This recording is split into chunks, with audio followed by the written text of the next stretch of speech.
186 System.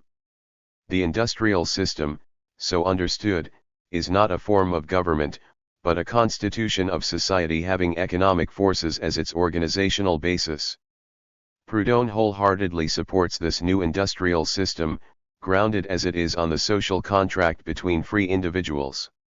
What results is a society constructed neither on the back of a theory of divine right of kings nor on the back of Rousseau's social contract, both of which are rooted in authority construed as force. This, thinks Proudhon, is a contradiction. Liberty, equality, and fraternity can only be guaranteed by a system of contracts, that is, a network of voluntary agreements among free individuals, which is substituted for a system of laws. When reason prevails in this way, the revolution will be complete. Federation. In very innovative terms, Proudhon introduces his reflections on constitutions. One should recall that this is a topic well canvassed by philosophical greats such as Plato and Aristotle, and echoed and re-echoed down through the ages in the writings of Machiavelli, Hobbes, Locke, Rousseau, and Montesquieu, to name but a few. But Proudhon's contribution is different, one may say quite original, in fact. He says, in unmistakable terms, that among the constitutions there is but one that reconciles the various demands of justice, order, liberty, and stability. In epigrammatic fashion, he remarks that truth, like nature, is one such constitution, and that it would be odd if this were not so for the mind and for its great work. Society * registered the constitution that stands out above others is that of a federation. But to understand what it entails and how Proudhon positions it in the general scheme of constitutions, more needs to be said. Proudhon is clear in his beliefs regarding political order. It rests on two contrary principles, authority and liberty. These principles are manifest in four, and only four, forms of government: monarchy, communism, democracy, and anarchy. The first two of these are authoritarian regimes, while the second two are liberal regimes. Proudhon clearly favors the second two and, as seen above, favors the anarchic form most of all. In this type of constitutional arrangement, political functions are reduced to industrial functions, and the social order, as a result, emerges solely from transactions and exchanges. In other words, social order emerges from a social contract, distinct from that of Rousseau, in which heads of families, towns, cantons, and provinces or states undertake bilateral and commutative obligations. For Proudhon, in contrast, the contract is made so as to reserve more for oneself, in the form of rights and liberty, than one abandons to others. Such a political contract is what Proudhon calls a federation. He goes so far as to say that the social contract par excellence is a federal contract trademark. Then, to round out his discussion on this new constitutional arrangement, Proudhon makes the following claim: the freest and most moral government is one in which powers are best divided, administrative functions best separated, the independence of groups most respected, and more regional authorities best served by some central authority. Economically, Proudhon's ideas amount to agro-industrial federation; politically, they amount to decentralization. Liberty expands and authority diminishes, with the former fulfilled in the constitutional arrangement of federation. Mikhail Bakunin. It is in Statism and Anarchy, published in 1873, that one best learns of the main ingredients of Mikhail Bakunin's view on anarchism. In fact, this is the only major work he ever 9. Anarchism 187. Managed to complete, other writings of his constituting a bewildering array of letters, speeches, essays, and pamphlets.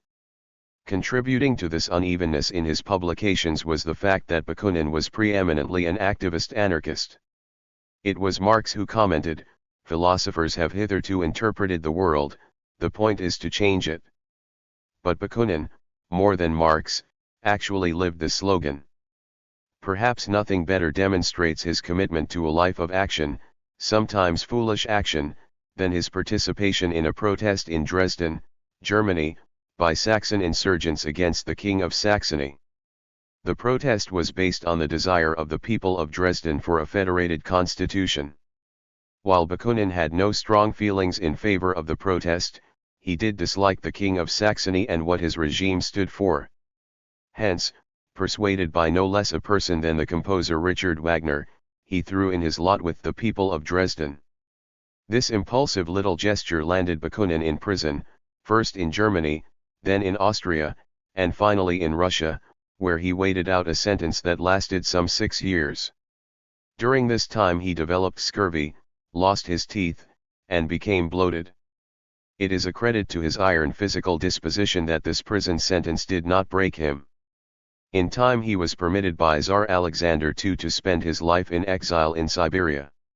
He spent some 4 years there before, in his own way, launching on his peripatetic philosophic career by escaping from Russia, traveling to Japan, San Francisco and New York, and finally London.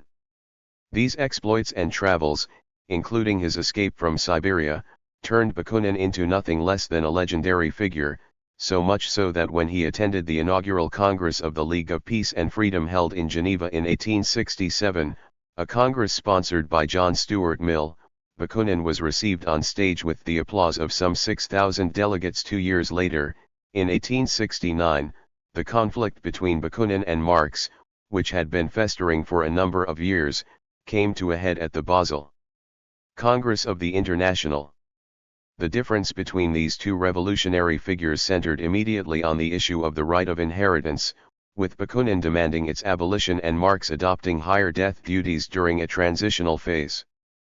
But these small differences concealed the real difference between these two influential characters. Marx was an authoritarian socialist, while Bakunin was an anarchistic socialist. These brief historical remarks provide a sufficient background to two important themes of his major work, statism and anarchy, criticism of Marxism, and fundamental anarchist principles. Criticism of Marxism. Bakunin's attack on Marx and Marxism is direct and uncompromising.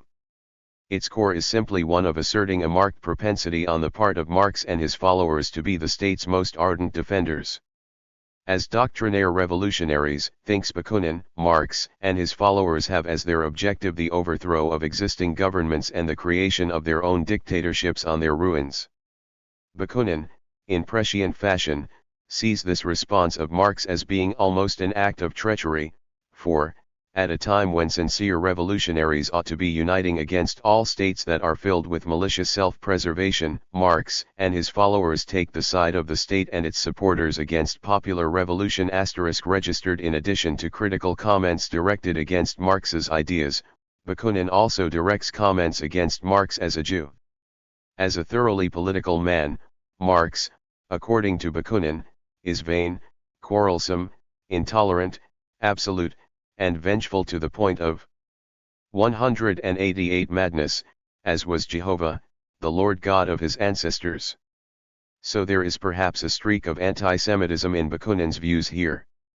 This is echoed again when he compares Marx to the French politician Louis Blanc, saying that the diminutive Frenchman influenced Marx in his threefold capacity as an Hegelian, a Jew, and a German. Bakunin adds that both Blanc and Marx were hopeless statists advocating state communism.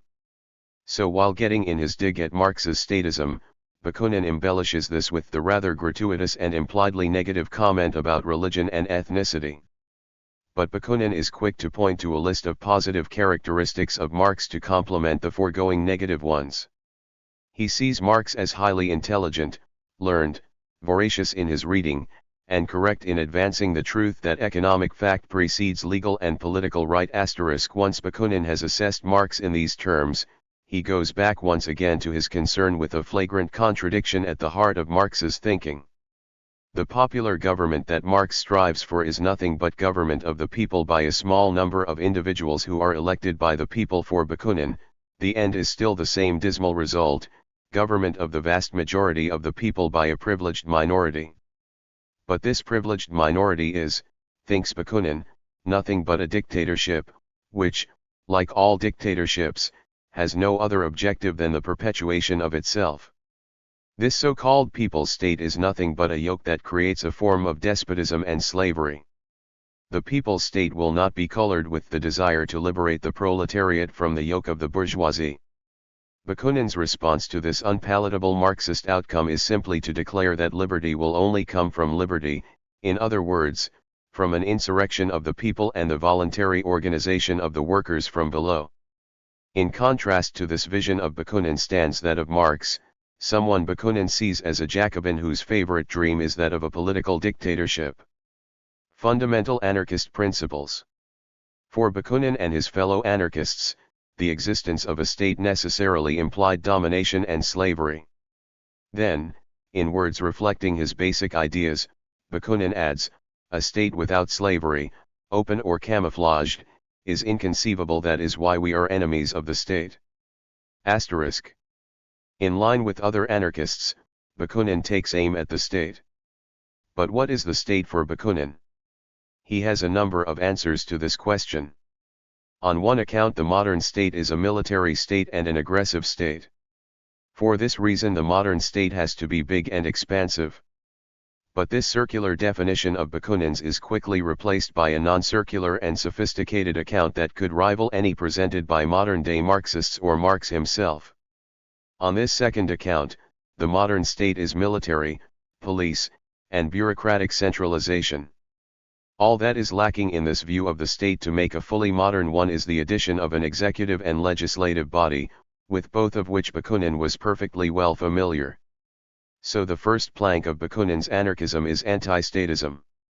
Another plank in Bakunin's thought is his belief in the irreconcilability of the wild, hungry proletariat, striving as it does for truth, liberty, justice, equality, and fraternity, and the well-fed, educated, and privileged classes defending the state and the military, police, and law that facilitate their class role as economic exploiters.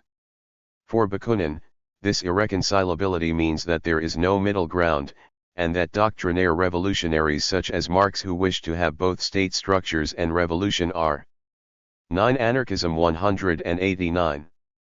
Only deluding themselves, and us with them. Such individuals are reactionary by working in the end to consolidate the political and economic privileges of the governing minority and the political and economic domination of the masses. This irreconcilability means that, since revolution from above along Marx's lines means oppression from on high, revolution from below must take its place. Another plank, a final one, in Bakunin's anarchism, is his deference to the inexhaustible depths of life. Accordingly, Bakunin believes that life trumps abstract thought, and that accordingly not even the abstract thought of the specialized scientist should be used as a blueprint for how society should be organized. Rather, individuals can be happy and free only when they are allowed to create their own lives through the organizing of independent and completely free associations. As a consequence, idealists such as metaphysicians, those who venerate science, and doctrinaire revolutionaries must step aside and give a wide berth to the ship of experience and, one might add, common sense. Progress for the laboring proletariat will come not by book learning, but only by the accumulation of experience and thought. With the discussion of Bakunin now complete, it is a favorable moment to pass on to another Russian anarchist, one who would be as troublesome to Lenin as Bakunin was to Marx. Peter Kropotkin. Peter Kropotkin stands alongside Mikhail Bakunin and Emma Goldman as another famous Russian anarchist. Though he was the son of a high-ranking officer in the Russian military and attracted the favorable attention of Tsar Nicholas I for obtaining a place at the most exclusive Russian military school, Kropotkin's promising military career came to an early end as he witnessed in Siberia the sickening effects of autocratic government, salt mines and gold mines where convicts and Polish rebels worked in conditions that produced tuberculosis and scurvy. This experience, coupled with other events he had witnessed, led to his resignation from the Tsarist army. Following his resignation, he eventually found his way to Switzerland, which had become the center of Russian radicals, including those associated with Bakunin. One of Bakunin's followers, Nicholas Zhukovsky, put him in touch with future Bakunin biographer James Guillaume. Guillaume, in turn, directed Kropotkin towards anarchistic ideas in the early 1870s.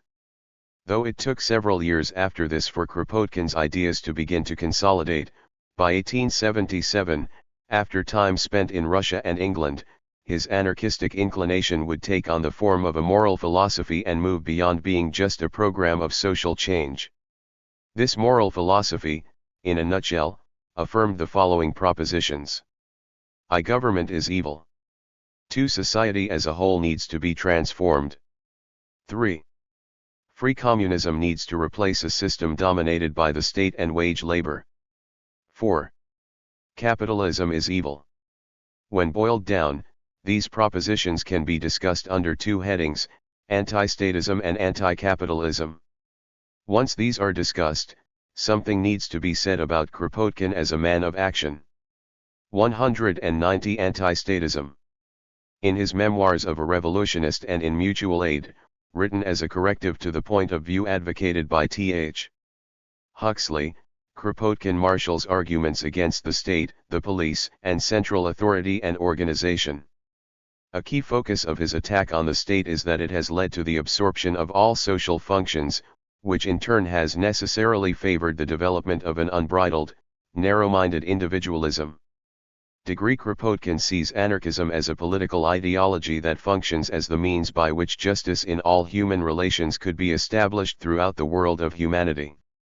This could best be achieved by the complete elimination of the state and all government processes, and their replacement by a free and spontaneous cooperation among individuals, groups, regions, and nations.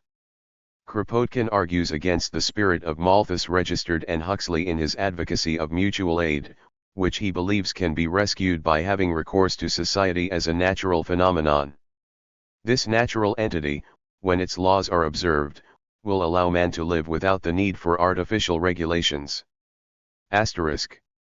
Kropotkin fears that as the obligations to the state increase, the obligations of citizens to one another decrease, with the result that men can, and must, seek their own happiness in a disregard of other people's wants. This rugged individualism is one logical outcome of the thinking of Hobbes, Malthus, and Huxley. The struggle of each against all is the leading principle of nature. And Kropotkin sets himself the task of undermining this very principle by showing the immense part which the mutual aid and mutual support principles play even nowadays in human life, in addition to the immense role it plays in the animal kingdom.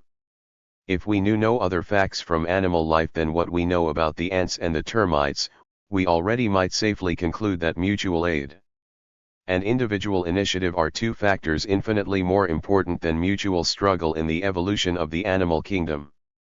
Registered by undermining the principle of the struggle of each against all, Kropotkin thinks society as a whole can be transformed, and that free communism can replace a system dominated by the state and wage labor.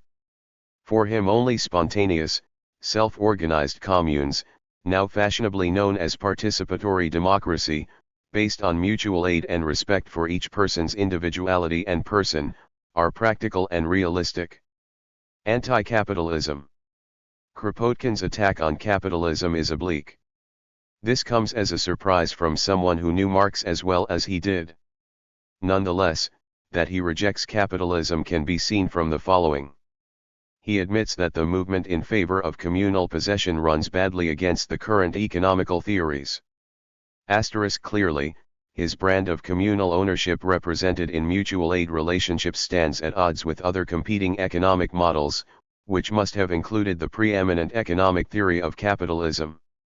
And Kropotkin must have seen the linkage between those economic theories that ran counter to communalism, especially capitalism, and its industrialization. Hence his attack on industrialization is implicitly an attack on capitalism. Kropotkin remarks, but as the value of land was increasing, in consequence of the growth of industries, and the nobility had acquired, under the state organization, a power which it never had had under the feudal system, it took possession of the best parts of the communal land, and did its best to 9. Anarchism 5-191. Destroy the communal institutions. Registered in condemning industrialization, Kropotkin is condemning capitalism, for he believed that the emergence of proprietary rights with respect to land, aided by the Industrial Revolution, had the effect of undermining communalism and mutual aid.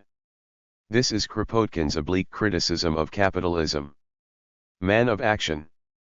Peter Kropotkin was a man of ideas, though it would be going too far to claim, as does Ashley Montagu, that these ideas made Kropotkin's Mutual Aid one of the world's great books. Nonetheless, Kropotkin was indeed a man of ideas, and just as importantly a man of action and a man bent on empirical discoveries. To give an illustration of this, one can cite the connection between Kropotkin and the religious movement of the Doukhobors of Russia.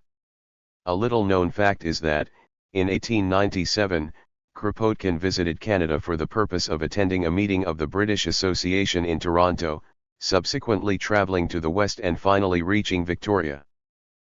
Some 30 years before this he had visited the Doukhobors on the Amur River in Russia and admired their mutual aid.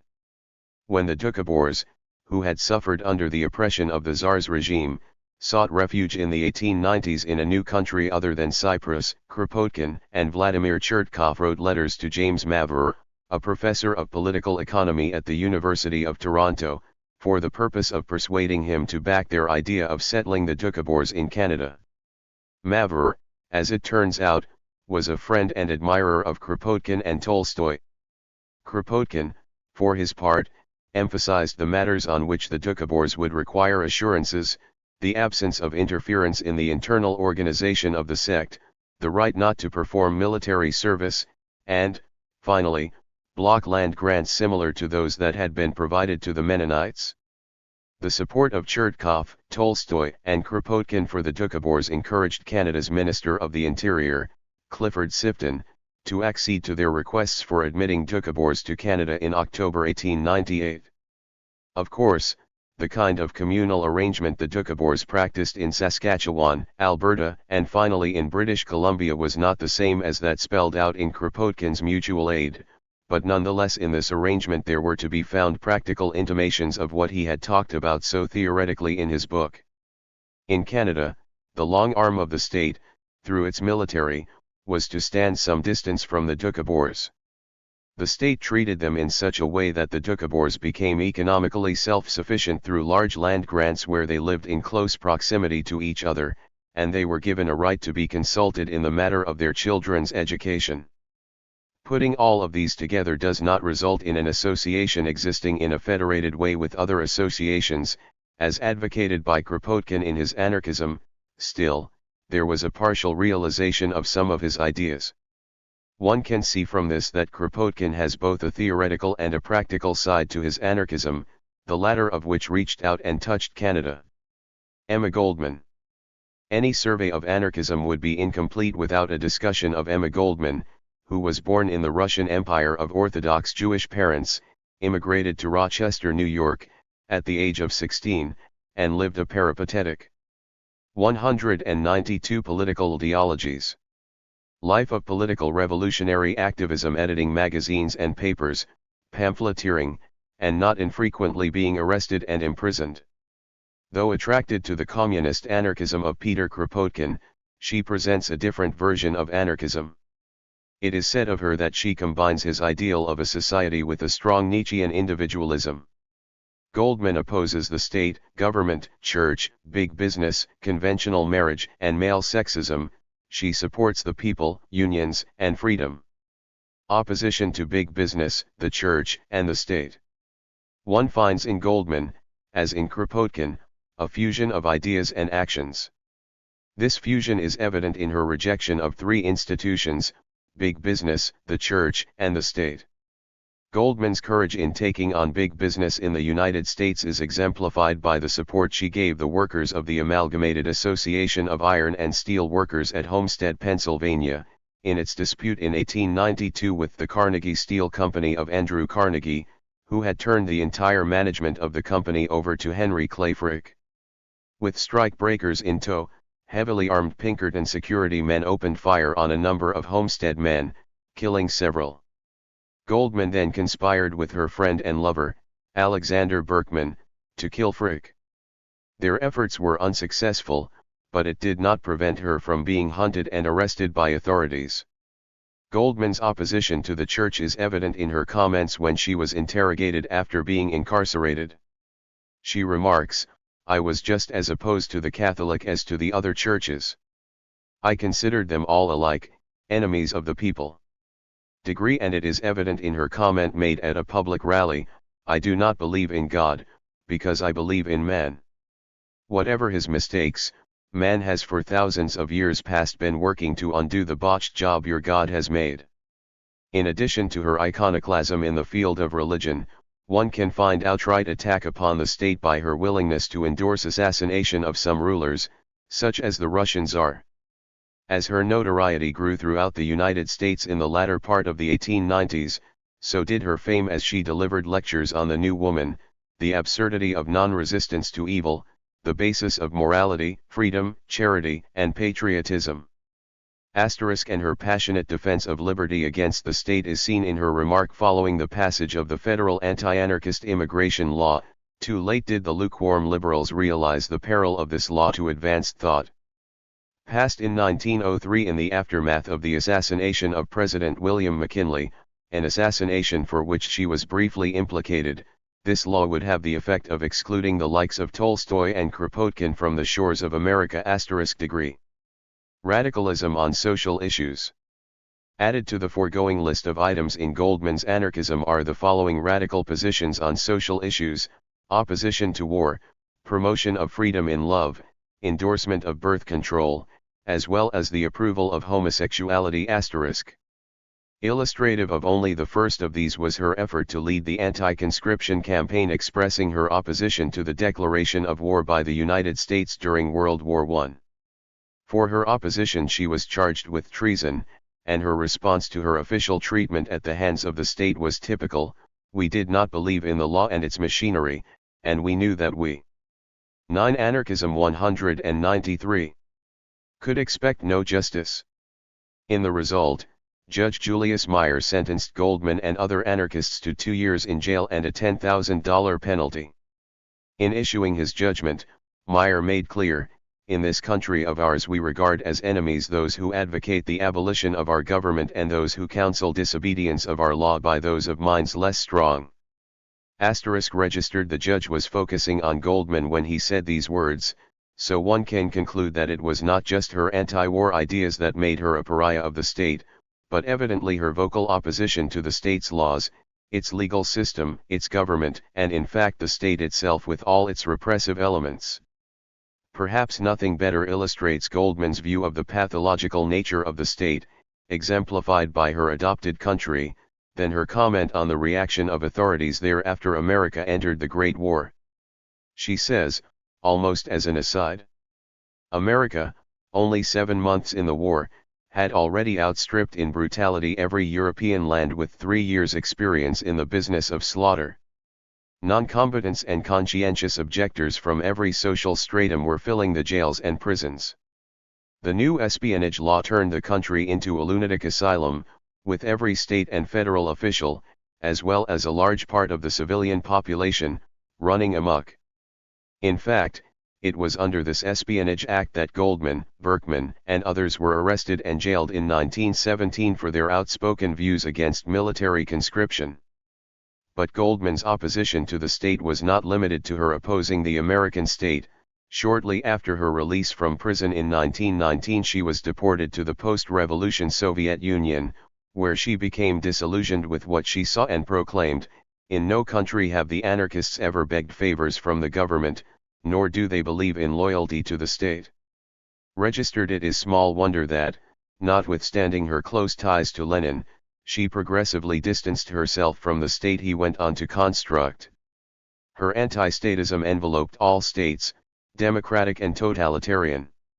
In later years she traveled widely and spoke in support of radical causes in England, France, and Canada, and soon after the Spanish Civil War broke out in 1936, and shortly after Berkman died, she went to Spain to join the Spanish anarchists in their fight against the nationalist forces of the state. After some time back in England, she moved to Canada in 1939, where she died the following year in Toronto. Paul Goodman. It would be remiss, in any discussion of anarchism in the last century, not to mention the name and ideas of Paul Goodman. During the mid-20th century in the United States he contributed innovative ideas on civil disobedience and decentralization in the field of education, as well as the physical planning of communities. All of these are tinged with anarchistic thinking. His views on the physical planning of communities will be discussed below, with an attempt to tease out of his comments the flavor of his anarchistic thinking. One must proceed somewhat tentatively here for the reason that his major work, Communitas, reads more like a community planning guide than a treatise on anarchism. Nonetheless, there is always a hint of anarchism in his suggestions, and the practical aspect of his thinking, especially as an anarchist, makes it worthy of at least some attention. The following examination of Goodman's thought is based on his ideas. 194 expressed in Communitas, as well as 2 essays, Reflections on the Anarchist Principle and Anarchism and Revolution. The conditions of planning. According to Goodman, every community plan is based on technology, standard of living, political decision, and the geography and history of the place. He contends that unless all these conditions are analyzed together, a plan will fail. Degree special emphasis is placed on technology, at least in the present context, for technology has changed into what Goodman calls surplus technology, which is characterized by plasticity and flexibility. Technology is plastic if it embraces a variety of productive capacities, and it is flexible if it changes and improves rapidly. Surplus technology is different from surplus economy, yet the former contributes to the latter and itself is connected to the notion of standard of living. Goodman's deep conviction is that two things, coupled with a lack of direct relationship between them, have contributed to making much of external life morally meaningless. These two things are the multiplication of commodities and the false standard of living, and the complication of economic and technical structure in which one works at a job. Goodman seems to want planned societies directed towards a standard of minimum subsistence, the very point of which is to free people so they can make selective choices on how they will regulate their time. While Goodman favors making government's business as minimal as possible, he does acknowledge that meeting the minimum subsistence level might require political decisions that are somewhat coercive, as in the case of having a universal labor service that would be like periods of military training. Goodman is of the firm belief that if freedom is the aim, which he thinks it is, then community planning should eliminate everything beyond the minimum, where the minimum would produce and distribute the following: food sufficient in quantity and kind for health, uniform clothing for all seasons, shelter, medical services, and transportation registered. Anchoring this minimalism is Goodman's commitment to what seems an anarchistic principle, the rejection of intermediary services, of expenditure that is neither production nor consumption, and of time wasted in transportation that has no other advantages. Degree. Valuable behavior and freedom. For Goodman, anarchism is rooted in the following proposition extracted from his Reflections on the Anarchist Principle: valuable behavior occurs only by the free and direct response of individuals or voluntary groups to the conditions presented by the historical environment. He goes on to assert that anarchism proposes that more harm than good is done by coercion, and, owing to this, anarchists wish to increase intrinsic functioning and diminish extrinsic power. Moreover, he sees this coercion in multiple areas of human affairs: religious, political, economic, military, moral, and pedagogic. Goodman thinks that the aforementioned anarchist principle of free and direct response, as opposed to coercion, far from being a principle predicated on utopia or a glorious failure, is largely vindicated. In his opinion, it has proven itself in the free enterprise of joint stock companies in the mercantile period, the Jeffersonian Bill of Rights and independent judiciary, Congregationalist churches, progressive education, the free cities. 9. Anarchism 195. In the feudal system, and the civil rights movement of the 1960s in the United States. Degree 2 for Goodman, in their time and in their place, all of these developments were anarchistic. Goodman subscribes to, in his words, a relativistic view of anarchism, meaning he believes that all of these anarchistic instances were thought by their opponents to be ushering in chaos. They were once thought to be anarchistic, but no longer are so perceived. Therein rests anarchism's relativity. Freedom. Goodman construes freedom as the absence of coercion. But he is quick to point out that freedom, so defined, is not safeguarded by eternal vigilance. Something else, the extension of freedom, is required. His point is simply that unless freedoms are extended, no amount of vigilance will help. The reason for this, as found in Goodman's Anarchism and Revolution, is that those in positions of power always have the advantage of organization and state resources.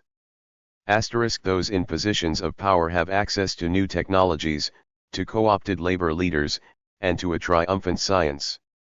The result of this is that we shall always have new freedoms to fight for, and in the present context this may include a right to a functioning and healthy natural environment. Goodman recognizes that anarchists have disagreed about the conditions that encourage freedom. Bakunin, he believes, relied on the unemployed and alienated, while Kropotkin relied on the competent, independent, and highly skilled. Goodman favors moving more in the direction of Kropotkin's anarchism in his examination of the conditions that encourage freedom. The foregoing provides a brief overview of the position Goodman takes in 3 representative works. In Communitas, Goodman writes deliberately from a dialectical perspective, so it is difficult to pin down exactly what he wishes to assert there. In this respect he is much more elusive than other anarchists. Nonetheless, as he addresses community planning, Goodman seems to echo anarchistic themes of freedom, minimal government, mutuality, and smallness. His later publications, Reflections, and Anarchism and Revolution, spell out more clearly his anarchistic understanding of freedom as absence of coercion, his understanding of the linkage between valuable behavior and absence of coercion, and his belief that anarchism has been successful at different times in human history. Given this appreciation of Goodman, one can see that implicit in Communitas is a rejection of excessive community planning. Clearly, in all of this, Goodman leans towards a Kropotkin-like optimism with respect to the potential of human beings. Conclusion. The themes emphasized by the anarchists discussed here, from Godwin to Goodman, include an affirmation of human decency and human freedom together with a categorical rejection of domination and coercion. The first of these 3 themes is manifest in Godwin's deference to man's social capacity and the importance and efficacy of education, in Proudhon's optimism about human reason, in Bakunin's endorsement of the inexhaustible depth of human life, in Kropotkin's relentless support of social causes, in Goldman's commitment to social organizing and activism, and in Goodman's willingness. 196 to tackle community planning issues using the dialectical method and in his consideration of valuable behavior and freedom. The themes of human freedom and rejection of domination and coercion are tied together and dealt with by each of the anarchists, sometimes in terms of the institution of property, sometimes in terms of voluntary agreements of exchange, and quite often in terms of an open and undiluted criticism of the very existence of states and governments. Clearly, for anarchists, property, governments, and states function as structures of authority that dominate humans, and for this reason they reject these social structures. Freedom, by contrast, is promoted, they believe, by transactions conducted between individual workers. Hovering in the background for many, though not all, of these anarchists is a rejection of big business, capitalism, marriage, and the church, as well as a clarion call for federalism, free love, acceptance of homosexuality, and minimal subsistence. What these anarchists offer by way of a political ideology is something more sweeping than the democratic socialist societies imagined and constructed by Robert Owen, and something much more radical than the proletarian society put forth by Karl Marx. The line of argument pursued by anarchists is predicated on individual freedom, and this notion is used to justify unwillingness to comply with the directives of the state or any other organization wielding authority.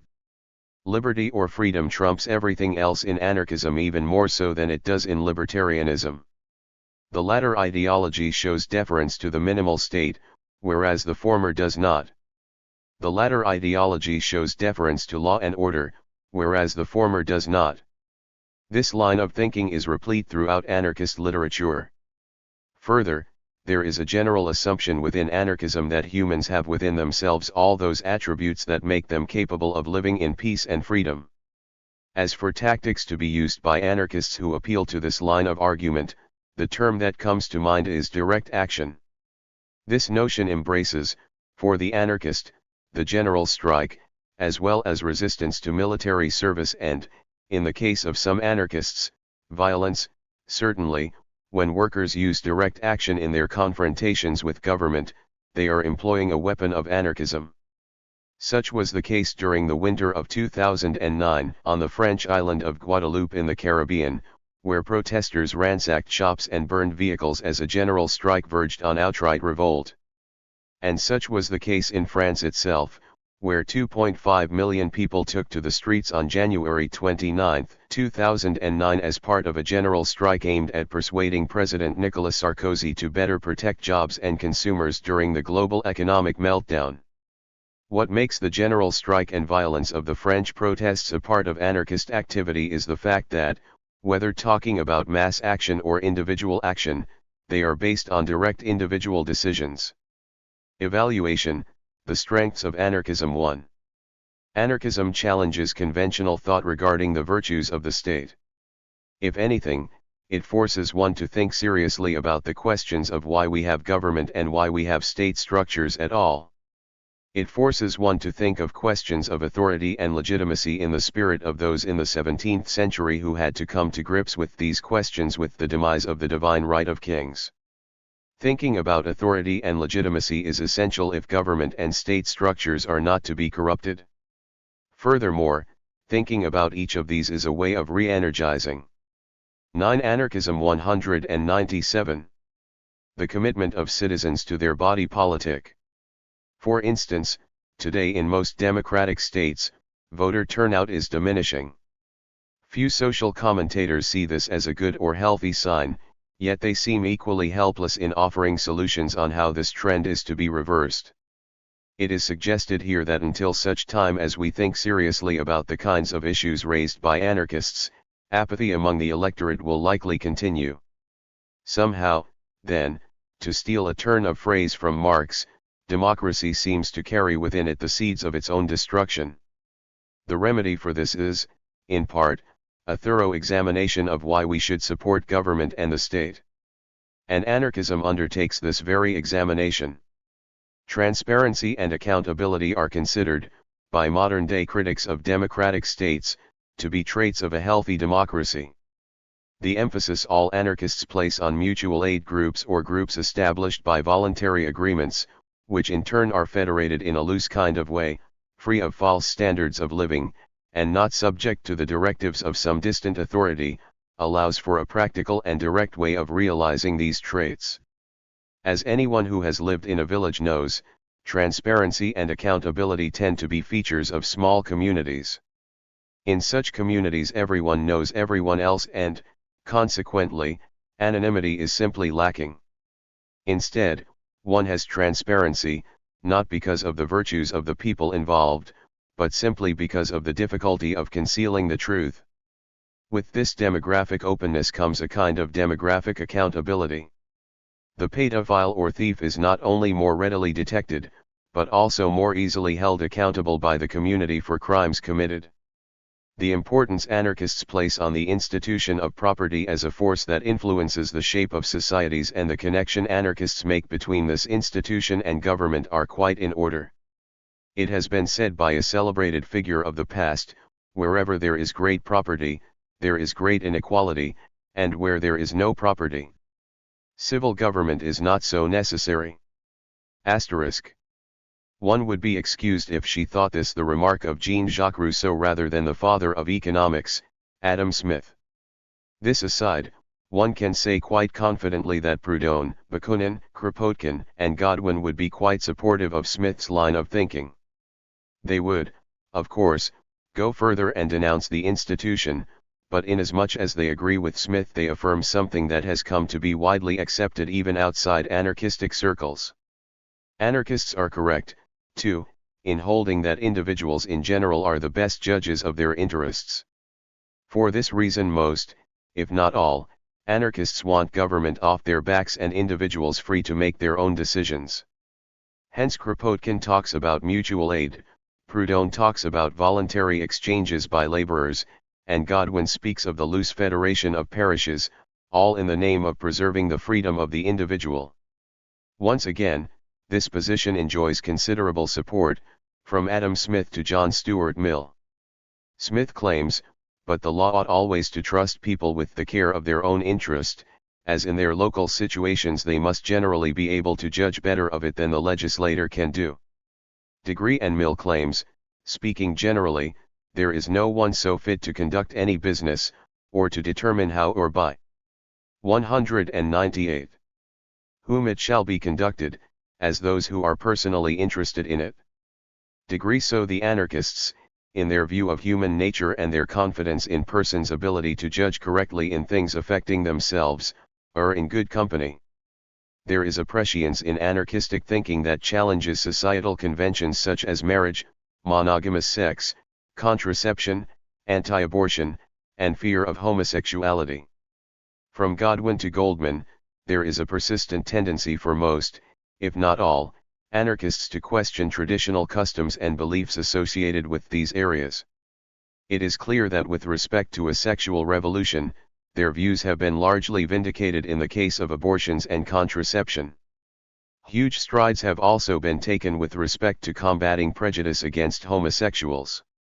As for the institution of marriage, the longevity of contemporary persons and the unrealistic expectations that are formed when young couples enter matrimony make this institution vulnerable. This was seen long before the anarchists. Surprisingly, John Locke made the point in 1690 when he said, "But though these ties upon mankind, which make the conjugal bonds more firm and lasting in man, than the other species of animals, yet it would give one reason to inquire, why this compact, where procreation and education are secured, and inheritance taken care for, may not be made determinable, either by consent, or at a certain time, or upon certain conditions, as well as any other voluntary compacts, there being no necessity in the nature of the thing, nor to the ends of it, that it should always be for life."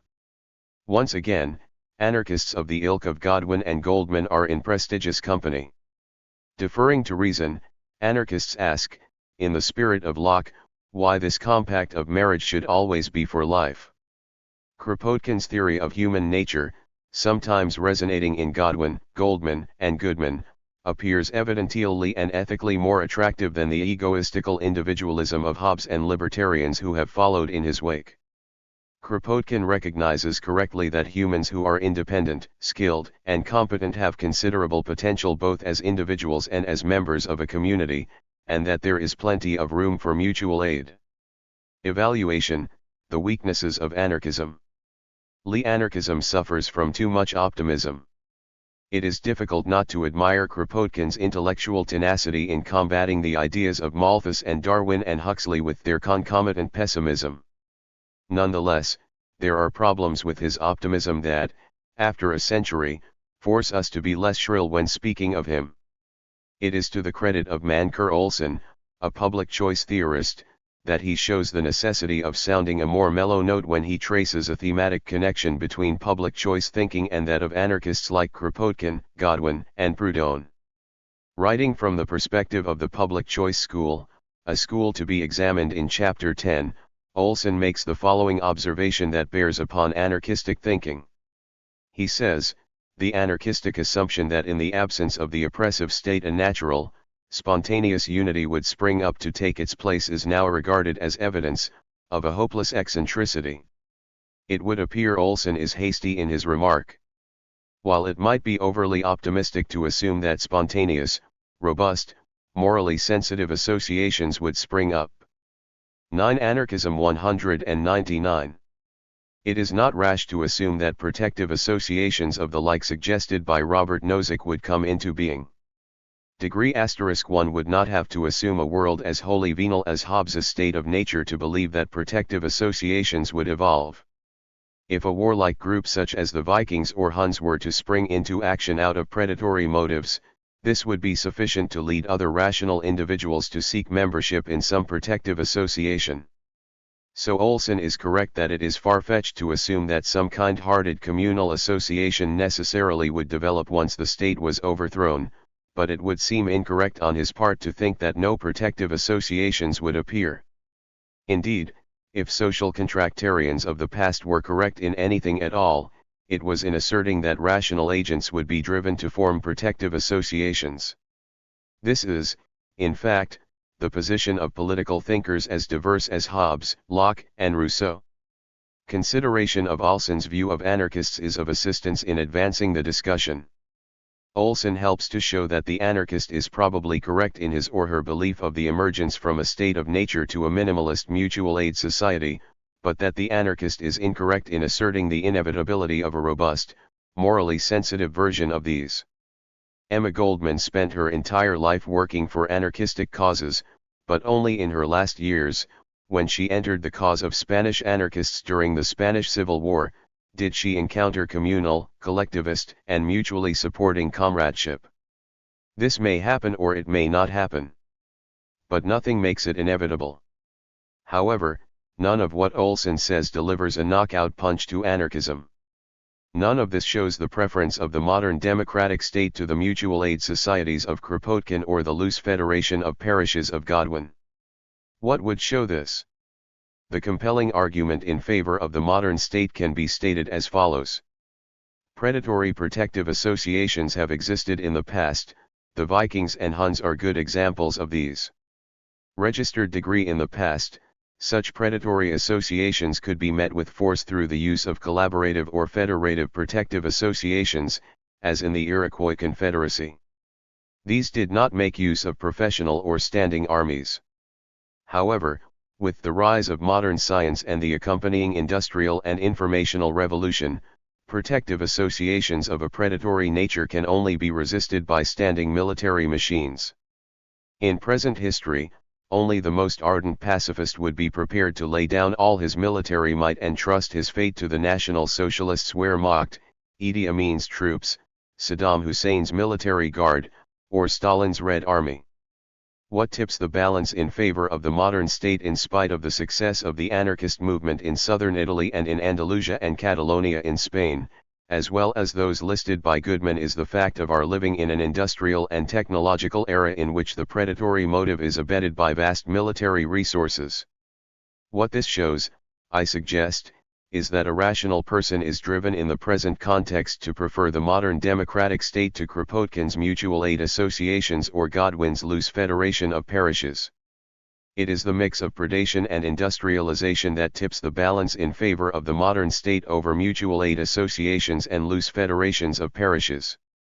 The rational equilibrium point is not that of a loose federation of mutual aid associations, but the modern industrialized democratic state.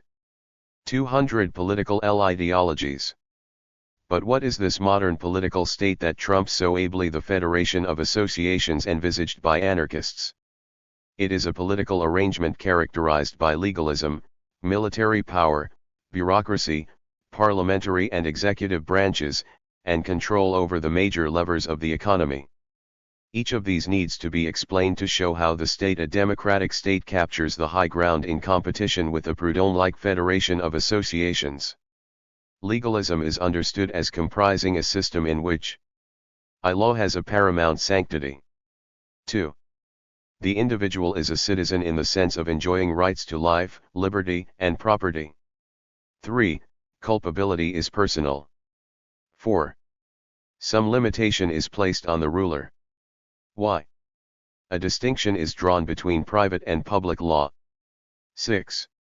Individuals are empowered to sue the crown or state. Military power means a standing army. Bureaucracy refers to the administrative arm of government responsible for implementing the law enacted by the legislative body. Parliament refers to a body of government, elected by citizens, and an elected executive is the nerve center of government. Finally, control over the economy does not mean control over the private sector in all its transactions, but it does mean the existence of a central bank with monetary control. This is what is meant by a democratic state, which captures the high ground in competition with the anarchists' federation of associations. Given predation and industrialization, a rational person will be drawn to a protective association of this type. This is the line of reasoning that ultimately leads to the undoing of anarchism. The preconditions for anarchist success are insurmountable. Degree * notwithstanding the success stories that Goodman speaks of, and that others speak of, there is little or no reason to believe in the demise of hierarchical and coercive state-like structures. Unquestionably, the modern-day state, the state that emerged with the signing of the Treaty of Westphalia, is challenged by a number of issues. This is no reason, however, for believing that its coercive power is seriously impaired and about to be replaced by cooperative organizations in parishes, or mutual aid societies, or some federated arrangement of such parishes or societies. Furthermore, if there is any impairment of state coercive power, it is at the hands of super-sovereign entities like the European Union in Brussels or the North American Free Trade Agreement, with its commissions in Dallas, Montreal, and Mexico City. In short, if there has been a piercing of the veil of sovereignty of states, it shows no sign of significantly empowering civil society at the expense of governing structures. Some modest impairment of state power can be attributed to civil society through its use of social media, as occurred in the Arab Spring in Egypt in 2011, as well as in British Columbia in 2015 and 2016 in the matter of the Northern Gateway oil pipeline. But these are, at best, modest achievements. The Arab Spring did not manage to bring 9. Anarchism 201. Permanent change to state power in Egypt, but only a brief interlude, after which it was business as usual. As for the civil resistance to the Northern Gateway, this has perhaps blocked the export of oil from Alberta through BC, but the jury is still out regarding what will eventually be done with tar sands oil. So, while the veil of sovereignty has been pierced, this is largely attributable to super-sovereign entities rather than to civil society. Neoliberalism and libertarianism. Learning objectives * to comprehend the basic principle that all coercive action of government is limited to general rules of just conduct in neoliberalism. * to acknowledge the basic principle that all actors are rational utility maximizers, especially in the public choice version of neoliberalism. To recognize that virtually all welfare state benefits are deliverable as private goods, especially in the new right version of neoliberalism. To appreciate the self-interested and rational presuppositions found in the anti-statism of libertarianism. To engage the idea that contractarianism, which rejects intuition and utilitarianism, is foundational for morality in libertarianism. Whereas anarchism rejects the state in its entirety, seeing it as venal and destructive, neoliberalism and libertarianism affirm the state, albeit a minimalist one. Neoliberalism tends to direct its attention towards the market, while libertarianism tends to focus on the rights of individuals, especially property rights, in defining the minimalist state. From this it is evident that neoliberalism carries one in the direction of economic considerations and libertarianism leads one towards legal and political issues. Nonetheless, these differences of emphasis should not obscure the common thread running through both of them, that is, their opposition to a large role played by the state in the lives of individuals. In this respect, Jan Narveson is correct when he says, libertarianism is one kind of liberalism. Indeed, in the political world one sometimes sees these two ideologies coming together, as in the case of Mark Sanford, the former Republican governor of South Carolina who, in espousing economic libertarianism, threatened to reject the U.S. Congress's $700 million stimulus bailout for his state. Sanford's case makes clear that, owing to their emphasis on minimalism, these ideologies deserve to be considered together. But not just in the United States does one see the impact of neoliberalism and libertarianism. The same is readily found in Canada. This is a point made in convincing fashion by Nora Loreto in an engaging article in 204. The Monitor in 2015, a publication by the Canadian Centre for Policy Alternatives. She argues that neoliberal attacks have proven to be relentless over the past 30 years, leaving no public service or civil employee untouched. And she echoes quite explicitly the position taken by Paul Verhege, writing in the Guardian newspaper, who asserts the success of neoliberal policies in changing the norms and values that help define who we are. Loreto ends by saying the consequence of enduring neoliberal policies in Canada is, among other things, a reduction in voter turnout by young people as well as reduction among these same people in participating in formal democratic structures. There is more to the Canadian story than the above words suggest.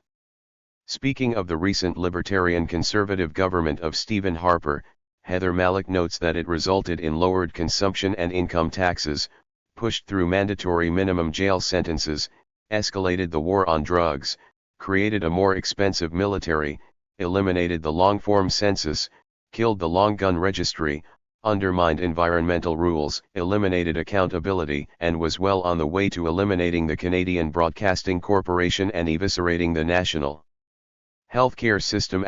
Whether these observations by Loreto and Malik are correct is not the point of the present line of thought. Rather, it is to show that neoliberal and libertarian ideas are in the air and that this ideology plays a significant role in the political narratives now being told, not just in the United States but also in Canada. The starting point for our discussion is neoliberalism, an ideology that in so many ways is a throwback to the days of John Locke and Adam Smith. To say this is to say that neoliberalism is a return to classical liberalism and the night watchman approach to politics, with its emphasis on negative liberty.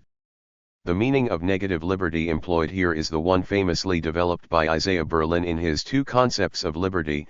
It is the area within which a person can act unobstructed by others.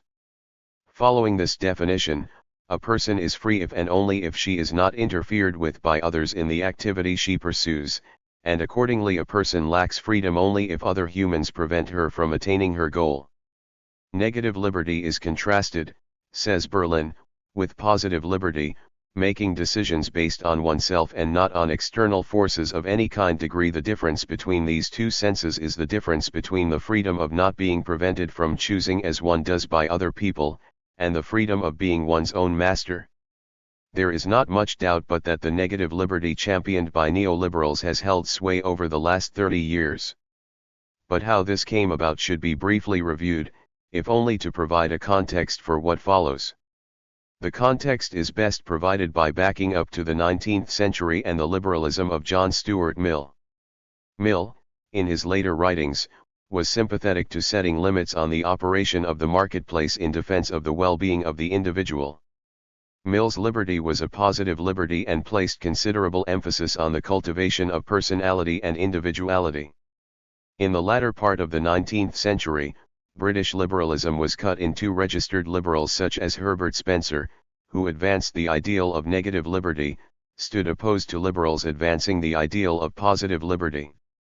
This opposition is ably captured by Spencer himself in his The Man versus the State when he says, castigating the new liberals, they have lost sight of the truth that in past times liberalism habitually stood for individual freedom versus state coercion. Pressing for the ideal of positive liberty in the liberal camp, and very much against Spencer, were reform liberals such as Th. Green, J.A. Hobson, and L.T. Hobhouse. Alas, the coming of the Great War took much of the wind out of the 10 Neoliberalism and Libertarianism 205. Central beliefs of neoliberalism and libertarianism. Cent. Human nature is acquisitive and self-interested. Cent. The origin of the state is the social contract. Liberty as an ideal is exhausted by negative liberty.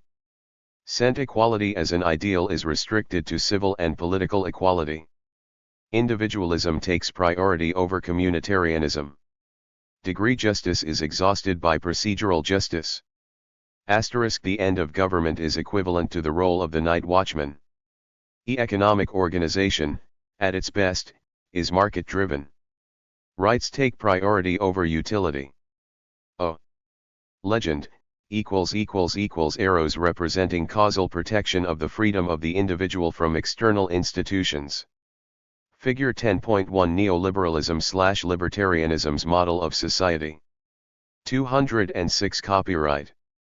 Sales of this side of the liberal camp, especially given its internationalism and aspirations for peace and progress. It would not be until the great crash of 1929 that serious questions would be raised once again about the confidence that should be placed in the marketplace. Until that time the ghost of Herbert Spencer was to be seen both in the United States and in Great Britain. Near the end of World War II, The Austrian economist Friedrich Hayek published The Road to Serfdom, a work that seemed to have more influence the more time elapsed. During the 1980s, under the rule of Margaret Thatcher in Britain and the tenure of Ronald Reagan in Washington, a new political orthodoxy was established. It was an orthodoxy of free markets and limited government, but it was an orthodoxy that was very indebted to the work of Hayek. Indeed, one could say that Hayek made a very substantial contribution to the success enjoyed by the neoliberals. Indeed, Hayek should be thought of as an initiator of the invasion of political science by economists, at least by economists who stand in the neoclassical tradition. It is not surprising, therefore, that by the time one reaches Thatcher, one of her chief economic advisors would be Madsen Piri, the head of the Adam Smith Institute. Classical liberalism had returned with a vengeance. Friedrich Hayek. It would be inappropriate to attempt a review of Hayek's The Road to Serfdom, but it would not be inappropriate to highlight some of its main ideas. These include Hayek's views on individual spontaneity, merit and fortune, capitalism and democracy, and the limits of coercive action. Individual spontaneity.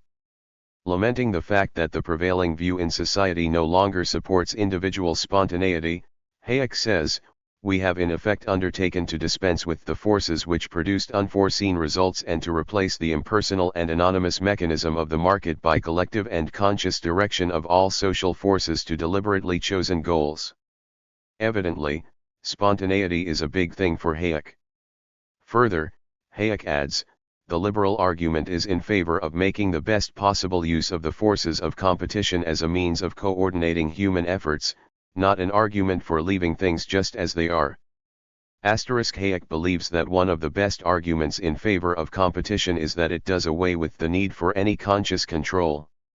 He admits that in a competitive society our freedom of choice rests on the fact that, if one person refuses to satisfy our wishes, we can turn to another. In part, Hayek founds his economic position on an epistemological one, namely, the limits of our knowledge. His economic position is one of individualism, but an individualism that does not assume egoism. This individualism merely starts from the indisputable fact that the limits of our powers of imagination make it impossible to include in our scale of values more than a sector of the needs of the whole society. Hayek concludes from this that individuals should be allowed to follow their own values within defined limits. Presumably, these defined limits are specified by the rule of law. Social ends are, for Hayek, none other than the coincidence of individual ends. Common action is thus limited to the fields where people agree on common ends. 10 Neoliberalism and Libertarianism 207. Merit and fortune. Hayek also has some interesting things to say about merit and Machiavelli's old friend, Fortuna. He admits openly that it is impossible to foretell who will be the lucky ones or whom disaster will strike, that rewards and penalties are not shared out according to someone's view about the merits or demerits of different people but depend on their capacity and luck. In the result, Hayek thinks the choices in front of us in choosing our political ideology are not between one of absolute and universal standards of right and one where the individual shares are allotted solely on the basis of good or bad luck. Rather, he thinks the choice is between a system in which a few persons decide who gets what and one where it depends in part on the ability and initiative of the person as well as on fortune.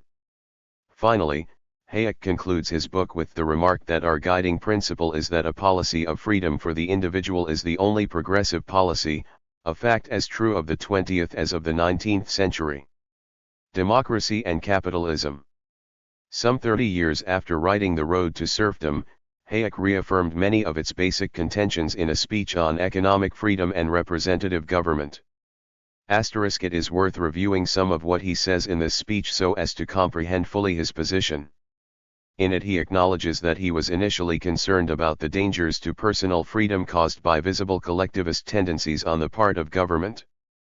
Hayek reluctantly comes to agree with Joseph Schumpeter that an irreconcilable conflict exists between capitalism and democracy, a conflict that Hayek thinks is rooted in a particular form of democracy that will result in a progressive expansion of governmental control of economic life even if the majority of the people wish to preserve a market economy. Degree Hayek reasons that the unlimited power of the legislature will force the government of the day, in order to maintain the continued support of the majority, to use its unlimited powers in the service of special interests. The result of this is that, while the majority wishes to preserve the market economy, special interest groups demand exceptions in their favor, and this has the effect of undermining the market economy. Hayek seems to believe that such inroads against the market economy are but the thin end of the wedge, for once they are made, differential treatment is requested by many groups on the pretext of a pretended principle of social justice or of public necessity. It is at this point that Hayek claims, once such discrimination is recognized as legitimate, all the safeguards of individual freedom of the liberal tradition are gone. The limits of coercive action. But Hayek has still more to say in his speech that clarifies his earlier position in The Road to Serfdom. He reaffirms the basic principle of neoliberalism: all coercive action of government must be limited to the enforcement of general rules of just conduct. Hayek believes that this principle does not preclude government from offering other services for which it need not rely on coercion, apart from the raising of money. He acknowledges that increased wealth and increased density of population have enlarged the number of collective needs which government can and should satisfy. He believes that such government services are compatible with liberal principles, provided 208 government does not claim a monopoly and new methods of rendering services through the market are not prevented. 2. The means are raised by taxation on uniform principles and taxation is not used as a means of redistributing income, and 3. The wants satisfied are collective wants and not those of a particular group. Pulling together the observations made by Hayek in his 1944 book as well as his comments made in the speech 30 years later, one can sum up his position in the following terms: markets in their spontaneous and impersonal way are largely self-regulating. Government actions, when they go beyond general laws, are arbitrary and destructive of personal liberty. With the foregoing understanding of negative liberalism as personified by Friedrich Hayek in mind, one can now turn to a second neoliberal, this time in the public choice tradition. Mancur Olson. Mancur Olson is probably the paradigmatic advocate of a neoliberal economic theory, namely, public choice theory, and he certainly is at the forefront of the invasion of economists in the neoclassical tradition into the domain of political science. Olson's contribution provides the logic of collective action as one particular version of public choice theory. For his part, Olson's reduction of politics to economics takes the following form: individuals or organizations only join to form interest groups when they aim at some collective benefits or public goods, which are indivisible and non-excludable. The relevance of Olson's comments in a study of political ideologies lies in his addressing public goods and in developing a theory of groups. Both of these are relevant to ideologies in trying to understand why persons engage in collective action and how persons deal with goods that are deemed public. These themes have haunted the pages of the great political thinkers from Plato's day down to our own. Public goods and group activity. In his definitive study, The Logic of Collective Action, Mancur Olson develops, in a sophisticated way, a position on public goods and group activity. He says, in the early pages of his monograph, that group activity is best understood in terms of organizations and their purpose. According to Olson, implicit in the literature about organizations is the belief that they exist to further the common interests of groups of people, presumably of groups that comprise the organization. Olson takes issue with those who would collapse the difference between small and large organizations, for he believes there is not only a quantitative difference but also a qualitative difference between the two. Among qualitative differences between the two are the following: small groups have the capacity to work without inducements or coercion, whereas large groups do not. And small groups are better than large groups at providing themselves with a collective good. The import of Olson's observations is greater in what he has to say about large organizations, such as the state, and indeed he mentions early on in his monograph that his main focus is on large groups. The implications of Olson's observations for the political state and citizens are what concern us here. 10. Neoliberalism and Libertarianism. 209. Rational utility maximizers. In Olson's model, both large and small interest groups aim to provide collective goods. Accordingly, they confront the problem of persuading members to contribute. Under the public choice model of collective action, articulated by Olson, all actors are rational utility maximizers who join the group only on condition that the benefits exceed the cost. Point 2. Accordingly, each actor must establish her individual welfare gain if the group exists and is successful, multiply this net benefit by the likelihood that her personal contribution to the group will be decisive in achieving its objectives, and compare this discounted net benefit with the undiscounted costs of joining WP. When these considerations are advanced simultaneously, what results is the free rider problem. Especially among large groups like the state, rational individuals will let others make the sacrifices and do the work, while they enjoy the non-excludable goods. This puts the lie to the claim that, if a group had some reason for organizing to further its interests, rational individuals who are members of that group would be rationally driven to support the group. For large groups at least, rational and self-interested persons will not voluntarily act to achieve the common interest. This position of Olson, originally defended by him in 1971 in The Logic of Collective Action, is reaffirmed by him in 1982 in The Rise and Decline of Nations when he says that large groups, in the absence of special arrangements, will not act in their group interests when composed of rational individuals. The rational constraints on group members, when they are striving for collective goods, are such that these same members will tend to realize a result characterized by suboptimality or inefficiency. The implications for the political state include the rather unmistakable conclusion of the state achieving much less than it is capable of achieving and of citizens being surrounded by this inefficiency, in spite of the state having emotional resources such as patriotism, nationalism, common religion, and language at its fingertips. This at least seems to be the conclusion if the state is incapable of exercising a pretty thoroughgoing kind of coercion and packaging of incentives to achieve the public good. And, of course, democratic regimes, while perhaps having some coercive devices such as the ability to tax to fall back on, generally lack those found in other regimes such as a dictatorship, theocracy, or timocracy. The upshot, though this is not spelled out clearly by Olson or other public choice theorists who advance the model of the logic of collective action, is that the free rider problem will lead people, at least rational agents, to be less inclined to buy into the idea of a public good.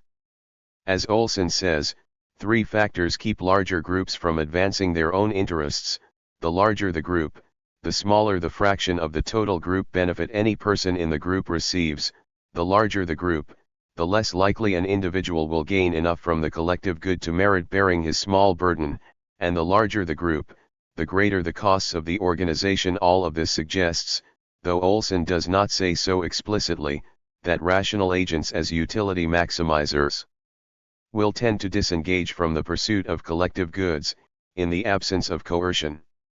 Clearly the state is affected by this. In The Rise and Decline of Nations, Olson has gone on to criticize interest groups that promote their own issues at public expense. The groups that he has in mind are either small interest groups that do not have to rely on coercion and incentives for advancing the interest of the group, or large ones that do. Either way, they challenge the state, at least in its democratic, and presumably enfeebled and bureaucratic, version. They do this as rent seekers, looking out for themselves very much at the public expense. Faced with 210 the foregoing and the impact that such groups have on economic growth of a democratic state, Olson favors a smaller government, as well as limitations on its spending and taxing powers. Olson both affirms the classical laissez-faire liberal ideology and distances himself from it. He affirms, in his later publication, the value of markets, but he distances himself from those in the laissez-faire ideological camp who think that markets alone will solve the economic problem if government leaves them alone. Since the government is not the only source of coercion or social pressure, distributional coalitions need to be confronted by repealing all special interest legislation or regulation and by applying antitrust legislation to all types of cartels and collusions that use their power to obtain prices or wages above competitive levels. In the result, Laissez-faire thinking leaves something out of the equation when it focuses exclusively on the evils of government. It needs also to focus on the evils of special interest groups. Though Olson is emphatic in distancing himself from the conventional classical liberal position, it is important to note not only his unbridled support for the market, but also his affirmation that government needs to be disengaged from those interest groups that attempt to skew the market. In other words, Olson really argues for two things: the ending of government legislation that helps special interest groups, and the application of government legislation that ensures real competition. What results is a mitigated night watchman approach to politics. As a night watchman, the government, for Olson, should ensure that no groups get a special legislative deal, and that cartels and collusions are neutralized. Only in this way can we reasonably expect economic growth, full employment, coherent government, equal opportunity, and social mobility *degree. Residual thoughts on anarchism. Olson makes a few interesting observations concerning anarchism, especially regarding the anarchism of Bakunin and Kropotkin. Given his position on the logic of collective action, Olson believes that group behavior is plagued with inefficiency or suboptimality, thereby falling short of the group's interest. With this conclusion firmly in mind, Olson says confidently that the anarchistic assumption is wrong in affirming the spontaneous birth of a mutual aid group in the absence of the oppressive state. One might say that for Olson interest groups are underachievers, while for anarchists they are overachievers. Olson's comments here are less important in signaling something true or false about anarchism, and more important in signaling to us that his neoliberalism rubs shoulders with anarchism, even if it is distinct from it. This same rubbing of shoulders also occurs, as we shall see, in the case of libertarians. New right theorists. A somewhat newer version of public choice theory takes a different tack than that adopted by Olson. This version is the new right model, which shares with Olson's model the primacy of the rational actor, but differs from it in denying that the main objectives of groups turn on non-excludable public goods. According to the new right model, most 10 Neoliberalism and Libertarianism 211. Groups seek benefits that could be supplied, through market mechanisms, as divisible and excludable goods. Under this model of public choice, constraints triggered by the rule of law which bar overt discriminatory action by government explain, in Western societies, why government-provided goods are not more excludable and divisible. But there is more to this model, for it goes on to say that virtually all welfare state benefits are deliverable as private goods, including the following benefits: healthcare, education, employment insurance, public housing, and state-subsidized transport. Under the terms of the new right theory, these services could in principle be provided more cheaply when marketed privately and have similar benefits to those marketed publicly. In the result, the new right theory contends that very few products and services supplied by government are truly public goods, exceptions being national defense and mechanisms needed to safeguard the legal foundation of society. The foregoing neoliberal positions of Hayek, Olson, and the new right represent an application of economic notions to the field of politics. All argue in favor of tight constraints on government action in the field of public policy so as to minimize the size and role of government in particular and of the state in general. Though some would be tempted to say that the pedigree of this neoliberal position is John Locke, it seems more appropriate to say that it goes back to Adam Smith. It was Smith, more than Locke, who used his economic insights to construct an emerging political ideology. What helps to make the connection between Smith and the neoliberals is their use of economic notions and ideals to circumscribe space for the freedom of the individual. To say this, however, is not to say there are no differences between the classical liberal Smith and contemporary neoliberals. In the theory of moral sentiments and in the nature and causes of the wealth of nations, Smith, as a classical liberal, espouses reason, humanity, justice, equality, equity, generosity, kindness, and hospitality, and abhorrence of mental mutilation. Neoliberals, on the other hand, are preoccupied with liberty or freedom, as seen through economic eyes, in such a way that little if any attention is given to these other matters addressed by Smith. In the result, What distinguishes classical liberals like Smith from neoliberals is that the latter have a hard edge to their political ideology that is noticeably lacking in the case of Smith's position. It is time to turn to those writers who have, in the latter part of the 20th century, raised the torch of libertarianism. With an emphasis on rights, especially property rights, libertarians can rightly trace their pedigree to John Locke. They share with neoliberals an affirmation of a right to economic freedoms, but their interest in freedoms is wider than that, ultimately touching social practice.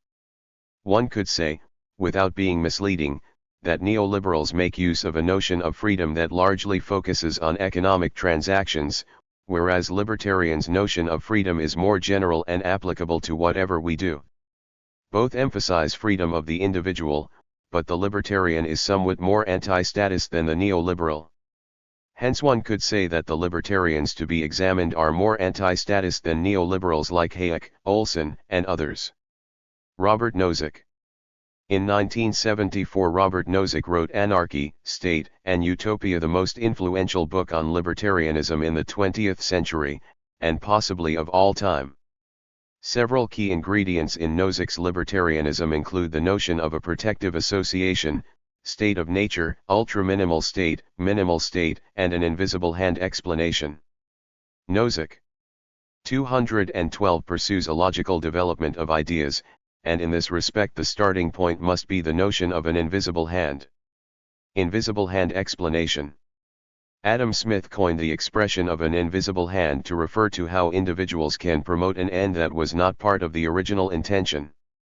Nozick believes that, if he can provide an invisible hand explanation for the existence of the state, he will have provided a fundamental explanation. A fundamental explanation is, for Nozick, one in which a realm is explained entirely by another realm. In the case of political ideology, this means explaining the political in terms of the non-political. He wishes to give a fundamental explanation for the existence of the state, and this he attempts to do using an invisible hand explanation. This explanation, as outlined below, is quite different from the explanation envisaged by Hobbes, Locke, and Rousseau, for whom the origin of the state is the social contract. The social contract, interestingly, does not provide an invisible hand explanation. Protective associations. Following Locke, Nozick makes use of the notion of a state of nature, a pre-political condition, in which inconveniences arise, including the invasion by some individuals of the rights of others. This leads to further problems, such as the bias involved in persons ascertaining the damage done to themselves when their rights are violated, feuds that develop through ongoing retaliation, and the inability of some to enforce their rights at all.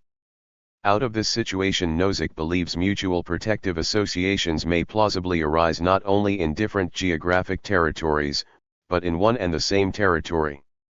Over time, the overlap of protective associations brings its own inconveniences and problems, and this is only resolved by the birth of a dominant protective association. But is this dominant group the equivalent of a state? Asks Nozick. Is it a minimal state?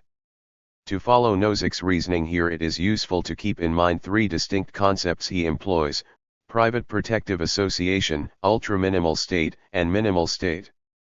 Is a private protective association a state? At first blush, the answer appears negative, and for two reasons. The private association lacks a monopoly of power in the enforcement of rights, and the private association does not protect all individuals in its geographic territory. The night watchman state of classical liberalism does not fail in either of these two ways. In the night watchman state, both those who have paid to be protected and those who have not paid to be protected receive protection from the state, which turns out to be the only protective agency. But what of a protective association? Is it a state?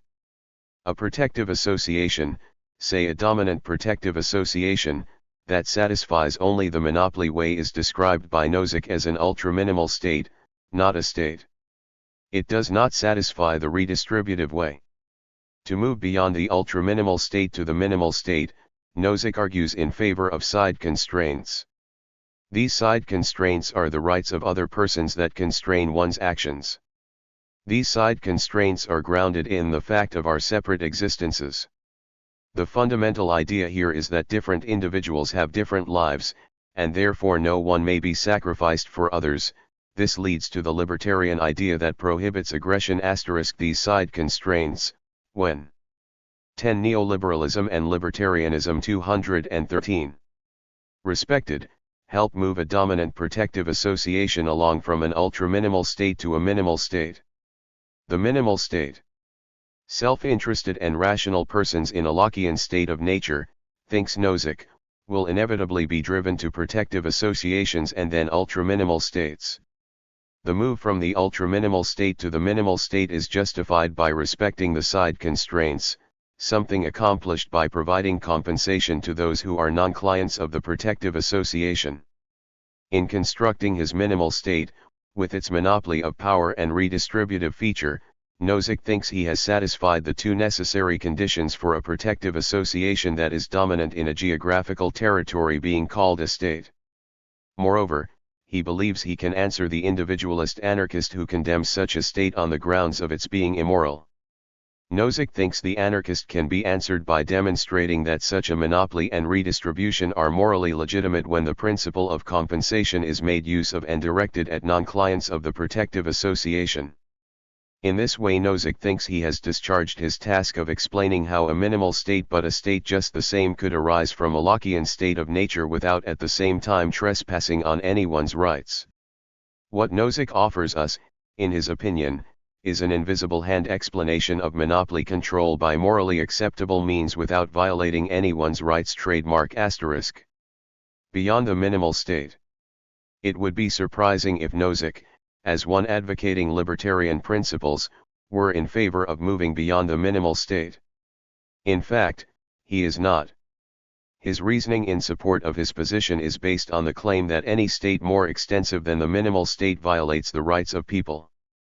Of particular interest in understanding Nozick in the matter of his opposition to a more extensive state is what he has to say about distributive justice. Distributive justice is, he thinks, too often mistakenly construed as patterned, and thereby allocates goods on the basis of such criteria as moral merit, needs, marginal product, effort, or some combination of these. This he finds morally unacceptable because, among other things, it separates production and distribution as two separate issues, when they are not. Nozick argues in favor of an alternative theory of distributive justice, the entitlement theory. Briefly, it claims the following: whoever makes something, having bought or contracted for the necessary resources used in the process, is entitled to it. If a person acquires something justly, he or she is entitled to it and entitled to transfer it accordingly. What Nozick presents is a historical entitlement theory, not a pattern theory, of distributive justice. Degree Once distributive justice is defined along historical lines in the spirit of the entitlement theory, the argument in defense of the minimalist state is more than made. This is Nozick's vindication of libertarianism, rights trump utilitarian considerations. The autonomy or separate existence of the individual is preserved. With this understanding of Nozick in mind, we can now turn our attention to another defense of contemporary libertarianism, but one grounded on contractarian considerations in a way that Nozick's account is not. 214. Jan Narveson. In a masterful way, Jan Narveson has presented a rigorous and highly reflective argument in favor of libertarianism. He does this by seeking to establish a position that will underwrite libertarianism, given that intuitionism and utilitarianism are rejected. This position he calls contractarianism, which aspires to generate moral principles for society solely from the non-moral values of individuals. This, Narveson considers, is the most important feature of contractarianism. Contractarianism. A word or two on what Narveson means by contractarianism is in order. Roughly, contractarianism is a theory asserting the following: principles of morality are, or should, direct every person's conduct in a manner that it is reasonable for all to accept. Morality, on this theory, turns out to be a set of demands to make everyone better off if they are met by everyone. Making use of the constrained maximization notion put forward by David Gautier, which states that one cooperates if and only if the other does as well, Narveson argues that problems normally associated with the prisoner's dilemma, which show that the rational thing for persons to do is not to cooperate, are overcome. Cooperation among like-minded individuals is in and non-cooperation is out. Morality, so framed, is not the result of a literal contract, thinks Narveson, rather, it is more like an artificial construct or rational convention. Narveson defends contractarianism on the grounds that no other view can serve the requirements, namely of providing reasons to everyone for accepting it, no matter what their personal values or philosophy of life may be. According to him, contractarianism offers a view that avoids the obfuscation of intuitionism, and avoids the difficulties of utilitarianism with its use of the Rawlsian veil of ignorance and the rather arbitrary principle that one person's utility should count the same as that of another. So contractarianism rules out intuitionism and does not serve as a foundation for utilitarianism. So far so good. In addition, Narveson says that contractarianism offers an intelligible account both of why it is rational to want a morality and of what, broadly speaking, the essentials of that morality must consist, namely, those general rules that are universally advantageous to rational agents. Intuitionism being abandoned and utilitarianism being rejected, contractarianism offers some hope in generating moral principles for societies out of the non-moral values of individuals. Narveson offers some trenchant criticisms of intuitionism and utilitarianism. Faced with these criticisms, Narveson is correct in saying that contractarianism is an attractive and plausible option. Rationality. In elaborating on contractarianism, Narveson speaks of rational agents and asks why it is rational for persons to want a morality. Early in the libertarian idea he indicates that he will operate for the most part with the everyday, intuitively manageable concept of rationality. The only refinement he provides to this understanding comes much later in his work when he distinguishes between interpretive rationality and reflective rationality.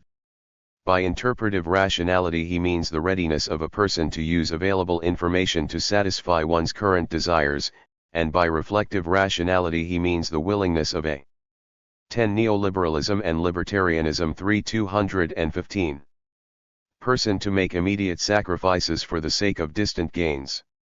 The contractarianism that Narveson develops encompasses both of these senses of the term. Elements in libertarianism. More clearly than most contemporary philosophers, Narveson has laid out the fundamental elements of libertarianism, which he treats as an ideology. These elements involve each person having personal resources and the negative right registered to use these resources, provided that she or he does not violate a similar right held by someone else. What this amounts to, when it is put more bluntly, is this: our sole basic duty is to refrain from utilizing the fundamental resources of others without their consent. Registered Narveson teases several implications out of his essentially moral assumptions. The absence of a fundamental general duty to provide others with such goods as the necessities of life, let alone some particular proportion of all the socially distributable goods there are. 2. The presence of a duty not to interfere with the operations of the market, so long as it is a truly free market. 3. A preference for voluntary social arrangements to involuntary ones. 4. A severe restriction on governments in what they may properly do. Degree. An air of negativity is tied to Narveson's view of libertarianism, as seen in the above, and this is confirmed by his statement to the effect that libertarianism has generally been identified with the claim that the fundamental moral rights of persons are exclusively negative. Contractarianism and libertarianism. Narveson is keen to establish a sound rational basis for libertarianism, which turns out to be, according to him, contractarianism. Hence he lays down as the subject of his present inquiry whether we could retrieve libertarian principles on a contractual rather than intuitive footing. Another way of representing Narveson's position is in terms of a bridge that allows us to reach a promised land safeguarded from the depredations of others and filled with opportunities for cooperation. The bridge in this case is contractarianism, and the promised land is libertarianism. Hence Narveson asks the question he later answers affirmatively: what prospect is there that the outcome of the widest possible general social contract will be essentially the libertarian principle?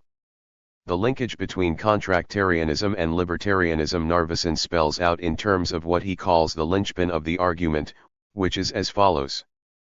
First, contractarianism is considered a voluntary undertaking, that is, each agrees, without coercion, to whatever is accepted in the outcome of this bargain, and, second, libertarianism maximizes individual freedom by considering each person's person as that person's own property. That is compatible with everyone else's having such rights. The trick in all of this is walking across the bridge from the first of these to the second, or as Narveson says, getting from Hobbes to Locke. Narveson aims to walk across this bridge by showing that the libertarian principle leads to Pareto dominance. In other words, the libertarian principle leads us to prohibit the use of force and fraud. 216.5. Leaving us free to pursue cooperative ventures in such a way that not only are persons not worse off, but everyone is better off than they would have been had the agent not existed. Degree under Narveson's scheme, the moral contract turns out to be a general purpose commitment for social life that rational agents are driven to accept. Moreover, it is a contract that, when actually implemented, turns out to be the incarnate version of libertarianism. According to Narveson, not only does this achieve Pareto superiority, but Pareto dominance in which each individual gets the best possible deal. Accordingly, thinks Narveson, we must argue not only that no one is worse off but that everyone is better off, and strikingly so. Rationality and libertarianism. The foregoing is a rough outline of Narveson's defense of libertarianism. However, he carries the discussion a bit further by maintaining that rational agents would want prima facie the libertarian principle, and that objections to this principle are more apparent than real. In what follows I shall address only the comments of Narveson that bear on the first of these claims. Narveson seems to argue in the following terms: the libertarian principle is justified if and only if the life of constraint is preferable to the life of predation. Put differently, Narveson seems to argue that the libertarian principle is justified if and only if the Lockean proviso of constraint is preferable to the Viking life of predation. Indeed, Narveson goes so far as to say that the Gothian constraint, which for all practical purposes is the same as the Lockean constraint, takes predatory collective action as the chief obstacle to libertarianism being universally accepted as the hallmark of justice. In other words, one is left with the impression that Narveson believes libertarianism is vindicated if it deals with the matter of collective action *degree. So what are the problems of collective action? Narveson is of the opinion that the vulnerability of human beings in the state of nature drives them in the direction of a life of morals. However, he believes that group depredations, or collective action of a predatory kind, are a horse of a different color. As he says in the case of groups, it is not easy to demonstrate that will always do better to be peaceable. And of course if they will not do better, then the libertarian position being one of constraint and cooperation will be invalidated *. This follows once one remembers that the libertarian principle is justified if and only if the life of constraint is preferable to the life of predation. If group depredations or ravages lead to a life that is non-peaceable yet preferable for those who so act, then libertarianism, as a general principle, is falsified. So Narveson is eager to counter the claim that this is a probable outcome. To this end he makes four claims. The military superiority of groups, such as nations, is impermanent owing to military technology that can be possessed by even smaller groups. 2. A predatory war will offer a higher return than peace only on the condition that a high value is placed on glory, but emphasis on glory at the expense of comfort, security, travel, the arts, and higher mathematics is unsustainable. 3. Gains from military predation will always be less than gains from peaceable trade. 4.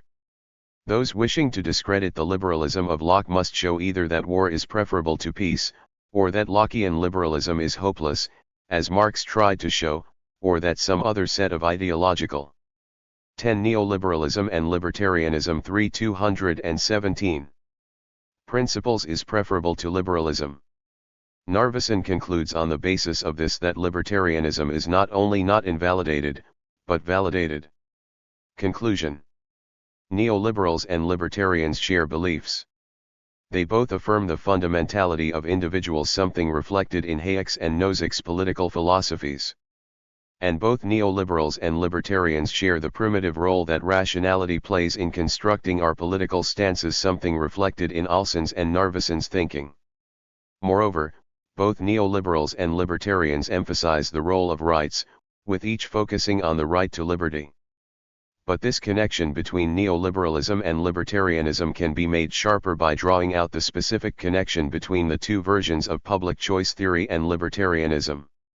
To this we now turn. It will be recalled that the invasion of political science by economists resulted in two different versions of public choice theory.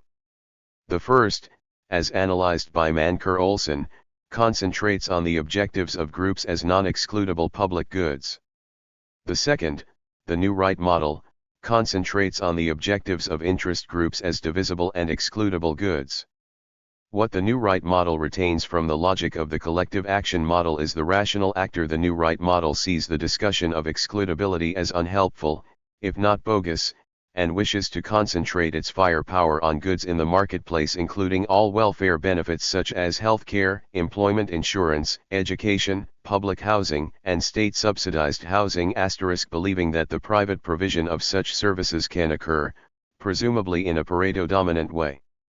Clearly, libertarianism as developed by Nozick and Narveson is directly connected with both of these versions of the public choice theory. It affirms the rational agent in constructing the dominant protective association or social contract, then uses this agent and either the invisible hand or contract to walk across the bridge to libertarianism, which affirms the principle of Pareto dominance as the principle of rational agents living life together. This principle, according to Narveson, offers the best prospect to the rational person. Degree Nozick adds to this by introducing the entitlement theory, which gives further definition to the direction this rationality should take. Both Nozick and Narveson believe libertarianism can be sustained when applied to the empirical policy arena of the market, redistribution, insurance schemes, freedom and information, and public space. It is evident that the libertarianism of Nozick and Narveson fits hand in glove with the two versions of the public choice theory. In the result, when the neoliberal ideas of not only the public choice advocates but also of Hayek are combined with those of libertarians such as Nozick and Narveson, one confronts an arresting political ideology. The line of argument pursued by neoliberals and libertarians is a mixture of rational and empirical considerations, largely viewed from a self-focused perspective. Each of these drills down deeply inside the notion of economics and the notion of rights, and extracts spore samples they proceed to analyze with great care and attention, both 218 rationally and empirically. To steal a phrase from Marx, which he uses in describing his own methodology, one could say of neoliberals and libertarians that they examine the minutiae of economics and rights that are of the same order as those dealt with in microscopic anatomy. The reasoning of neoliberals and libertarians is of a no-nonsense kind that aggressively pursues the logic of rationality to the limits of cost and benefit and does so without regard to values rooted in sentimentalism. In this disregard of sentimentalism, neoliberalism and libertarianism are at one with Marxism. Where the ideology of neoliberalism and libertarianism parts company with Marxism, and irreversibly so, is at the point where they begin with the postulate of the individual and Marxism begins with the postulate of the class. Neoliberalism and libertarianism argue their case from the perspective not of the community or class, but from the perspective of a self-absorbed individual. Rationality, for the ideology under study, gets its cadence from egoism. These are the considerations that set in motion the whole line of argument used by neoliberals and libertarians. Evaluation, the strengths of neoliberalism and libertarianism. 1. Both neoliberalism and libertarianism, in their rejection of utilitarianism and in their affirmation of rights-based ethics, offer a crispness and clarity often lacking in ends-based political ideologies.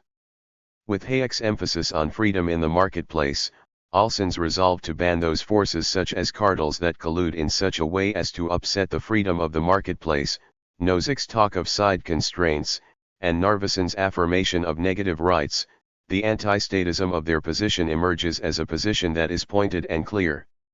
2. The invasion of politics by economists has brought a robustness to the subject matter of political science and political ideology that in other respects is lacking.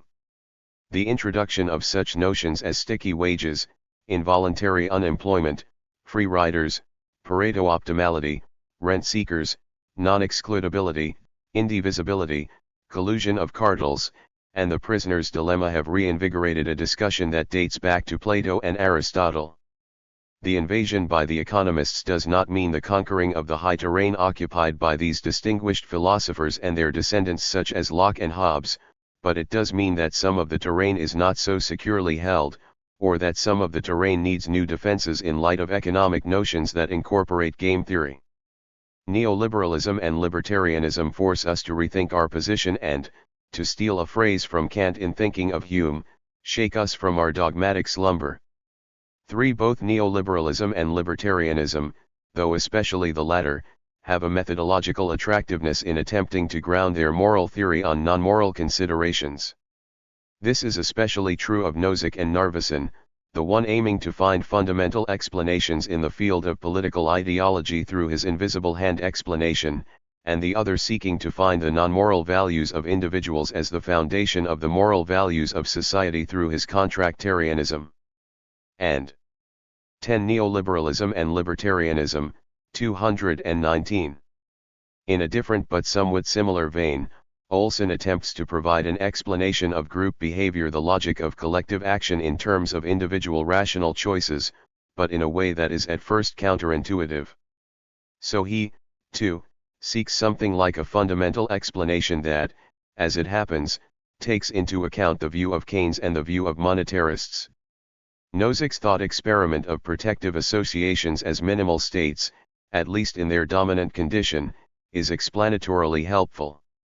It does seem that early humans, with their developing sense of rationality, must have stumbled along his historical path in some such way. So this is an explanatory point in favor of Nozick.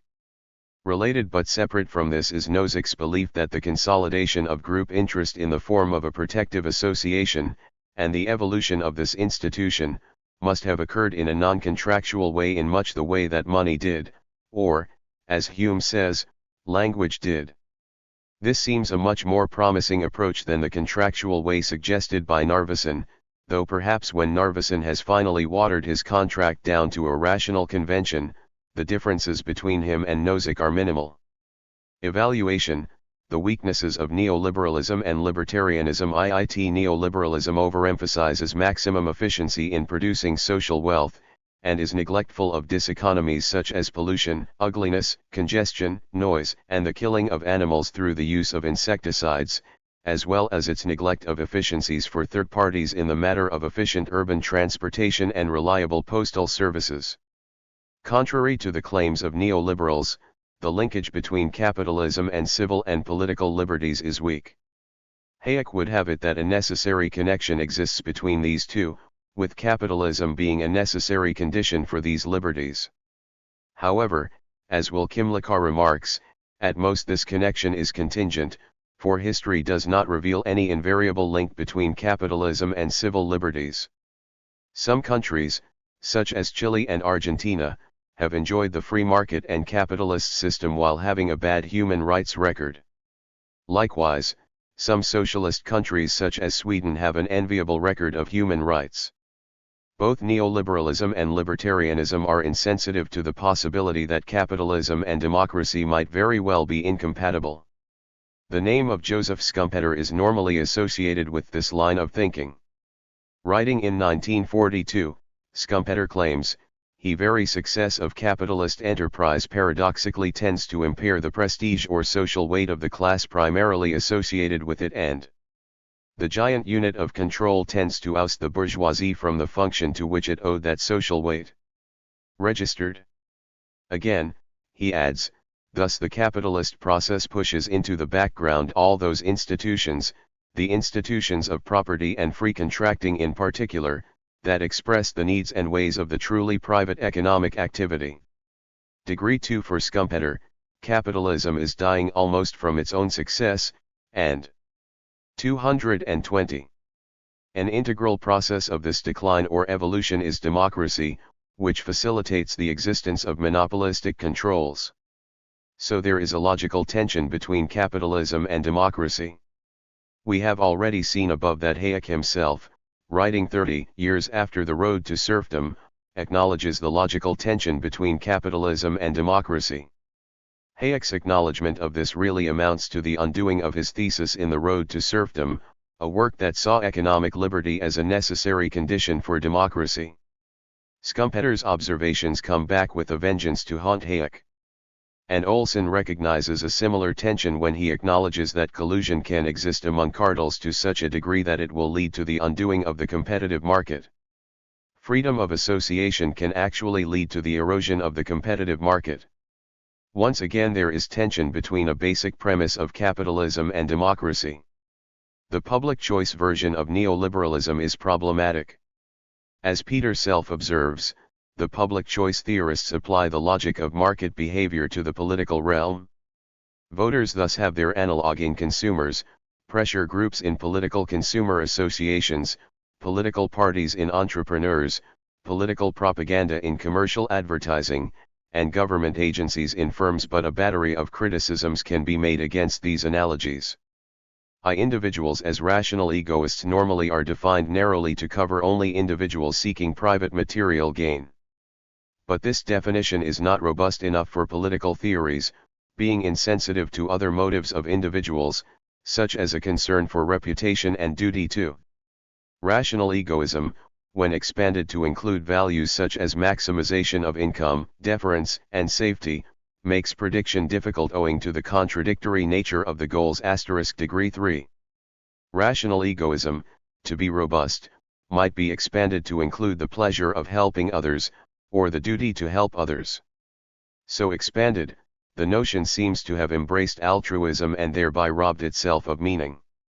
At the very least, rational egoism, so defined, is much transformed from its meaning in the context of the market, and most assuredly provides a poor foundation for prediction based on utility maximization. Indeed, one could add that the rationality of public choice theorists is much more limited in practice, and competes with motives of self-expression, civic duty, and group loyalty. 4.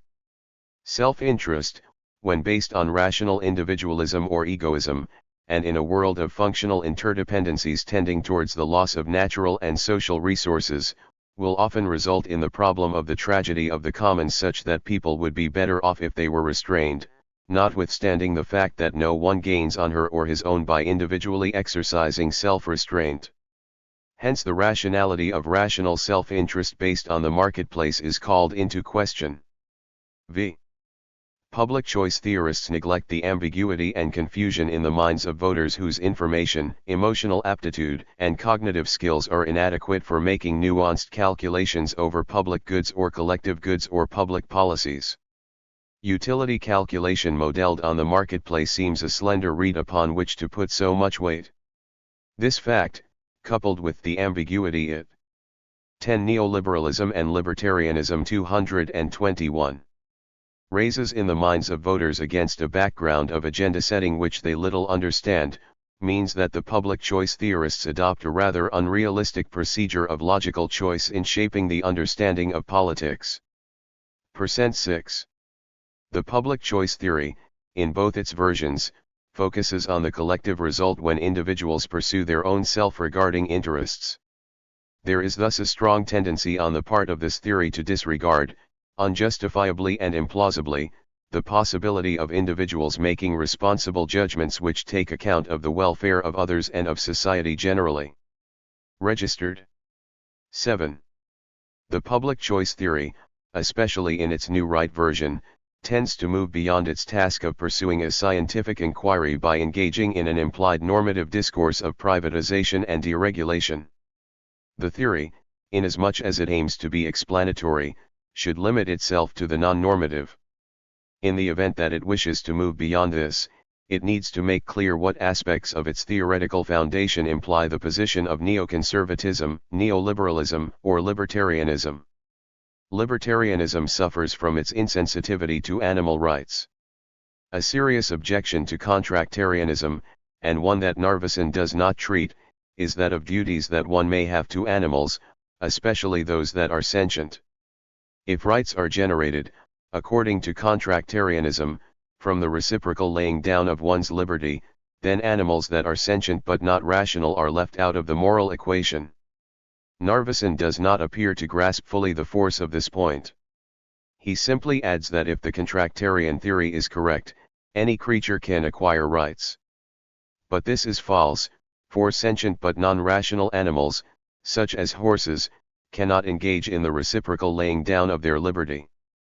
While Narveson does address the issue of infants and their vulnerability in this context, he does not completely grasp the problematic nature of sentient but non-rational animals. Infants can, in some analogical fashion, be said to have rights. They are close enough to persons in the fully developed sense to say that it is rational to extend charity in their direction. We can look forward, for instance, to the time when they extend their appreciation for having their potential recognized in the present. The same cannot be said for the animals hitherto described. They do not have the potential to enter into reciprocal agreements. And so they function as a serious objection to contractarianism and therefore to libertarianism, at least as developed by Narveson. Nozick's treatment of animals is somewhat different than Narveson's, at least he appears to wrestle with the issue more than does Narveson. Nozick does explicitly distance himself from the maxim utilitarianism for animals, Kantianism for humans. And he denies that the extra benefits people get from eating animals justify the practice. Notwithstanding these statements by Nozick, he does have a serious problem fitting animals into his side constraints for the simple reason that they do not play any rational role in the emergence of a protective association of persons. So, though Nozick has more to say about animals than Narveson, neither of them says enough to allow for what would seem to be intuitively a morally defensible role in the context of the state.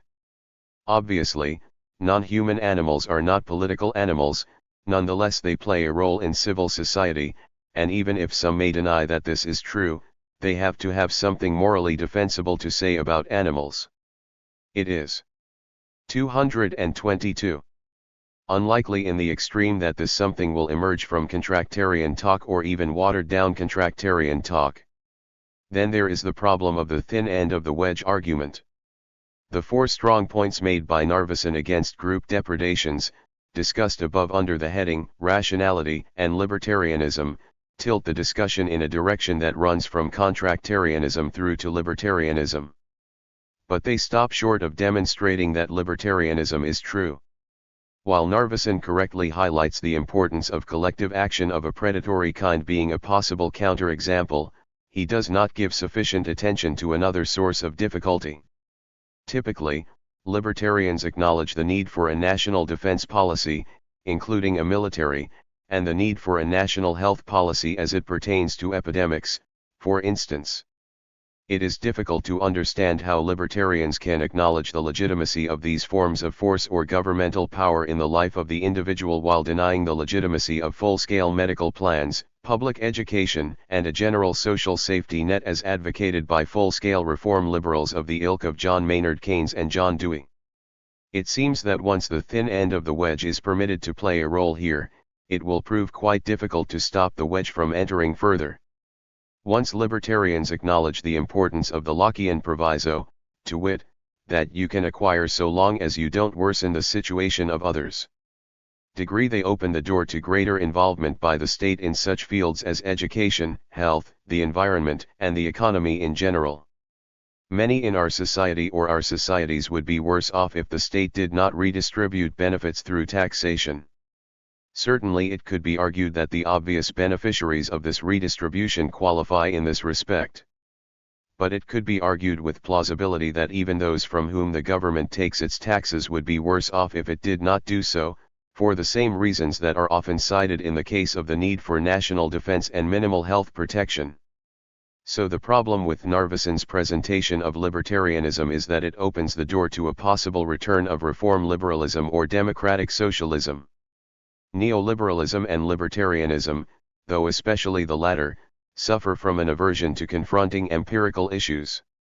One is left with the lingering impression that, notwithstanding the subtlety of neoliberalism as found in the public choice theory and in libertarianism as articulated by Nozick and Narveson, many of the crucial issues affecting its motivation, if not its truth, remain empirical in nature. This is a point made with unavoidable bluntness by McCullough when he says that today's divide between the political right and left turns on several essentially empirical questions and not on appeals to libertarian principles of self-ownership or property rights. The empirical issues, recognized by many registered asterisk but especially by McCullough, include the following. Is poverty a function of misfortune or bad choices? 2. Has the welfare state facilitated the escape from poverty or created a culture of welfare dependency?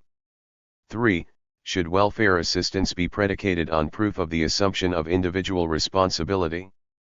4. Does the state have the capacity to remedy serious social problems like poverty?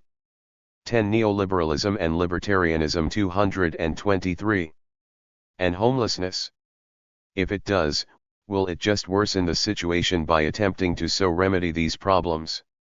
These questions suggest a promising direction in which to carry the research program initiated by public choice theorists such as Mancur Olson.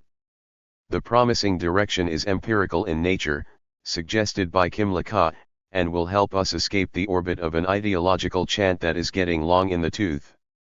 Here I'm thinking of neoliberalism in its various guises when it is presented evangelically in the absence of hard evidence. Degree. The shortcomings of neoliberalism and libertarianism become apparent when considerations of the need to enter the empirical domain more energetically are combined with considerations of the deep concerns about the narrowing of rationalism to self-interest in public choice theory and deep concerns about the libertarian and public choice neglect of the impact of externalities involved in any economic transaction. The invasion of economic ideas into the field of political science has not resulted in a final victory for the forces of economics. Much work in the field must be done before a final assessment can be made. At least the version of libertarianism provided by Nozick, which embraces openly the entitlement theory of property and holdings, needs to be challenged. While it is no doubt an exaggeration to claim with Proudhon that property is theft, it seems no less a distortion to subscribe to the claim that the entitlement theory is morally correct or sustainable. There are two distinct points to be made against entitlement theory. First, the appropriation of unheld things, in the case of land, may not leave enough as good land for others, contra Locke. This can result in the marginalization of those left out of the enclosure system that develops, too often resulting in what the Aborigines of Australia call terra nullius. Nozick tries to guard against this criticism by admitting into his theory of justice in acquisitions the Lockean proviso, a process normally giving rise to a permanent bequeathable property right in a previously unknown thing will not do so if the position of others no longer at liberty to use the thing is thereby worsened. But even with this proviso, it is difficult to see how the entitlement theory could possibly be administered in such a way that it would result in a fair distribution of goods. It would seem that epistemological quarrels would result concerning the worsening or non-worsening of someone's position, so that no one could say with reasonable certainty whether the Lockean proviso had been complied with. When seen through administrative eyes, the neatness and tidiness of the entitlement theory begins to vanish. Second, the entitlement theory does not take into consideration the Machiavellian notion of fortuna. Lady Luck can smile on someone so that successive crops are bumper crops, but just as readily she can cast a dark spell across your land and these same crops can be consumed by locusts or destroyed by hail. Such is the nature of the world in which we live. When you win, you often win big; when you lose, you just as often lose big. And there is no holding you back on the one hand and there is no redeeming you on the other. It seems that only a callous society would, in the spirit of entitlement theory, attribute this just to the luck of the draw and have no interest in having the state provide relief for those who suffer. 224. 10. I. Neoliberalism, which trumpets minimalism, is the driving force behind international trade treaties such as NAFTA and the TPP. These treaties have the effect of interfering with individual choices, such as the choice to preserve one's own culture. In the result, the minimalism of neoliberalism turns out be more apparent than real. Neoliberalism has hung around its neck the global economic crisis, a crisis deeply rooted in deregulation and privatization, two pillars of neoliberal thinking. Deregulation, in particular, has led to some of the serious problems associated with the present financial crisis, including hedge funds, derivatives, and two instruments: the mortgage-backed security and the asset-backed security. Financial capitalism, in the spirit of neoliberalism, took upon itself a multiple gamble, lax oversight of the U.S. financial sector, using massive amounts of debts and leverage, creating a housing and mortgage credit bubble, magnifying several-fold the U.S. credit market debt, and engaging in incompetence and quantitative negligence. These results show unmistakably the indefensibility of minimal regulatory schemes in the public domain and in the banking and investment worlds. To this extent, neoliberalism and, very likely, libertarianism show themselves in an extremely dubious light. Finally, with respect to Narveson's position, especially as found in point under rationality and libertarianism discussed above, one can say that radicalized religious zealots of any faith may be prepared to seek glory at the expense of comfort, security, travel, the arts, and higher mathematics. Such individuals may see this as a rational course of action, especially with their belief in an afterlife. And with respect to his position under point, military predation will undoubtedly be seen as a rational strategy for the corporate elite at the heart of the military-industrial complex. Each of these examples is problematic for Narveson's libertarianism. Feminism. Learning objectives * to gain an understanding of the history of feminism. Sent to recognize two main ethical theories in feminism, an ethic of care and an ethic of justice. To appreciate the non-Anglo dimension of feminism as found in French, Dutch/Somali, and German writers. To understand the logical connections between feminism and environmentalism and between feminism and its opposition to religious fundamentalism. Sent to recognize a sustained high level of innovative thinking in all forms of feminism. Though considered by many to be a modern movement, feminism has ancient roots. Indeed, these roots can be traced back to Plato and the view he expresses in the Republic that women should form part of the guardian or ruling class.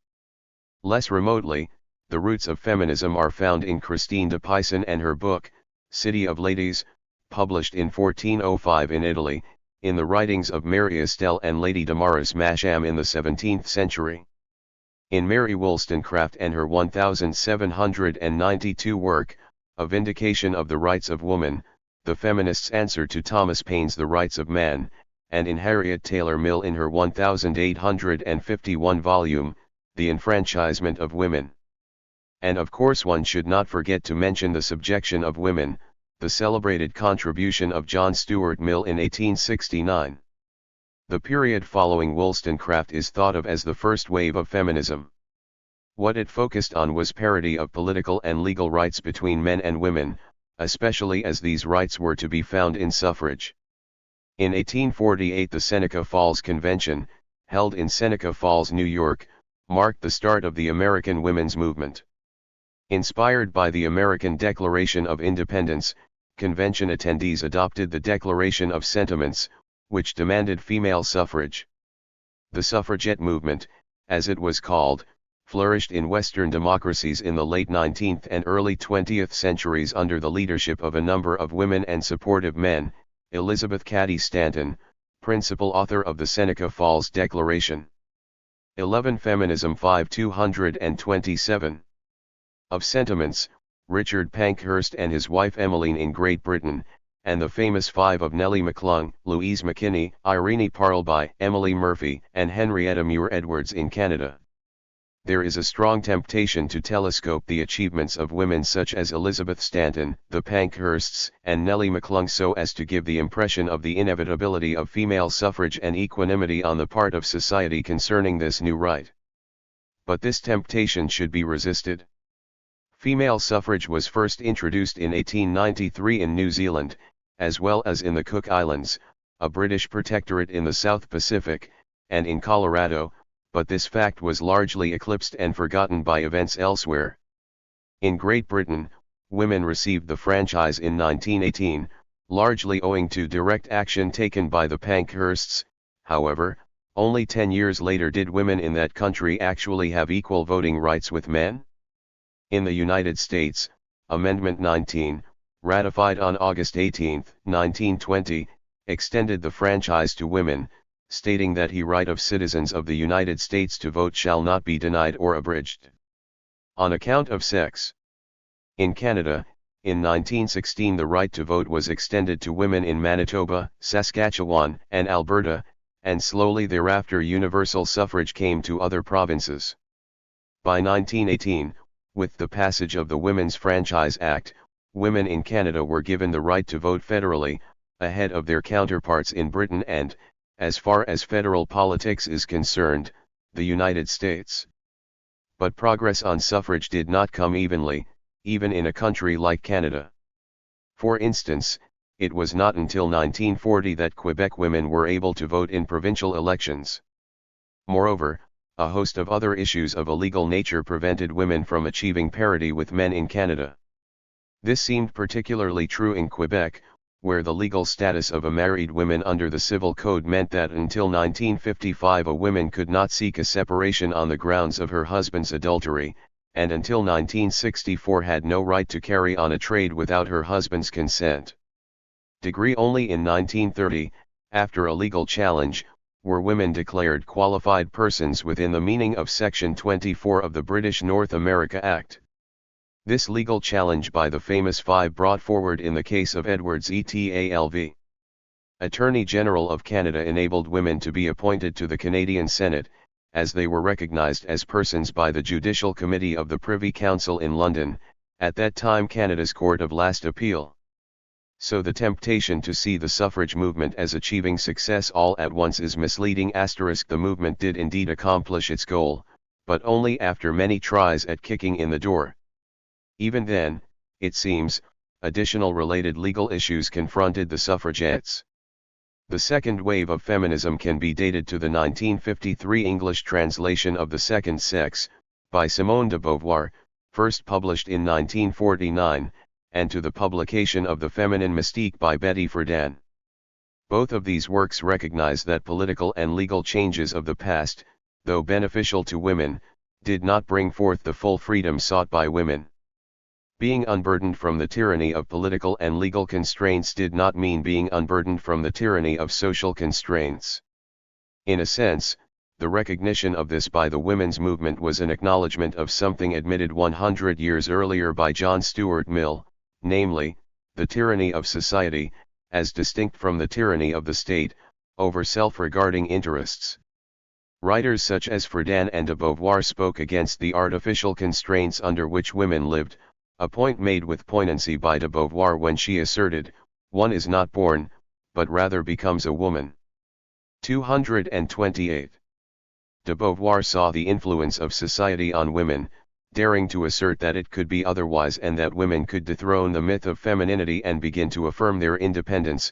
There was no essence of womanhood to which women must conform. With less poignancy, but perhaps with more practicality, Betty Friedan spoke of the influence society had on women in terms of the problem with no name. The effect of this second wave of feminism was to open the door to a deeper assessment of women. Following on the heels of de Beauvoir and Friedan were figures like Kate Millett, who wrote Sexual Politics, Germaine Greer, who wrote The Female Eunuch, and then many others. These figures wrote on various topics, but ones that stand out are I-domination and patriarchy, 2. The distinction between gender and sex, 3. The difference between the public and private worlds. 4. An ethic of care, why the political role of the family, 6. Need and dependency, 7. Justice in the family, 8. Experience as interpreted by women, 9. Feminism and ecological thinking, Women and subordination in religions, 11. Sexual equality, 12. Sexual assault law, and 13. Sexism in political theory. The ensuing discussion will not address all of these topics. Nor will it attempt to pigeonhole various feminists into categories like liberal, socialist, radical, and postmodern. Instead, a select group of feminists will be examined on the basis of their clarity of thought and originality. This group comprises Alice Schwarzer, Luce Irigaray, Carol Gilligan, Susan Oken, Martha Nussbaum, Val Plumwood, Nell Noddings, and Ayaan Hirsi Ali. The intent here is to give a sample of opinions that exist among feminists on these various topics without presuming to deal with any topic or perspective in a complete way. Feminism as an ideology is simply too varied to permit such an undertaking. Worth bearing in mind in the ensuing discussion is the self-evident fact that feminism is a current and evolving ideology that shows its relevance in multiple areas of global politics.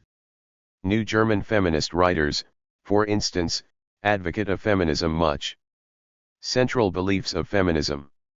Human nature is androgynous. Equality as an ideal is gender neutral. Justice is rooted in equality, including gender equality. The end of government is fulfillment of human beings, something that can only be accomplished through gender inclusiveness. 11 Feminism 229. Less interested in an evaluation of male-dominated society and much more interested in assisting women to deal with their sexuality and everyday lives? And in the past 2 years, rapes that resulted in the death of victims have produced a spontaneous backlash by women, with thousands of women protesting inaction by the state in protecting women, first in India, and most recently in Turkey, where women have demanded the death penalty for the perpetrators. More recently, the vicious killing of an Afghan woman by a Kabul mob of men has renewed calls for authorities to ensure women's rights to equality and to protect them from violence. On March 19, 2015, men in Kabul beat a female religious scholar to death and then threw her body off a roof before running over it with a car and then setting the body on fire. This resulted in a huge outcry among the public and the carrying of her body by women activists who went against the tradition of men-only pallbearers.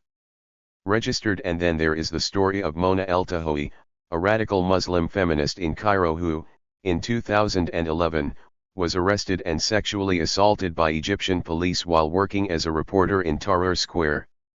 Subsequently, while she was in jail, her right arm and left hand were broken.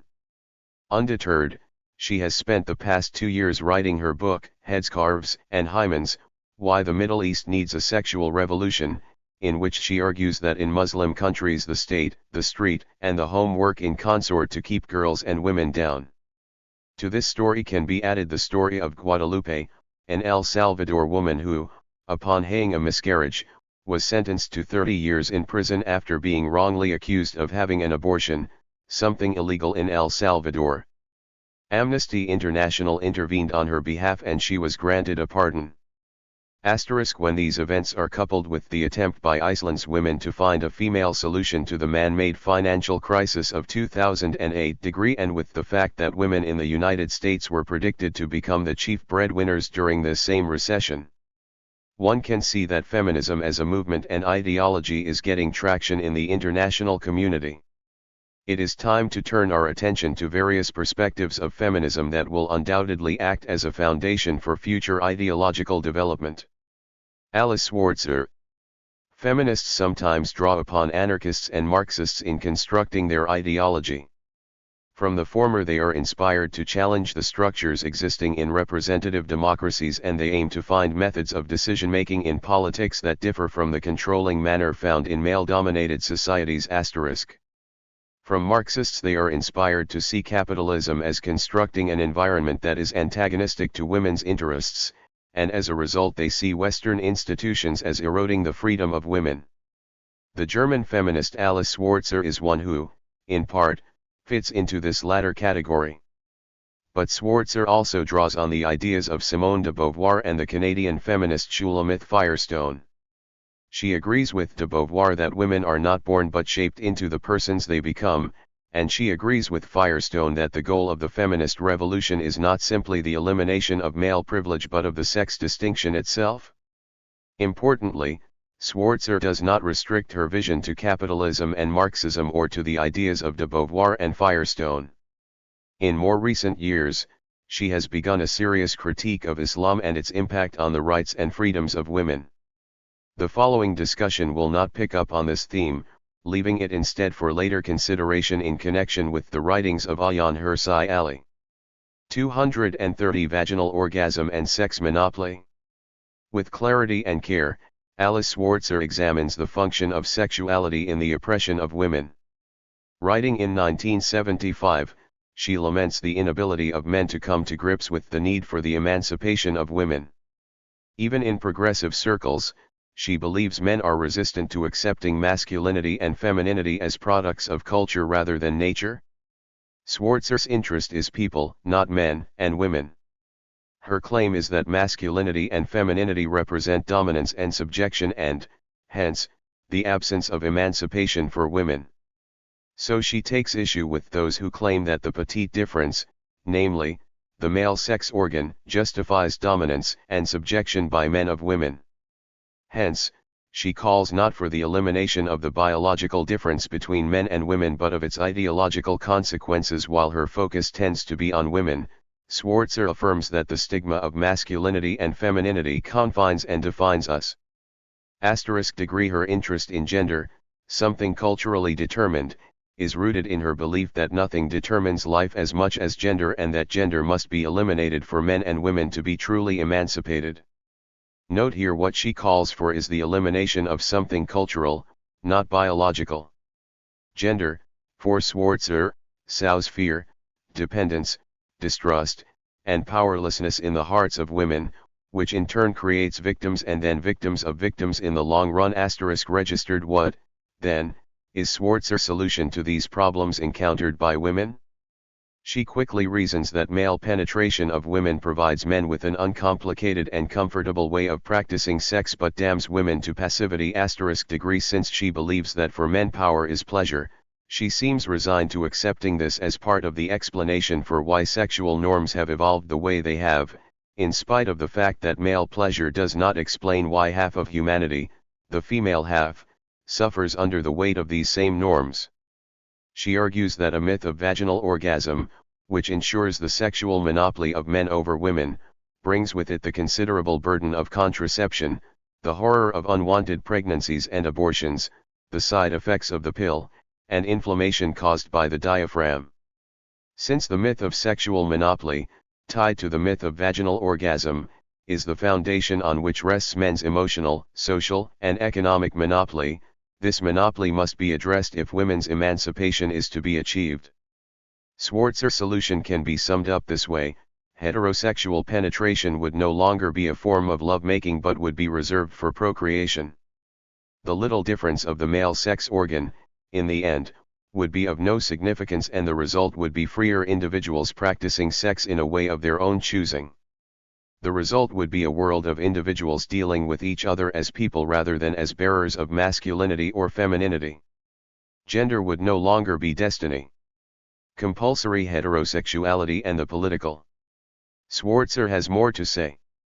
She asserts that male sexual monopoly is predicated not only on the myth of vaginal orgasm, but also on the myth or dogma of heterosexuality.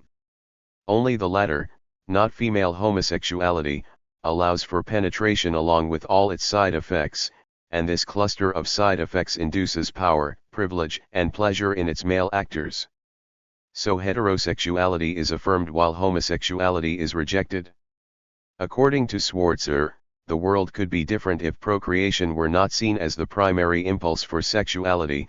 In such a case, homosexuality, heterosexuality, and sex with oneself would be taken as 11 Feminism 3-231. Behavior compatible with the free development of the individual. Echoing some of the words of Shulamith Firestone, Schwarzer goes on to say heterosexuality is political, people are first and foremost people and only secondarily male and female. The latter is the heart of gender and as such is simply a cultural product that privileges heterosexuality. Luce Irigaray. Standing in the tradition of psychoanalysis and steeped in the tradition of Plato, Aristotle, Kant, Hegel, and Derrida, the French writer Luce Irigaray attempts to expose the foundations of patriarchy and in particular to show it at work in what has traditionally been taken to be the high discourse of universality and reason, philosophy.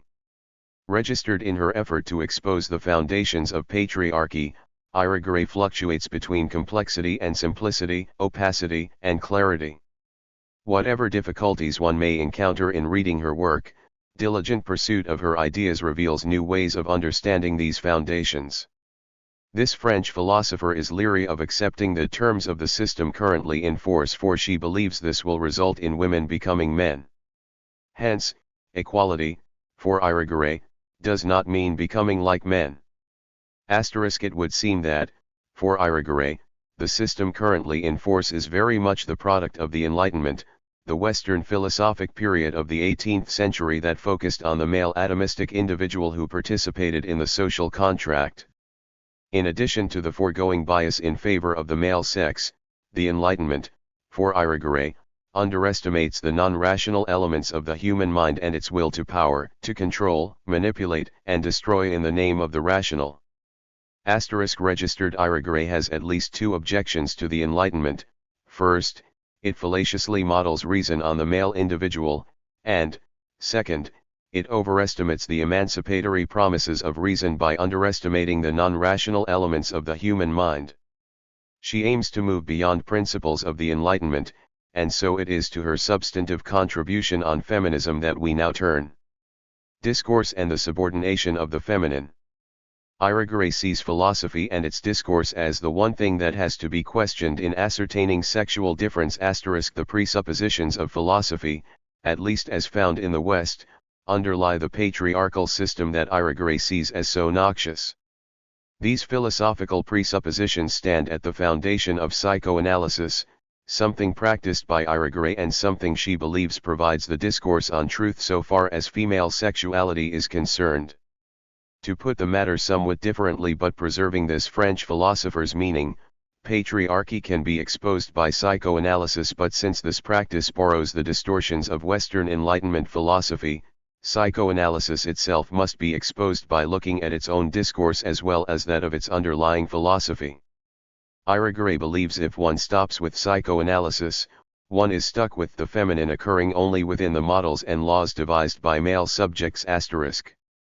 Thus, we are left with no difference but only sameness between men and women. Irigaray, on the other hand, is resolute about affirming the difference between men and women. She wishes to secure a place for the feminine within sexual difference.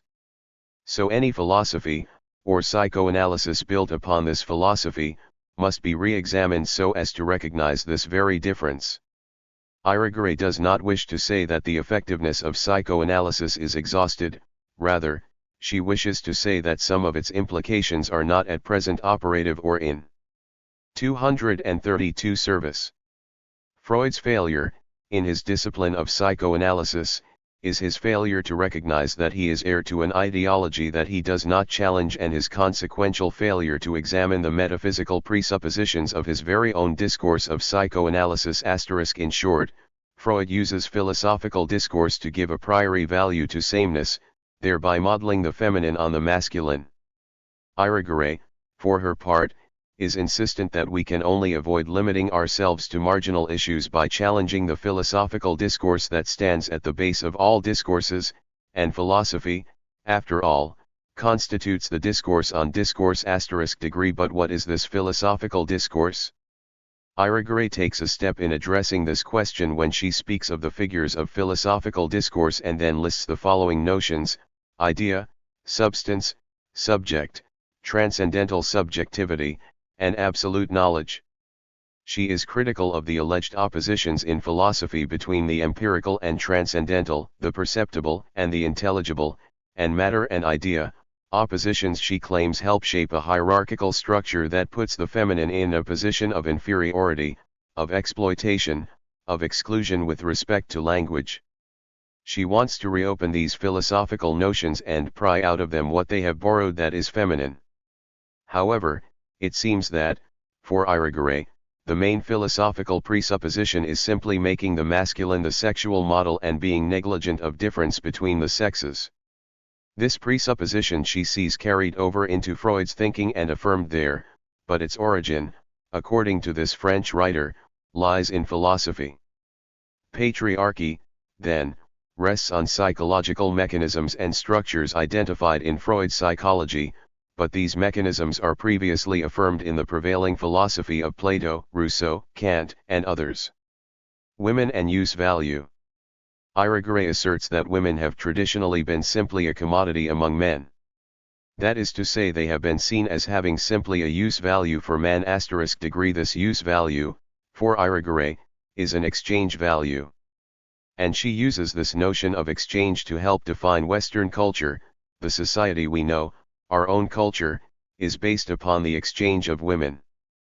But the system of exchange that we speak of here is that found in patriarchal societies, and in these societies the production of women is always referred back to men. For Irigaray, this amounts to a social life or culture that depends upon a monopoly of homosexuality. In this monopoly, the circulation of women among men establishes the way society operates. The presuppositions of this society include the following: man's appropriation of nature, the transformation of nature according to criteria defined by men, the reduction of material qualities to man's practical activity, equality of women only among themselves, and the establishment of women as objects in a world of men. According to Irigaray, homosexuality is required for the socio-cultural order. Any transcendence of this patriarchal socio-cultural structure requires a re-examination of the philosophical foundations on which it rests. Irigaray thinks that the phallomorphism of present patriarchal societies must be re-examined in light of the substructural philosophical discourse that prevents women from discovering woman. Carol Gilligan. In 1982, the American psychologist and theorist Carol Gilligan published In a Different Voice, and it became known as the Little Book That Started a Revolution. 11 Feminism 3233. Translated into 17 different languages, Gilligan's book centered on an alternative to an ethic rooted in justice and replaced it with an ethic rooted in care. This is the principal notion discussed below. An ethic of care. It is largely owing to Carol Gilligan that an interest has been awakened in the moral reasoning of women as distinct from the moral reasoning of men. According to her, women develop an ethic of care, a morality of care and responsibility, whereas men develop an ethic of rights. In Gilligan's own words, the morality of rights is predicated on equality and centered on the understanding of fairness, while the ethic of responsibility relies on the concept of equity, the recognition of differences in need. This morality of care, it is claimed, differs from the morality of justice in 3 ways. It turns on different moral concepts, responsibility and relations, rather than rights and rules. It ties itself to the concrete rather than to the formal and abstract, and it is equivalent to an activity rather than to a set of principles. In addition, Gilligan criticizes the theory of development of moral judgment advanced by Lawrence Kohlberg. According to Kohlberg's moral theory, moral understanding is the basis for the motive to act morally **. Moreover, moral understanding, on which motivation rests, undergoes development in 6 stages. These 6 stages move from the simple to the complex through a process of integration, differentiation, and conflict resolution. Higher stages of moral reasoning, in this theory, enable the person to resolve moral conflicts more adequately than lower stages. Finally, in Kohlberg's theory, the higher stages are Kantian in nature, and are characterized by universality and principle judgment. Registered as indicated above, Gilligan takes issue with Kohlberg's theory on the grounds that it does not get to the heart of the moral reasoning in women. Thus, in dissecting the responses of a male subject in Kohlberg's study and comparing them with the responses of a female subject in her own study, Gilligan says, thus while Kohlberg's subject worries about people interfering with each other's rights, this woman worries about the possibility of omission, of you're not helping others when you could help them. In Gilligan's words, Kohlberg's male subject identifies morality and justice, whereas the female in Gilligan's study identifies morality with having a very strong sense of being responsible in the world. According to Gilligan, it follows that the Kantian model and Kohlberg's account are to be rejected. In place of the latter, she proposes a morality of care, i.e., an ability to find an equilibrium between connectedness and empathy on the one hand and the feeling of being an autonomous self on the other. It should be noted that Gilligan believes these two modes of moral reasoning, these two voices, are fundamentally incompatible. The two voices to which Gilligan refers are captured by the expressions justice and care and relationship. Kohlberg's subject identifies morality with justice, while Gilligan's subject identifies it with care and relationships. The former defines himself by the Kantian golden rule, while the latter defines in a context of human relationships but also judges in terms of ability to care. It is evident that Gilligan's position becomes more sharply defined a few years after the publication of In a Different Voice. Writing in 1986, she claims there are two moral predispositions, one towards justice and one towards care, and that they arise from the human experience of inequality. 234 and attachment found in the relation between child and parent. Moreover, these two predispositions are the foundations for two forms of responsibility, one a commitment to obligations, the other a responsiveness to relationships. Whether an ethic of care is truly distinct from an ethic of justice is something to which we shall return in the evaluation.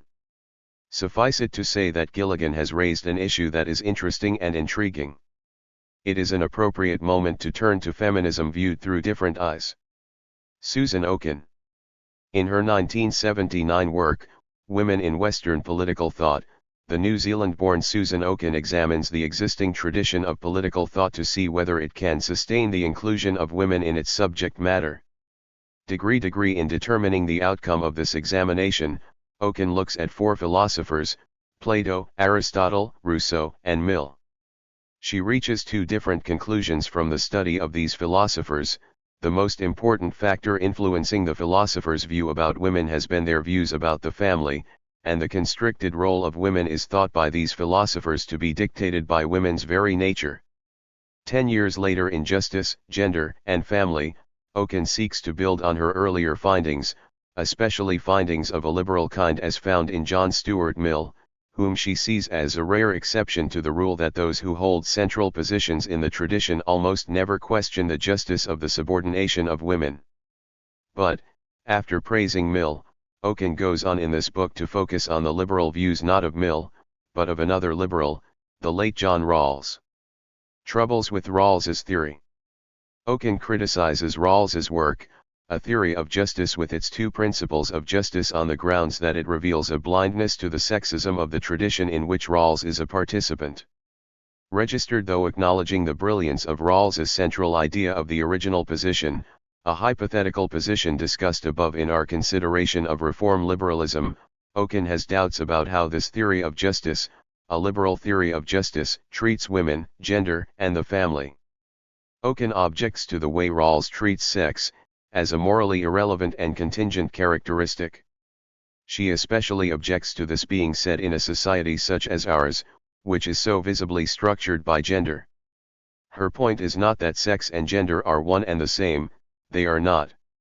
Rather, given the unjustifiable role that gender plays in our society, it is incumbent on any theory of justice to pay attention to sex as a morally relevant and essential characteristic. Okin's criticism of Rawls's view of gender is really rooted in what he says about the family. Okin believes that in Rawls's theory, the family is barely visible, and that the theory fails to subject the family to the aforementioned principles of justice.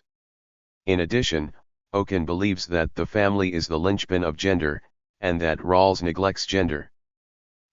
Given that, in Okin's opinion, Rawls treats the family superficially, it is not surprising that she is less than impressed with his few or non-existent comments on gender. 11 Feminism 5 Copyright 6235.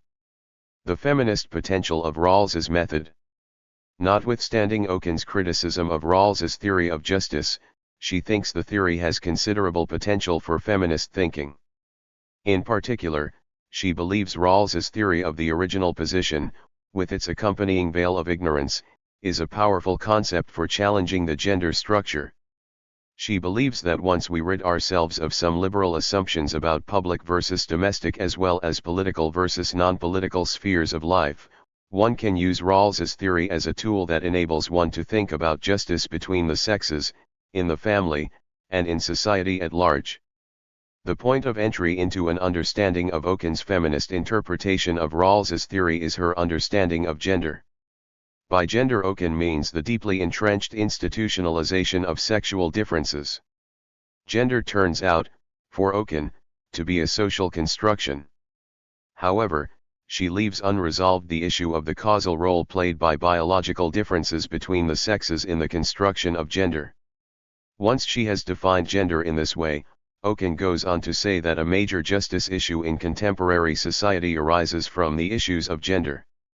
These issues of public policy that surface in a patriarchal society include sex discrimination, sexual harassment, abortion, pregnancy in the workplace, parental leave, childcare, and surrogate mothering. Gender thus becomes a matter of considerable importance in contemporary society because it involves, in very deep way, issues of justice. Because Oken believes that the family is the linchpin of the gender structure, it is not surprising that she would place an emphasis on the family in her attempt to construct a Rawlsian-inspired theory of justice that aims to build a society without gender. Oken is of the firm belief that the removal of gender from the family would mean the end of many injustices to women and children, and would make the family a much better place for children to develop a sense of justice. With an end to moving away from gender, from this social construction and its accompanying injustices, Oken says that public policies and laws should assume no social differentiation of the sexes. Such public policies would remove injustices, and result in shared parental responsibility for childcare, major changes in the workplace for the purpose of helping families, and the elimination of gender-structured marriages. Registered, the traditional family is not benign because it is riddled with inequality and discrimination rooted in gender. Since a just future is a future without gender, registered, the humanistic family needs to rid itself of the social construction called gender. In summation, Oken's theory of what one could call humanistic justice would result in increased justice for women and children to the benefit of all society. Oken believes that, whatever the long-term costs of moving in the direction of a genderless society, the long-term benefits would outweigh them, keeping in mind that the family is the most intimate social grouping and that it is the institution in which justice is first learned. Martha Nussbaum. In her presidential address to the Central Division of the American Philosophical Association in 2000, Martha Nussbaum spoke on the subject of feminism and liberalism. Registered 2. While criticizing the liberalism of Rawls and Kant, she goes on to endorse an Aristotelian liberalism that focuses on a definable list of capacities. The two central themes of her address are discussed below. 236.5. Need and dependency. According to Nussbaum, a central fact for feminism is human need and dependency, a fact she believes is not easily accommodated under the umbrella of the social contract theory. Locke, Kant, David Gautier, and Rawls have all presented their liberalism in the context of this same contractarian tradition, and because of this she thinks that any defensible liberalism must be revised to offer an account of political justice registered rather than pursue a political conception of the person that is Kantian in flavor. Nussbaum recommends pursuing an Aristotelian political conception of the person. Morality, she thinks, has the obligation to provide for human neediness and dependency, especially in nonage and dotage, but also when physical or mental misfortune strikes at other times in our lives. The Kantian conception of morality fails in this regard because it is based on the idea of humans being split into rational persons and animal dwellers. It therefore obscures the fact that the dignity of humans simply is the dignity of a certain kind of animal, wrongly denies that animals have a dignity, creates the illusion among humans of self-sufficiency, and creates the illusion of atemporality among humans. Crucial here to understanding Nussbaum is her protest against the Kantian conception on the grounds that it obscures the neediness and dependency that humans have in relation to others, especially when young or old, but at other times as well. Since Nussbaum does not think social contracts constructed on rational considerations undertaken in the original position are sensitive to neediness and dependency, she aims to provide a non-contractarian view that is liberal in spirit and sensitive to these aspects. Her proposed view is Aristotelian, but what is this view? Her guiding Aristotelian conception of the human being sees the person as both capable and needy. Central human capabilities are, she thinks, in a liberal scheme, to be nourished by institutions so that all citizens are given an opportunity to develop the full range of human powers. Among these capabilities she lists the following: bodily health, bodily integrity, senses, imagination and thought, emotions, practical reason, affiliation, other species, play, control over one's environment, and material registered degree. But this says nothing about the needy part of the conception that Nussbaum is constructing here. It seems her answer to neediness is provided in the following: all persons deserve support for a wide range of capabilities, presumably because citizens have needs for a wide range of capabilities. Registered asterisk. So the needs and capabilities go together. Hence the basic structure of society has to be built around institutions that positively influence a person's life chances from the start, and this is done by satisfying the needs for cultivating one's capabilities. What marks off Nussbaum's Aristotelian approach from the Kantian or Rawlsian approach to justice and social institutions is that it draws particular attention to dependence in our society, including that of the young and old as well as those who suffer various physical or mental challenges. There is little room for such individuals or for animals in a social contractarian philosophy, but there is room for these in Nussbaum's caregiving and care-receiving system of social justice. Justice in the family. When it comes to commenting on women's equality, Nussbaum says that in this matter the most difficult problem for a liberal theory is that of the family. From her perspective, the family is one of the most significant areas in which people pursue their conception of 11 Feminism 237. The good, suggesting in liberal theory that those who constitute a family should be given considerable freedom to do as they please. Offsetting this is, of course, the fact that the family is a non-voluntary social institution in which occur some of the most egregious acts of sex-based violence, humiliation, denial of equal opportunity, and sex hierarchy. Unlike Rawls, Nussbaum sees the family as very much a creation of state action, and heavily influenced by law in a way that is deeper than the influence of law on other associations registered. But though the family is, from her perspective, a creation of the state, she believes there are some legal limits to state intervention in the family, and they include various liberties and rights of persons. Examples of such rights and liberties are associative liberties, as well as the right to be free from unwanted search and seizure *. Otherwise, state involvement in the family should be framed by those public policies that can best promote the human capabilities inside the family. The family, in her terms, has no special status as a natural entity or mystical entity to block state action in this regard. Distancing herself from Rawls's approach to the family, she says informatively and categorically, "In my approach, at the basic level we have only the capabilities to consider, and we may consider any institutional grouping that will promote them." Registered. And again, as if to emphasize her position, "In my approach, the central capabilities always supply a compelling interest for purposes of government action." She is clearly not as deferential to the autonomy of the family as either Kant or Rawls. Her non-contractarian view of justice turns out to be one of caring for others by keeping a vigilant eye on institutional roadblocks or practices that might impede the cultivation of capabilities. Hence she is quite prepared to have the state intervene in the name of caring justice to prevent those practices in the family that, for example, disfigure the lives of girls and women. Therefore, as we shall later see, Nussbaum would have little difficulty in supporting the line of argument pursued by Hirsi Ali in Muslim communities concerning Muslim women and girls. Val Plumwood.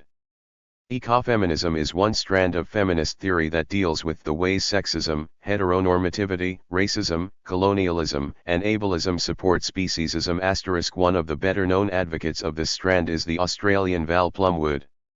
What she has emphasized in her writings is the link between women's oppression and the domination of nature, thereby tying together sexism and speciesism.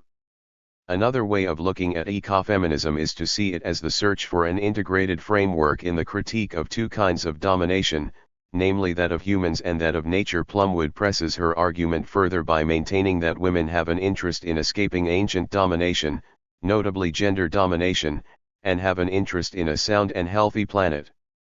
But then she adds, gender is a major part of the problem that needs to be addressed to have a different human relationship to the earth. In developing her position, Plumwood addresses an array of topics, including dualism, Plato and the philosophy of death, Descartes and the dream of power, mechanism and the mind/nature dualism, rationalism and the ethical approach, and, finally, deep ecology and the denial of difference. In what follows, only the last two topics and related themes will be discussed. First to be discussed is Plumwood's view of mainstream environmental ethics, which focuses on the Kantian approach to ethics and is grounded in rationality and reason. Second to be discussed is Plumwood's view of deep ecology and denial of difference.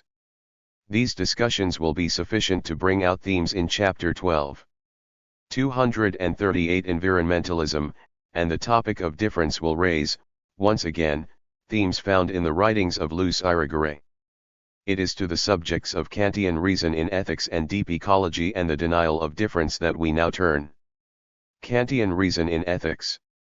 Plumwood wishes to move environmental ethics in the direction of biocentrism, and this she thinks is best done by developing an ethic of care, in the spirit of Carol Gilligan, and then grounding this ethic of care in virtue ethics that favors people doing what they want to do rather than what they are constrained to do by duty.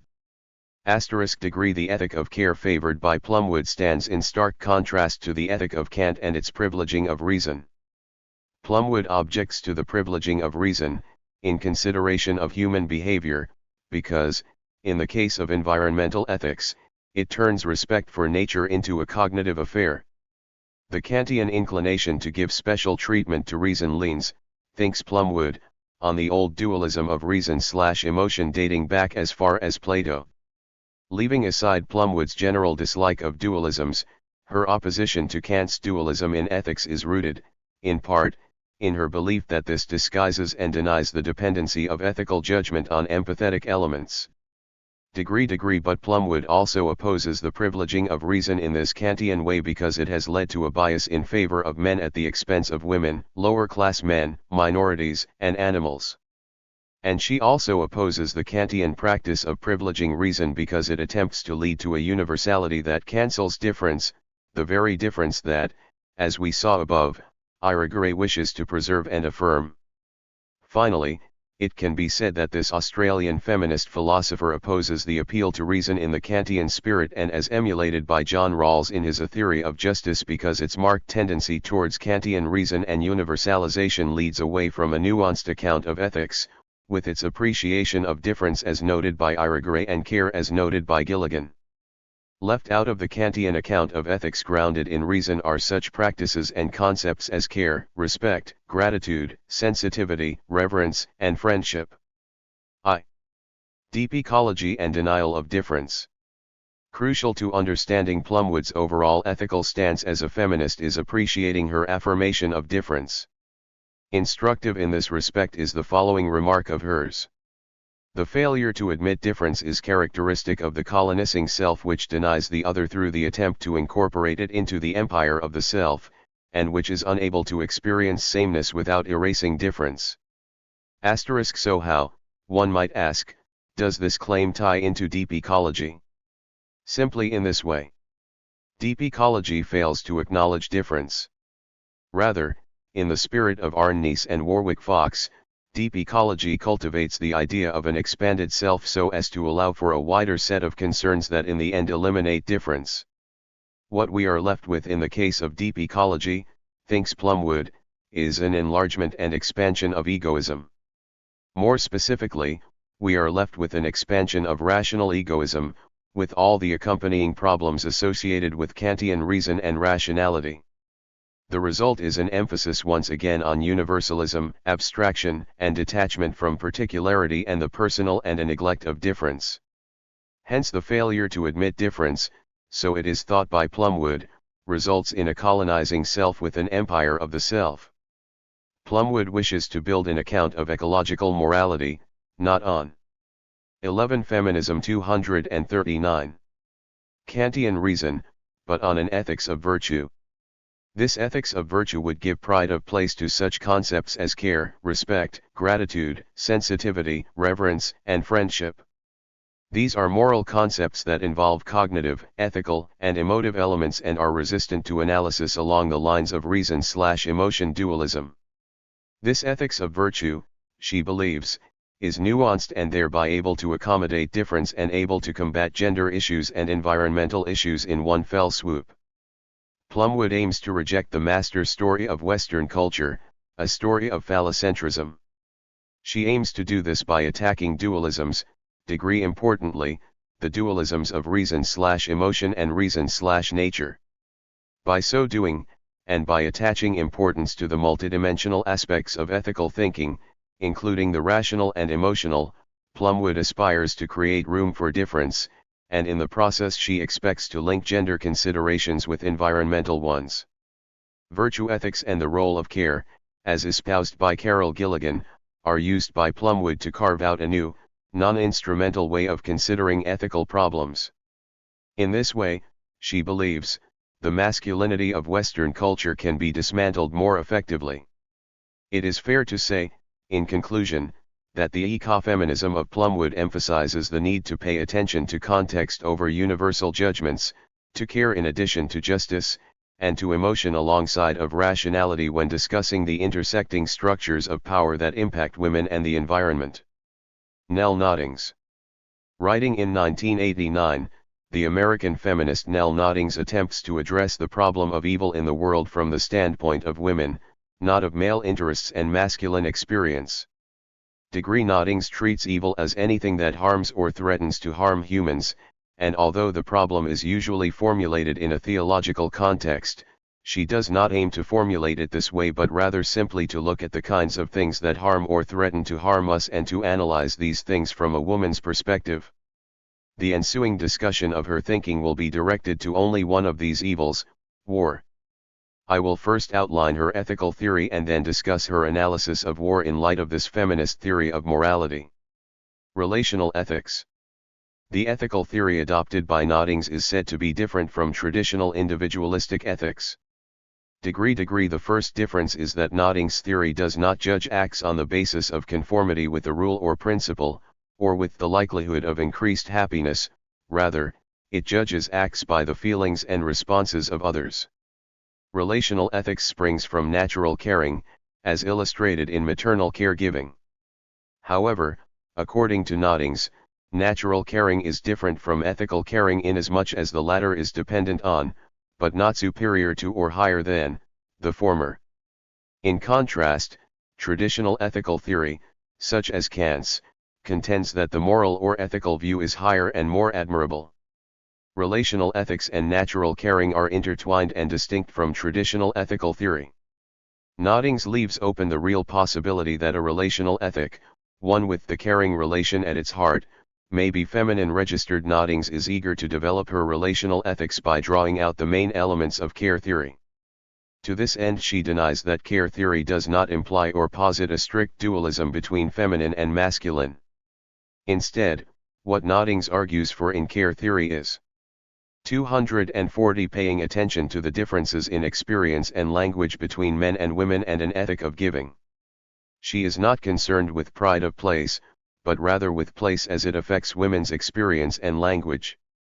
While she thinks some of these differences may be accounted for by evolutionary biology in an essential way, she does not wish to affirm that biology accounts in an essential way for all the differences between men and women.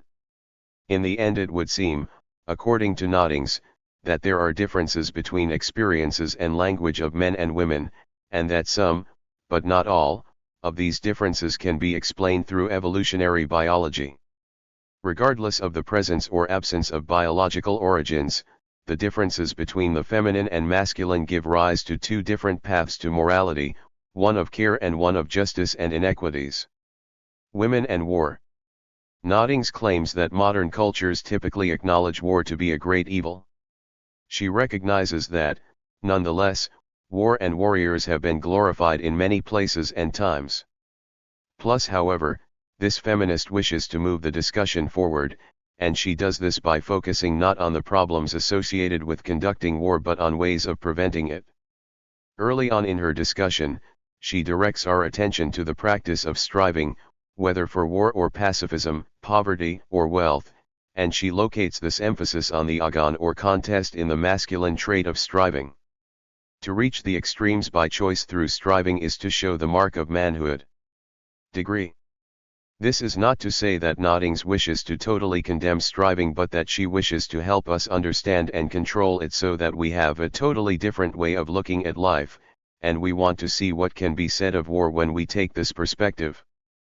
Pervasive individualism that supports the warrior model stands in sharp contrast to the relational model of women. The former fits snugly into the masculine ethos of war, while the latter fits nicely into the care ethics of feminists. She wishes to look at war through the eyes of someone not enchanted by the individualistic or tribal conception of striving, meaning she wishes to look at it through the relational ethics of care. Registered, this ethic of care asks questions such as the following: how should behave to maintain appreciation or respect? How can get disagreeing parties to put aside their differences so that we can have a pleasant meal? How can I, without using violence, protect my children from violence? Raising these questions, she thinks, leads us to developing practical skills, such as learning how to pay attention to people's feelings and to the ways these feelings are often manipulated for personal or group interests.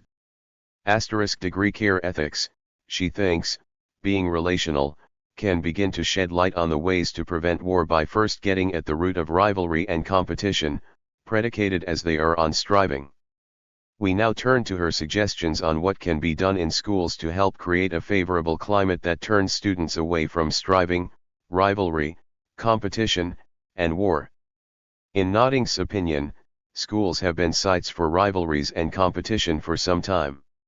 In fact, she believes competition seen in schools is not merely a mirror image of natural phenomena that the culture has not yet mastered, it is calculated preparation for a competitive way of life. Moreover, she asserts that an ideology of individualism supports the competitive and adversarial way of life, and this individualism pervades our politics, sports, religion, and ethics. What can schools do to move away from this ideology and from competition, rivalry, striving, and war? This will be accomplished, on Noddings' line of reasoning, by getting rid of ignorance in the human heart, not 11 Feminism 241. Ignorance in the head, by attending to the transformation of affect and experience. One suggestion she has for this change in pedagogy is for students to engage in some sort of community service work as an apprenticeship in caring. Further, by getting rid of artificial separations in the school system, that is, by getting rid of grades, honors, competitions, summative evaluations, rankings, and the authority of hierarchical positions, the result will be an elimination of those things that cripple caring relations and sow the seeds of ignorance in the human heart. Further, Noddings adds, teachers need to study human relations, teachers need to understand the tragic sense of life, and finally, teachers need to know something about ways to create various kinds of relations. In addition, Noddings says teacher-student relations have to concentrate on how our moral behavior depends on the moral worth we give to others. All of these pedagogical initiatives Noddings sees as contributing to a caring ethic that will serve to reduce competition, rivalry, enmity, and striving. From the perspective of women, she thinks, all of these, though particularly striving, constitute an evil or near evil. In conclusion, we can say that Noddings believes the cultural evil of war has at its root the neglect of relation. By emphasizing care and relational ethics in education, Noddings wishes to elevate positive female traits and encourage both boys and girls to hate, not love, war. Degree. Ayaan Hirsi Ali. Any discussion of feminism would be incomplete without a consideration of the thoughts of Ayaan Hirsi Ali, a Somali-born lapsed Muslim who presently lives in the United States and who wrote the screenplay for the provocative short film Submission, Part I, directed by Theo van Gogh. Hirsi Ali's trenchant criticisms of the faith in which she was raised offer a unique perspective on Islam and the life of Muslim women.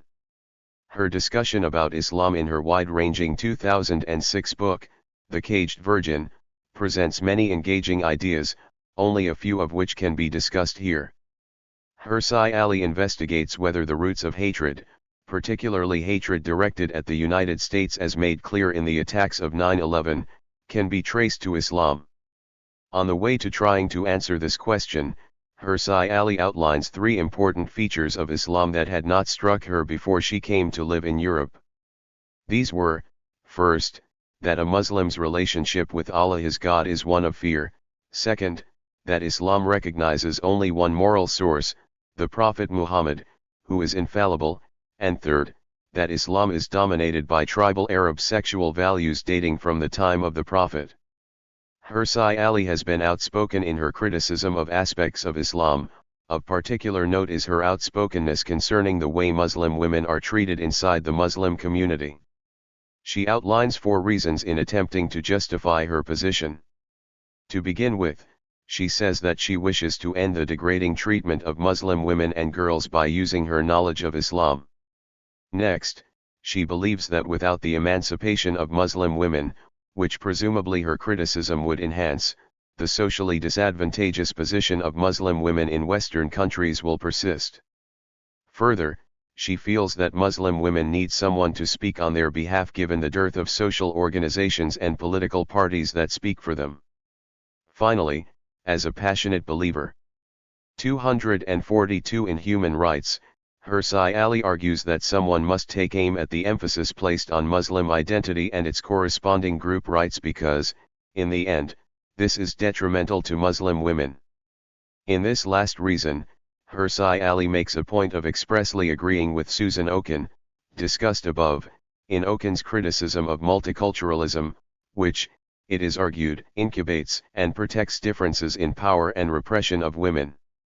Making a concerted effort to advance the position of Muslim women, Hirsi Ali first describes in detail the condition of contemporary Muslim women and then encourages the development of Enlightenment ideas in the Muslim world to advance the position of these same women.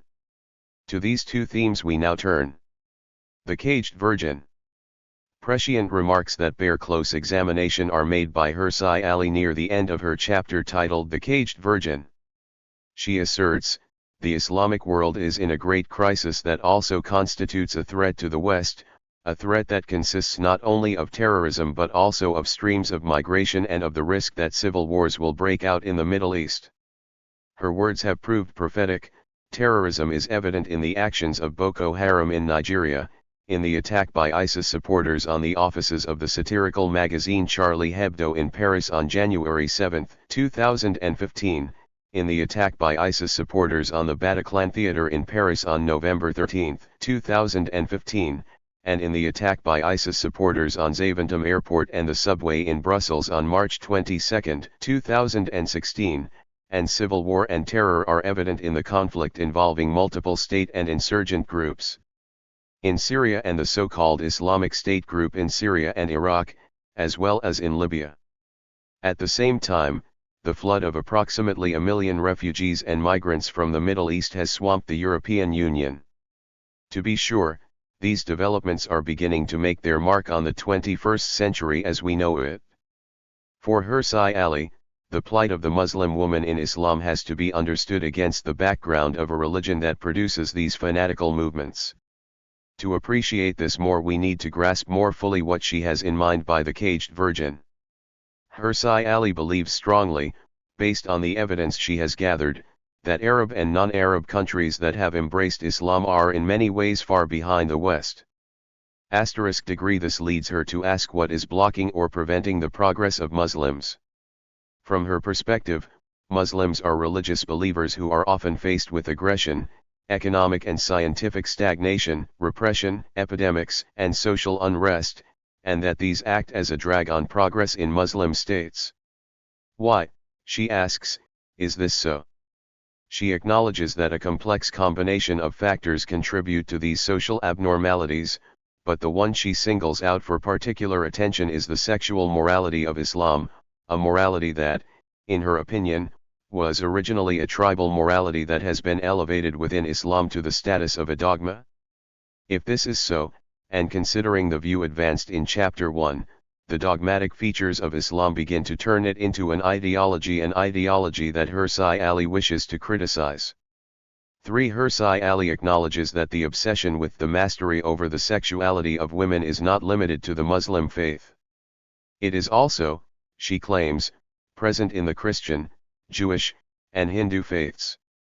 But she believes this obsession has hindered Muslim adherents more than it has hindered those of other faiths. She describes the social costs to Muslim women arising from the obsession with virginity, the obsession of protecting Muslim girls' hymens before marriage. The measures taken to ensure the protection of the hymen are, according to Hirsi Ali, all aimed at girls. These measures include girls. 11. Feminism 3-243. Covering themselves, living a life of house arrest by being sentenced to domestic work indoors, being kept in separate quarters indoors from non-family members who may be present, and finally, the most extreme measure, female circumcision, which is prevalent in African Muslim communities, with Somalia having the highest rate of female genital mutilation. In describing the last in this list, she writes, the process involves the cutting away of the girl's clitoris, the outer and inner labia, as well as the scraping of the walls of the vagina with a sharp object. And then the binding of her legs together so that the walls of the vagina can grow together. To this list of measures taken to protect Muslim girls' virginity, Hirsi Ali adds the measure taken by Muslim men to prevent cheating by Muslim women after marriage, denying women access to the outside world. Accordingly, a married Muslim woman must have the husband's permission or accompany the husband when she goes outside her home. All of these measures of control constitute, for Hirsi Ali, the virgin's cage. Hirsi Ali carries the discussion further by adding, the virgin's cage is, in fact, a double cage, comprising the one previously described as well as a larger cage in which the entire Islamic culture has been imprisoned. It is her belief that by caging women for the purpose of guarding their virginity, frustration and violence ensues, and leads to socio-economic backwardness for the entire community. This backwardness results from the ignorance of the women involved, who are kept isolated and away from education and, consequently, are able to pass on only limited knowledge to their children, thereby perpetuating a vicious cycle of ignorance from generation to generation. Hirsi Ali believes that when this ignorance is coupled with fear and violence against children and women, and with the unattainability of some of the values of the Quran, confusion and contradictions result that inevitably become pathological in both Muslim men and women. Breaking out of the cage in which Muslims are imprisoned and in which they have imprisoned Muslim women, people of this faith, according to Hirsi Ali, must practice self-criticism and begin to evaluate the moral values they extract from the Quran. Moreover, she is convinced that Muslims who live in the West can take a critical look at their own faith because in the West, unlike in their countries of origin, they have access to libraries and universities where they can gain knowledge. Hirsi Ali believes that many Muslims are waiting for an enlightenment to occur in Islam, but she does not believe this enlightenment can occur without men and women thinking differently about sexuality. To underscore this point, she adds, in uncompromising terms, instead of devoting energy and money to the development of an even larger atomic bomb, the Islamic world would be better employed in critically examining its own sexual morality and the suffocating effects of its own cultures and societies, and devising proposals for change. Clearly, Hirsi Ali believes self-criticism of the larger and smaller cages can only occur by looking seriously at the pathological aspects of the impact of Islam's sexual morality, at the center of which stand Muslim women and Muslim girls. Enlightenment and Islam. Following the events of 9/11, Hirsi Ali thinks that many people in the West began to ask questions about Islam. In particular, she suggests, they began to ask whether Islam is 244 compatible with a system of constitutional democracy and whether Islam should strive for enlightenment and modernization. Put more bluntly, Hirsi Ali asserts that people began to ask if Islam needs a Voltaire to help rid itself of superstition. Degree for her part, she wishes for a Muslim Voltaire capable of ridding Islam of its superstition. Hirsi Ali, who renounced her faith and became an atheist in 2002, appears to think that all or most of the following beliefs help comprise the superstition: Allah is Almighty, man is his slave, Muslims are superior to other religious peoples, men are superior to women, children must obey parents, individuals who do not comply with the above rules are to be humiliated or murdered in the name of Allah, life on earth is temporary, and spiritual entities play a role in this earthly world. She asserts that Muslims all over the world are brought up with similar beliefs in the supernatural and in the existence of an afterlife. She thinks it is a short step from these same beliefs to thinking that paradise is achieved through martyrdom. She then adds that this results from a mindset far removed from reason, in other words, far removed from the spirit of Voltaire, who saw superstition at odds with reason and common sense. These considerations drive Hirsi Ali to conclude that present-day Islam needs a reason-centered enlightenment, in the spirit of Voltaire, to take Islamic societies away from the Dark Ages with their superstitious prejudices directed against women, Jews, and homosexuals. In brief, her critique calls for a heavy dose of self-criticism among all Muslims. From Hirsi Ali's perspective, the role of reason must be restored in the Muslim world. In other words, religion, which she thinks offers no solution to poverty, violence, political instability, economic malaise, and human suffering, must be driven back to the places where it belongs and replaced by rational and scientific analysis. While it is true that Hirsi Ali is concerned about the need for an enlightenment in Islamic societies to address a wide range of social ills, she is especially concerned with those that target women in a way that fails to recognize universal values such as the freedom of the individual and the equality of men and women. In her most recent work, Heretic, Hirsi Ali has restated much of the above by claiming that Islamic doctrine must be amended in 5 ways to make being a Muslim more readily compatible with the 21st century world. These doctrinal amendments strike at the following core concepts in Islam. The status of the Quran as the last and immutable word of God and the infallibility of Muhammad as the last divinely inspired messenger, sent Islam's emphasis on the afterlife. The claims of Sharia to be a comprehensive system of law governing both spiritual and temporal realms. The obligation on ordinary Muslims to command right and forbid wrong, sent the concept of jihad. The amendments of these beliefs constitute, for Hirsi Ali, a reformation in Islam. While her focus in Heretic is on the overall social impact of Islam in its present form on Muslims and the world generally, her attention frequently shifts back to the impact of Islam today on Muslim women in their cage. The reformation she calls for is clearly meant to benefit the religion itself, but one should not lose sight of the fact that Hirsi Ali means for it to benefit Muslim women in a very significant way. In the conflict between traditional Islam and women's rights, she asserts that the former must give way to the 11 Feminism 5:245. Latter. The two cages, the cage of the Virgin and the cage of traditional Islam, must both be broken. Conclusion. As is evident in the preceding discussion, generalizations on what this ideology stands for are hard to come by. While it might be tempting to say that the second wave of feminism as ushered in by Simone de Beauvoir and Betty Friedan split into different strands, it is more accurate to say that many voices are heard under the heading of feminism.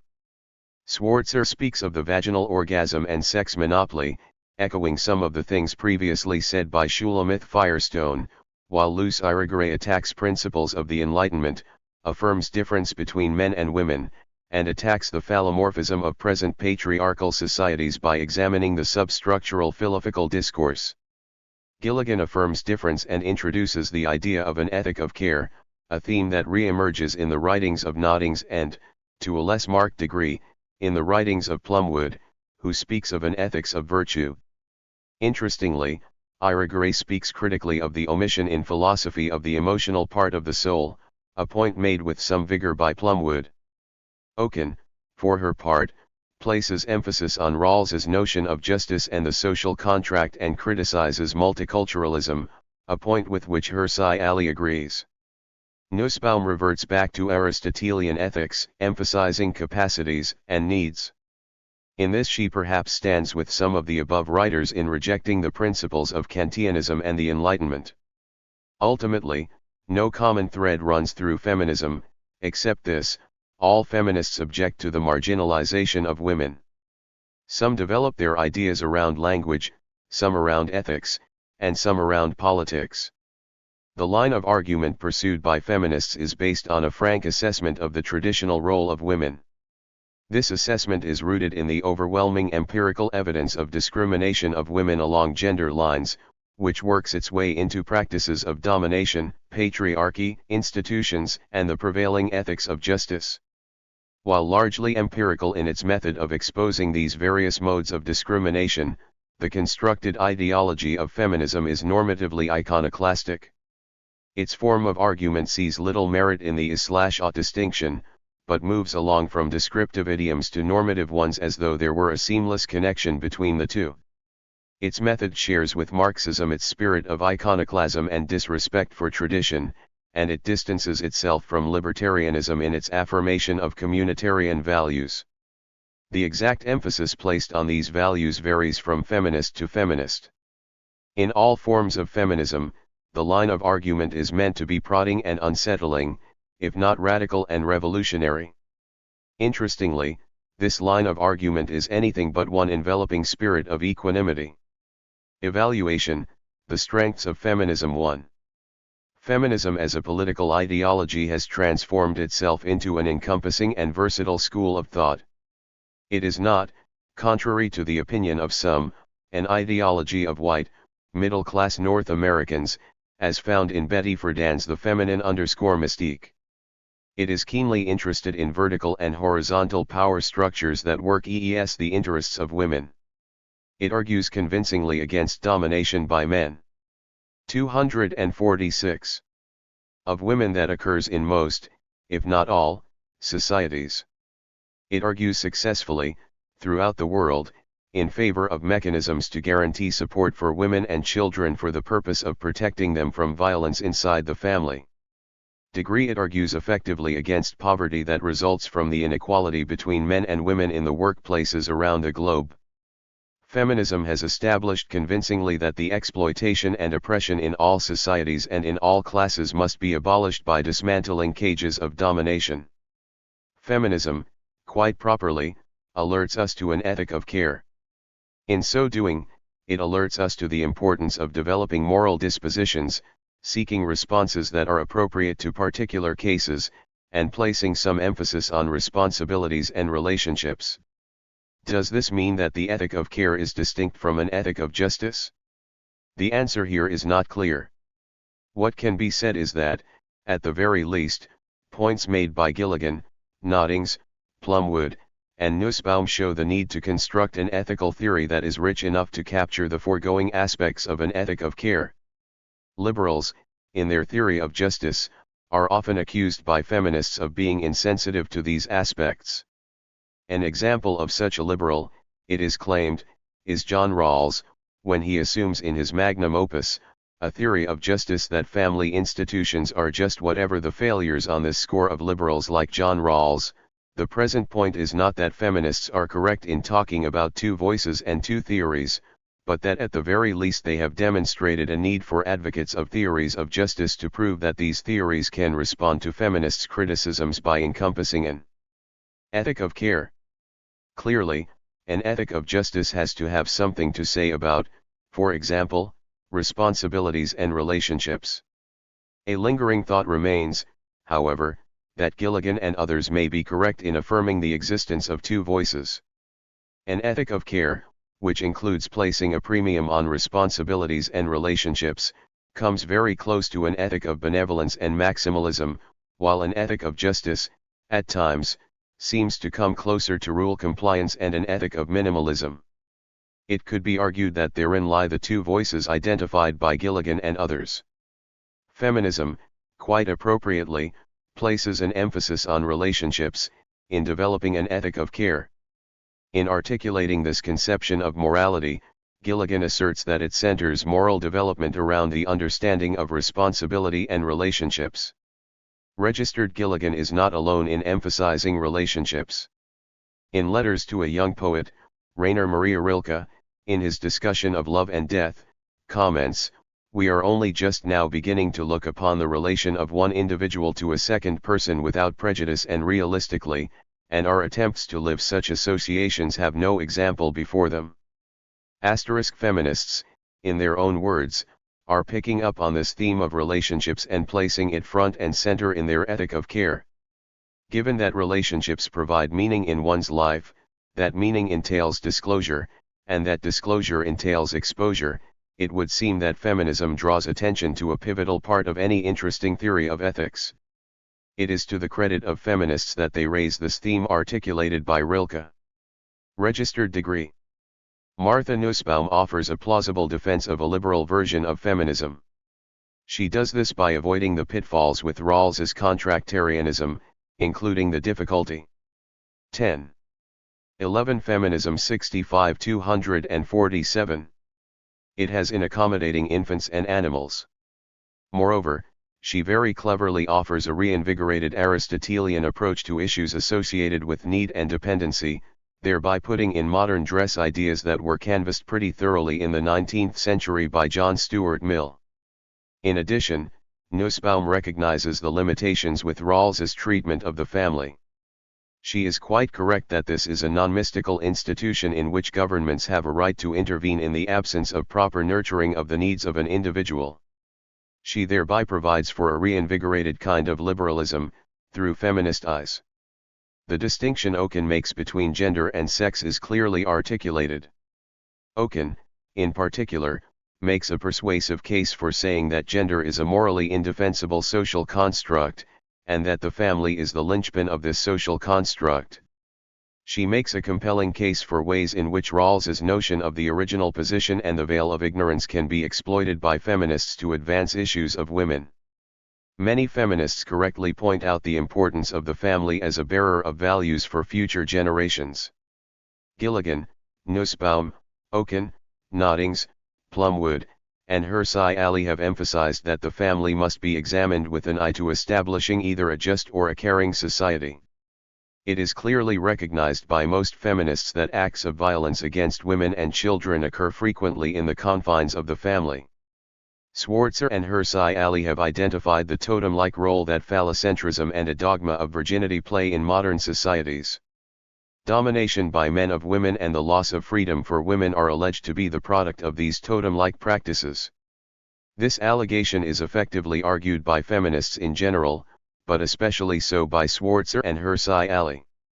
Feminists include individuals who, as advocates of care ethics, have presented a reasonable defense of the claim that emotions should not be left out of ethical considerations.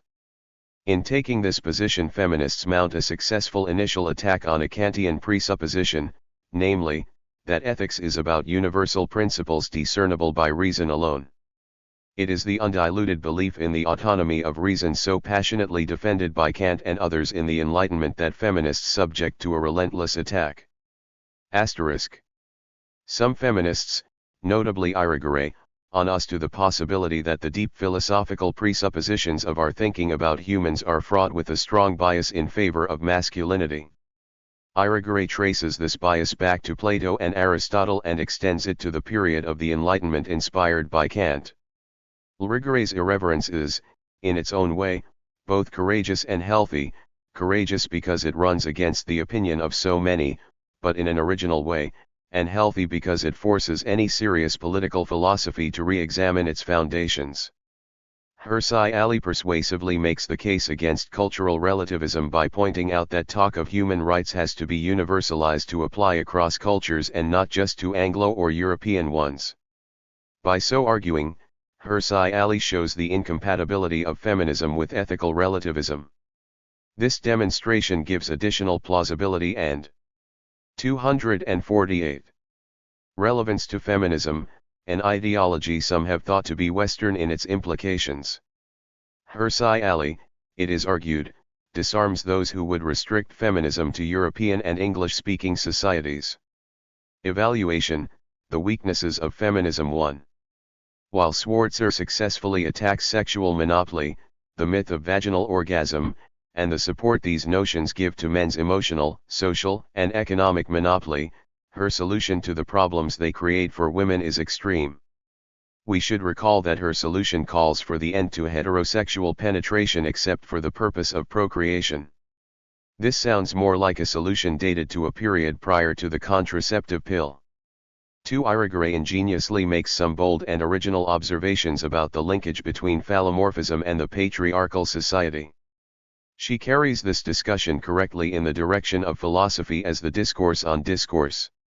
What she does not make clear is how this philosophical discourse creates a hierarchical structure that puts the feminine in a position of inferiority and exploitation. Further, and importantly, she does not make clear how this errant philosophical language can be corrected in such a way that it preserves difference between the sexes without making use of this same language. Putting the matter in a metaphorical way, the ship can be rebuilt on the high seas, but it has to be rebuilt plank by plank to avoid loss of all the cargo.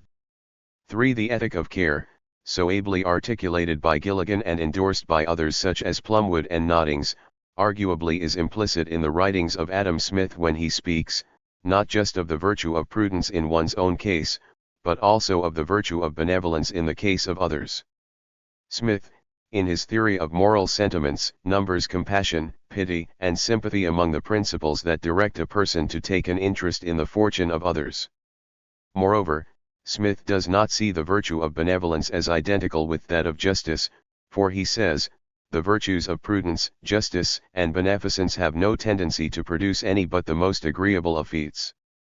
Trademark. So it could be argued that Gilligan does not give credit where it is due when she hives off an area of ethics, namely, care, and fails to acknowledge its pedigree in Smith's notion of benevolence.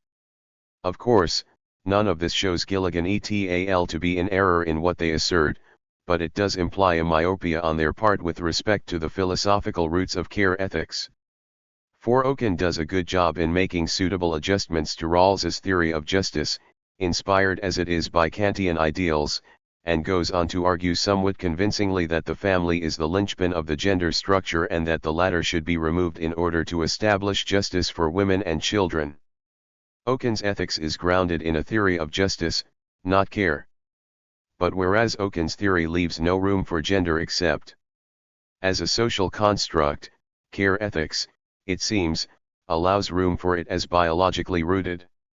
Noddings, a supporter of relational and care ethics, concedes that some aspects of essentialism are true biological evolution, at times, influences cultural evolution.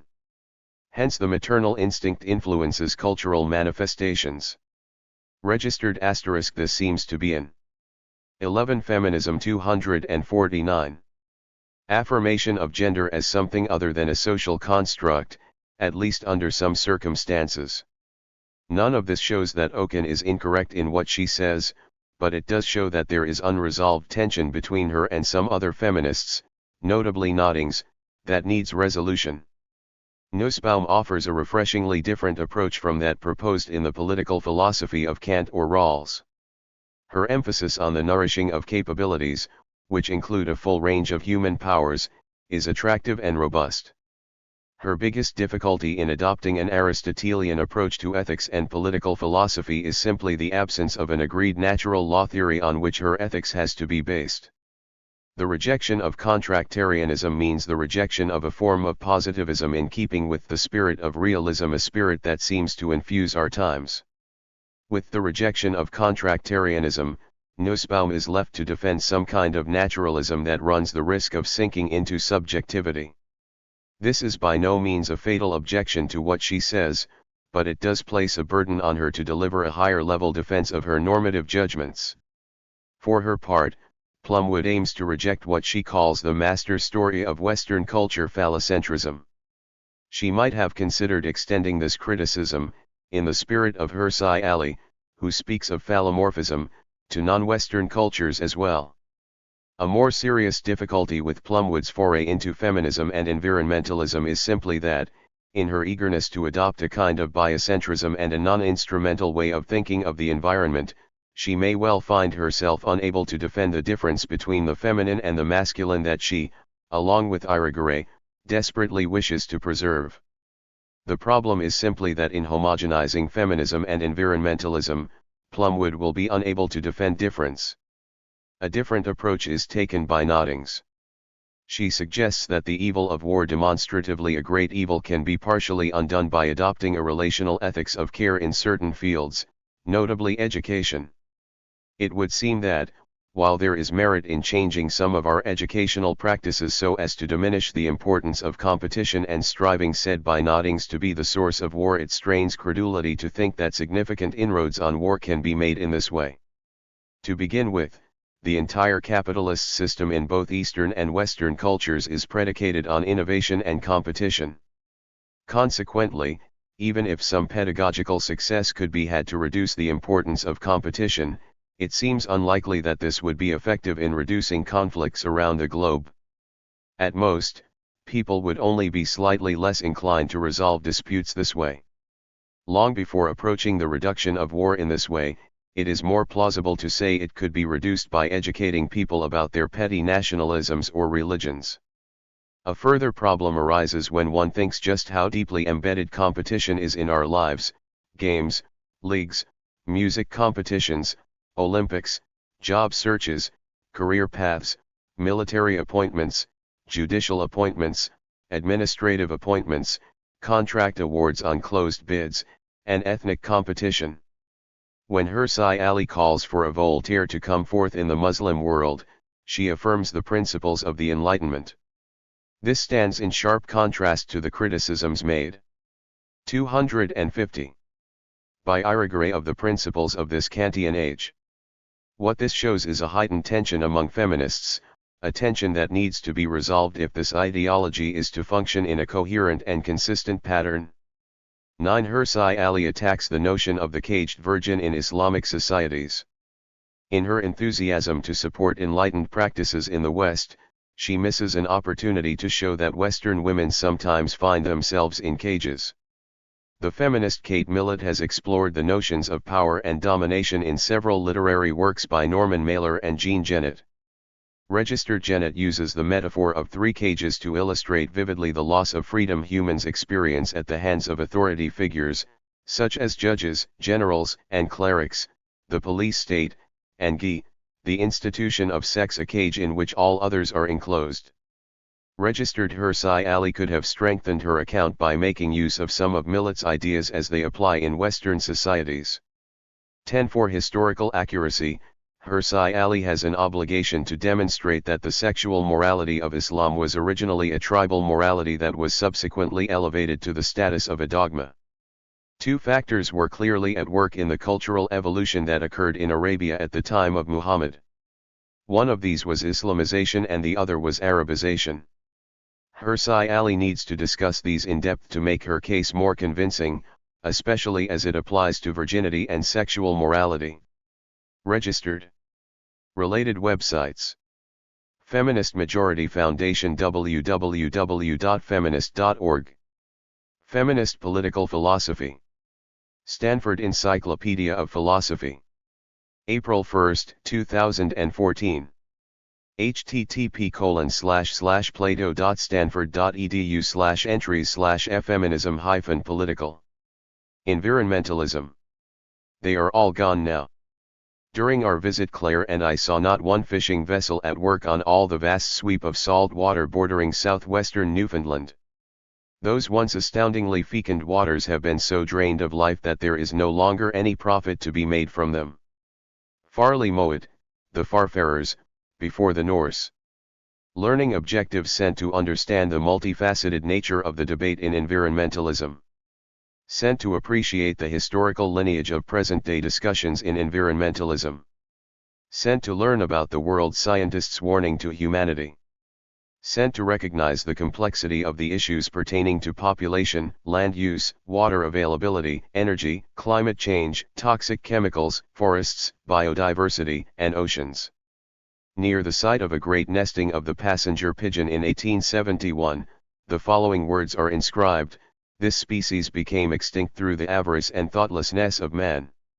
Such are the words on a monument erected in 1947 by the Wisconsin Society for Ornithology in Wyalusing State Park. These jarring words need to be read with an understanding of there having been well over a billion passenger pigeons in one flock in the early part of the 19th century. The unmistakable effect of these words, combined with an appreciation of the magnitude of the extinction, migrating flocks of many millions of passenger pigeons were said to block out the sun for hours on end, is one of pessimism, if not deep gloom, for the future of humans and their environment.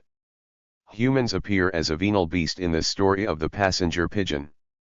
But humans are fighting back against activities that contribute to the venal beast image, and they are doing so in many different ways.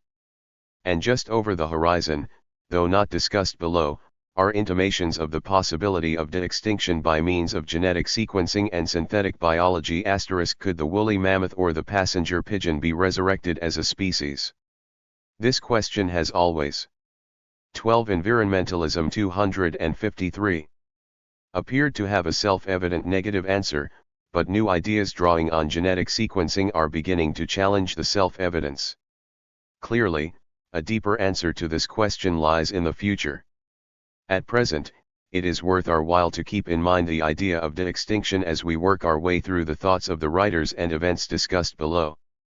On June 5, 2005, the Bhopal Medical Appeal, a project of Pesticides Action Network UK, took out a full-page ad in the highly respected English newspaper, The Observer, soliciting financial support for the victims of an accident at the Union Carbide factory in Bhopal, India, on 2–3 December 1984. A testimonial description by one of the victims of this accident, named Suno, reads as follows. Our water began stinking years ago. It had a fiery taste, sometimes it was brown in color. We told the authorities but nothing was done. The problem was the nearby Union Carbide factory. After that horrible night when the factory killed thousands, Carbide left without cleaning it. They left tons of chemicals. Far away in America, they denied they were poisoning our water. Their own company papers show that they knew otherwise. When they put fish in the water from the factory, all the fish instantly died.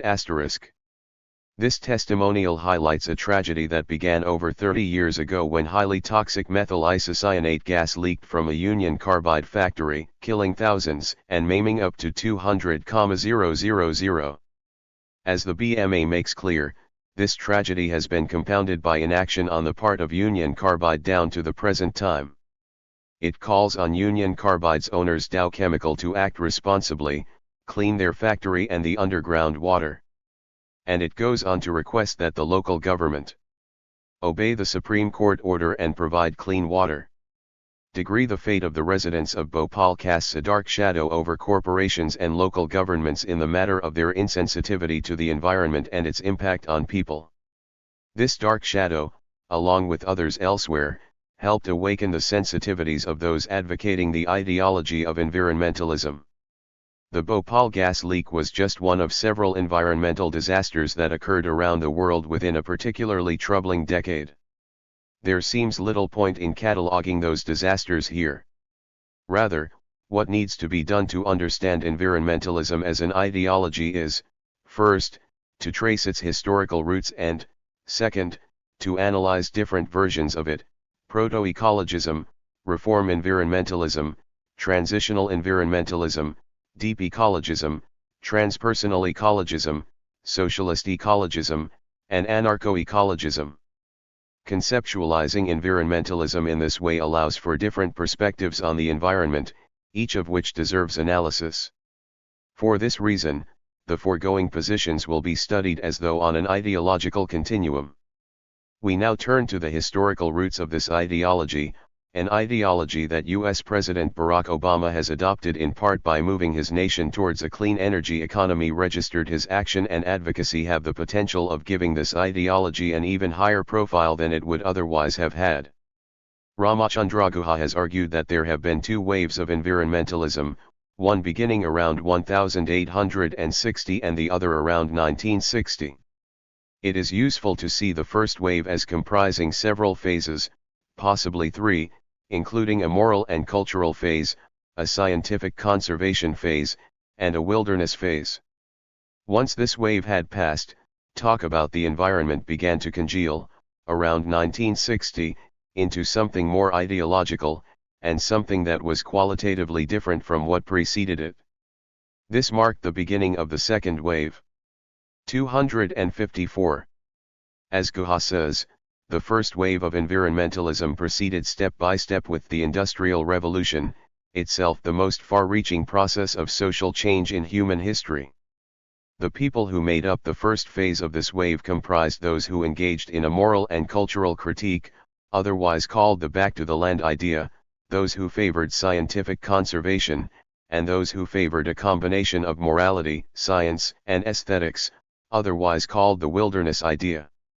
Back to the land advocates included the poet William Wordsworth, who is said to have walked many miles throughout England, as well as the art critic John Ruskin, who thought man had desacralized nature by turning every river in England into a sewer. It also included the poet, designer, architect, and socialist William Morris, who decried the growth of London with its smoke-laden sky and befouled river, as well as the socialist poet Edward Carpenter, who gave up his Cambridge Mathematics Fellowship and holy orders to move back to the land to set up a commune. Of course, Henry David Thoreau, whom we met in Chapter 8, made famous the idea and the idol of going back to the land when he lived in the woods at Walden Pond and wrote in lucid detail of his observations. One later proponent of this back to the land movement was Mohandas Gandhi, who rejected the industrial model for India as well as modern civilization's fascination with the multiplication of wants. Registered influenced by Carpenter and Ruskin, Gandhi was prescient in his perception of the damaging effects on nature of the industrial economy and the consumer society. The back to the land phase of environmentalism was followed by the phase of scientific conservation. The list of individuals who made a contribution to the international conservation movement includes George Perkins Marsh, whose Man and Nature, or Physical Geography as Modified by Human Action was recognized by Lewis Mumford as the fountainhead of the conservation movement. Registered Dietrich Brandis, a German forester employed in India by the British to undertake tropical forest management. Alexander von Humboldt, a German geographer who studied the changing levels of a lake in Venezuela. Registered Gifford Pinchot, the founder of the United States Forest Service, who illustrated that scientific conservation was an ideology that was at once apocalyptic and redemptive.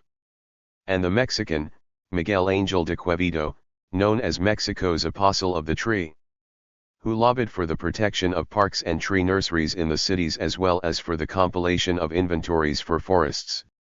Following the phase of scientific conservation came the phase of the wilderness idea and the conservation of wild species and wild habitats, marked by the establishment of the first national parks in the United States and Canada. The first ever international conservation endeavor took place at a conference in London in 1900, which resulted in the signing of the Convention for the Preservation of Animals, Birds, and Fish in Africa. This convention was followed by the initiatives of figures such as South African statesman Jan Smuts, who helped create the Dongola Botanical Reserve.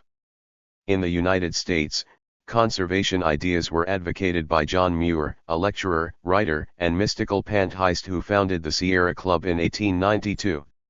While sensitive to the economic value of the forest, he also ascribed to it an independent, non-utilitarian value *.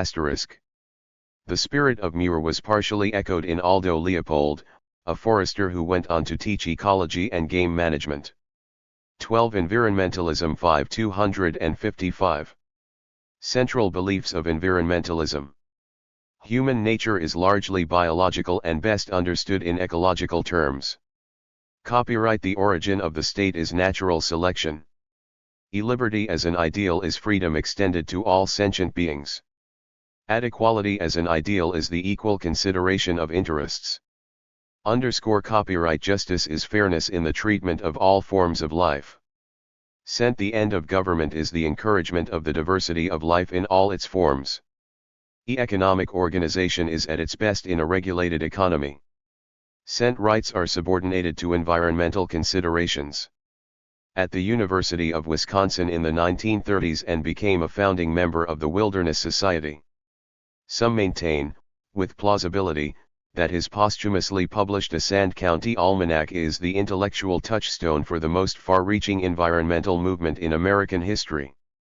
*degree The difference between Muir and Leopold, however, lay in the fact that Muir adopted a defensive attitude towards the wilderness, thereby showing a kind of indifference towards what happened outside the wilderness area.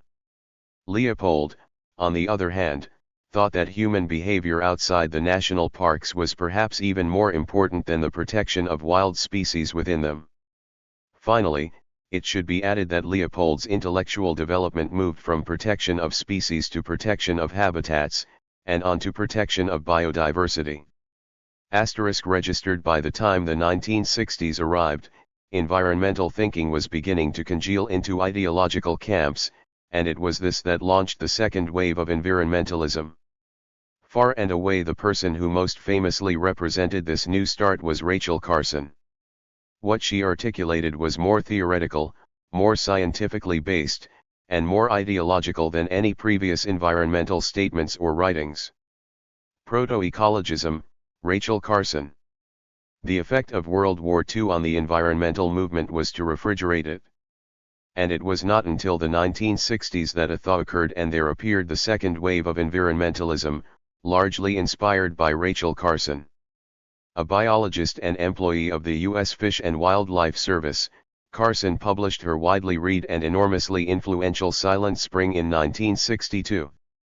In Silent Spring, Carson alerts her readers to the assault of humans on the environment through the contamination of air, earth, rivers, and seas with dangerous and even lethal materials. *degree She emphasizes that in addition to the possibility of extinction of mankind by nuclear war, the central problem of our age has therefore become the contamination of man's total environment with such substances of incredible potential for harm too. Her deep concern is that life is being forced to make adjustments not only to natural chemicals washed out of rocks and carried into the rivers, for instance, but also 256.5 to the synthetic creations of humankind's inventive minds, creations such as 2,4-D and DDT, brewed in laboratories and having no natural counterpart.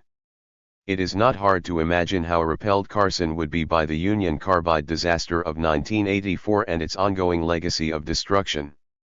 Insecticides, herbicides, and pollution.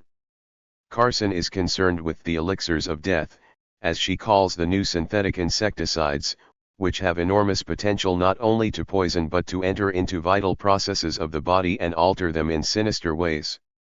Whether the insecticides are chlorinated hydrocarbons or organic phosphorus insecticides, the result is the same: people are poisoned accidentally through drifting spray, or are poisoned during the application of sprays for agricultural or other purposes. The result seems to be the same in connection with herbicides. In Carson's measured opinion, herbicides contain dangerous chemicals that, if used carelessly, can have dangerous results. In addition, Carson is concerned about the rapid pace of water pollution, blaming it on substances entering waterways from radioactive waste, fallouts from nuclear explosions, domestic wastes from municipalities, and chemical wastes originating in factories. However, Carson points out that it is not just waters that are adversely affected by herbicides and insecticides. Soil, too, is impacted owing to the interwoven lives that are found beneath our feet and that are essential to the breaking down of organic material that makes the soil.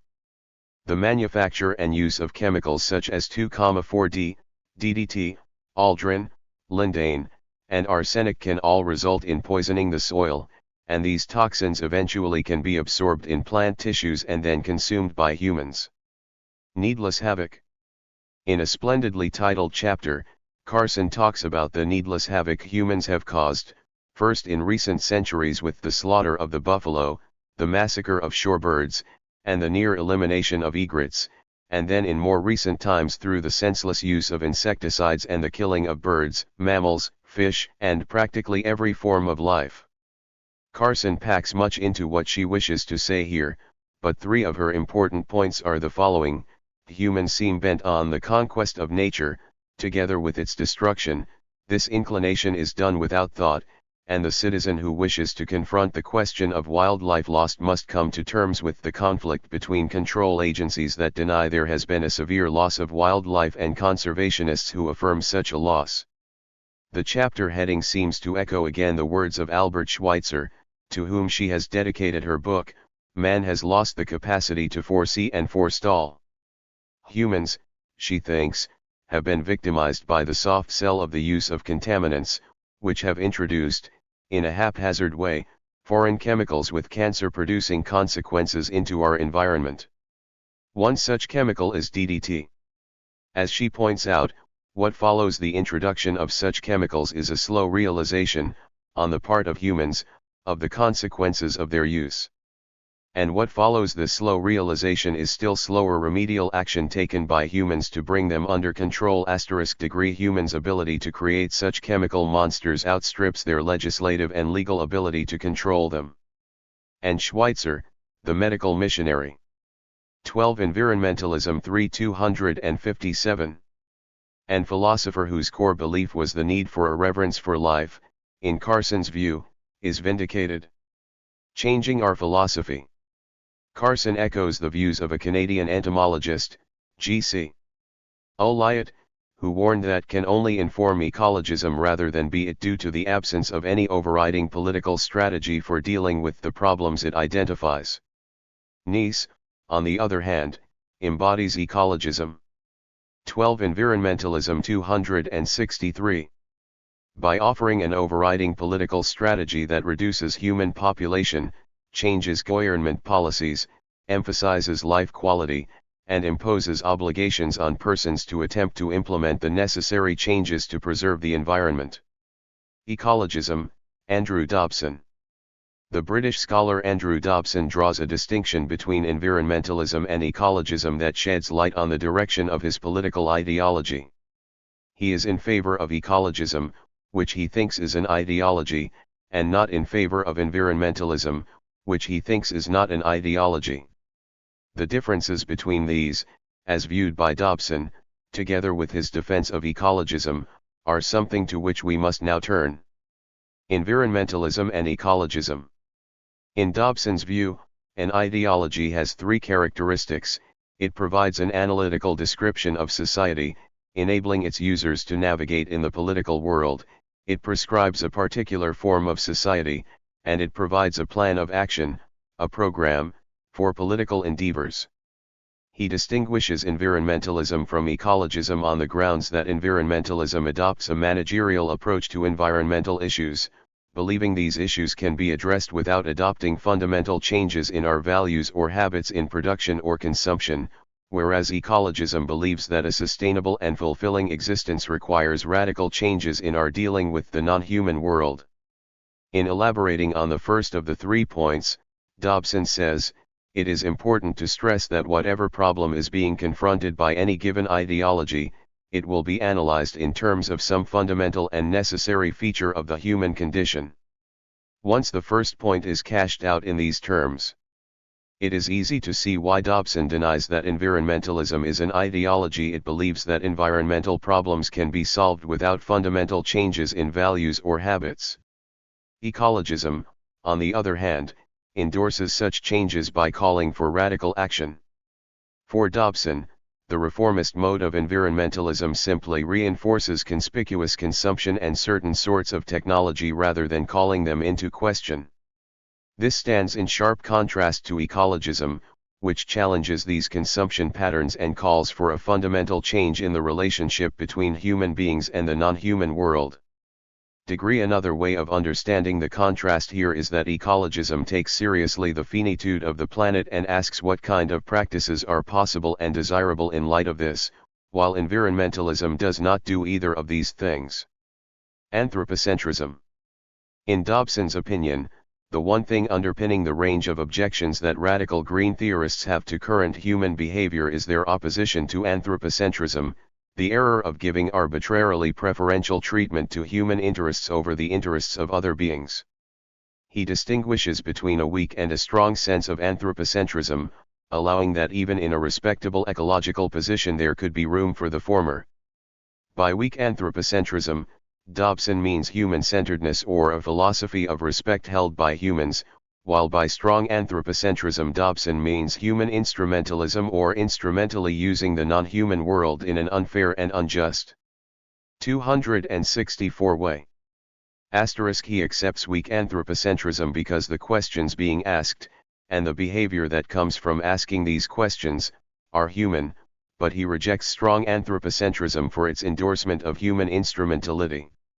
In his words, there is evidently a reasonable green rejection of human instrumentality. A problem in environmental ideology?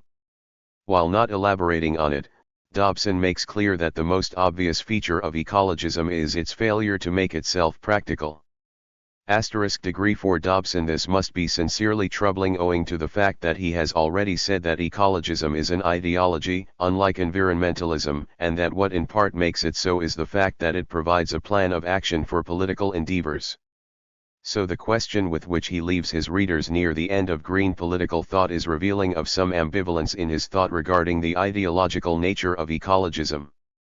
There, he says that we find ourselves back at square one, the radical Green calling into question today's industrial order but not knowing for sure how to go about changing it. He is unsure whether the greening of people, industries, governments, and retailing will be enough to secure a sustainable future. Ecologism and Beyond, Warwick Fox.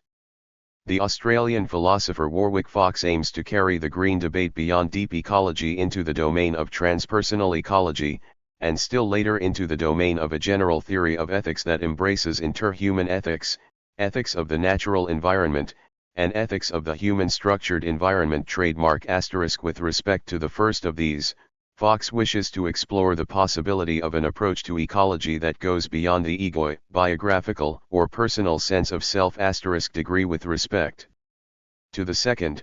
Fox wishes to develop a theory of ethics that carries one well beyond the ethics of Aristotle and his interhuman ethics, or the animal rights ethics of Peter Singer, to ethics that also embrace things constructed by or built by humans. Such a theory of ethics carries us beyond the implied reverence for life principle of Muir or the explicit reverence for life principle of Schweitzer. Needless to say, since the theory of transpersonal ecology and the general theory of ethics are subtle, lengthy, and complicated, we can only manage a few brief observations concerning them. 4 topics should be addressed: the transpersonal approach, transpersonal ecology and identification, the definition of a theory of responsive cohesion, and the key points of this theory. The transpersonal approach. Fox makes it clear that the transpersonal approach to ecology is indebted to Nice, and that it is not an anthropocentric approach. Instead, it is a way of viewing the world that is concerned with realizing one's ecological, wider, or big self. Asterisk degree alternatively, one may say that it is concerned with a this world realization of the most expansive self possible. Fox is interested in thinking of the self in a robust way so that it moves beyond the tripartite model which is, according to him, atomistic and particle-like to the wide, expansive, and field-like conception of the self.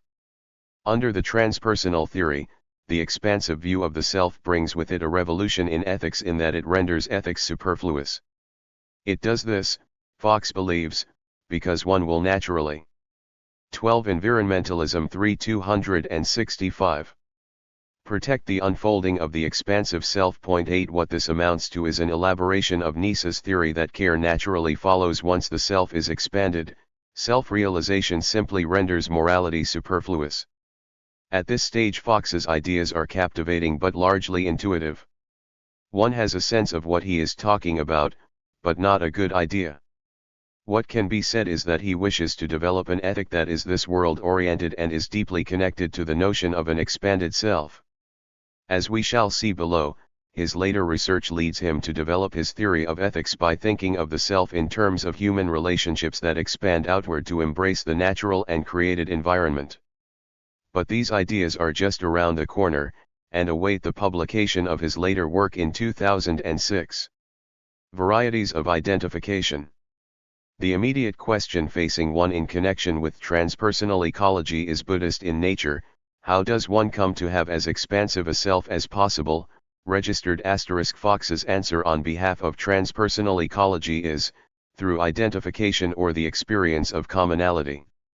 And Fox identifies the three bases of identification as personal, ontological, and cosmological. Personal identification refers to the experiences of commonality brought about through personal involvement. Ontological identification refers to experiences of commonality through the realization of the fact that things are.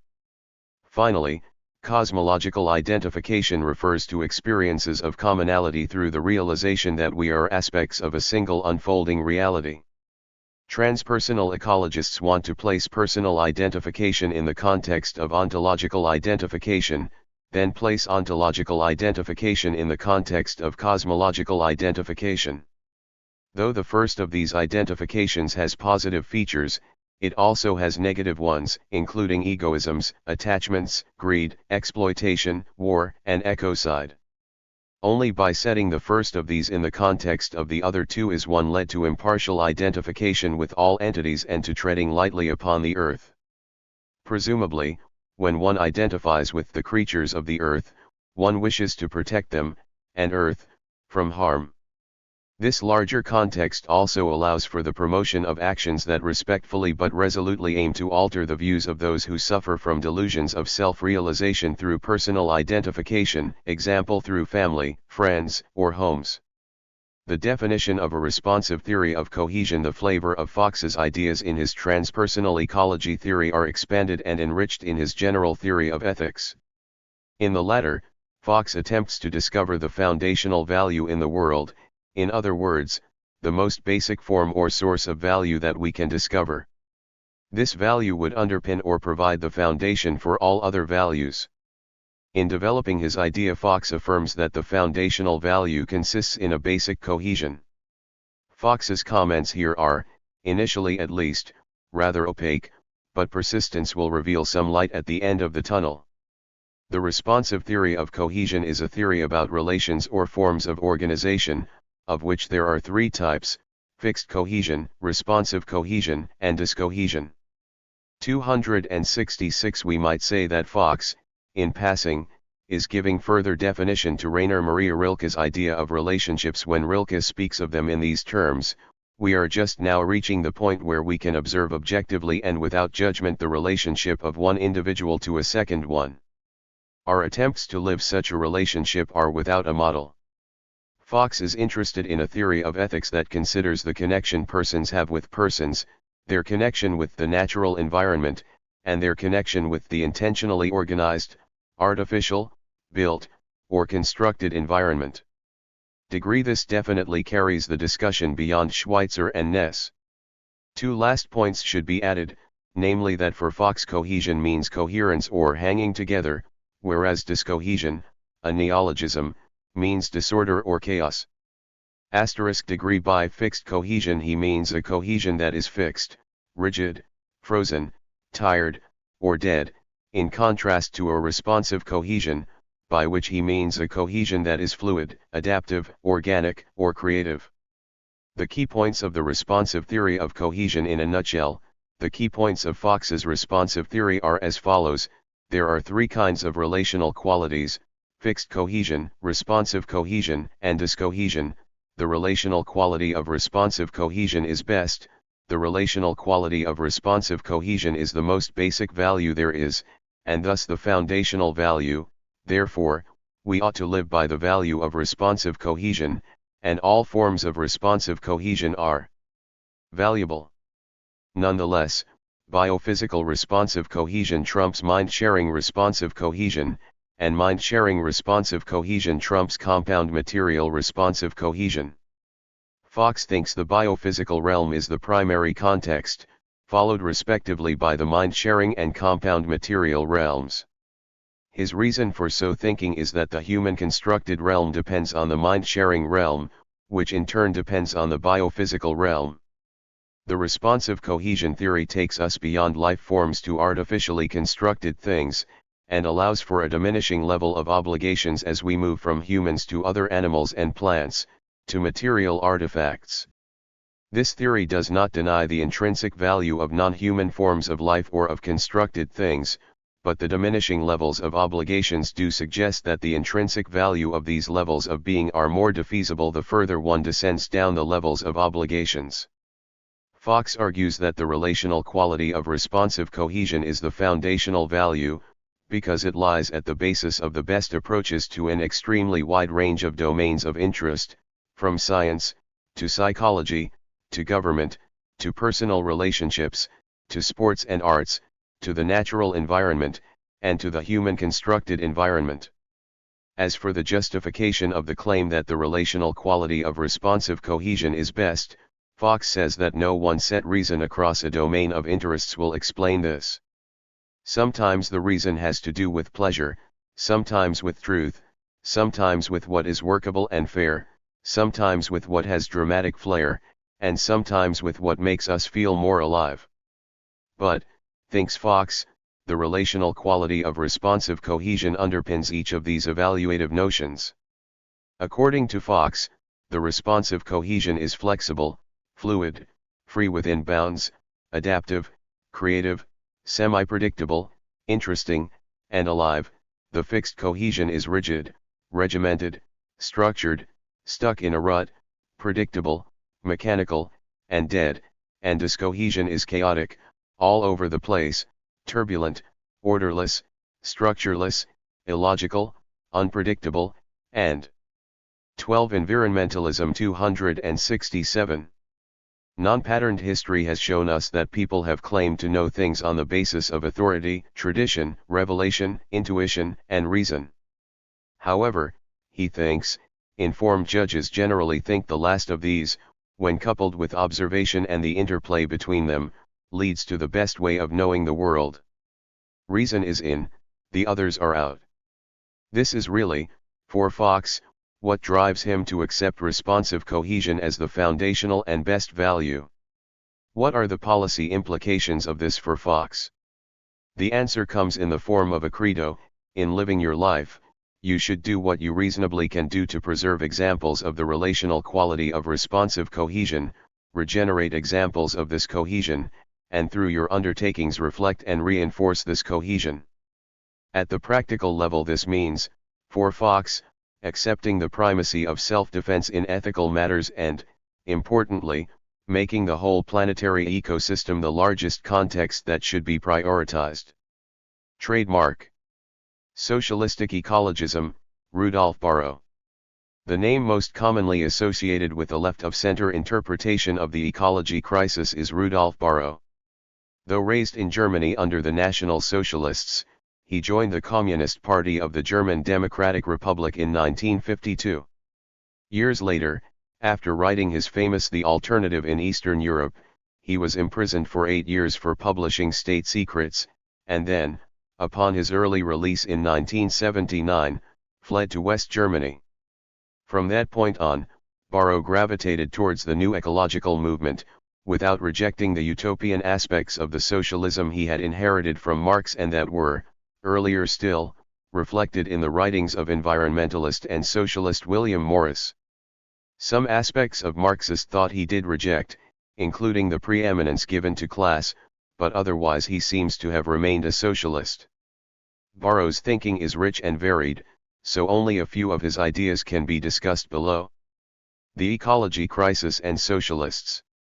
Without abandoning his commitment to socialism, Barrow sees in ecologism a hope for avoiding a crisis of human civilization that applies to people of every color of skin, every social class, and every continent. The crisis he envisages is one triggered by a population that multiplies and falls upon a certain territory, much like the locusts referred to by the prophet Isaiah in the Bible, only to strip it bare of its resources and then succumb itself. Barrow argues that unless the ecology crisis, that is, the crisis that puts in question the very existence of human civilization, is addressed, the possibility of the socialist goal, the emancipation of human beings, becomes an illusion.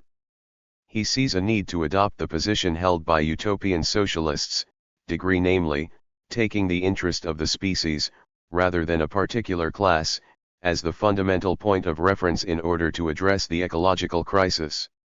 For Barrow, Taking the interest of the species as a fundamental starting point is a way of initiating a social transformation that will lead humanity away from the illusion that the progress of industry, science, and technology will solve humanity's social problems. Degree. What the Greens propose. 4. Borrow. The Greens are not single-issue individuals, those who think they are cannot see the forest for the trees. Rather, the Greens are multi-issue advocates who cast a wide 268. Enough net to be called supporters of an ideology. They maintain that the ecology crisis is insoluble without overcoming the confrontation between East and West, which fuels the arms race. 2. A new economic order on the North-South axis. 3. Social justice in the industrially developed countries, necessitating an adjustment favoring those who received a bad deal in what is a capitalist society. 4. Human emancipation, conversion and a high degree of cohesion brought through reason and the end of capitalism. When each of the above points is examined, Borrow's belief shines through. Such things as the arms race, exploitation and suppression of one part of humanity by another, social injustices within and between countries, the lack of self-realization and self-transcendence, and the presence of capitalism all prevent the elimination of the ecological crisis. And it should be kept in mind that for Borrow this crisis is really nothing less than the survival of civilization itself. Eco-anarchism, Murray Bookchin. Leaving behind proto-ecologists and deep ecologists, we now come to the American anarchist, Murray Bookchin, someone who takes a different, specifically anarchistic tack. A clear thinker and excellent writer, Bookchin develops his own ideas on the environment, a couple of which will be examined below. Social ecology. Writing in the tradition of Peter Kropotkin and inspired by the ideas of Aristotle and Hegel, Bookchin takes from Kropotkin his emphasis on local initiatives and mutual endeavors, and from Aristotle and Hegel insights of dialectical thinking. The importance of these notions will emerge in due course. To commence, we need to get a grip on Bookchin's understanding of nature, which in its broad sense includes everything around us, but which in a more specific sense includes first and second nature. First nature, for Bookchin, refers to the cumulative evolution of the natural world, especially the organic world, whereas second nature refers to the evolution of society. Bookchin argues that second nature, that is, a cultural, social, and political nature, is the outcome of first nature. He adds further that by second nature he means human culture, with a variety of institutionalized human communities, symbolic languages, and managed sources of nutrients. In other words, it is a product of natural evolution. Looked at this way, one can see that second nature is synonymous with society and human internal nature, and it emerges out of organic evolution. Bookchin sees nothing unnatural with the emergence of second nature from first nature. In fact, to the contrary, he sees this emergence as quite natural. Indeed, it is in terms of the relation between these two, the concept of social ecology, that he wishes to explain the present ecological crisis. In his opinion, and an original one at that, the ecological crisis we face is a result of the emergence of society out of biology, of the second nature from the first.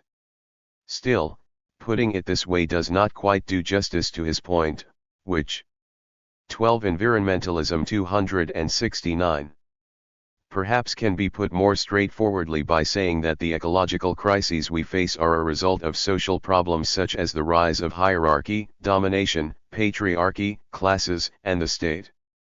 Registered it is, as it were, as though the whole labor of evolution works to produce humanity, but that humanity's own evolution necessitates its going down numerous cul-de-sac, many of which produce environmentally unfavorable results.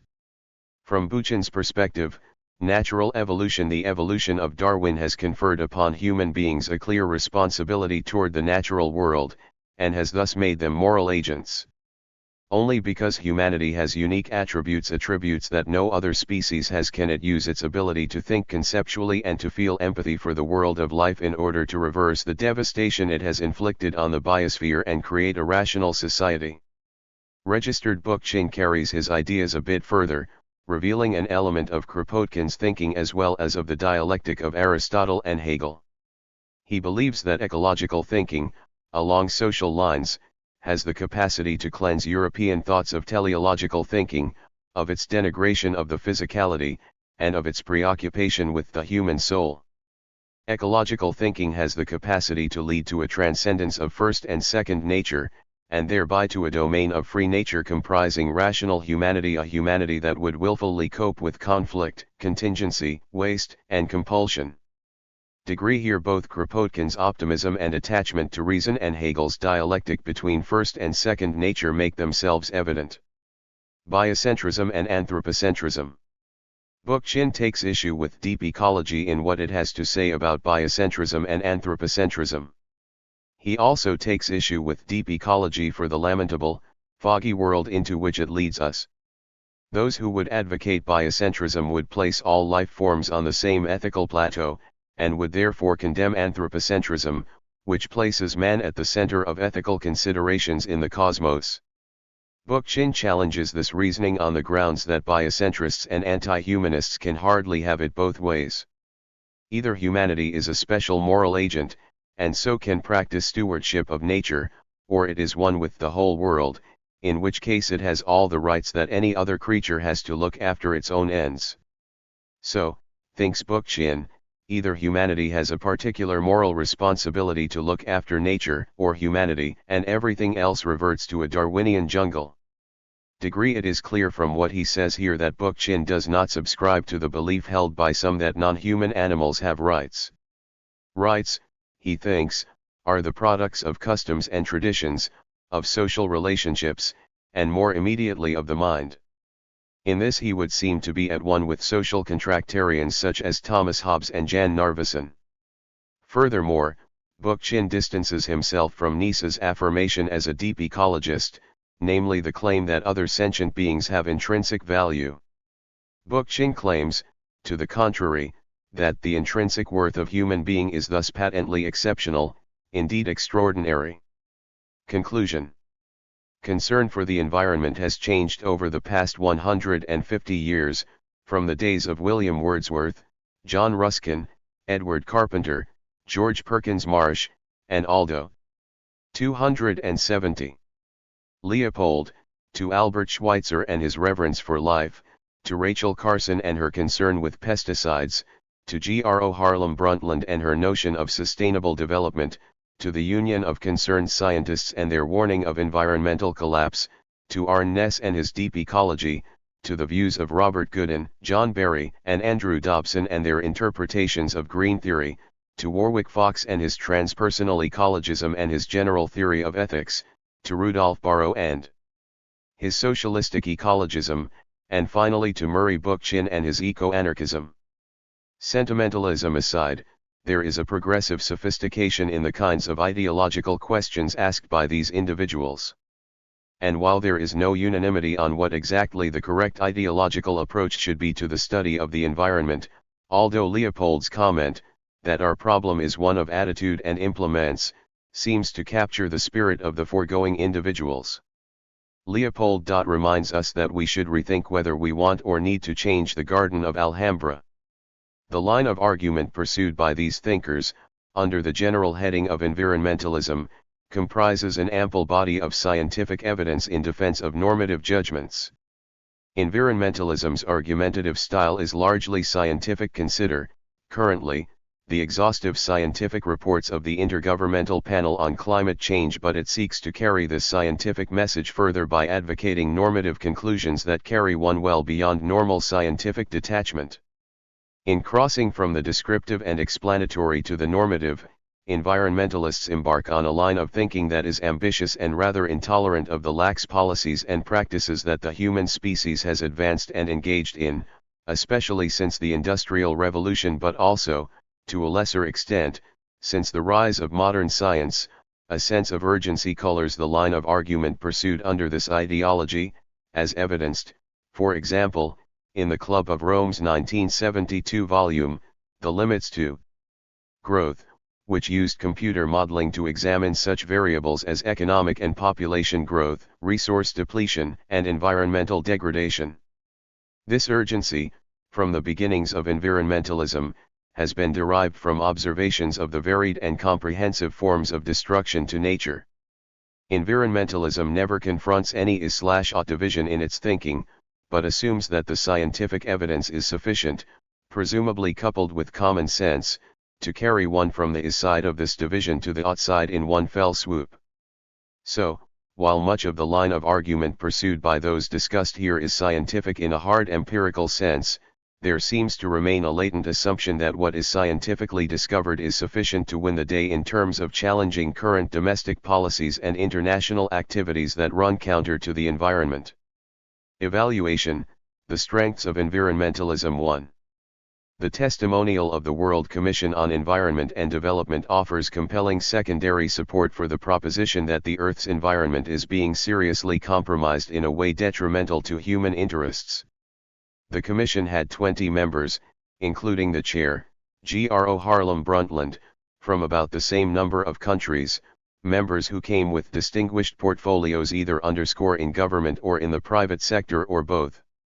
Moreover, the Commission received advice from thousands of individuals, institutes, and organizations all over the world, most of which were distinguished individuals, institutes, or organizations in their own. 12. Environmentalism 271. Right. 5 years later, the world scientists' warning to humanity enumerated 5 areas in which humans must make changes in dealing with the environment, noting that humans must adopt a new ethic if vast misery is to be averted. When the testimonial from the Brundtland Report is coupled with the testimonial of the established and in many cases famous world scientists, a rebuttable presumption is established regarding the urgency of humans acting in a concerted fashion to address environmental decay. Does any of this show that green theory or environmentalism or ecologism is the correct ideology? Not quite, but it does show that the problems these theories are addressing are real and urgent, as the Suzuki Foundation and Greenpeace continue to point out. This is no trivial matter in the assessment of theories. A substantial body of evidence offers primary support for the proposition that the Earth's environment is being seriously compromised. This evidence is extensive and compelling, and is largely supportive of all versions of ecologism short of its deep ecology version. It should be noted that none of this evidence addresses in depth the environmental issue of climate change, for the simple reason that the case for climate change has been won in the minds of both government and the public at large.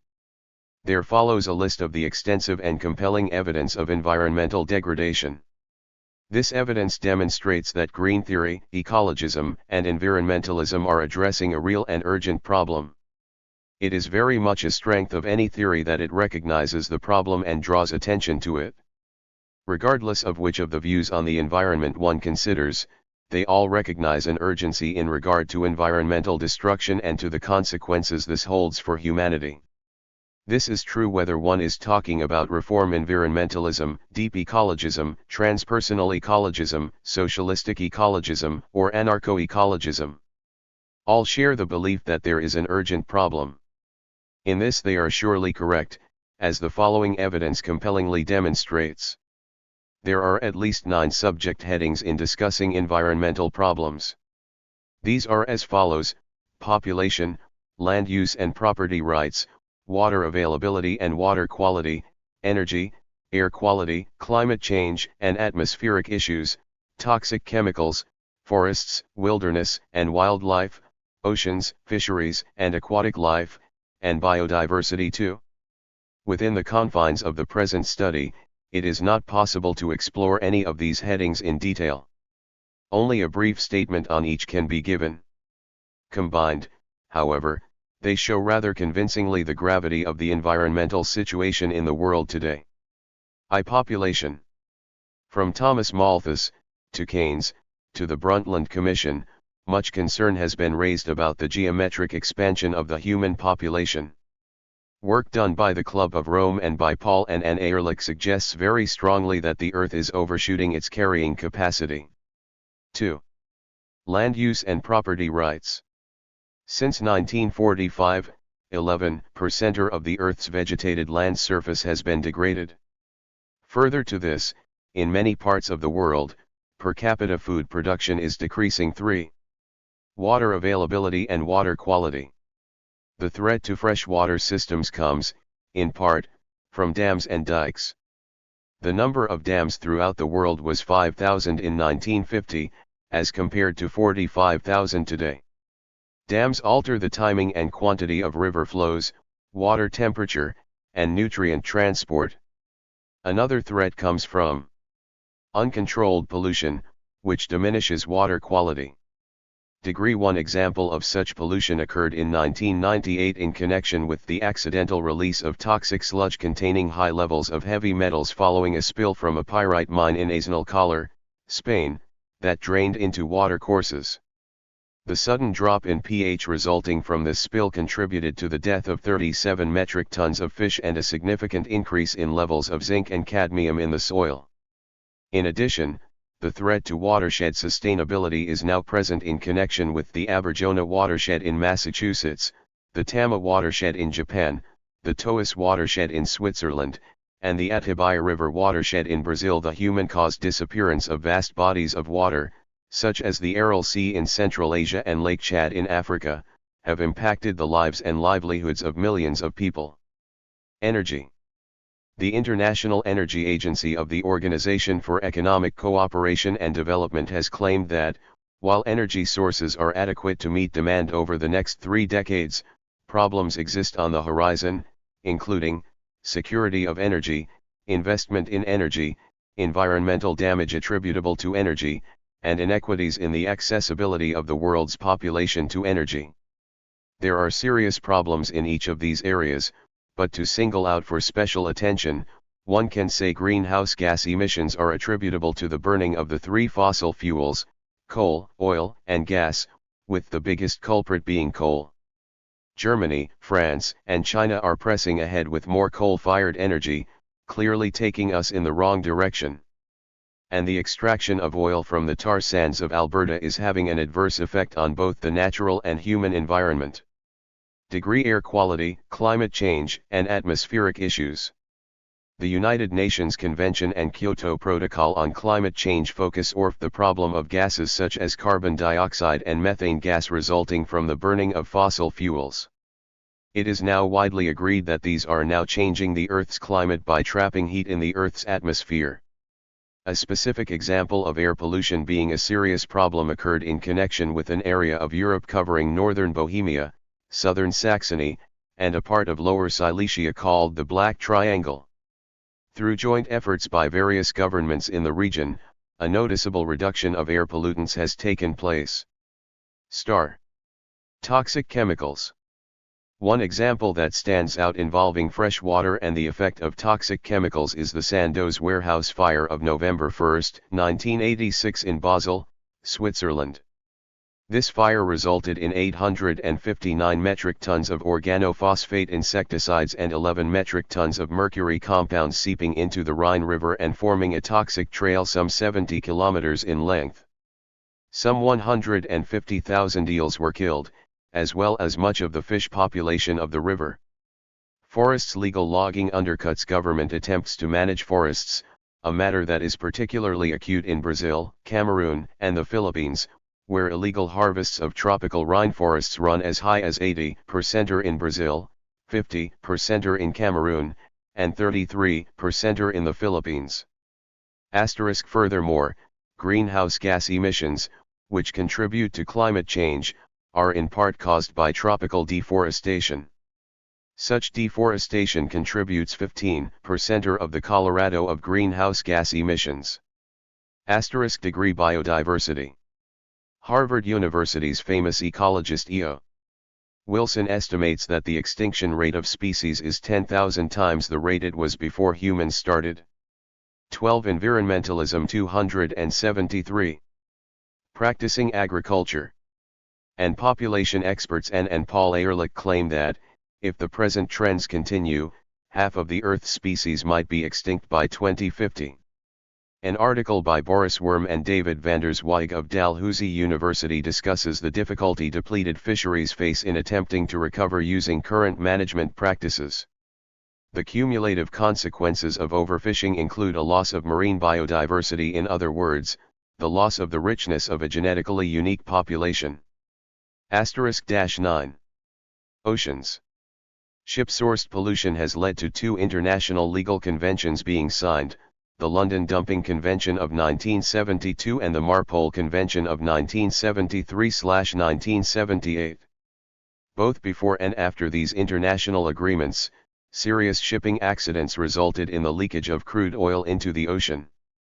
These accidents, together with the size of their oil spills, included the sinking of the Torrey Canyon, the grounding of the Oceanic Grandeur, the grounding of the Amaco Cadiz, the highly publicized grounding of the Exxon Valdez, and the sinking of the Kirky. Degree.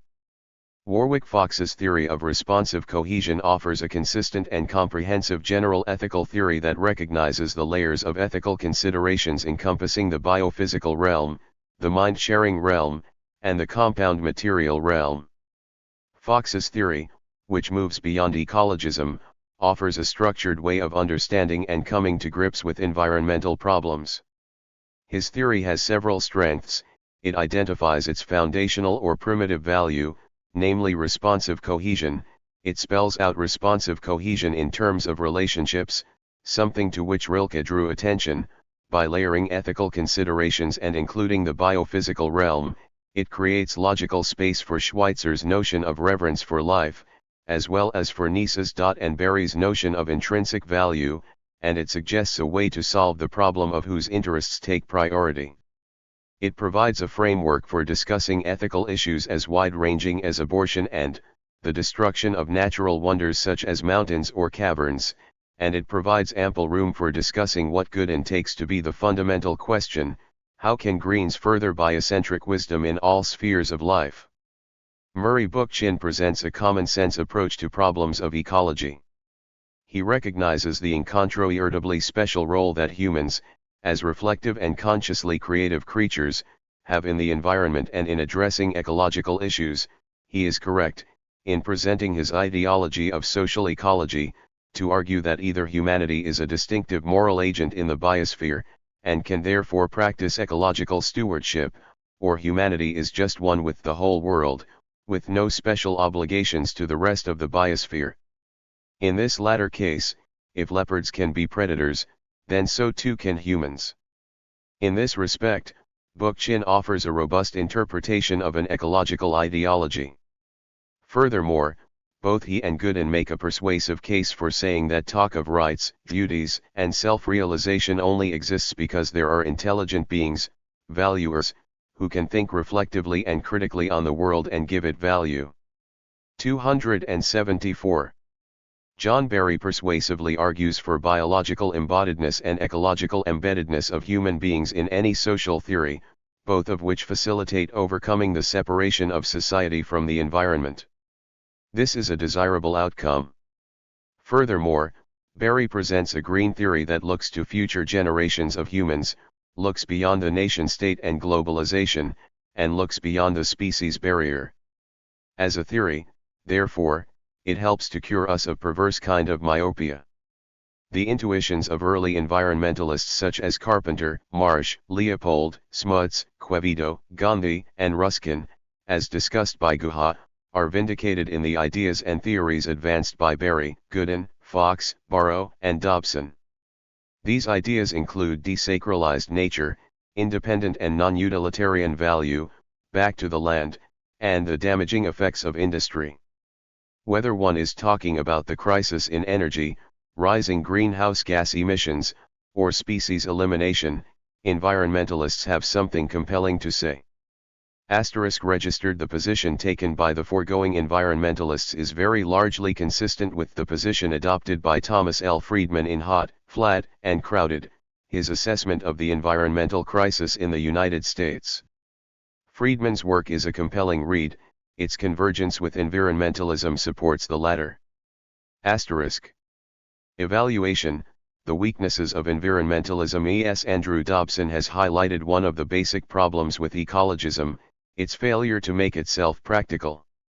Since ideologies aim not only to describe but to give normative direction and a program of action to address political concerns, Ecologism's failure to motivate individuals, corporations, societies, nations, and the international community is a weakness on its part. This is undoubtedly truer of the deep ecology movement of Arne Naess than it is of the proto-ecologism of Rachel Carson or of the line taken in Our Common Future. In the case of deep ecologism, it remains unclear what rhetorical devices could be introduced that would persuade people to adopt such a radical ideology. But the problem is more serious than this, for motivation is an issue even in the case of the more tepid reform environmentalism of the Brundtland Report. The problem with the report is not in what it says, or in what it does not say. The problem lies simply in the fact that 30 years after the report's publication, the global environmental situation has worsened. Notwithstanding many of its sound recommendations and clarion calls, the report has not moved people, states, and corporations in sufficient numbers to do anything. The fact that in international law, according to Antonio Cassese, we have general principles, customary rules, soft law, treaties, enforcement mechanisms, and institutional bodies, all of which aim to protect the environment, does not in the end amount to a vindication for the idea of sustainable development. The reality is that, as a species, we seem remarkably capable of putting teeth into the notion of development and only lip service into the notion of sustainability. As a species, we seem quite capable of short-sightedness grounded in greed, and quite deficient in far-sightedness grounded in wisdom. Hobbes captured this idea well when he said, "For all men are by nature provided of multiplying glasses." 12 Environmentalism 275. Through which, every little payment appeareth a great grievance, but are destitute of those perspective glasses to see afar off the miseries that hang over them, and cannot without such payments be avoided. The plight of reform environmentalism is the plight of reform liberalism all over again, and this is largely owing to the fact that reform environmentalism is simply the environmental policy of reform liberalism. It should therefore come as no surprise that reform environmentalism, as represented by Gro Harlem Brundtland, is unable to deliver the goods it speaks of. This seems no more likely in the field of the environment than it does in another field such as global poverty or third world indebtedness. The simple reality is that very rarely are reform liberals prepared to make the very real sacrifices they must make to bring about the desired change. Sustainable development founders, as it were, in its own goodwill and best intentions. A problem for the socialist version of environmentalism is its attribution of environmental problems to capitalism. Barrow goes too far in saying that industrialization is solely a result of capitalism. Whatever the etiology of industrialization, its role in socialist countries is as deep and penetrating as it is in capitalist ones. The industrial disasters that have occurred in socialist countries or owing to socialist policies such as the Chernobyl nuclear catastrophe, the environmental and cultural problems resulting from construction of the Aswan Dam in Egypt, the loss of the Aral Sea to Soviet Union irrigation projects, and problems caused by the building of China's Three Gorges Dam, begun in 1994 all implicate socialism in a serious way.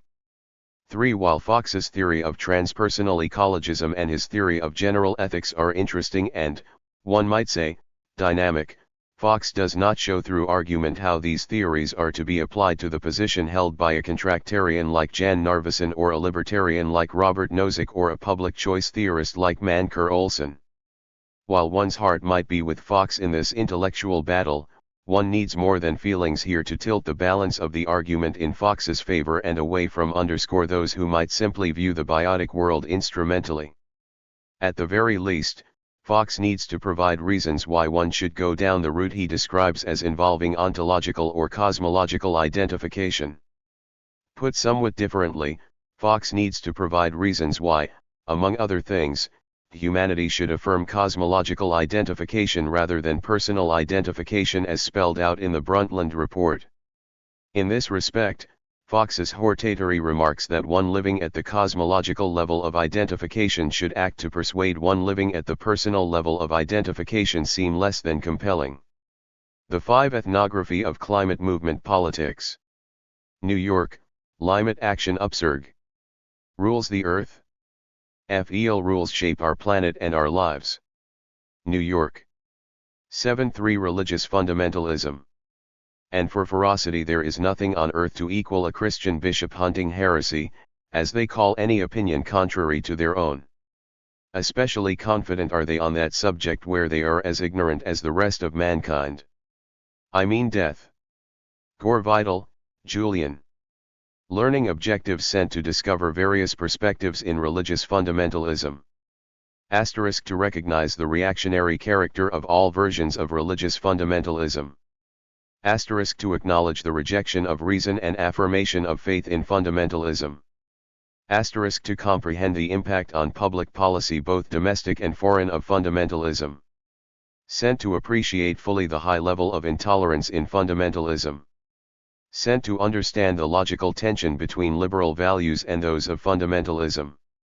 In the 19th century Friedrich Nietzsche, in Thus Spoke Zarathustra, spoke of the death of God, a prediction that seemed credible in light of Darwin's theory of evolution, Freud's psychoanalysis, and Marx's materialism, but in the latter part of the 20th century and early part of the 21st century, religious belief has come back by storm in the form of fundamentalism.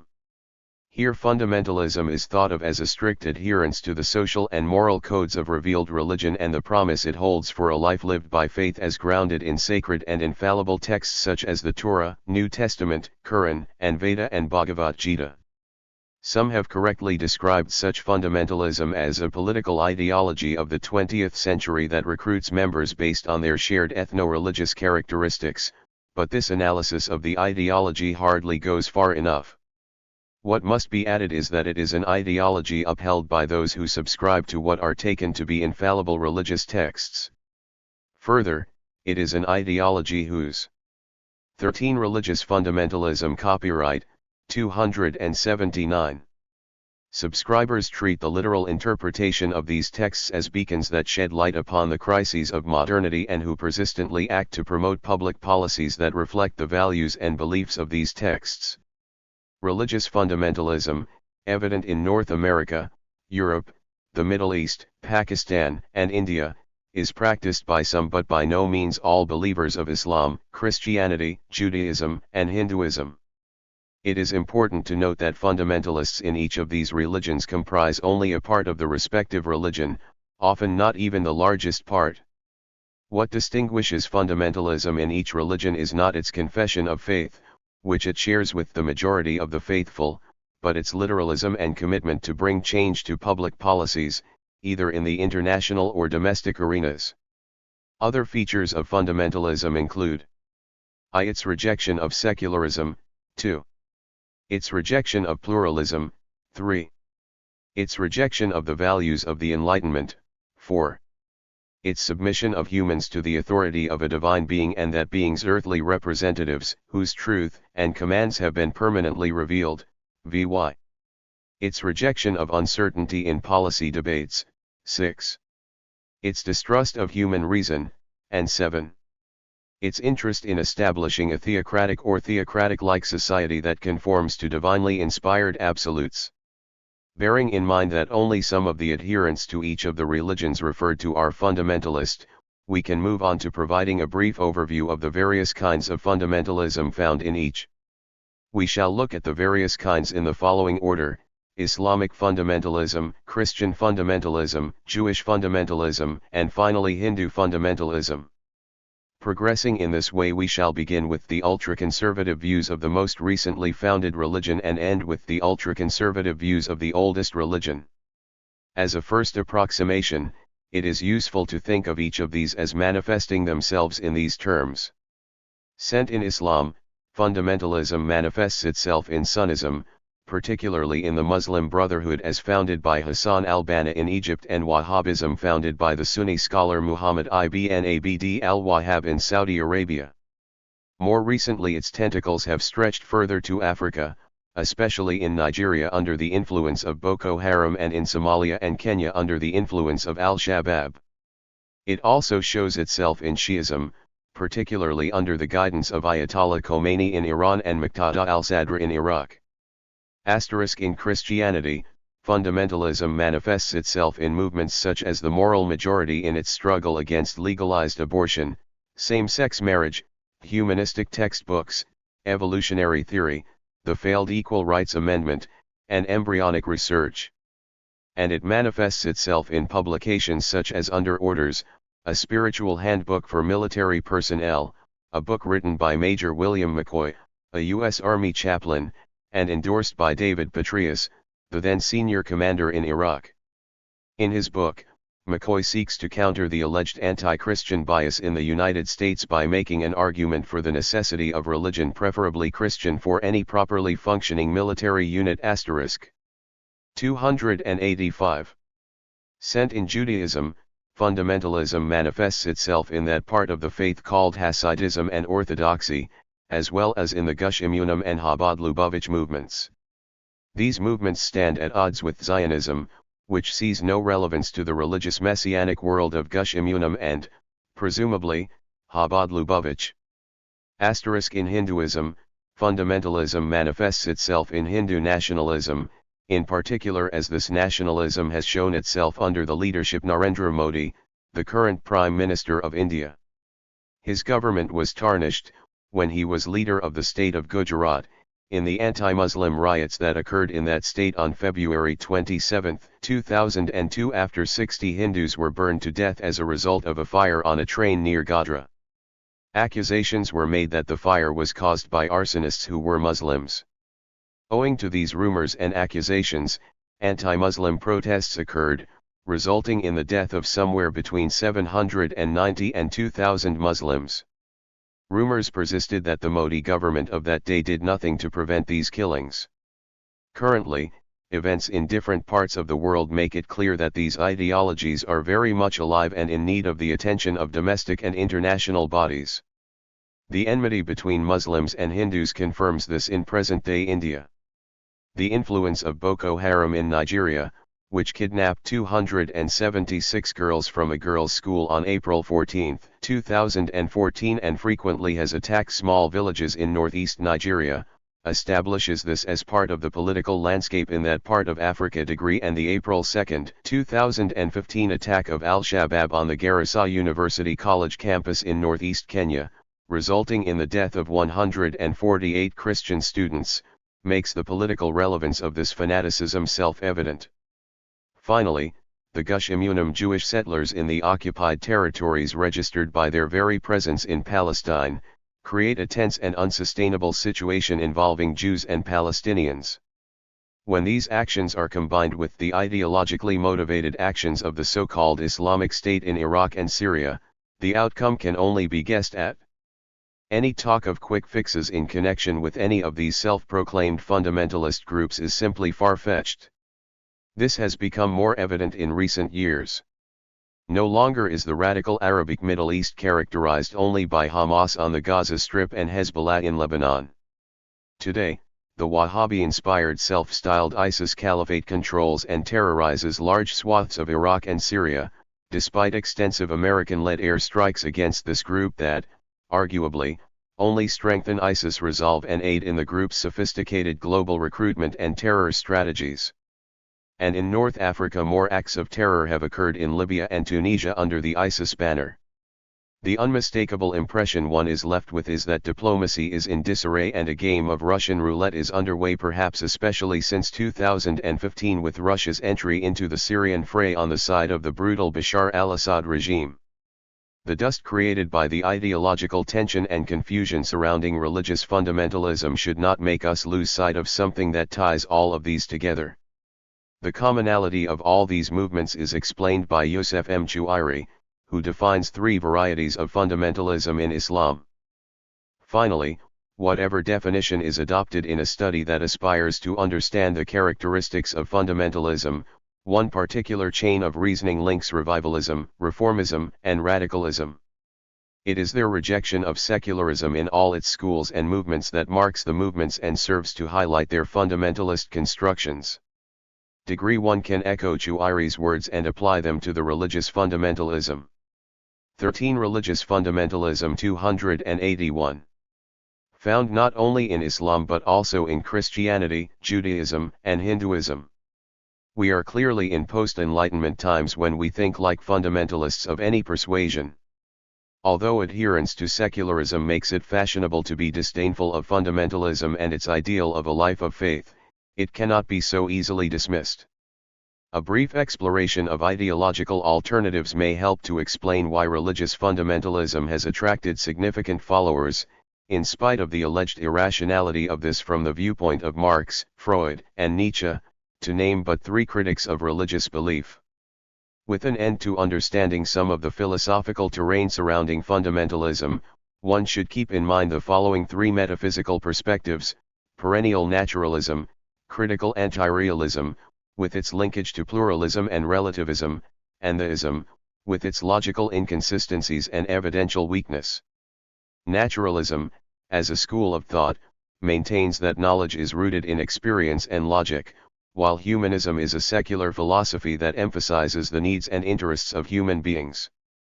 Critical anti-realism is a reflective metaphysical position claiming that reality is constructed by humans rather than something existing independently of humans. Pluralism and relativism are products of anti-realism, maintaining as they do that theories about the world are multiple, non-convergent and subjective. Finally, theism is a metaphysical position that attributes the origin of the cosmos to a supreme being said to be omnipotent, omniscient, and good, notwithstanding pain, suffering, and evil in the world, and notwithstanding the thin evidentiary basis on which the belief is founded. Given that, at least from the point of view of some contemporaries, perennial naturalism, so defined, has not led to the promised land described by Kant, to wit, release from self-incurred tutelage, and given that critical anti-realism has led to a relativism that challenges traditional values such as the prohibition on homosexuality or abortion, theism looks attractive to many individuals. Moreover, a particular version of theism, one grounded in literalism of sacred texts, is attractive to those who qualify as fundamentalist Muslims, Christians, Jews, or Hindus. A fertile point of departure for our discussion of fundamentalism is its Islamic version, which has made fundamentalism transparently relevant to contemporary politics. We shall, accordingly, begin our discussion there. Islamic fundamentalism, background. Islam was established by the Prophet Muhammad. Upon his death the position of the leader of the new religion was assumed by his companion, Abu Bakr, and then his sons, Omar and Osman. Following the death of Osman by poisoning, Ali, the Prophet's cousin, was finally selected as the caliph or leader of those who followed the teachings of Muhammad. Ali ruled only 5 years, and upon his death a struggle broke out between Ali's direct male descendant and those who admired the first 3 caliphs, Abu Bakr, Omar, and Osman. The result of this struggle was the formation of 2 sects in the bosom of Islam, Shi'ism and Sunnism. Doctrinal differences between these 2 groups which have led to sectarian violence may be outlined as follows. Shi'ism represents the partisans of Ali, and therefore reveres the 12 Imams, as Ali and his descendants are called. Shiites believe that it is possible to remove the stains of sin through living a simple and devout life, as well as through suffering. Shi'ism is attractive to the poor and downtrodden, who anticipate the emergence of divine 282 wisdom with the return of Mahdi. It is attractive to the poor because the re-emergence of divine wisdom represents the purification of society, the inauguration of truth and justice. To the dispossessed, Shi'ism represents a message of hope. Sunnism represents the followers of the Sunnah or tradition and does not revere Ali or his descendants. Unlike Shi'ism, Sunnism sees history as moving away from the ideal community that was present during the era of the 4 caliphs. Moreover, Sunnism lacks the messianic and emotional overtones of Shi'ism. Both Shi'ism and Sunnism have their political or fundamentalist sides. In the case of Shi'ism this is found largely in the inspirational movement of Muqtada al-Sadr in Iraq and Sayyid Hassan Nasrallah and the Hezbollah in Lebanon.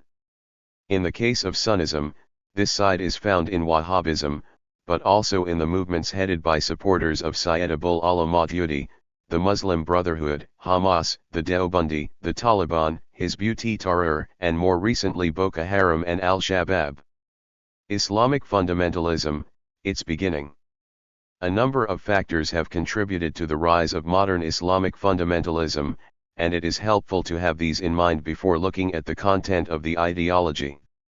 Among the more notable factors are foreign occupation, humiliation, and repression, the aversion of Arabs and Muslims alike to further calamities after their 1967 defeat in the war with Israel, a defeat attributed to the inadequate belief on the part of Muslims, the process of urbanization, the universal crisis of modernity, and finally, the legitimization Islam provides for political rule in the absence of established institutions and in presence of unelected rulers. Each of these will now be examined. Foreign occupation, humiliation, and repression. Islamic fundamentalism is rooted not only in the breakup of the Ottoman Empire following World War I, but also in the rise to power of Britain, France, the United States, and the USSR following World War I. From the perspective of fundamentalists, these powers functioned as totalitarian, colonialist regimes, and it was against this that numerous intellectual Muslims argued, proposing, as an alternative, pan-Islamism to counter the military and commercial expansionism of the West and the Soviet Union. One of the biggest grievances Islamic fundamentalists had in connection with this expansionism was the loss of sovereignty, which meant, among other things, the loss of governing themselves according to Islamic law. In short, Western military expansionism changed the world order, with capitalism following in its wake. The end result was Muslim countries falling into the hands of European and American colonialists, with the perceived victimization of Muslims, their rulers, territories, laws, and economies. This perceived victimization from foreign domination generated, unsurprisingly, humiliation and a sense of repression. Defeat by Israel. Israel's defeat of Egypt, Jordan, and Syria in the Six-Day War of 1967 was in many ways a disaster in the Arab world. For some Arabs it was more than this. For them it was the disaster of the Arab world and Muslim world, exemplified by the loss of the holy city of Jerusalem. Registered moreover, for many Arabs who shared this belief, the most compelling explanation of the turn of events was to be found either in the inferiority of Islam as a religion or in the infidelity of its believers. Forced to choose between these two. 13. Religious fundamentalism 283. Options, many Arabs chose the second. In this way, then, the revival of Islam was given a start in the late 1960s. Of course, not all Arabs, to say nothing about all Muslims, felt the same way about the turn of events in the 1967 war. For them, the loss of Jerusalem was a disaster, even the disaster, perhaps, next to the United Nations partition of Palestine in 1948 and the subsequent founding of the State of Israel. However, its explanation lay not in infidelity on the part of the Arabs but in the lack of proper secular leadership given by Gamal Abdel Nasser of Egypt. The loss of Jerusalem, and Nasser's death, led to a competition for the mantle of leadership in the Arab state system. Registered Hafez al-Assad of Syria, Muammar Gaddafi of Libya, and Saddam Hussein all jostled for the position previously held by Nasser as leader of the Arab world. Nasser might have gone, but Nasserism had not, for all three would have affirmed pan-Arabism, secular and revolutionary politics, and the search for an Arab power capable of defeating Israel and challenging Western influence in the Arab world. In the meantime, Anwar Sadat, Nasser's successor, was able to regain a measure of Arab pride by claiming victory in the Yom Kippur War of 1973. Nothing would seriously challenge the secular approach to politics in the Arab world until the late 1970s. Sadat's 1979 peace treaty with Israel, negotiated at Camp David with the help of U.S. President Jimmy Carter, was harshly criticized in the Arab world and led to Egypt's suspension from the Arab League. Then came the Iranian Revolution of 1979, led by Ayatollah Khomeini and his Shiite followers. The revolution in Iran, a non-Arab state, coupled with the assassination of Sadat by a member of the Muslim Brotherhood, signaled the revival of fundamentalist Islam in a bold way.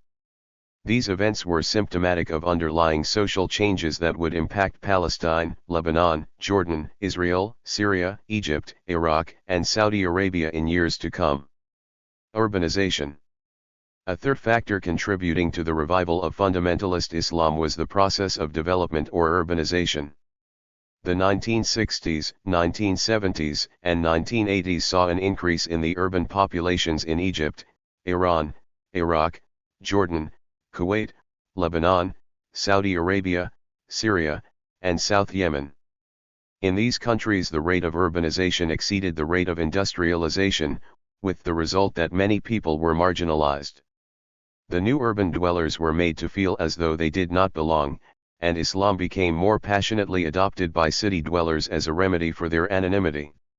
As James Piscator aptly says, there does seem to be a general connection between the sense of not belonging and a return to religion. Modernity. A fourth factor that has contributed to the revival of Islam is the crisis of modernity. What exactly is this crisis? For Islamic fundamentalists, it represents a societal breakdown in the institutions that have traditionally provided meaning to one's life. Urbanization and industrialization, coupled with a revolution in knowledge, communication, and transportation, have resulted in pools of individuals being cut off from the traditional roots that have anchored their lives.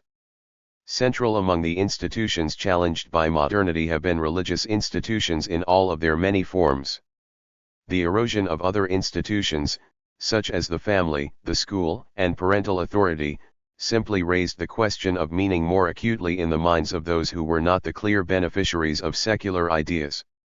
This has led one commentator to say, with plausibility, in response to the deracination and threats of cultural extinction associated with modernization processes, religious experience seeks to restore meaning to life. The result has been a search by religious believers, including Muslims, for old rites of incorporation, to find old ways to address the cognitive dissonance of the 284. Present. The crisis of modernity is a crisis of identity. In the absence of something new to help define themselves, people, especially the marginalized, are returning to religion. Legitimization of political rule. The fifth and final factor contributing to the revival of Islam is the new importance of ideology among governing elites in Arab countries that are in search of legitimacy. Faced with the Iranian Revolution that displaced the Shah and the Pahlavi family, ruling elites in Arab states in the Middle East encountered a completely new realignment that revealed weakness in the principal Arab state. Saudi Arabia was particularly vulnerable, and its ruling family, the House of Saud, was forced to play not only its oil card, which represented money and power, but also its Islamic card as the guardian of the holy sites of Mecca and Medina.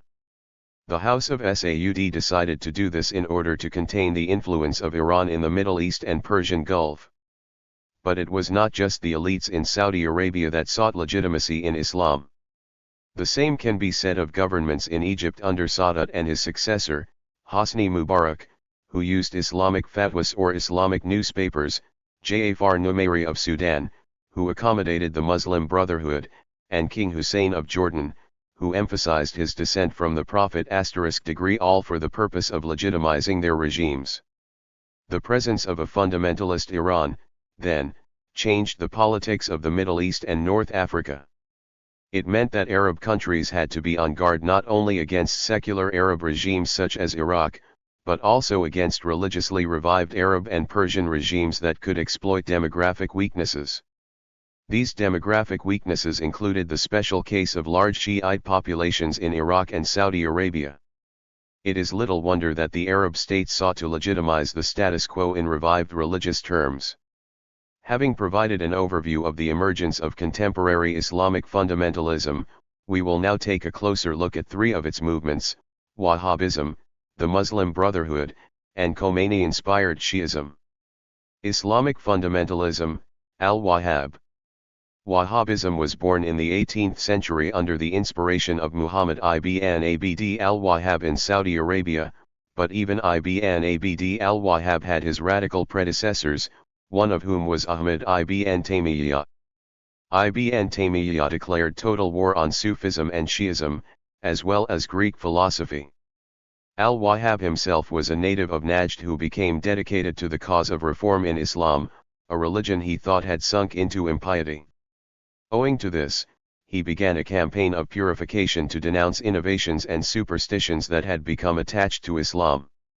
In 1747 he received the support of the House of Saud, which became his secular championate for Western readers. One aspect of the history of al-Wahhab is particularly intriguing. In his rise to power as an Islamic spiritual leader, he was covertly assisted by a British spy nicknamed Humphrey, who had been sent by Britain to Arab countries for the purpose of destabilizing the Ottoman Empire. The British often used the strategy of divide and conquer, and at this time wished to sow seeds of discontent between the Arabs and the Turks, and this Humphrey ably did by convincing al-Wahhab of al-Wahhab's religious significance for Islam and of the need to reform the ways of Muslims so as to conform to the teaching of the Prophet. The hope of the British and Humphrey was that this religious reformer would help to bring sectarian divisions in Islam, especially those that would split Arabs and Turks. In this matter the British seem to have 13 Religious fundamentalism 285 succeeded admirably. Whether they are in present times pleased with the result seems very much to be doubted. An influential successor of al-Wahhab was Sayyid Abulala Maududi, an Indian Muslim who revered Ibn Taymiyyah and who claimed that the entire Muslim community was characterized by unbelief.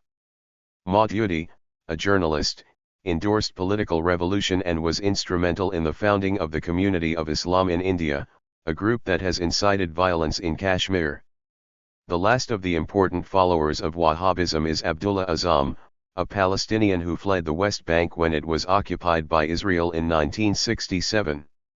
In Jordan he was a professor of religious law, and subsequently he moved to Saudi Arabia, where he hoped to generate a passion among young Arabs for jihad. Figures such as Ibn Taymiyyah, Abdullah Azzam, and those found in between provide an understanding of Wahhabism. With its religious zeal and commitment to jihad, Wahhabism forms the ideological backbone of Al-Qaeda and now ISIS, as well as Boko Haram in Nigeria and Al-Shabaab in Somalia and Kenya. Wahhabism is anything but a dated religious relic. It is a movement and ideology that combats anything in its path. Core teachings. The core teachings of Wahhabism amount to a strict and exclusive adherence to the plain sense of the Quran and the Sunnah. It rejects corruption and laxity, as well as the cultural richness of the medieval Islamic Empire. Further, it rejects mystical piety in addition to alien philosophy and theology. Generally, Wahhabism, like the Salaf movement under Ibn Taymiyyah, seeks to strip away all innovations and to restore Islam to its pristine state as found in the day of the Prophet. Accordingly, it favors extreme textual literalism and rejects the four traditional schools of law in Sunni Islam*. Moreover, it opposes the worship of the Prophet Muhammad, condemns Muslims for praying at the shrines of holy men, criticizes the practice of marking graves, emphasizes the unity of God, and denounces all non-Sunni groups as hypocrites. Finally, with its ardent zeal, Wahhabism, at least in earlier times in the 1920s, went so far as to condemn as heretical contraptions of the devil the then modern means of communication, such as the telephone and wireless. The sophisticated use by such groups as ISIS of mainstream and social media for propaganda and recruitment would suggest that modern communications are no longer heretical contraptions. Association with the House of Saud.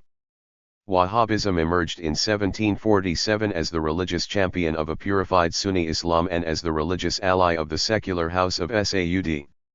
As a movement and ideology, Wahhabism continued to expand, and in 1801 Wahhabists crushed the city of Karbala, Iraq, a holy Shia city, before taking both Mecca and Medina.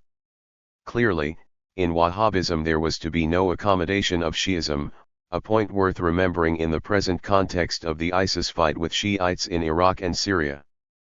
Forces of the Ottoman Sultan Mahmud I, under the leadership of the Egyptian Muhammad Ali and his son Ibrahim, took back both Mecca and Medina before defeating the Wahhabis decisively in 1818. Nonetheless, Wahhabism has, since that date, enjoyed periodic success, if only through the success of affiliated movements such as the Muslim Brotherhood, Hamas, the Deobandi, the Taliban, and Hizb-ut-Tahrir. 286. In the late 20th century and early part of the 21st century, Wahhabism has been encouraged by various political and military successes, in resisting the West in the battle for the control of the Suez Canal in 1956, in shocking the West in the oil crisis of 1973, and in encouraging young middle-class males in urban areas of Saudi Arabia to take up the separatist, supremacist, intolerant and brutalizing curriculum of Wahhabism degree and serve as mujahideen or sacred soldiers in the jihad in Afghanistan. Of course, more recent involvement of Wahhabism and its offshoots on a geopolitical scale includes the Al-Qaeda attacks of September 11, 2001 at the Twin Towers of the World Trade Center in New York City and on the Pentagon in Arlington, Virginia, attacks inside Iraq and Saudi Arabia in 2003 and 2004, the attack on the Madrid commuter train in 2004 killing 191 people and wounding 1,800 individuals, the Al-Shabaab attack on September 21, 2013 at the Westgate Mall, Nairobi, Kenya, which resulted in the death of 70 civilians, 6 security guards, and 175 injured, the Boko Haram abduction of nearly 300 girls in April 2014 from a girls' school in Chibok, Nigeria, and the Al-Shabaab attack in March 2015 Ona Christian University in northern Kenya resulting in the death of 148 individuals.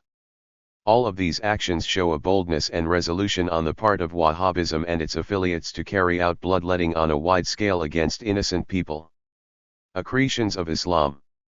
Wahhabism excoriates the features of Islam that are extraneous to it, denounces Shi'ism almost as fervently as it does other religions, and gains political support from the House of Saud dating back to 1747.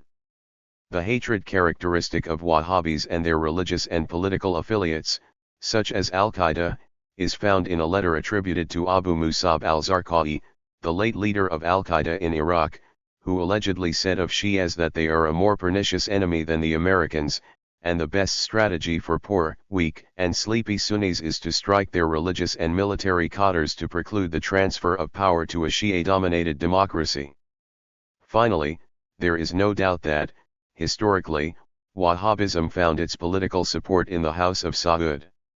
As George Antonius, the doyen of early 20th century Arab studies, says, referring to the agreement struck between al-Wahhab and the House of Saud, found an ally in a scion of the House of Saud, who accepted his teaching and became his secular champion.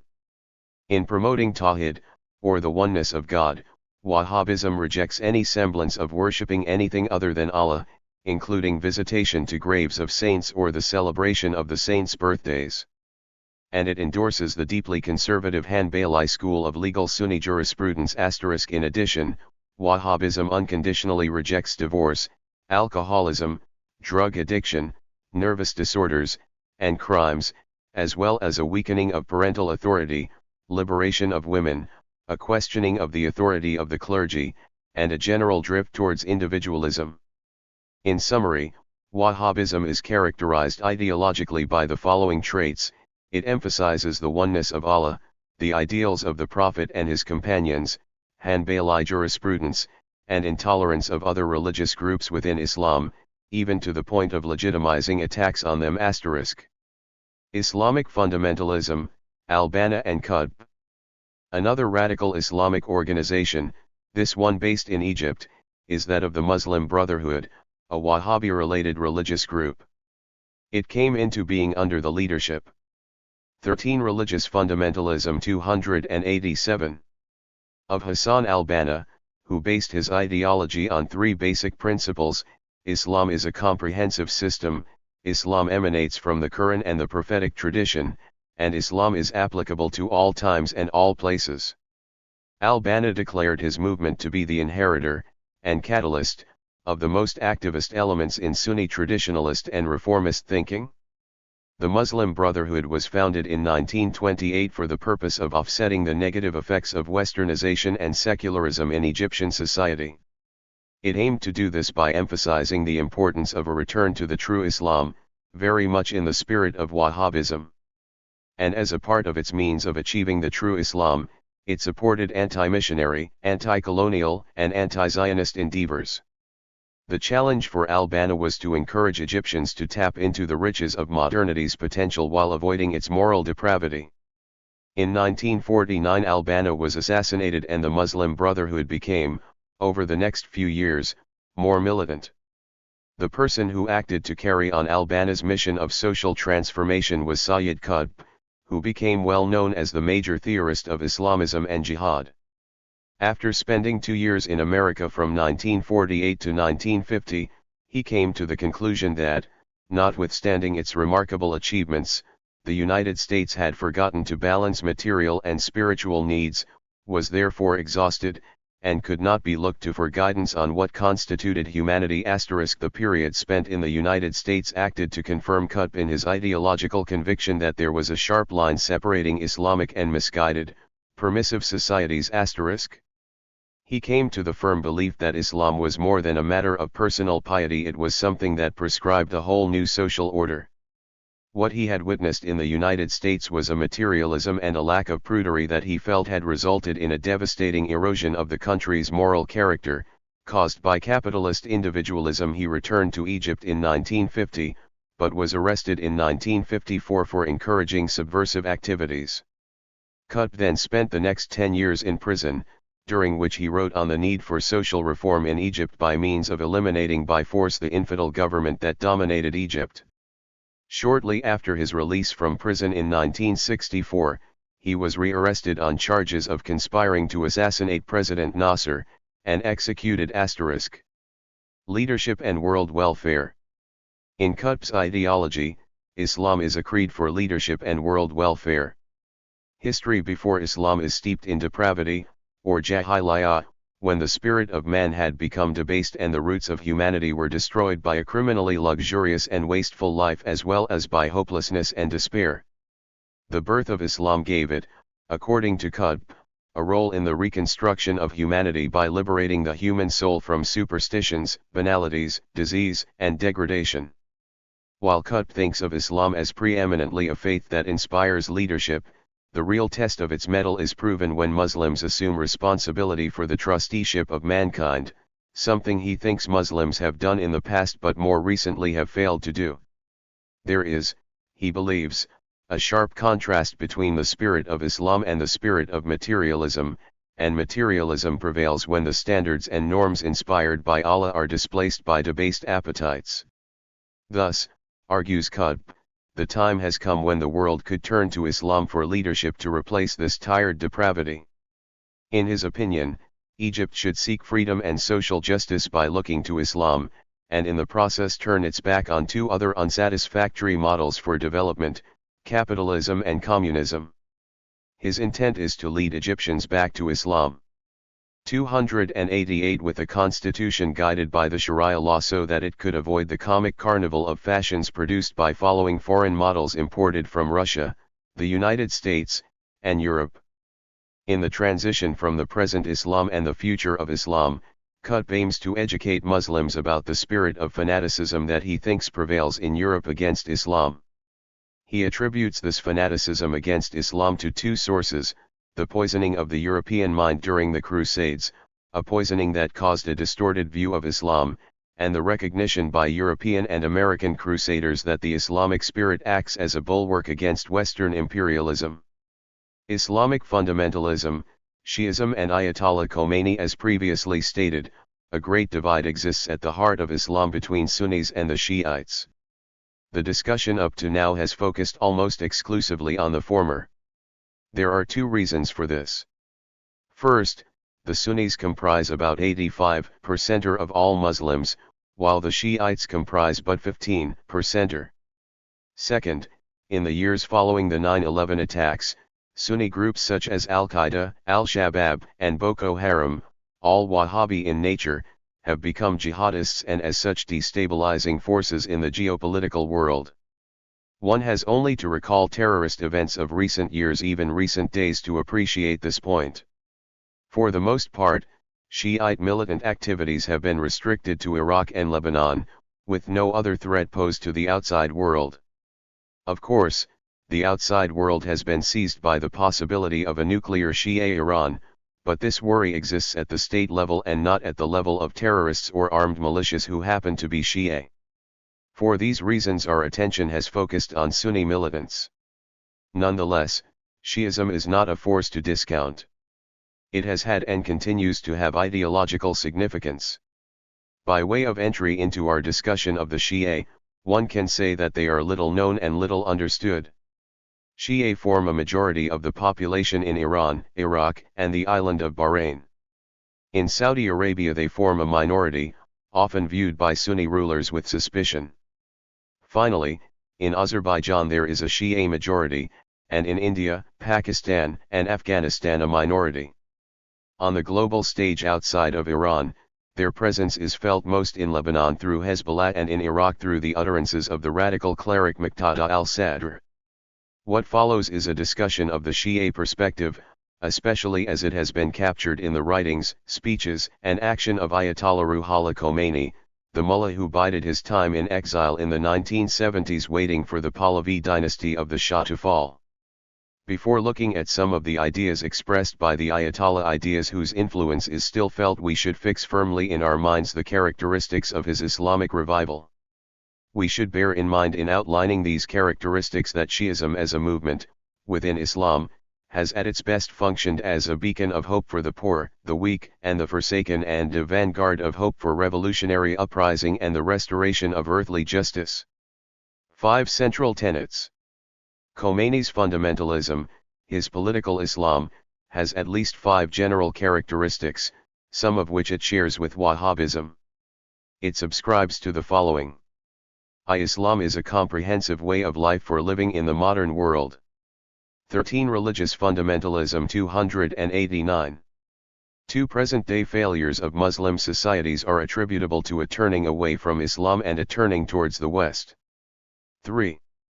Muslims should reject the tenets of the Western ideology, including secularism, pluralism, and individualism. 4. Ordinary Muslims must renew themselves through dedication, training, and struggle. V. Patriarchal families should be nurtured so as to control and segregate women. It was against the background of these ideas that the Ayatollah worked while in exile towards the overthrow of the Shah, Mohammad Reza Pahlavi, and his regime.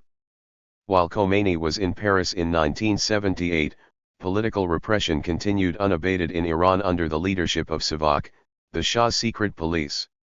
This repression, when coupled with the Shah's dependence on the United States, the silencing of the press, and ever-present corruption, led to a particularly unstable situation in Iran. The situation was further exacerbated when the Shah's agricultural policies resulted in the displacement of many rural people and their eventual migration to the cities. The overall effect was an unemployment and housing crisis, made still worse by the sharp contrast between the rich and the poor. This fed into Shia rhetoric over martyrdom and the idea of doing battle against an unjust state. Cries for social justice were made in different quarters, but to no avail. In December 1978 a huge demonstration against the Shah's regime occurred and, conjoined with mutinies in the military, was followed in February 1979 with the return of Khomeini to Iran. While emphasizing social justice in much the same way as the Muslim Brotherhood or Qutb, Khomeini gave a greater role to the ulama, the learned of Islam, and thereby allowed for more pluralism than found in the writings of Sayyid Qutb or Hassan al-Banna. Colonialism and imperialism. Ayatollah Khomeini, while being a religious figure, was primarily concerned with social and political issues in Iran. It would be correct to say of him that over the years his thinking revealed a view of religion as a useful tool for teaching political and social ends. High on his political and social agenda were colonialism and imperialism, to both of which we now turn. Khomeini is adamantly opposed to the corrupting influences of outside governments that have broken the Muslim people into several groups. He attributes this fragmentation of Muslims to imperialists and colonialists, including missionaries, Jews, Russians, Englishmen, Americans, and Austrians. The plan of these individuals is to keep us in our backward state, to preserve our pathetic way of life, so that they can exploit the tremendous wealth of our underground resources, of our land, and of our manpower. Khomeini's protest of colonialism and imperialism seems to be a diffuse protest against foreign states because of the influence foreign practices have come to have in Iran, the direct activities of groups from other countries, and the specific actions of Christians and Jews. He seems to have a particular hostility towards Jews, and accuses them of being the source of all anti-Islamic libels and intrigues. Degree owing to the imperialistic actions of agents of Christianity, Zionism, and Baha'ism, Khomeini thinks that Muslims have no alternative but to set up a true Islamic government, thereby overthrowing those pseudo-Muslim governments put in place by foreign powers. 290 Islamic government. During the 1960s, Khomeini slowly began to change his views on Islamic government. Prior to this he had felt that clerics should limit their activity to giving legal and moral guidance on condition that the state's authorities enforce the law of Islam.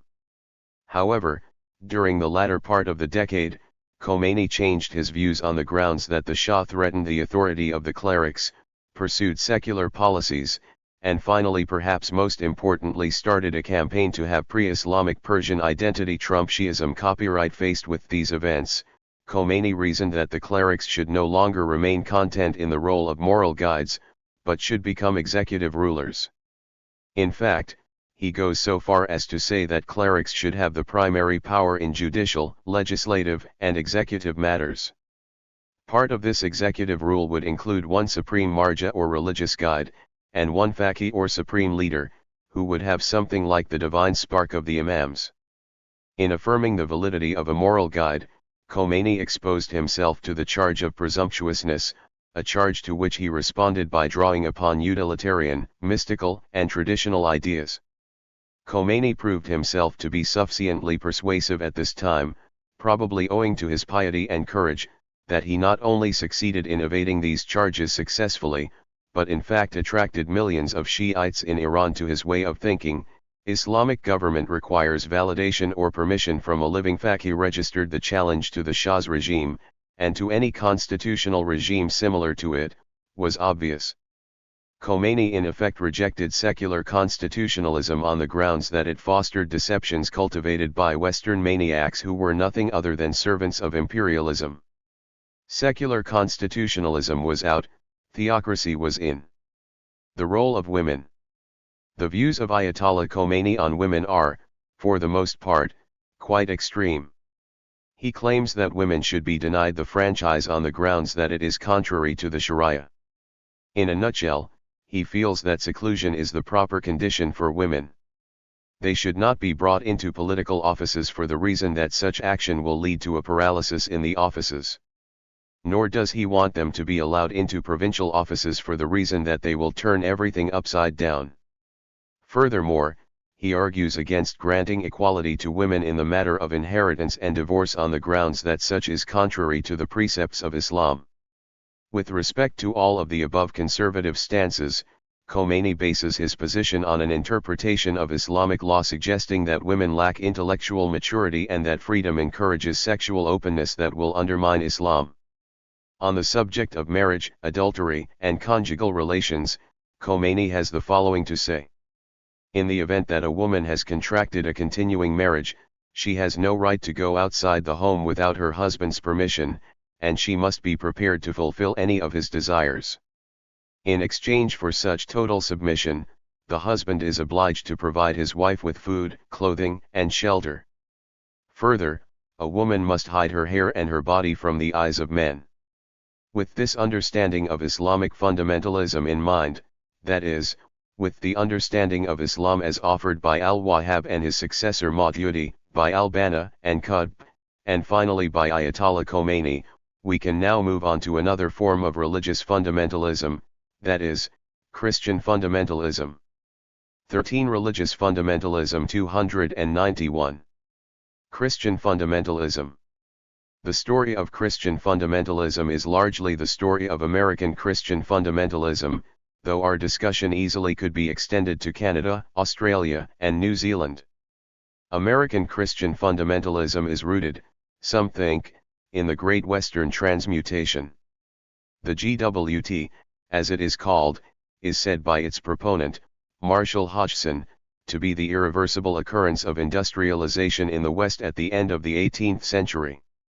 But we can give greater focus to the notion of Christian fundamentalism by understanding that the term fundamentalism comes from a series of 12 booklets called The Fundamentals, published between 1909 and 1915 and distributed free of charge by 2 U.S. oil millionaires to Sunday schools throughout the country. The purpose of these booklets was to neutralize liberal thinking in Protestant churches in America, a liberalism that, it was believed, undermined the eternal truths of Christianity. These truths included the infallibility of the Bible, the virgin birth, the miracles, the resurrection of Jesus, and the substitutionary view of atonement. The religious groups in Christianity that fundamentalists opposed were not simply liberal Protestants, but also Roman Catholics, Mormons, Jehovah's Witnesses, and Christian Scientists. Clearly, though, the main fight fundamentalists had was with liberals inside the Christian churches, for liberalism represented modernity, and it was modernity that fundamentalists opposed. One of the defining moments between the fundamentalists and the modernists was a sermon delivered by Harry Emerson Fosdick in 1922 entitled "Shall the Fundamentalists Win?" Fosdick claims that fundamentalism is essentially illiberal and intolerant, largely owing to its intransigence on the so-called eternal truths of Christianity. What he presents as an alternative is what amounts to an integration of modern ideas with religious ones.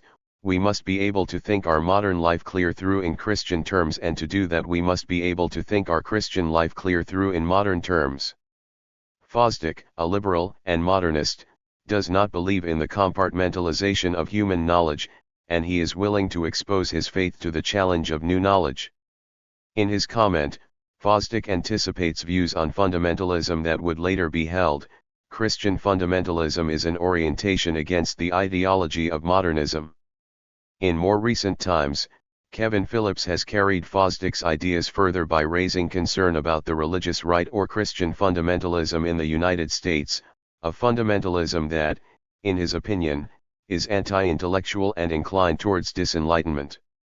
This awakens concern in him owing to the role he believes this has played in the decline of world economic powers in the past, including Rome, Habsburg Spain, the Dutch Republic, Britain, and now the United States. Of the 5 criteria that link these economic powers to decline, according to Phillips, 3 are closely tied to Christian fundamentalism.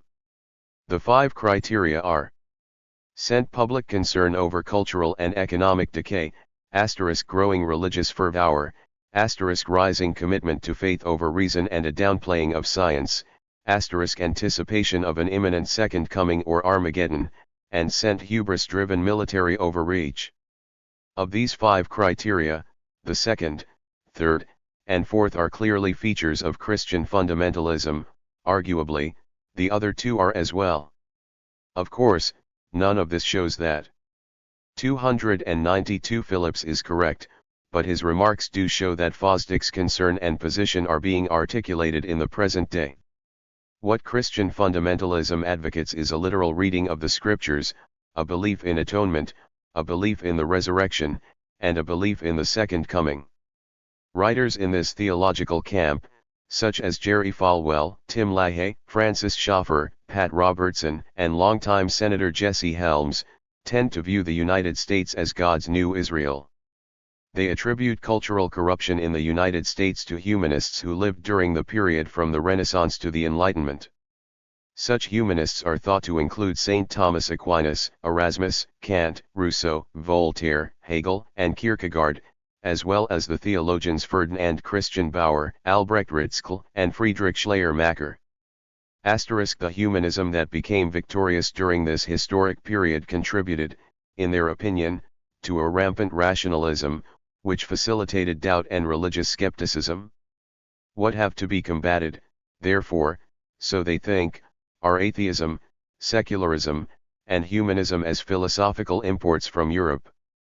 Some modern Jeremiahs, such as Jerry Falwell, believe that humanists in the United States have captured political power, and, owing to this, he and other fundamentalists are bent on reversing this tendency. Tim LaHaye, a confidant of U.S. President George W. Bush, boldly asserts that humanists, whether politicians, government officials, or educators, do not think like pro-moral Americans, and therefore are not fit to govern. In what follows, attention will focus on the thoughts of one of these Christian fundamentalists, Jerry Falwell. He has been selected because of the skill with which he has advanced his ideological concerns, and because of the clarity of his position. Jerry Falwell. Beginning in 1979, a new movement of fundamentalism came into existence in the United States. The Moral Majority, an organization headed by Jerry Falwell, a dynamic and articulate speaker. Under his leadership, Protestant fundamentalism became politicized, denouncing the old Christian attitude of pietism and non-involvement in worldly affairs. Though the Moral Majority disbanded in 1989, other groups, such as the Christian Coalition of America led by Pat Robertson, picked up where it left off. Falwell was able to move the Christian right from being merely passive to become assertive, and at times close to impositional. Registered passive fundamentalism is characterized by a quiet indwelling and minding one's own business, whereas assertive fundamentalism is characterized by strident assertions of a condemnatory or judgmental sort, and impositional fundamentalism is characterized by transcendent sanction and imposition registered of personal values on the larger society. Falwell's Moral Majority certainly took the Christian right from the first to the second of these positions, and possibly to the third, especially in its dealings in such policy areas as abortion, divorce, homosexuality, school prayer, and evolution. Among the critics of the Moral Majority was Bob Jones III, whose family had founded the fundamentalist Bob Jones University in South Carolina. Jones protested that Falwell and his organization, an organization comprising diverse groups such as the Roman Catholics, Mormons, and Jehovah's Witnesses, were attempting to correct the immorality of the United States, when it should have been focusing on the cause of this immorality, sin*. To be sure, the association of the fundamentalist Falwell with Roman Catholics, Mormons, and Jehovah's Witnesses is odd, given the antipathy fundamentalism. 13. Religious fundamentalism. 293. Had to these groups during the 1920s and at the inception of the movement. And to be sure, Falwell's focus on secular immorality rather than sin might seem a bit theologically skewed. Nonetheless, he seems to have recognized a strategic value to joining ranks in this way, even if it made for some historical and theological impurity. So joining ranks it was, and for the purpose of combating secular humanism in all its immorality. The result was something called neo-fundamentalism*. The focus of the Moral Majority under Falwell's leadership was on selected public policy areas, including abortion, the Equal Rights Amendment, prayer in the schools, and textbook legislation. The tendency of Falwell to emphasize such visible public policy issues drove Bob Jones Jr. to say of Falwell that he was, as far as biblical Christianity was concerned, the most dangerous person in the United States*. There was a reason for Jones to be concerned about Falwell, for the latter, through his Moral Majority, had a huge audience to address by means of televangelism, and he would address this audience about moral issues rather than theological ones. Nonetheless, Falwell continued to speak out. But he spoke out on these issues against the background of a particular view of history. To this we will now turn before addressing his ideas on public policy. Dispensationalism. Fundamentalists subscribe to a view of history, dispensationalism, according to which history is divided up into 7 eras or dispensations whose character has already been fixed by God. This view asserts that the last dispensation will consist of Christ's second coming, inaugurating his 1,000-year reign over humanity. This general view of history has 2 interpretations, one being postmillennial and the other being premillennial. Postmillennialists claim that a state of perfection would be achieved before Christ's return, while the premillennialists believe that perfection would not be achieved before this event. In the result, those subscribing to the former view have more positive outlook on humankind than the latter. Degree Jerry Falwell belongs to those subscribing to the second, or premillennial, view. This is a dark view of the world, one of chaos and decay, in which Jews return to Zion, the Antichrist comes, and the final battle of Armageddon takes place.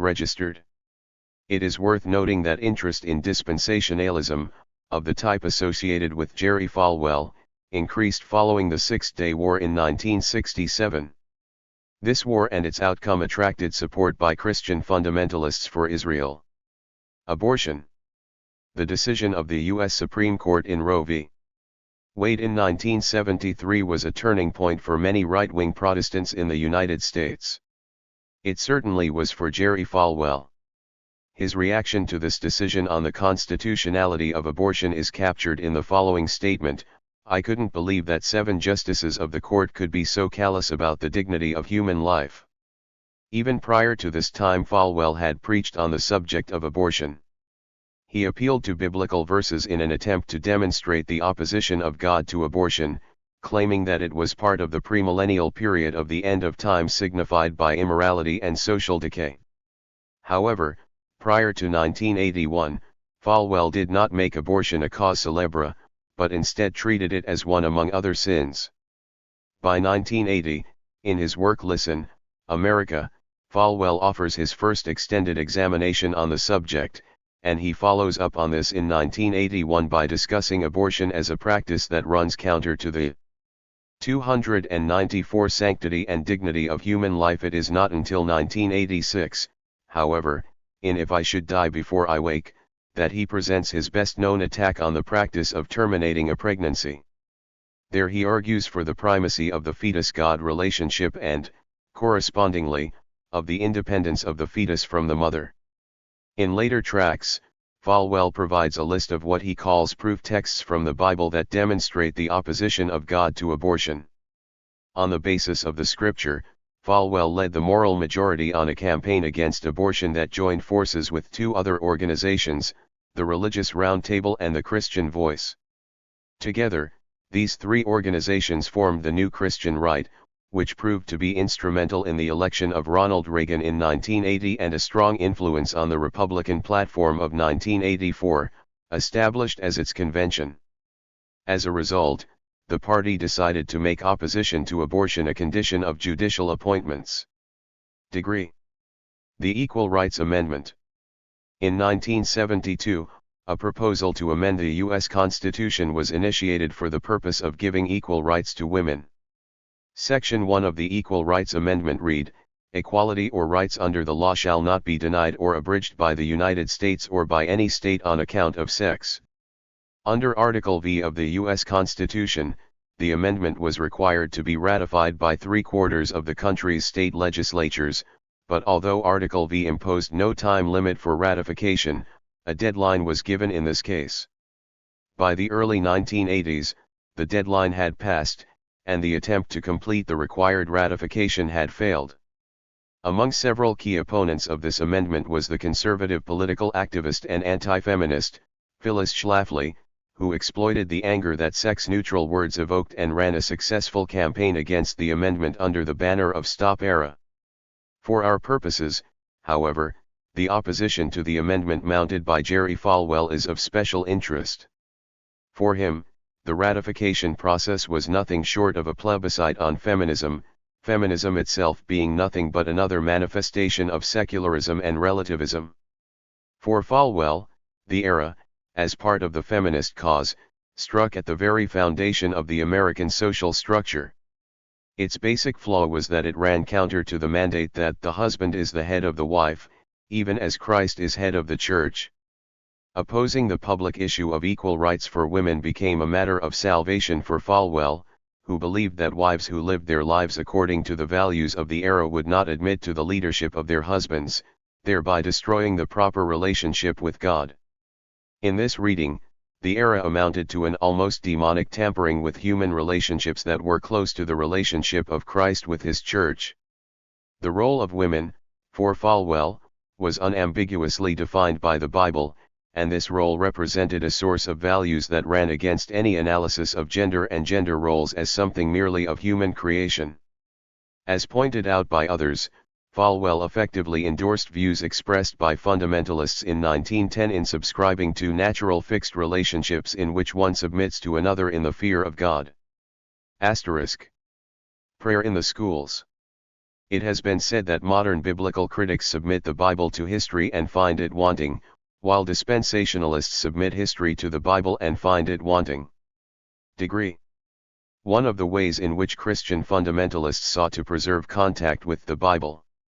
13 Religious Fundamentalism 3-295 was through school prayer, including the Lord's Prayer.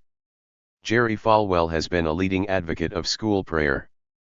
Following the terrorist attacks of September 11, 2001, Falwell is reported by the New York Times to have said that federal courts, having legalized abortion and banned school prayer, had so weakened the United States in a spiritual fashion that the nation was exposed to terrorist attacks. Degree. According to him, the collective endeavors of many secularists during the past generation resulting in the expulsion from our schools and from the public square, has left us vulnerable. Falwell's attack on the federal courts continued unabated 1 month later, when he explicitly addressed the issue of school prayer. For Falwell, the suicide attacks in New York City and Washington should have made Americans reconsider the secular path down which they had walked. For this reason, he supported Texas Governor Rick Perry's decision to ignore the U.S. Supreme Court's ban on organized school prayer. According to Falwell, in speaking to the court's decision, many, including me, believe that fateful decision launched the onset of dissent in American education. Our nation's schools have replaced God with moral relativism and situational ethics in the nearly 4 decades following that decision. School textbooks and evolution. During the 1980s in the United States, the religious right, including Jerry Falwell's moral majority, managed to move the Republican Party in a conservative direction, not only on issues like abortion and the era, but also on the influence of secular textbooks on children in public schools. Degree through the religious right, efforts were made to control the curricula so as to play down evolution and require instruction in creationism. The success of these efforts was sufficient to arouse the interest of civil liberties groups and educational organizations in launching a counterattack. One such organization was People for the American Way, Degree which was concerned about Falwell's political arm and alarmed at the rhetoric that the religious right groups were using as they attacked public education. It is evident that Falwell was successful in moving the public policy agenda to the right with respect to school textbooks and the subject of creationism, and with respect to sex education in public schools. He and his organization were instrumental in inspiring at least 3 textbook controversies affecting education in many parts of the United States. 3 jurisdictions where controversies erupted were Texas and the Texas Board of Education, involving reading material in biology that discussed evolution rather than creationism; Hawkins County in Tennessee, involving readings on overpopulation and pollution published by Holt, Reinhardt, and Winston; and Mobile, Alabama, involving a charge that books ranging from Shakespeare's Macbeth to those on drug prevention promoted unconstitutionally the religion of secular humanism. Christian fundamentalism, domestic policy. The religious right in the United States during the time of Jerry Falwell had a significant impact on some areas of domestic policy, especially those areas touching on abortion, the Equal Rights Amendment, prayer in school, and finally, school textbooks and evolution. The discussion could be expanded to include other domestic public policy areas, including same-sex marriage, gay rights generally, and stem cell research. Without exploring these latter fields, the evidence in the other policy areas makes clear that the religious 296 copyright right carried its dogmatic passions well beyond what could be called the passive stage of religious fundamentalism and into the assertive stage. We need only think here of the textbook controversies to make this point. But at times, actions evidently encouraged by Falwell moved individuals like Governor Rick Perry of Texas to defy openly the decision of the U.S. Supreme Court with regard to school prayer. At this juncture, the religious right came very close to moving beyond active fundamentalism to impositional fundamentalism. In effect, they took constitutional matters into their own hands and imposed self-made law on others. Christian fundamentalism, foreign policy.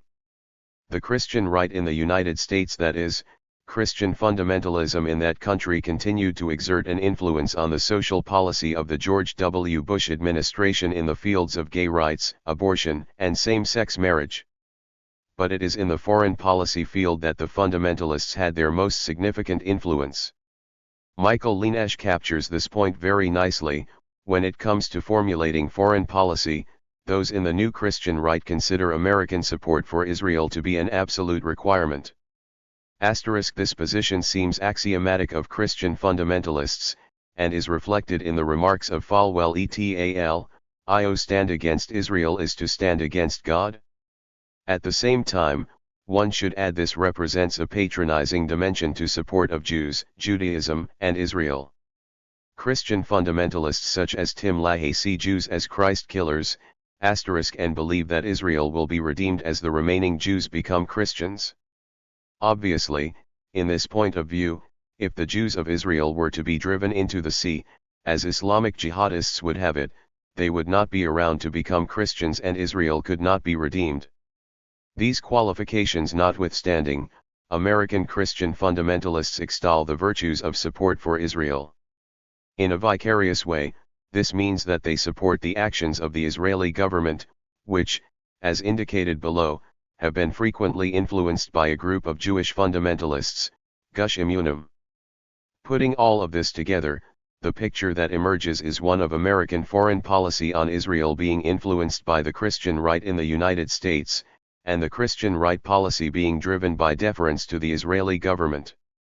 When this is coupled with the fact of Israeli government policy being driven by Jewish fundamentalism, as espoused by Gush Emunim and other groups, one sees that American foreign policy is influenced importantly by Jewish fundamentalism, making the collision with Islam even more dangerous than it would otherwise be. The details of this argument will be worked out more closely as we consider Jewish fundamentalism below. Jewish fundamentalism. Jewish fundamentalism has its own claim to contemporary political significance. This is largely owing to the role played by the Jewish sect called Gush Emunim and to another influential group called Chabad Lubavitch. Though the former of these organizations no longer exists, registered it, together with the Chabad Lubavitch, which does very much exist, exerted a powerful influence on Israeli domestic and international politics over the past 40 years. Before analyzing the ideologies of each of these, we need to say something more about the attitude of the Christian right in the U.S. towards Israel. 13. Religious fundamentalism 297. Describe briefly the background to the birth of Israel, and consider Hasidism as a movement that predated more recent Jewish fundamentalism. Israel and the Christian right. The story of the Israel and the Christian right in the United States is largely the story of Israel and Jerry Falwell. Although recognizing that Christian fundamentalists had a reputation of being anti-Semitic, by the 1980s Falwell approved of a different attitude emerging among pastors of fundamentalist congregations, an attitude that saw them supporting Israel. In Falwell's own words, the reason for this change was simply that the creation of the State of Israel is the single greatest sign indicating the imminent return of Jesus Christ. Falwell was a leader in bringing about this change in attitude, a fact not lost on the Israeli government of Prime Minister Menachem Begin. In 1981 Begin awarded Falwell the Jabotinsky Medal in recognition of his influence on U.S. President Reagan and for the constructive image of Israel he created for American conservative Christians registered, so there was clear acknowledgement by the Begin government of the influence Falwell had on U.S. politics and, importantly, active encouragement of this by the Israeli government. Other facts that show linkage between the Israeli government and Falwell, and between Falwell and the U.S. government and its foreign policy towards Israel, include the following: Begin's attempt to encourage Falwell to mute the criticism in the West about Israel's bombing of Iraq in 1981, Falwell's testimony before the U.S. House of Representatives Foreign Affairs Committee on behalf of Israel in 1984, Falwell's receipt of a private plane as a gift from Israel, Falwell's address to Americans for a Safe Israel at its annual conference in 1984, Falwell's address to the Conservative Rabbinical Assembly in Miami in 1995, where he said he would mobilize 70 million Christians for Israel, Falwell's conversion of Senator Jesse Helms of North Carolina into one of Israel's biggest allies, Falwell's arrangement of a meeting between Prime Minister Benjamin Netanyahu and in excess of 1,000 influential Christian fundamentalists in 1998, and, in the same year, Falwell's address to the National Unity Coalition for Israel where, in the presence of Netanyahu, he argued against the internationalization of Jerusalem. These facts speak to a linkage between the Israeli influence on the Christian right and the Christian right's influence on the U.S. foreign policy.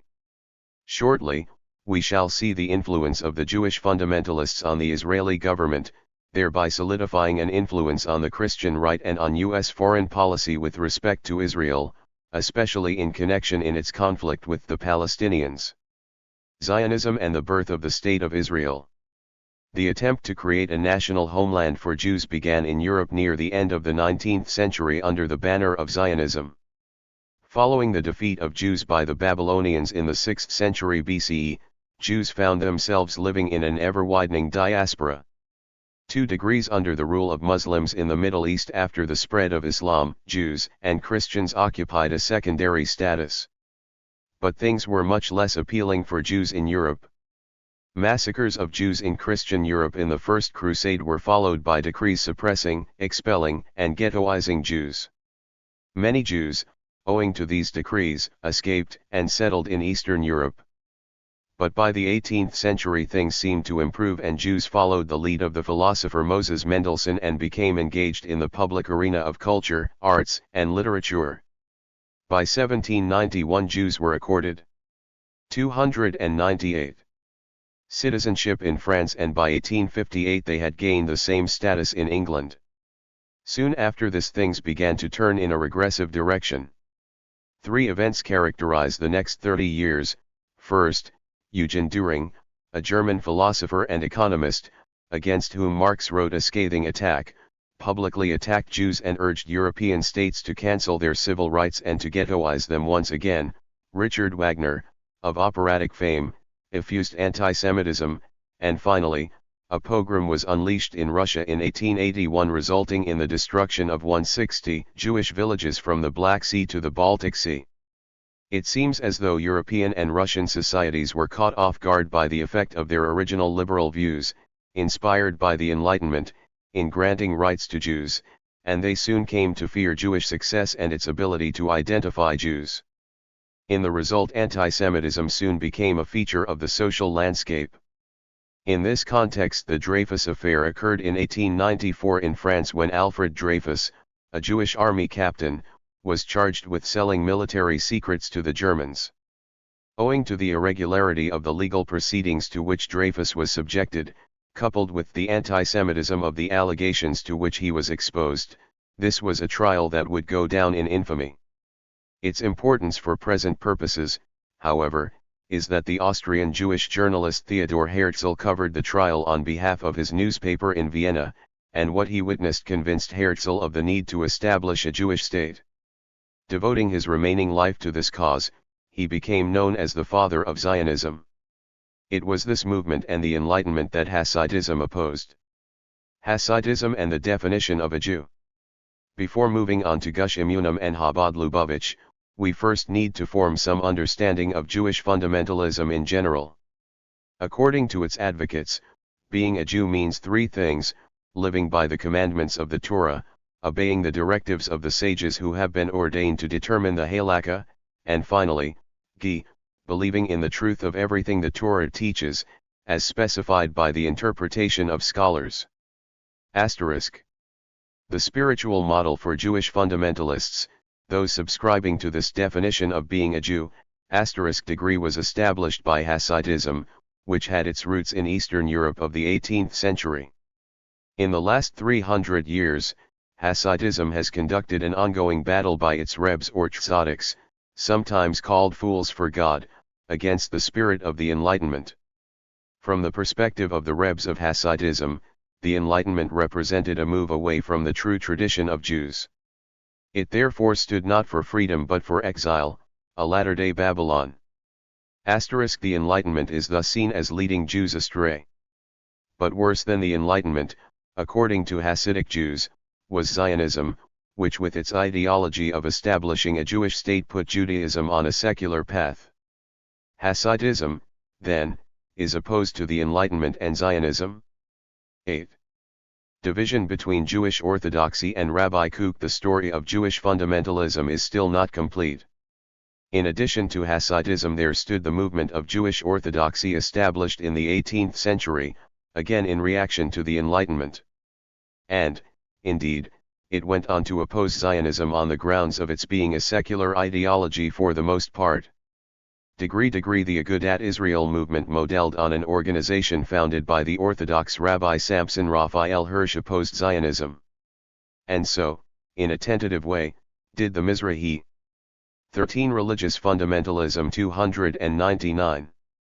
Orthodox Jews. But this was not true of the followers of Orthodox Rabbi Abraham Isaac Kook and his Gush Emunim movement. Rabbi Kook came to Palestine from Lithuania in the early 1900s. Rabbi Kook, otherwise called Rav Kook, placed extraordinary emphasis on Hitnalut, or the resettling of the land of Israel. All interpretations of Judaism were subordinated by him to Hitnalut. Nation building became for Rav Kook a religious task validated by Jewish history. Nor was opposition to Zionism true of the Orthodox Haredim, the extreme movement of Jewish religious belief, especially the Ashkenazi Haredim or Chabad Lubavitch. The views of the Gush Emunim and Chabad Lubavitch movements will now be examined. Messianic expectations of the Gush Emunim. Rabbi Kook and the Gush Emunim movement were inspired by Rabbi Moshe Nachmanides, who argued in favor of the proposition that Jews should emigrate and conquer the land of Israel. Nachmanides became the inspiration of the Gush Emunim, and of Rabbi Kook and his son Rabbi Zvi Yehuda Kook, who had, it seems, some of the charisma of the Rebs, or righteous ones, of Hasidism. The Kooks instilled in their followers enthusiasm and ecstasy for the coming of the Messiah rather than Talmudic consolation. Such enthusiasm and ecstasy are predicated on the belief that the settling of Israel will hasten the arrival of the Messiah. The Gush Emunim, while not being the only sect that could possibly be described as expressing Jewish fundamentalism, is undoubtedly one of the most significant sects in this regard. Some might be inclined also to include the Catch Party of Rabbi Meir Kahane as expressing Jewish fundamentalism, and though there is some truth in this, Kahane's Catch Party has never had the impact on Israeli political culture that Gush Emunim enjoys, or that the Chabad Lubavitch presently enjoys. Since our present concern is with Jewish fundamentalism as it relates to current political culture, we can safely ignore the saber-rattling Kahane movement. **. Metaphysical beliefs of Gush Emunim. The Block of the Faithful, as previously indicated, were the driving force in establishing settlements in the Jordan Valley. These settlements include Beit El, Ophrah, Shiloh, Eli, and Elon Moreh. Moreover, they were established as an act of defiance against the plan prohibiting the establishment of settlements in areas with concentrations of Arab populations. As far as the Gush Emunim are concerned, Greater Israel is non-negotiable. But an understanding of this position of Gush Emunim can only be had by taking a close look at three oaths that the Talmud, the authoritative text of Orthodox Jews, imposes on them. According to the Talmud, two of these oaths conflict with the basic tenets of Zionism, the ideology that advocates the formation of a Jewish state in the Middle East. These oaths are: Jews should not rebel against those who are non-Jews, Jews should not migrate to Palestine before the coming of the Messiah. The third oath states that Jews should refrain from praying too hard so as to avoid having the Messiah come before his appointed time. Many famous rabbis have affirmed these three propositions, and have urged Orthodox believers to do the same. These rabbis included Shmuel, Eliezer, Ezra of Spain, Ibn Schutz, Hirsch, and Teitelbaum, and covered a period from the 9th century. 300° until the 19th century. One exception to the list of rabbis who subscribed to these three oaths, especially the oath pertaining to migration, was Nachmanides, whose teachings, as indicated above, became the spiritual fount of both the National Religious Party and the religious sect Gush Emunim. According to them, the three oaths apply only in pre-Messianic times, and since the present time is marked by the beginning of redemption, the three oaths do not apply. In other words, the pre-Messianic era is giving way to cosmic time, called the beginning of redemption, and, therefore, the three oaths can be set aside. The construction of the Talmud and historic events in this way allows Rabbi Kook and his son, as well as the Gush Emunim, to support Zionism in a way in which its nemesis, the Haredim, cannot. The resolve of the Gush Emunim to push for settlements in the Jordan Valley had the support of many of the major figures of Israel's modern state, including Menachem Begin, Moshe Dayan, Yitzhak Shamir, Shimon Peres, and Ariel Sharon. What the Gush Emunim believes, following the teachings of the Kooks, is that, as a nation, Israel is already redeemed, and that there are three stages to messianic redemption: return from the diaspora to the land, a national reconstruction that would welcome a joining together of the people and the land, and a repentance of love, which would usher in the messianic era. The Kooks believe that the world stands at the beginning of messianic times, and the redemption of the land of Israel is essential for the world's redemption. Degree they go further, in fact, claiming that all people, friend or foe, have a role to play in bringing about the redemption to the world, thereby allowing a redemptive role for secular Jews and Arabs. However, the spirit of these claims vanished with the beginning of the Second Intifada. According to Avishai Margalit, a renowned philosopher at the Hebrew University, the view of the Gush Emunim changed with the onset of the Second Intifada, and all the talk of harmony with the Arabs vanished. From that point the view of the Gush settlers was, it is either us or them. Social and moral beliefs of Gush Emunim. It is perhaps helpful to list some of the social and moral beliefs to which the Gush Emunim and National Religious Party subscribe. Many of these were inspired by the Kooks, father and son. The former was a person of considerable Talmudic competence, while the second was a person of considerable charismatic personality. As a political messianic group with mystical tendencies, Gush Emunim has as its underlying premise the belief that, since the beginning of the Zionist enterprise, and since the Six-Day War, Israel has lived in a transcendental world.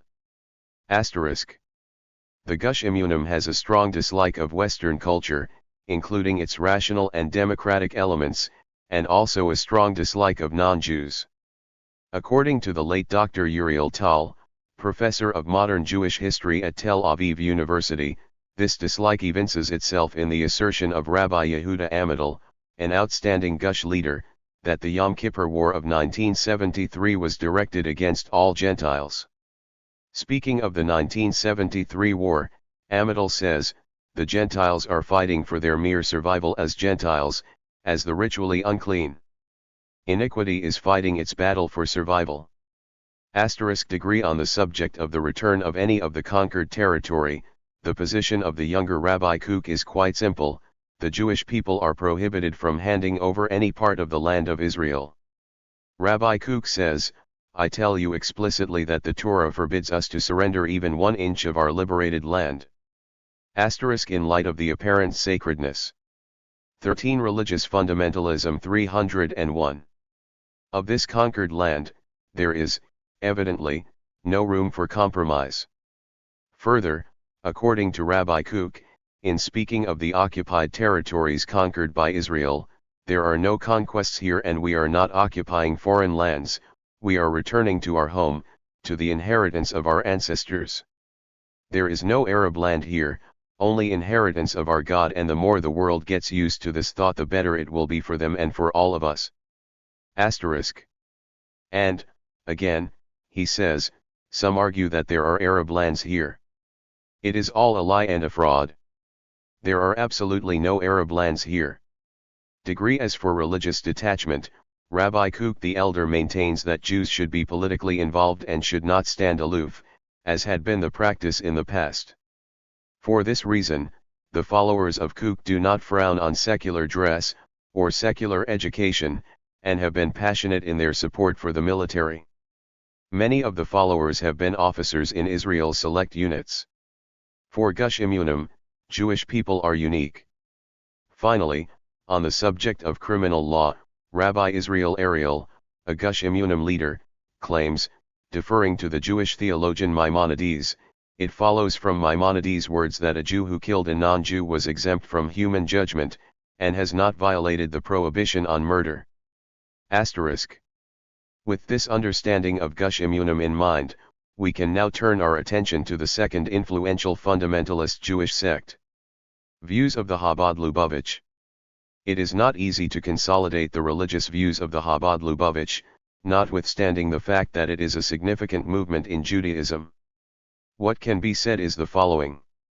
It is a 250-year-old Brooklyn-based Hasidic, ultra-Orthodox movement, that is fast becoming the face of Jewish orthodoxy for both the Jewish people and the general public.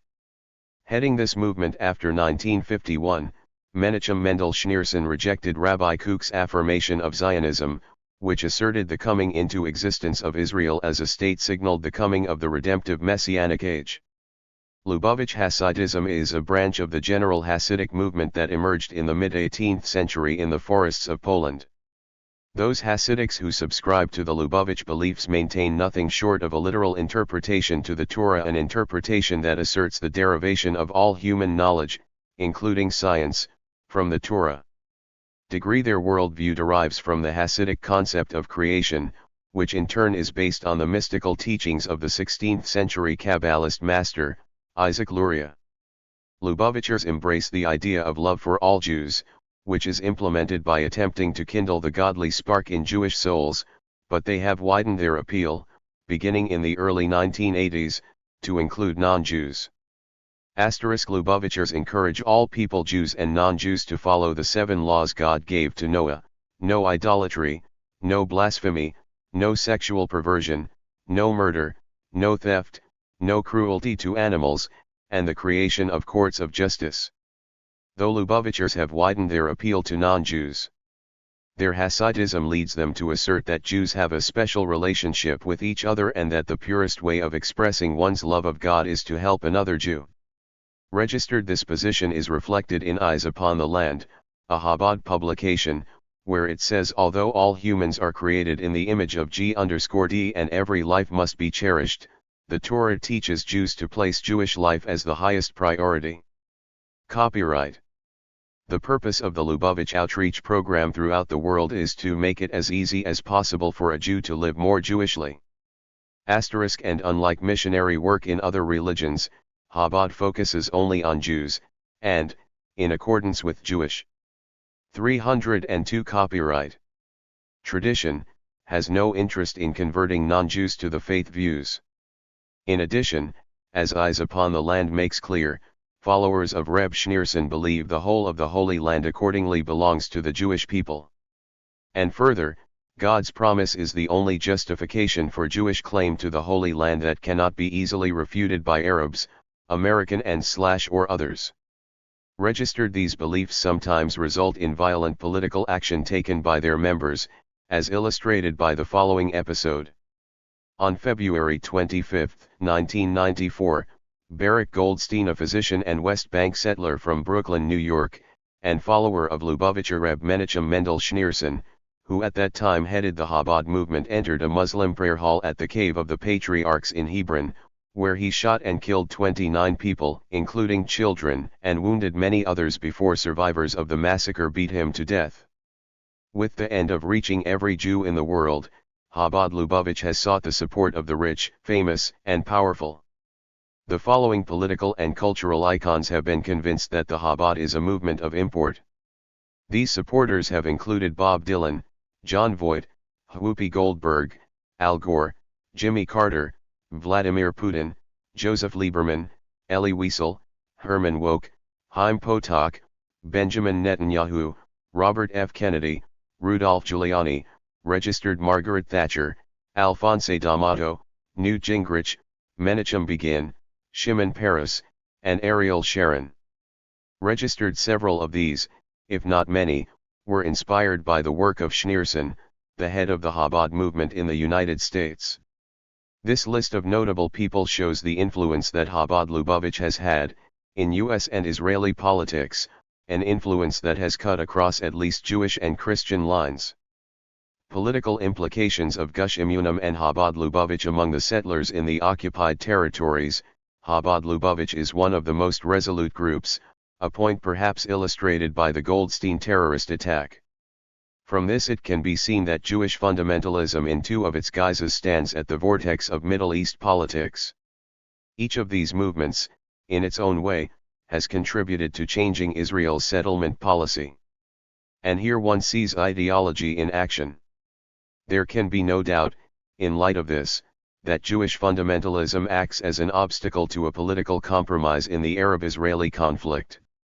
Middle East politics as a whole, moreover, is balanced precariously between Islamic fundamentalists and Jewish fundamentalists, between the Wahhabists on the one hand, and Gush Emunim and Chabad Lubavitch on the other, with Christian fundamentalists weighing in on the side of the latter. With this in mind, it is time to turn attention to another form of fundamentalism, this one found in India. Hindu fundamentalism. Hinduism is India's principal religion and entered India with the arrival of the Aryan invaders around 1500 BCE. About 82% of all Indians identify themselves as Hindu, 12% as Muslims, 2% as Christians, and 2% as Sikhs. In contrast to Western religions, such as Judaism, Islam, and Christianity, Hinduism, which means the belief of the people of India, does not hold firmly to fixed views of God but adopts a relaxed attitude to theological matters. The oldest of the Hindu scriptures, dating from 1200 to 800 BCE, is found in the Vedas, and the worldview adopted there addresses topics such as the nature of humanity, the substance of the 13 religious fundamentalism 303. Universe, the three realms, the basis of cosmic order, and the ultimate source of things. We shall not focus on the ancient history of Hinduism. Our present concern is more recent developments. During the Middle Ages, India was subjected to an invasion by Muslims, people who proceeded for 5 centuries to control the subcontinent of India. By 1700, although many parts of India were under the sway of Islam, Muslim power was exhausted and India largely remained Hindu in spirit. Following 1707, with the death of the Muslim Mughal Emperor Aurangzeb, the Mughal Empire declined rapidly, leaving a power vacuum eventually filled by the British, starting with the British East India Company in 1757. British rule in India manifested itself clearly in the economic institutions the British brought to the country, as well as in the educational institutions they introduced. This British rule continued unimpeded until the latter part of the 19th century with the formation of the Aryan Society, whose leader, Swami Dayananda Sarasvati, proclaimed that India should affirm its allegiance to the Vedas alone, denounce hereditary occupational castes, accept the Vedas as the source of all truth, and believe that the Vedas record the first religion of humanity.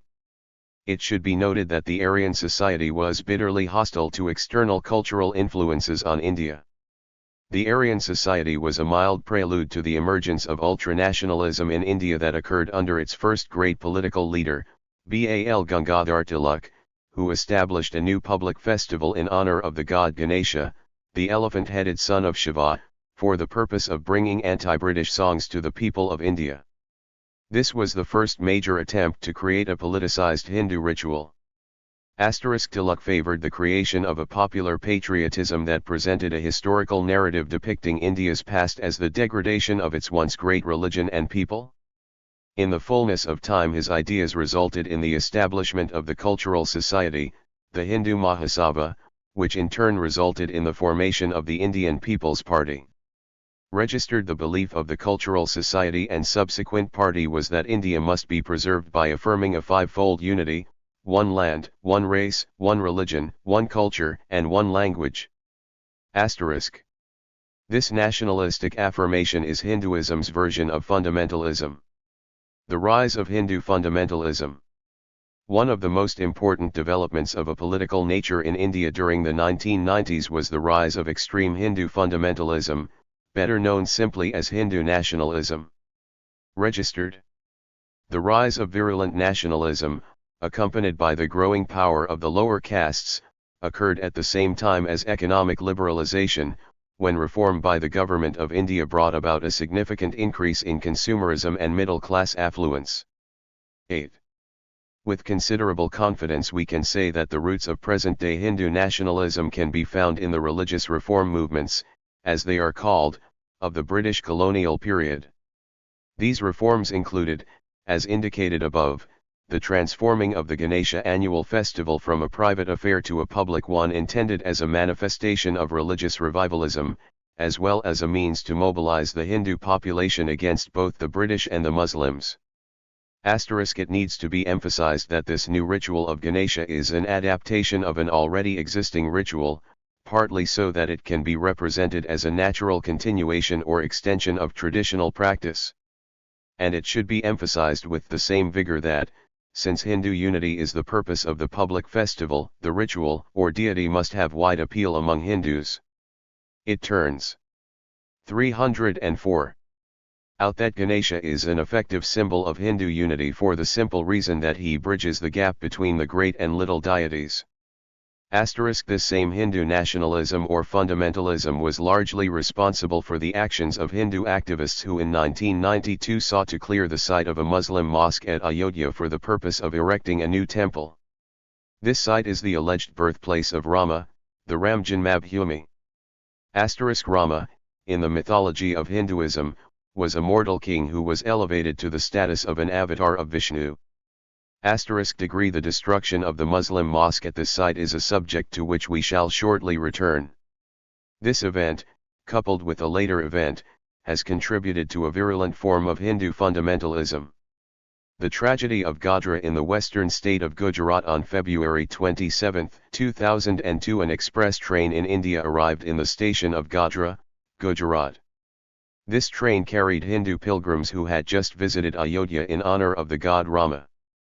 It is well known to scholars and visitors to this part of India that Ayodhya has been a focal point of Hindu anti-Muslim feeling for several decades, a matter illustrated by the previous account of the destruction by Hindu nationalists of the Muslim mosque on the same site. The pilgrims in 2002 had attempted unsuccessfully to construct a Hindu temple, and their lack of success resulted in an angry mood among the passengers on the train. Upon arrival of the train in Godhra, arguments arose between passengers on the train and Muslim vendors. Hindu pilgrims from the train attacked some of these vendors because they refused to utter words of praise to the god Rama. 15 minutes after the train left the station, a train car ignited and burst into flames, resulting in the death of about 60 persons, most of them Hindus. Blame for this was attributed, without forensic support, to Muslims. The following days were filled with violence throughout the state of Gujarat, carried out by Hindus who shouted Hindu rights slogans such as Hail Ram and expressions such as kill, destroy, and slaughter. According to one account, more than 2,000 Muslims, including women and children, were killed. The same account estimated that other losses to Muslims included the following: 100,000 houses, 1,100 hotels, 15,000 businesses, 3,000 handcarts, and 5,000 vehicles. Further, it has been alleged that the then leader of the Shiv Sena nationalist group said that the Muslims were a cancer to India and should be removed. In addition, many scholars and commentators have accused the state government of being complicit in the attacks. As one commentator remarked, beyond the tragedy, the problem for the BJP was that the state's chief minister, Narendra Modi, which has consistently geared itself to micro-level politics, getting into almost every sphere of activity which influences social and political life. One of the official publications of the RSS reveals the nationalistic perspective at the heart of Hindu fundamentalism: only Hindus could free Hindustan and only they could save Hindu culture. For those who followed Vinayak Damodar Savarkar, the founder of RSS, the ideology of Hindutva comprised an affirmation of a common nationality, common race, and common culture or civilization. Those who followed Savarkar affirmed a coherent and powerful pattern of concepts that has acquired the undisputed status of the manifesto of Hindu fundamentalism. Owing to the fact that Christians and Muslims, in the opinion of Savarkar and the RSS, do not look upon India as the Holy Land, they are excluded from sharing a common nationality with the rest of the people living in India. Furthermore, while claiming to be a cultural organization and denying being a religious one, The RSS goes out of its way to have as its reference points Hindu festivals, Hindu rituals, and Hindu scriptures. Incrementally, Hindu fundamentalism converged on nationalism and nationalism on Hindu fundamentalism. Some claim that, according to the RSS ideology, Hindu nationalism provides the antidote to false Nehruvian secularism. Degree more will be said about this secularism in a moment. What needs to be understood just now is the convergence of Hindu fundamentalism and nationalism. More recent developments involving the RSS include its sponsoring a national organization in India to carry out its cultural agenda. This organization, established in 1964, is the World Hindu Council or Vishva Hindu Parishad, which listed its objectives in a pamphlet in 1982. These objectives included strengthening the Hindu society, welcoming back those who had left the Hindu fold, protecting the Hindu values of life, and rendering social services to humanity at large. This organization sought to recover low-caste and untouchable persons who have converted to non-indigenous faiths. In addition, it sought to prohibit the slaughter of cows as well as the preservation and veneration of the Hindi language in RSS literature. The Hindu Mahasabha, the Janasangh, the BJP, and the VHP are referred to as the Hindutva family. The Sangh Parivar seems to have been most directly implicated in the destruction of the Muslim mosque Babri Masjid in the Indian city of Ayodhya. On December 6, 1992, some 200,000 mobilized Hindu fundamentalists from the Sangh Parivar, including VHP members, systematically attacked and destroyed the Babri Masjid. The Muslim mosque and the thought-to-be ruins of the Hindu temple of Rama beneath it proved an excellent symbol around which to rally certain militant Hindus of the Sangha Parivara. Undoubtedly, a 306 politicization of Hindu sentiment has occurred in India through the symbolic manipulation of the Babri Masjid and other sites where mosques supplanted temples in medieval times. A politicization that has been the preoccupation of the BJP and its militant quasi-political ally, the Vishva Hindu Parishad. What the foregoing shows is that the RSS and the organizations it has spawned represent an ideology that valorizes the national culture of India. As others have said, here one sees again the equation of nationality with Hindutva. To deny that one is Hindu is tantamount to denying that one is Indian. Registered the RSS and its affiliates, such as the BJP, opposed secularism, especially that advocated by Jawaharlal Nehru, who was the first Indian Prime Minister following independence in 1947 and held office until his death in 1964. In the place of secularism it advocated positive secularism, which amounted to guaranteed nationalism and national integration at the same time that it was grounded in the Indian cultural heritage, or for want of a better word, grounded in Hindutva. 2 A significant consequence of all of this is simply the displacement of Muslim and Christian influences in the body politic and an attempt to displace a previously prevailing philosophy of secularism defined as a non-religious philosophy that tolerated all religions without making any religion part of the state apparatus or constitution.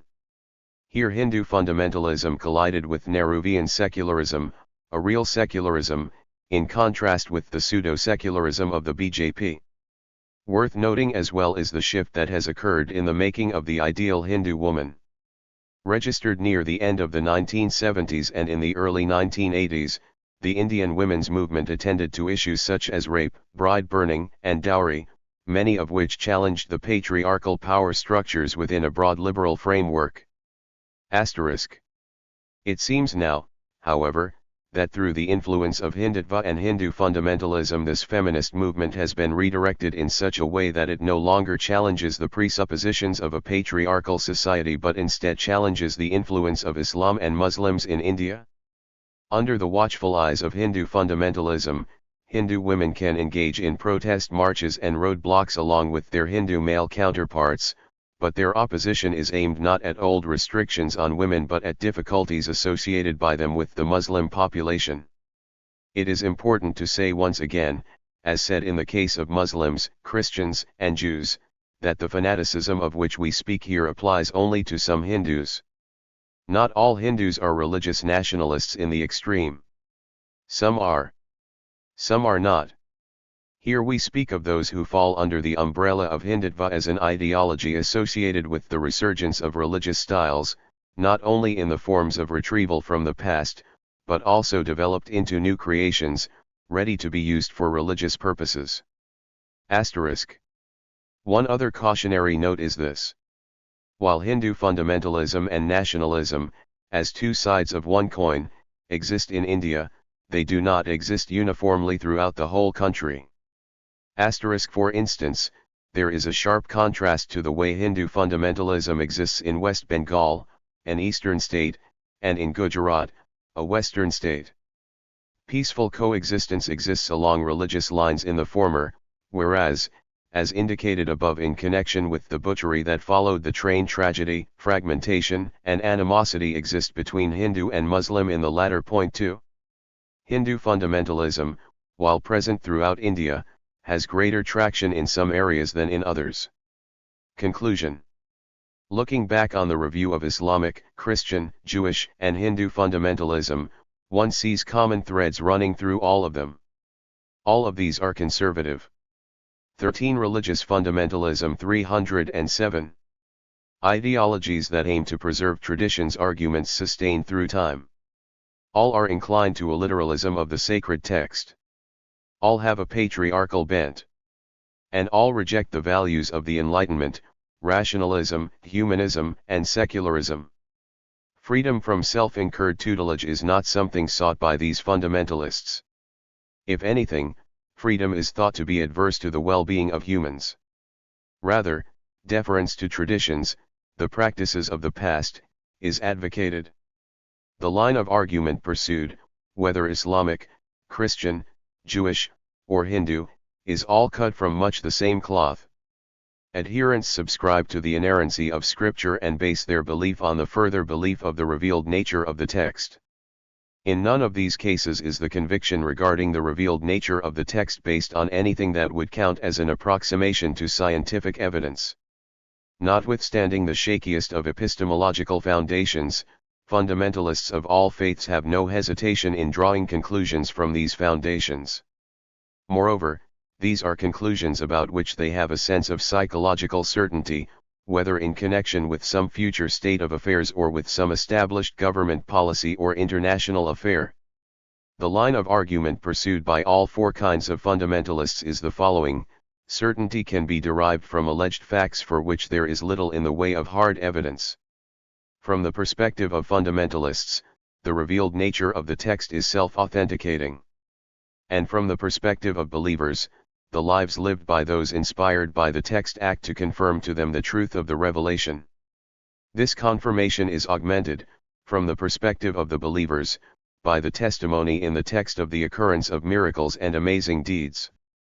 But what should not be lost sight of in all of this is how the line of argument is anchored in the immediate and unreasoned acceptance of the word of Allah, God, Yahweh, or the Vedas.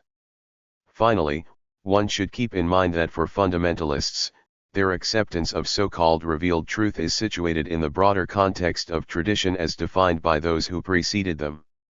Evaluation: the strengths of religious fundamentalism. 1. Religious fundamentalists are undoubtedly correct that major changes have begun to affect society through the impact of science, consumerism, and technology. Many of these changes have been in the area of values connected with the family, sexual relationships, and general deference to authority. And there seems little doubt that changes in this area have had the effect of producing a measure of uncertainty in the minds of people living in societies where the values have been eroded. A return to conventional religious values, if this could be willed, would increase the sense of security and diminish the sense of uncertainty that has accompanied their erosion.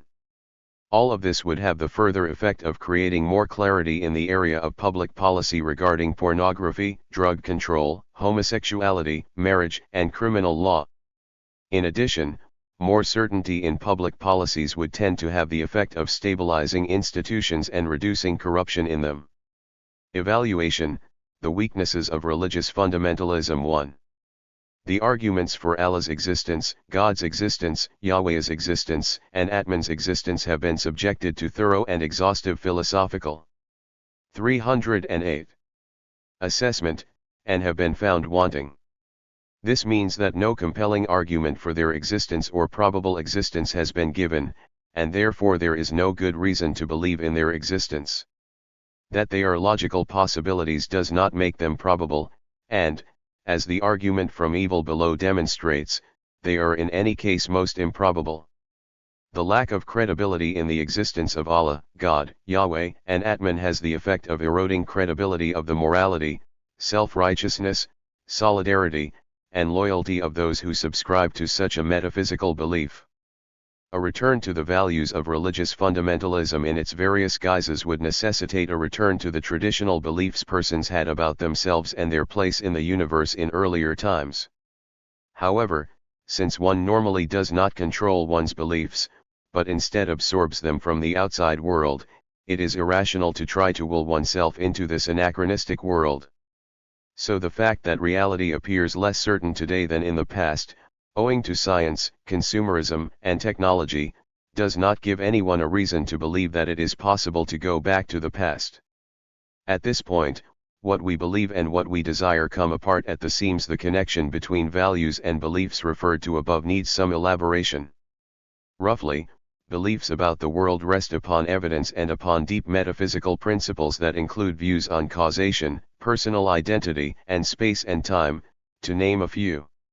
As science and philosophy advance, less and less room seems left for the postulation of gods or Allah, God, Yahweh, or Atman, and hence those entities have no explanatory role to play. It is little wonder, then, that changes in our metaphysics have produced changes in values that presupposed these very beliefs. Hence there have been changes in humans' thinking about abortion, divorce, gay rights, patriarchal power, and so on. Fundamentalists are correct in recognizing one source, an important source, of these changes, but they err in that persons can voluntarily wish their way back to these values. There are inconsistencies among the four fundamentalisms considered here. For example, Islam, Judaism, and Hinduism do not endorse the notion of the Trinity. Judaism does not see Muhammad as a prophet or subscribe to the tradition of the Sunnah. Christians do not venerate the practices of the Torah, and none of these religions see the Vedas as sacred scripture. Moreover, even allowing for what Searle and others have called a cluster theory of reference, the inconsistencies cannot be removed simply by saying Allah, God, Yahweh, and Atman refer to the same being. The stories told around each of these terms are just too different. Hence, since these fundamentalisms decry relativism of truth, it follows that not all of the fundamentalisms can be true. None of Islamic, Christian, Jewish, or Hindu fundamentalism shows a way to mediate among the conflicting claims of each. All the religious claims put forth are advanced on the grounds of traditional belief in revealed religion. None has epistemic priority over the other. So how is one to judge among the conflicting claims of the Wahhabis, the Gush Emunim, the American Christian Right, or Hindu nationalists? There seems no rational way to separate out the true from the false in this domain, and one has as much chance of being wrong as being right in adhering to a particular religion. If it is acceptable to believe truths on the grounds that they form part of a tradition of faith and are revealed, then it is acceptable to believe any truths on these. 13. Religious Fundamentalism 309. Grounds. So if fundamentalists wish to defend their choice of belief on the grounds of tradition and revelation, then the same defense is open to any fanatic, including a Nazi. If the Quran can be appealed to, if the New Testament can be appealed to, if the Torah can be appealed to, and if the Vedas can be appealed to on the grounds of their belonging to a sacred canon and revelation, then so can Mein Kampf. This conclusion seems very unappealing, but fundamentalists must answer it if they are to be regarded seriously. This is the proper response to those who might be tempted to follow the school of thought called Reformed epistemology, degree which denies any need for religious commitment to be supported on the grounds of evidence. According to this school of thought, just as our sensory beliefs are not held on the basis of philosophical argument and are not inferred from anything, so, it is claimed, belief in God and the great truths of the gospel are quite properly held as basic beliefs, and the standard demand for evidence to justify them is improper. Clearly, if this works for those who subscribe to Reformed epistemology, it works for those who subscribe to non-reformed National Socialism. How, it can be asked, can Allah, Yahweh, God, or Atman, who is all-loving, omnipotent, and omniscient, permit evil to exist, especially when this evil is not that which is caused by persons? This is the kind of question all respectable religious thinkers have had to face, but alas, none has responded in a way that looks at all convincing. Even adopting the metaphysics of Leibniz and thinking of evil in the context of possible worlds, it really does seem difficult to construe the facts of this world in such a way that this amounts to the best of all possible worlds. Even granting that much evil in the world is caused by the misuse of our freedom, clearly, a great deal is completely unrelated to the use of our freedom: animal suffering, natural disasters, and disease.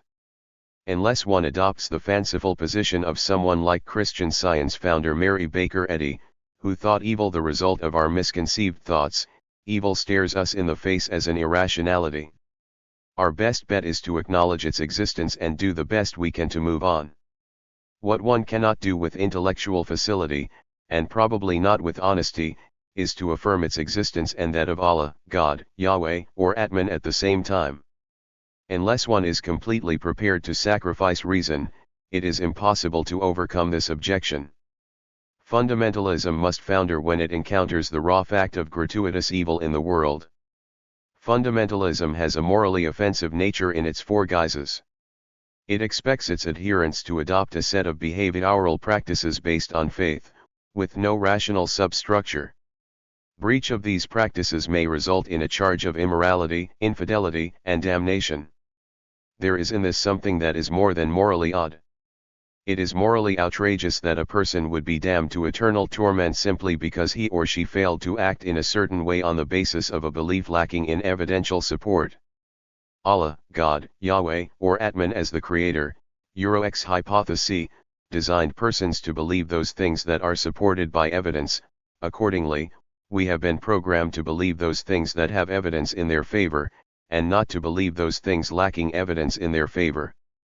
To cross-wire our biological programming, and thus to believe those things for which there is 310. 10. No evidence, and to disbelieve those things for which there is evidence, is the recipe for an early death. Given that for all practical purposes we have been programmed in this way, it would be morally outrageous for an omnipotent and omniscient being to condemn those who refuse to follow behavioral codes whose only support was some alleged revealed text, that is, whose only support was absence of evidence. To be condemned to eternal damnation for this reason, when one is programmed this way, would be a moral outrage given that the executioner would also have been the designer. The choice fundamentalists give non-believers is an artificial choice: either the order in the world arises from chance or from Allah, God, Yahweh, or Atman. But as Richard Dawkins points out, the choices are greater: either the order in the world arises by chance, or is the work of some transcendent being, or arises from natural selection. This complicates the story the fundamentalist wishes to tell, for denying the role played by chance does not thereby entail affirming the existence of a designer registered. A kind of madness in all this bodes ill for the future, but this madness and the future will not be remedied until reason prevails. With the emergence of these four religious movements, a new kind of sectarianism confronts humanity, namely, global religious sectarianism. So what is to be done to deal with this new sectarianism? An answer to this question is found in an unlikely place: the writings of the Scottish economist Adam Smith. In his Wealth of Nations, Smith provides an antidote to the dysfunctionality of sectarian religion. The antidote is twofold: the study of science and philosophy, and the frequency and gaiety of public diversions. Through these nonviolent means, Smith thinks that whatever was unsocial or disagreeably rigorous in the morals of all the little sects into which the country is divided might be corrected. Degree Given the precarious position of global politics, it may be time to reconsider the suggestions of this great economist as a means of regaining the high ground in the conflicts in the Middle East as well as in India with extreme nationalists, and in public policy areas such as abortion, equal rights, prayers in schools, and school textbooks. All four versions of fundamentalism have a problem with democracy. Whereas democracy tends in the direction of compromise and pluralism, fundamentalism tends in the direction of intolerance and homogeneity. It prefers the simplicity of a black and white worldview, with none of the complexity of gray areas to confuse and complicate or refute that worldview. The conflict here is really between religious commitment and political allegiance, and this conflict in views has recently been brought to light by some writers. Whether one is an Islamic fundamentalist, a member of the Chabad Lubavitch, or a follower of Jerry Falwell's moral majority, democratic compromises are frowned upon. Perhaps this was the reason Tim LaHaye fought so bitterly with Falwell over the latter's immersing himself in public policy issues in the United States, and why Jewish fundamentalists of some persuasion have distanced themselves from subscribing to Zionism. Political religious fundamentalists defer to divine law, and thereby encourage the dismissal of domestic and international law. It is for this reason that Yehoshaphat Harkabi, sometime professor of international relations at Hebrew University in Jerusalem. 13 Religious Fundamentalism, copyright 311. And former advisor to Menachem Begin, says, while speaking of religious extremists, international law, public opinion, the United Nations, the superpowers for the religious extremist, none of these matter. Such a rejection of the rule of law is a recipe for domestic and international conflict and chaos. In a powerfully argued and extensively researched book entitled The Tenacity of Unreasonable Beliefs, Fundamentalism and the Fear of Truth, Solomon Schimmel uses archaeological, historical, literary, textual, philosophical, and scientific evidence to argue effectively against Jewish, Christian, and Islamic fundamentalism. His arguments are simply too lengthy to summarize here, but they do stand as a testament to the soft sand upon which the edifice of these three fundamentalisms are built. For the purpose of illustrating the compelling nature of his reasoning in the area of religious belief, two examples are given.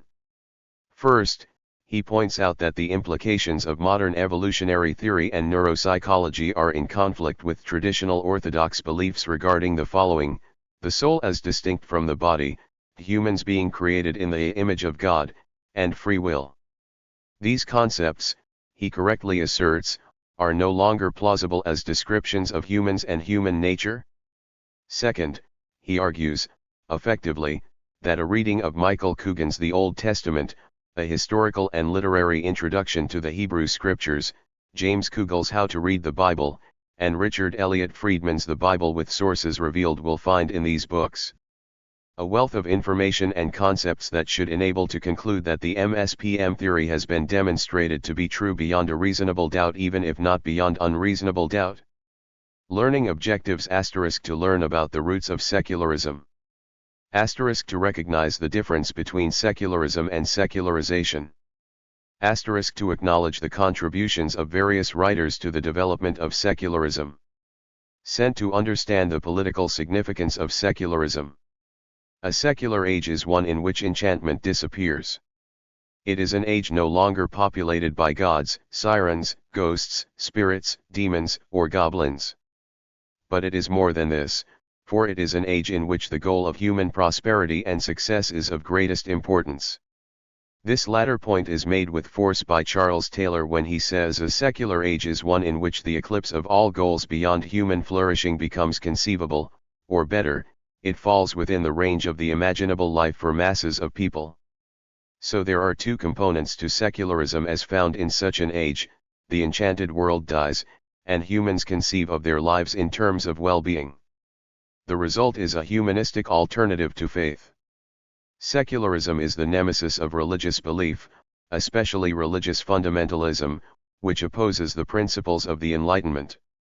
We have seen this in the previous chapter in our discussion of Islamic, Christian, Jewish, and Hindu fundamentalism. Perhaps a recent event will make clearer in our minds the extent of the antipathy sometimes felt by some fundamentalists towards secularism. Secular bloggers in Bangladesh have been killed for promoting scientific ideas and for taking a critical approach towards religion. Such is the case of Avijit Roy, the founder of the blog Mutto Mona, a site for Bangladeshi atheists, who was attacked and killed by a machete-wielding individual while leaving a book fair in Dhaka, Bangladesh, in February 2015. His wife, Rafida Ahmed, received serious head injuries and the loss of her thumb in the same attack, which was suspected as having been carried out by religious militants. Of course, not all fundamentalists are moved to carry out such attacks, neither in Bangladesh nor elsewhere, but the incident is an indication of how serious the ideas of secularism are taken by some believers. It is to a better understanding of these ideas that we now turn.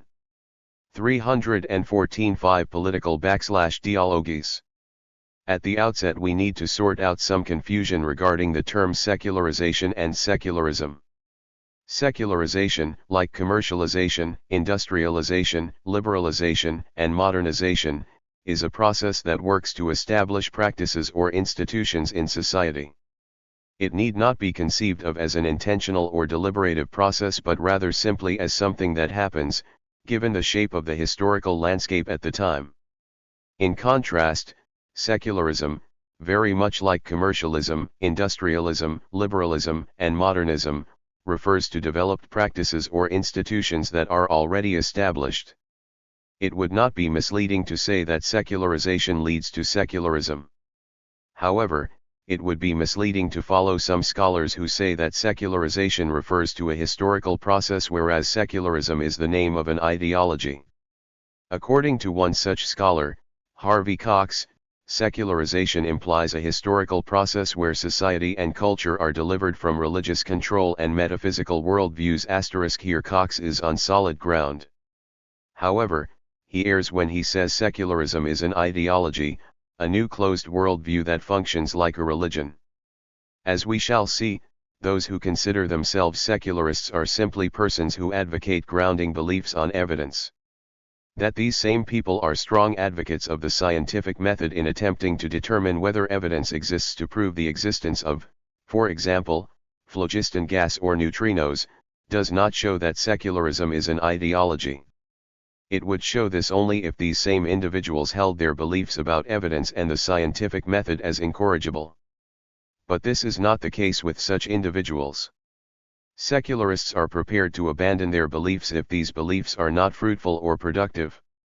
If, for instance, the scientific method did not result in success, then these same individuals would abandon it. At most, all one can say here about secularism is that it could be an ideology if it gets into the wrong hands. More accurate would be a description of it as political philosophy with the potential of being ideological. In the pages that follow, the evolution of secularism will be traced, beginning with the eminent Scottish philosopher, David Hume, and then moving on to the Danish existentialist, Søren Kierkegaard, the Austrian founder of psychoanalysis, Sigmund Freud, and the German-American Paul Tillich, who attempted to give a non-enchanted interpretation to Christian belief. The chapter will conclude by considering the thoughts of the British atheist, Richard Dawkins, and with a brief examination of comments of the British philosopher, J.L. Mackie. The intent here is to show the gradual intellectual evolution of secular ideas and values. A starker picture of the emergence of secularism could be painted by focusing on individuals such as Karl Marx, Friedrich Nietzsche, and Jean-Paul Sartre, but this would conceal the way in which this new political outlook came to be adopted. It came in an evolving way, not abruptly. Central beliefs of secularism. The cosmos is to be understood in terms of natural processes. Cent beliefs in supernatural entities, including gods, demons, nymphs, sirens, ghosts, witches, and other non-empirically established entities, are to be rejected. Public policy, whether domestic or international, should not be founded on supernatural beliefs. CESASI 14 Secularism 315. The forces that helped shape the rise of secularism were twofold: the rise of science and the Protestant Reformation. These two developments have been discussed in Chapter 1 and so only need to be summarized here. The rise of modern science gave humankind tools for understanding the cosmos far surpassing the understanding that had preceded it. This increasing understanding helped in demythologizing previous attempts at explaining events. As suggested above, gone were the sirens, ghosts, and spirits of the conjectured world.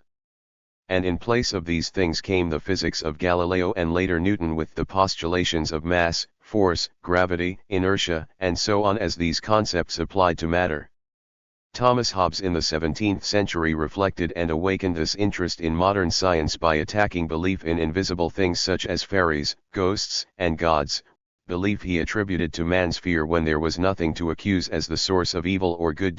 Hobbes thought if the superstitious fear of spirits were taken away, men would be much more fitted than they are for civil obedience. He was, as it were, one of the first moderns to condemn the enchanted world and praise the world of empirical and mathematical sciences. The effect, according to him, would be not just better science but a better and more peaceful society. The Protestant Reformation added its own impetus to the development of secular society.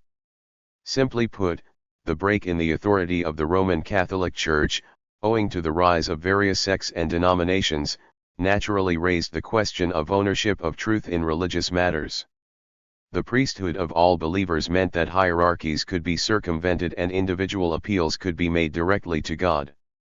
But whose truth was to be accepted in these highly decentralized times?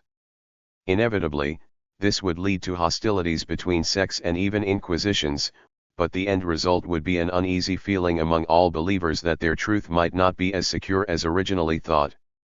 Once this uncertainty was raised, it was inevitable that reflective individuals such as Hobbes and later Hume would raise philosophical questions about the credibility of such truths regardless of where they were quartered.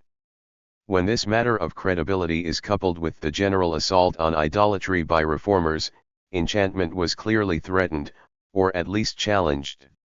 So two forces helped to shape the rise of secularism, namely, the scientific revolution that began with Copernicus and Galileo, and the Protestant Reformation that began with John Huss, Ulrich Zwingli, Martin Luther, and John Calvin. While there were undoubtedly other changes in the social context, such as the rise of the modern state, these two forces paved the path to disenchantment and the ridding of belief in gods, sirens, ghosts, goblins, and spirits.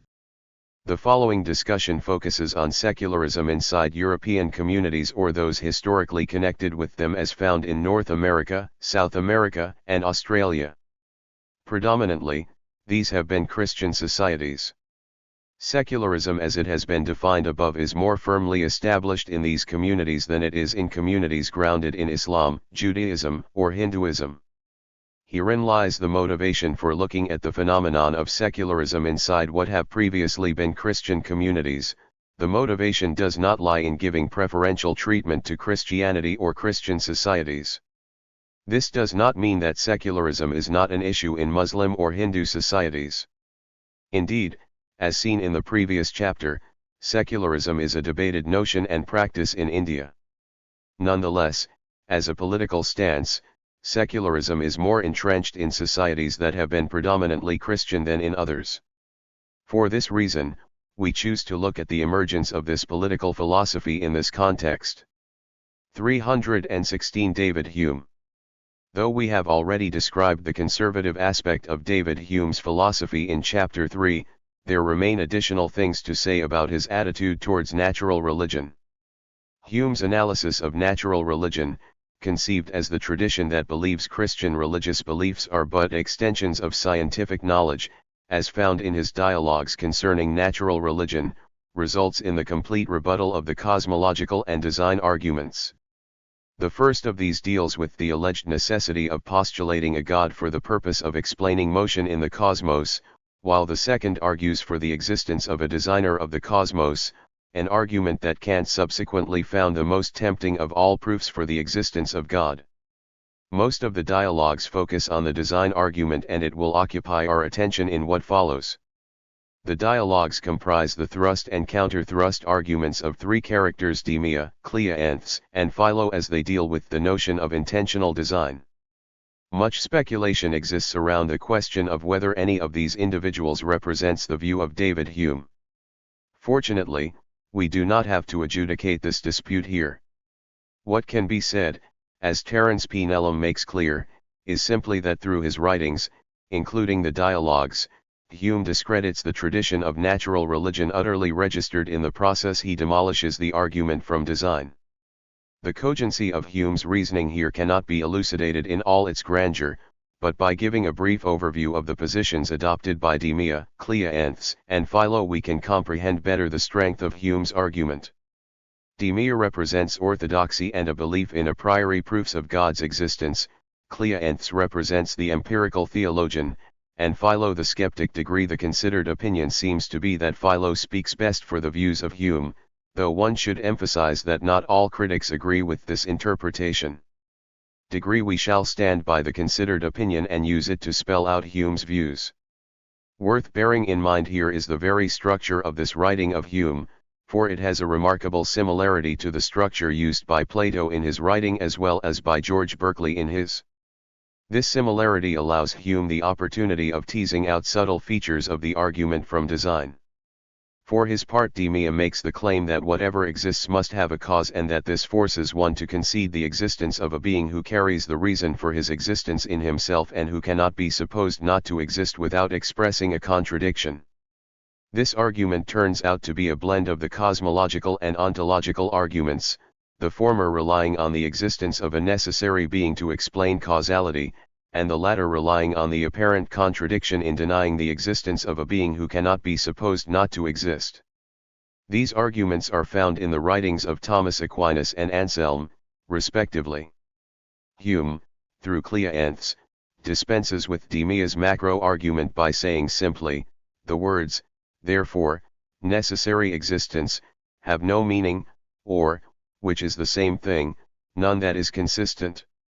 The ground is now cleared to examine the way Hume, through Philo, dismantles the argument from design as advanced by Cleanthes.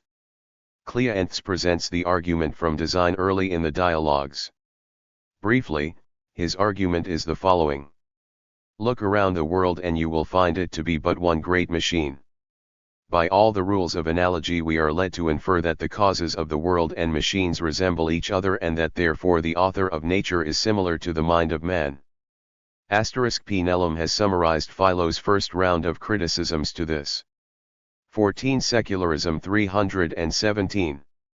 Argument, a round that includes 4 main counterpoints.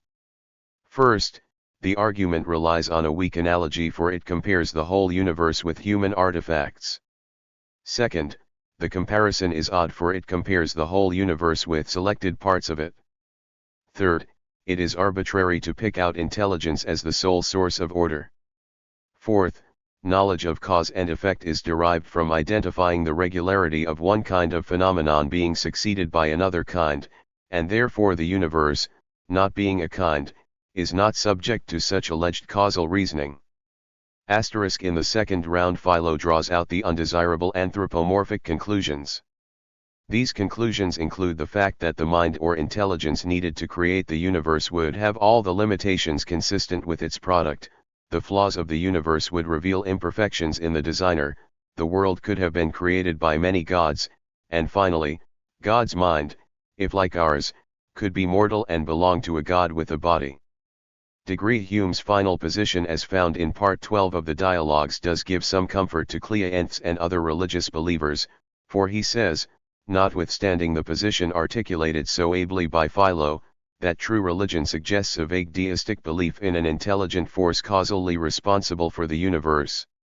Registered. But even if one accepts that Hume is speaking honestly through Philo and wants to resurrect in some form the design argument, the most that can be claimed here in defense of so-called true religion is that deism is plausible. And if Taylor is correct in his analysis of deism in the 18th century, this amounted to a shift towards the primacy of the impersonal order. Accordingly, God relates to us by establishing a certain order of things, whose moral shape we can easily grasp, registered provided we are not led astray by superstitious ideas. The grace of God is no longer required, not even in our fallen condition, in order for our reason to discern the correct path to follow. Clearly, the role of God diminishes to being creator and judge at the end of times. In our daily lives his role is pushed to the edge. In conclusion, we can say that Hume attacks the design argument with overwhelming success while acknowledging the plausibility of a form of deism. While this is not secularism full-blown, it stands as a halfway house to this same objective. God's role in the daily life of individuals has been marginalized. Evidently the world Hume imagines is less enchanted than the world of many of his predecessors, one notable exception being Thomas Hobbes. Søren Kierkegaard. European philosophy was dominated during the latter part of the 18th century and early part of the 19th century by the philosophy of George Hegel. Two important schools of philosophy, Marxism and existentialism, arose following the hegemonic period of Hegelian thought. In Chapter 5 we looked at, among other things, Marx's attack on religion and his consideration of the criticism of religion made by David Strauss and Ludwig Feuerbach. Marx was wholly sympathetic with this attack, as is evident when he says, "Religion is only the illusory sun about which man revolves so long as he does not revolve about himself." He goes on to say, almost immediately, that the immediate task of philosophy, which is in the service of history, is to unmask human self-alienation in its secular form now that it has been unmasked in its sacred form. Here Marx draws a contrast between the sacred and the secular. His contrast parallels the one marked earlier between the enchanted and the disenchanted worlds. It is easy to see, therefore, that Marx stands on the side of secularism. His reasons for taking this stance. 318.5 are twofold: religion is illusory and religion contributes to self-alienation. Clearly these are related points, but they do stand separately. Though something has already been said about Marxism, nothing has been said about existentialism. This school of thought includes Søren Kierkegaard, Friedrich Nietzsche, Karl Jaspers, Martin Heidegger, and Jean-Paul Sartre. Briefly, existentialism focuses on the role of individuals in the choices they make under conditions of freedom. Related themes include guilt, bad faith, despair, meaninglessness, absurdity, and hope. Nietzsche, Heidegger, and Sartre could function as figures on the road to secularism, but Kierkegaard stands out as a better transitional figure, for he clearly has his feet still very much planted in the 19th century and in an enchanted tradition. Nonetheless, there are intimations in his writing that bear upon the secular and disenchantment. So it is to Kierkegaard that we now turn. Kierkegaard lived a short life of 42 years. Yet during this time he wrote prolifically in the philosophical realm and delivered splendid sermons. So one might say there were two very different strands to his thinking. Conventionally, he is seen as an unqualified Christian thinker, yet there is something in his writing that suggests otherwise, or at least, that he is a new kind of Christian thinker with a foot in the secular world, or at least the disenchanted world. Of Kierkegaard's philosophical writings, none stands taller than his concluding unscientific postscript. It explores two different themes, objective truth and subjective truth. The postscript is divided into two books. Book 1 pertains to the objective problem concerning Christianity, while Book 2 pertains to the subjective problem of becoming a Christian. The objective problem is a question of the truth of Christianity from the point of view of history. Accordingly, anyone interested in this question looks at historical evidence in support of Christian doctrine, but in the process is left with only an approximation of the truth as the scriptures and the church are examined. Kierkegaard remarks, "For nothing is more readily evident than that the greatest attainable certainty with respect to anything historical is merely an approximation."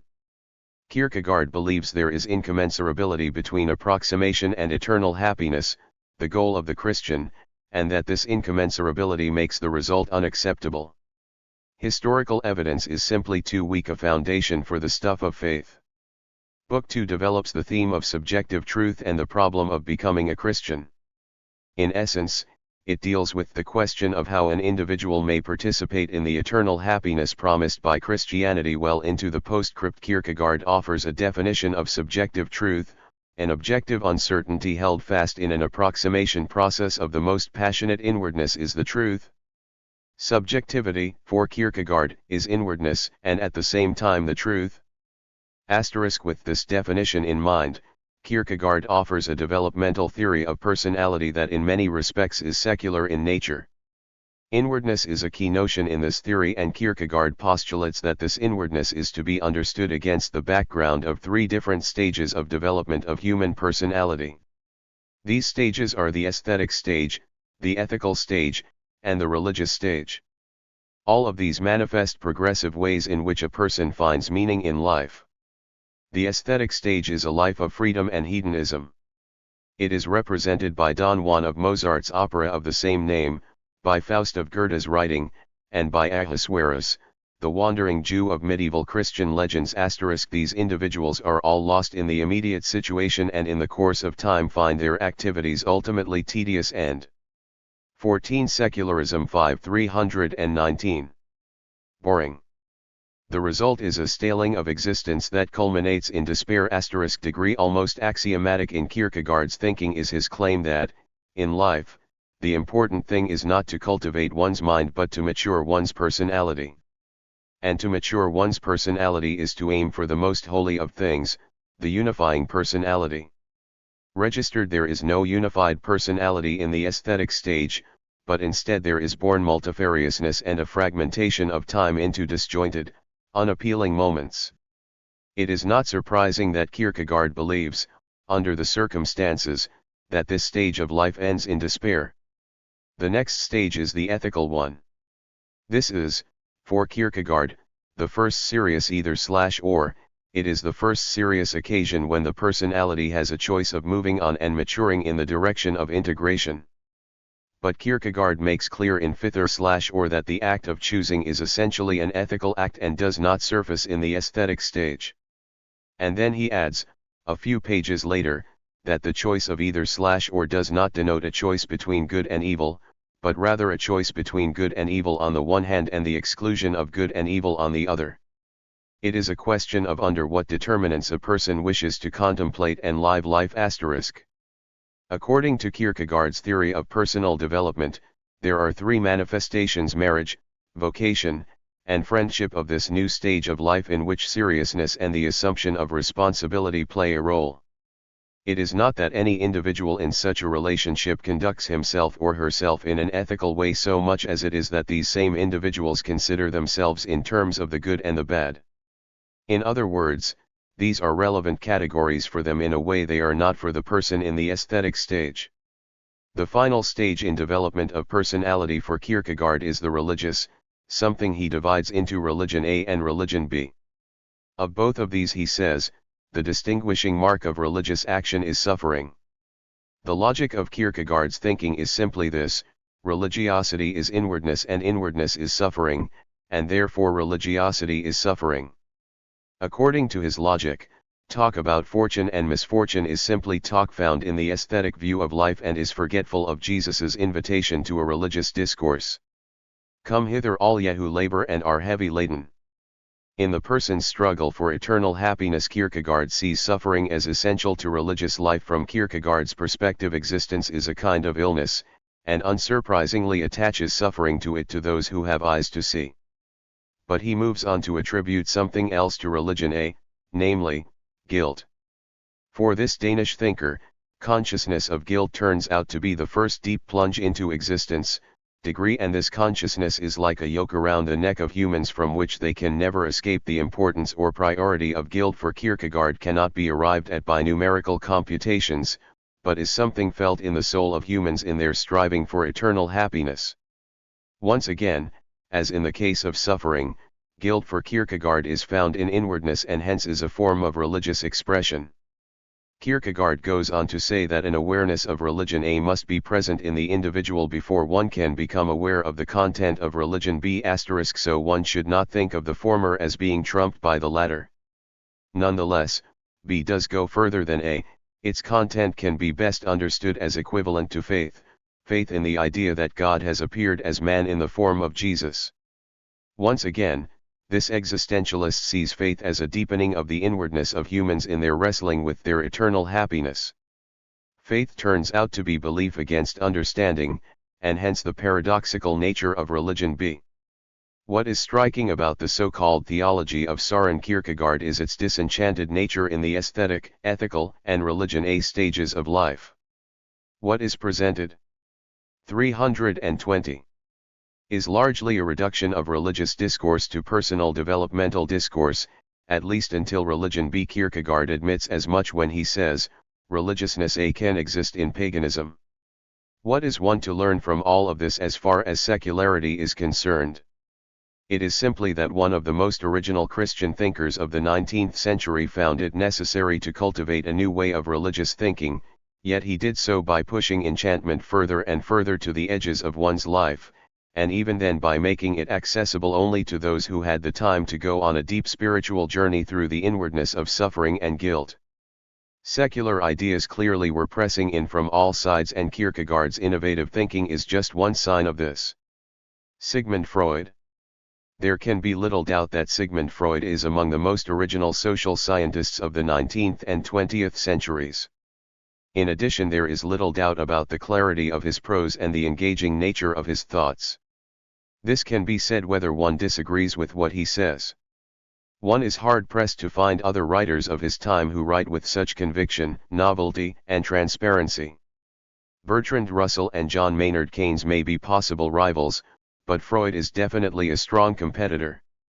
In what follows, my interest is not in attempting to canvass all the works of Freud, but instead simply to sample some things he has said in his two works Totem and Taboo *. And the future of an illusion of particular interest are some of his comments in Totem and Taboo, where he discusses at length the subject of animaism. Freud appears to agree with the anthropology of such scholars as Herbert Spencer, J.G. Fraser, and Wilhelm Wundt when he says in the course of the ages the human race has developed three systems of thought: animaism, religion, and science. Animaism and religion clearly are the subject matter referred to earlier by Charles Taylor under the heading of enchantment. So we need to look at what Freud has to say about these two areas as species of enchantment. Only then will we see what role he played in moving Western thought in the direction of secularism. For Freud, animaism is, in its narrower sense, nothing other than the doctrine of souls, while in its wider sense it is the doctrine of spiritual beings in general. According to Freud, the term animaism was used by Wundt, Spencer, and others upon their realization of the view of nature and the universe held by so-called primitive races, that is, that spirits, both good and bad, populate the world and the lesser sentient and non-sentient entities on earth, and they in turn cause natural events. These spirits and demons, according to Freud, are simply projections of man's own emotional impulses. Moreover, according to Freud, this view asserts that humans are inhabited by such spirits.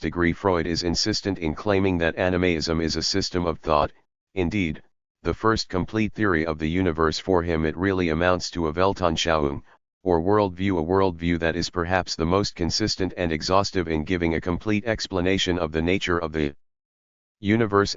In his discussion of animaism, Freud goes on to discuss sorcery, otherwise called the art of influencing spirits, and then magic, a branch of animistic technique. Underlying animaism, Freud suggests, is the observation or awareness of humans of sleep and dreams and, ultimately, of death. Hobbes, long before Freud, suggests as much when he claims, at least of dreams, that humans' ignorance of how to distinguish dreams from vision and sense was the source of religions that affirmed the existence of satyrs, fauns, nymphs, fairies, ghosts, goblins, and witches. 14 Secularism 321. Freud and Hobbes concur on the importance of dreams in thrusting humans in the direction of enchantment. Freud believes that the principle governing magic, in other words, the technique of animistic thought, is in effect the principle of omnipotence of thought. This is a phrasing he derived from his psychoanalytic practice while working with a man who suffered from obsessional ideas and who himself came up with the phrase by way of explanation of strange and uncanny events. Freud makes use of this notion to link it to the three systems of thought previously mentioned: animaism, religion, and science. He believes that at the animaism stage, humans ascribe omnipotence to themselves, while at the religious stage they transfer it to the gods, and, finally, at the scientific stage they give up on it entirely, recognizing their smallness and submitting to death and the necessities of nature. Freud elaborates further on this by saying the animistic phase corresponds to narcissism, the religious phase to the stage of choosing some external object for attachment as, for instance, one's parents, and the scientific stage to the renunciation of the pleasure principle and the turning to the external world for the object of one's desires. In short, for Freud, animism came to primitive man as something natural, as an occasion when he projects the structural conditions of his own mind onto the external world. Science, for Freud, only arose after humans realized their ignorance of the world and the necessity of getting to know it. Totem and Taboo is an exemplary piece of Freud's writing that focuses on animism in a narrow sense. It is a sense that fits into the category of enchantment, as described by Charles Taylor. However, the second phase, as identified by Freud, is mankind's attempt at developing a system of thought based in a structured religion, and it too fits Taylor's definition. This system of thought is examined thoroughly by Freud in his The Future of an Illusion, and in this work we can understand better his more complete view on enchantment and, by implication, on secularism. Freud makes an early declaration of his position with regard to religion in The Future of an Illusion. He asserts that religious ideas have arisen from the need to defend oneself against the superior force of nature and from the urge to rectify the deficiencies in civilization*, but he adds that these same ideas, with pretenses of containing elements of the highest importance, are not the products of experience or the end result of thinking. Rather, they are illusions or wish fulfillments whose strength is found solely in the strength of these wishes*. He adds, by way of clarification, that what he has in mind when he speaks of illusions here is something derived from human wishes. Freud concludes that when we call a belief an illusion we disregard its relation to reality owing to the fact that an illusion does not ground itself in verification. And then he boldly declares that scientific work is the only work that will lead us to the reality outside ourselves. In the absence of this, we are stuck in subjectivity degree. While Freud does not aim to assess the truth value of religious ideas or doctrines, he suggests quite strongly that the illusory nature of these beliefs coupled with our understanding of the historic conditions surrounding the birth of these doctrines and those who created them will cause a marked displacement of these beliefs in our lives. Consequently, an unmistakable situation has arisen today, thinks Freud, in which religion no longer has the same influence on people that it used to because people find its promises less credible. The explanation for this, according to Freud, is simply the increase of scientific spirit in the higher strata of human society.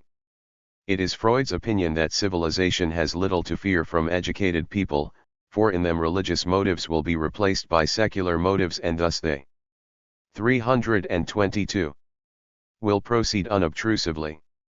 Here Freud puts secularism squarely on display and links it to civilization and the scientific method. It is worth noting that this psychoanalytic theorist warns of possible dangers, notably the danger that may arise when the uneducated, who lack scientific understanding, unleash their fury upon those who threaten their religious beliefs. This does not mean that Freud fails completely to acknowledge the worth of certain religious doctrines, but it does mean that he believes it is time to cease putting forward religious doctrines as the reasons for the precepts of civilization. He believes these doctrines are historical residues, neurotic relics to be replaced by the results of rational thinking registered. There can be no doubt that Freud disavows any association with the enchanted world. In this respect he does so much more categorically than Kierkegaard. Freud is clearly on the side of science and objectivity, of climbing outside the mind to see what is there in the external world.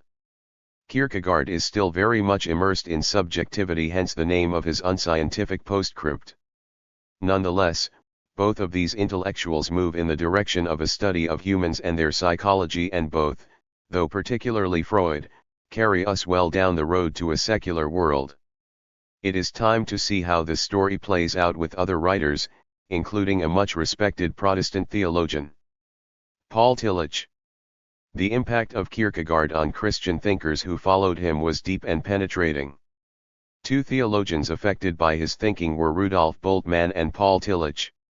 The former, as a New Testament scholar, embarked on the task of demythologizing the New Testament for the purpose of showing that mythological thinking obscures the qualitative difference between man and God registered. We need not explore Bultmann's thinking here, but it is worth remarking that he began to take Christian thought away from conventional Orthodox Christian views of the enchanted.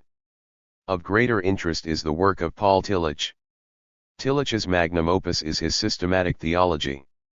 Of particular interest in our pursuit of the topic of secularization and its impact on Christian thinking is the section of this work entitled The Meaning of God.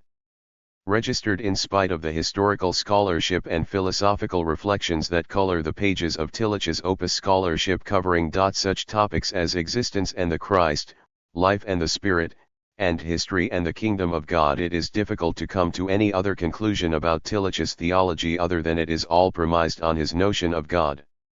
And to summarize his position with unavoidable bluntness, we need to say that for Tillich God is the name for that which concerns man ultimately. According to Tillich, whatever concerns a man ultimately becomes God for him. Still later he says, the being of God is being itself. Still later he adds, many confusions in the doctrine of God and many apologetic weaknesses could be avoided if God were understood first of all as being itself or as the ground of being. We are thus left with the following result: Tillich's treatment of all theological topics rests on his notion of God as a person's ultimate concern or as being itself. These are not, in fact, the same notions, so we need to analyze the implications of his claims. First, if God is simply one's ultimate concern, which would vary from one person to another, God turns out to be something quite different from that which is referred to in the Bible, where God is demonstrably anthropomorphic, modeled on persons in all their regalia. So on the first understanding of God, Tillich simply changes the meaning to something that is. 14 Secularism 5-323. Reductive and for all practical purposes very secular. He eschews enchantment even more than Kierkegaard, at least when considering Kierkegaard's views on religion. B. Second, if God is being itself or the ground of being, we are squarely in the world of Parmenides when he talks about being is, non-being is not. Tillich points to being itself, hardly something whose existence would be contested, and takes it to be God. Yet, once again, this is not a personal being. Instead, it is either a way of referring to existence abstractly considered or, in the spirit of Wittgenstein, to all that is the case. Neither of these is a very attractive outcome. And neither of these views, of being itself or of ground of being, amounts to a form of deism discussed by Hume, still less to a form of conventional religious belief. In the end, one is not left with the enchanted when talking of being itself or the ground of being. The brevity of these remarks on Tillich should not be seen as a deliberate attempt to show him disrespect. Rather, they are meant to show how ingenious thinking will not suffice to save this new interpretation of Christian ideas from the charge of secularism. The idea of receiving grace from being itself or from one's ultimate concern is burdened by confusion and obfuscation. Here, Tillich's ingenuity gets the better of him. What triumphs in the end is secularism, the eschewing of enchantment. There are no gods, demons, spirits, goblins, and satyrs. The world becomes, instead, one in which persons inwardly struggle, to use the title of another of Tillich's books, to have the courage to be. Richard Dawkins. An ethnologist and evolutionary biologist, Richard Dawkins taught for many years at Oxford University. In recent years he has been a strong advocate of secularism and has gained notoriety among religious believers for the God delusion. In the opening pages of this book, Dawkins makes clear that he is against supernaturalism in all its forms, by which he means he is against the God hypothesis. By taking aim at this hypothesis, Dawkins attacks the belief in a superhuman, supernatural intelligence who deliberately designed and created the universe. Like Freud, Dawkins concludes, after an extensive survey of the facts, that belief in God is delusional. Although he concentrates his criticism on monotheistic religions, he openly attacks belief in gods of all shape and size inasmuch as they are all supernatural beings. It is Dawkins's attack on all form of supernaturalism that makes him a secularist in the spirit of Charles Taylor. In brief, Dawkins is effectively against enchantment.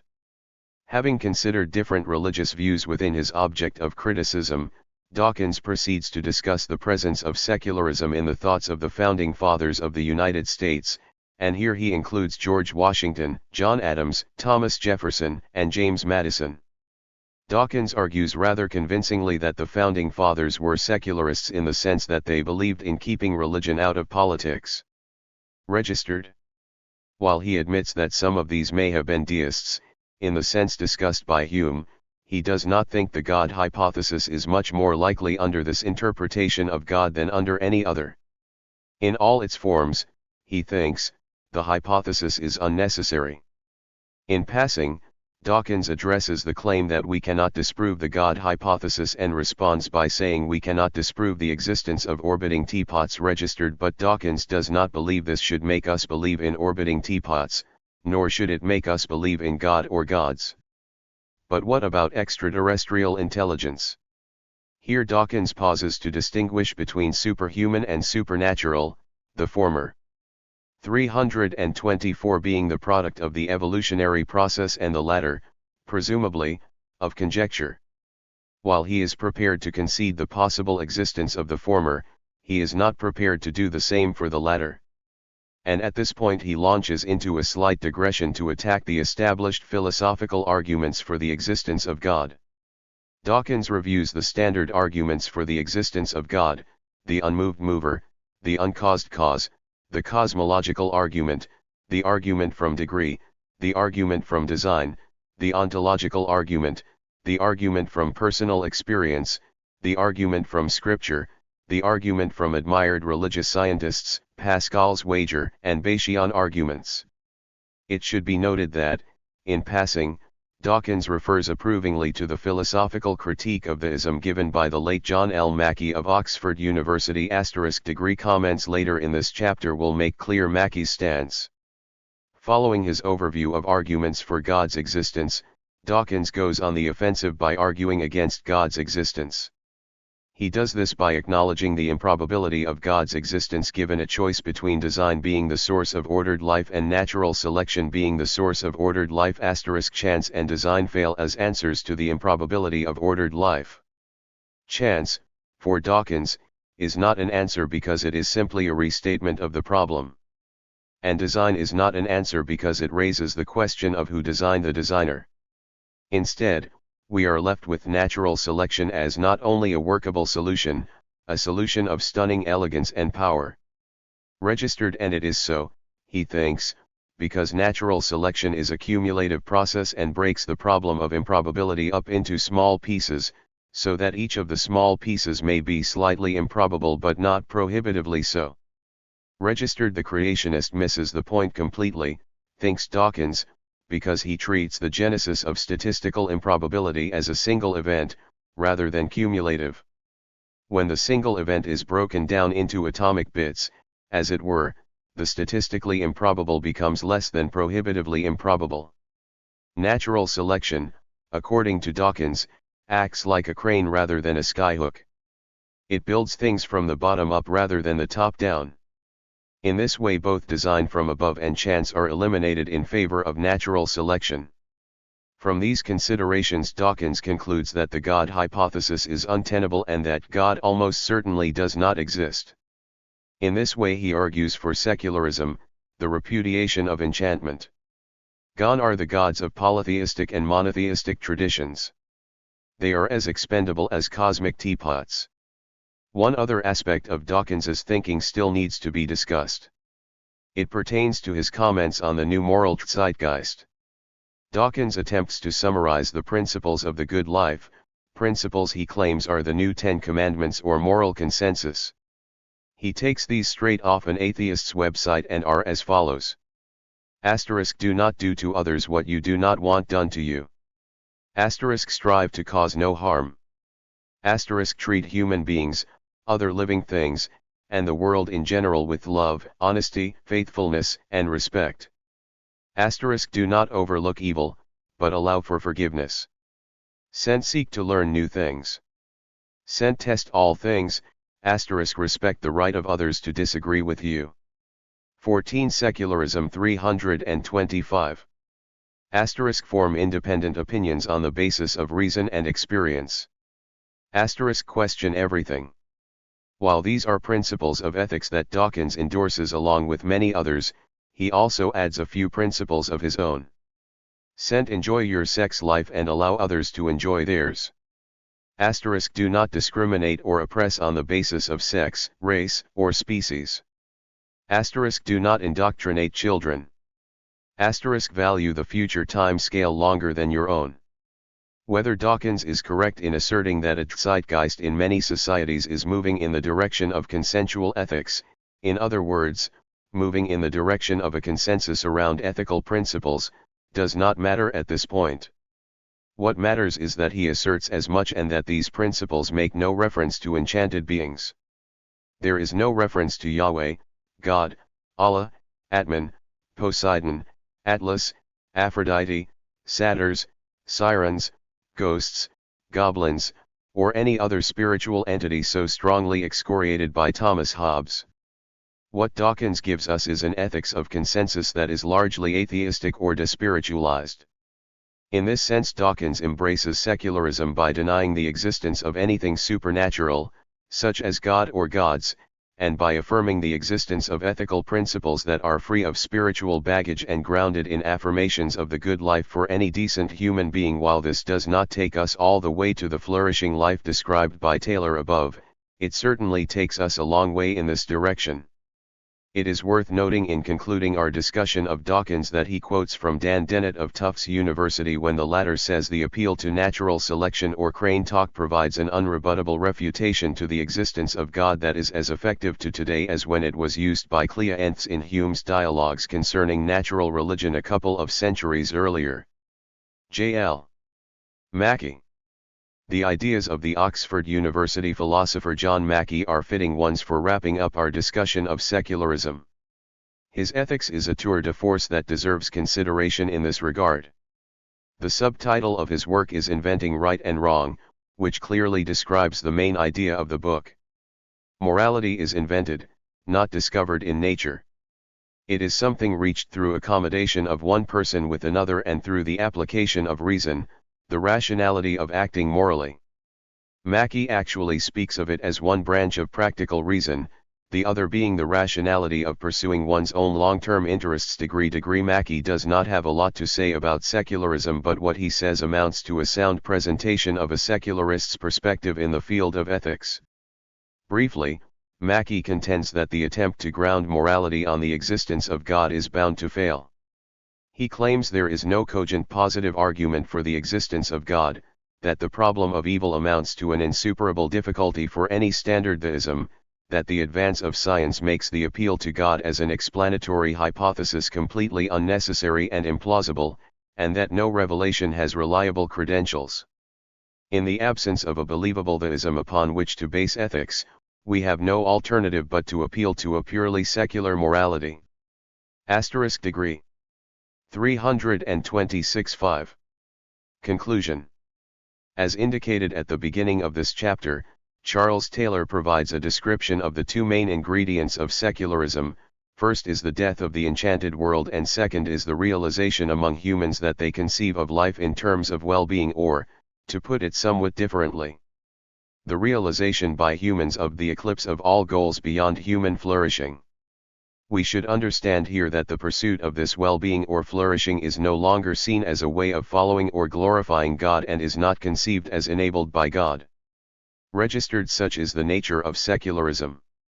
The foregoing discussion has included a survey of diverse thinkers from the time of David Hume to the present. These thinkers included Hume, Kierkegaard, Freud, Tillich, Dawkins, and Mackie. While it would be incorrect to say that their respective positions on deep philosophical issues lead one inevitably towards secularism as defined by Taylor, their positions do all tend in that direction, at least with respect to the move towards disenchantment.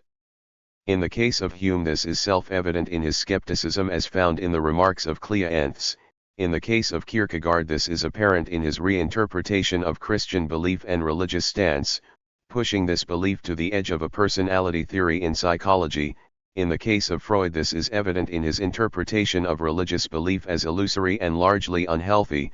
In the case of Tillich, this is found in his reinterpretation of God as the disenchanted ground of being and Being itself, in the case of Dawkins it is located in his interpretation of religious belief as delusional, and in the case of Mackey it is discovered in his assertion of the untenability of Christianity, if not all religious belief.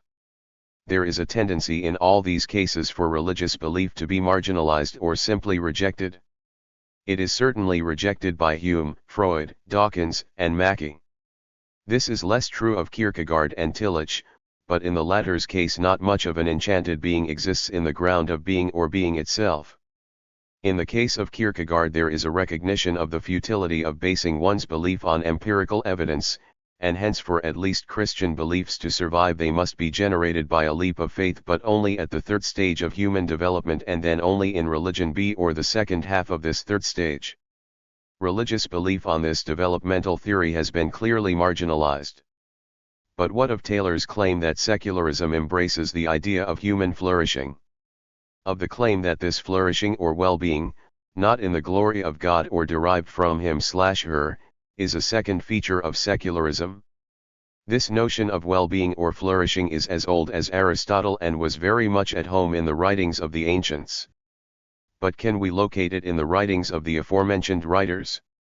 It is not in any obvious way traceable in Hume's writings, and certainly not in Freud's. In his case the inconsolable self sought refuge in the comfort of the psychoanalyst, but hardly with the expectation of finding a flourishing life, rather, merely to free the self of those things that made life unbearable. This still falls short of flourishing or well-being. For Kierkegaard, life is a sickness unto death, and while he seeks eternal happiness, most of what Kierkegaard discusses deals with matters that are the antithesis of well-being: despair, guilt, suffering, and meaninglessness. This leaves us with Tillich, who does hold out the promise of health in the individual when he/she lives a life of faith and love. Health and salvation for Tillich are one and the same, being the elevation of man to the transcendent unity of the divine life. Asterisk. So there is some presence of flourishing or well-being in Tillich's thought. Perhaps the one writer who is most upbeat about human well-being is Richard Dawkins, who does see the species in its different zeitgeists moving. 14 Secularism 327.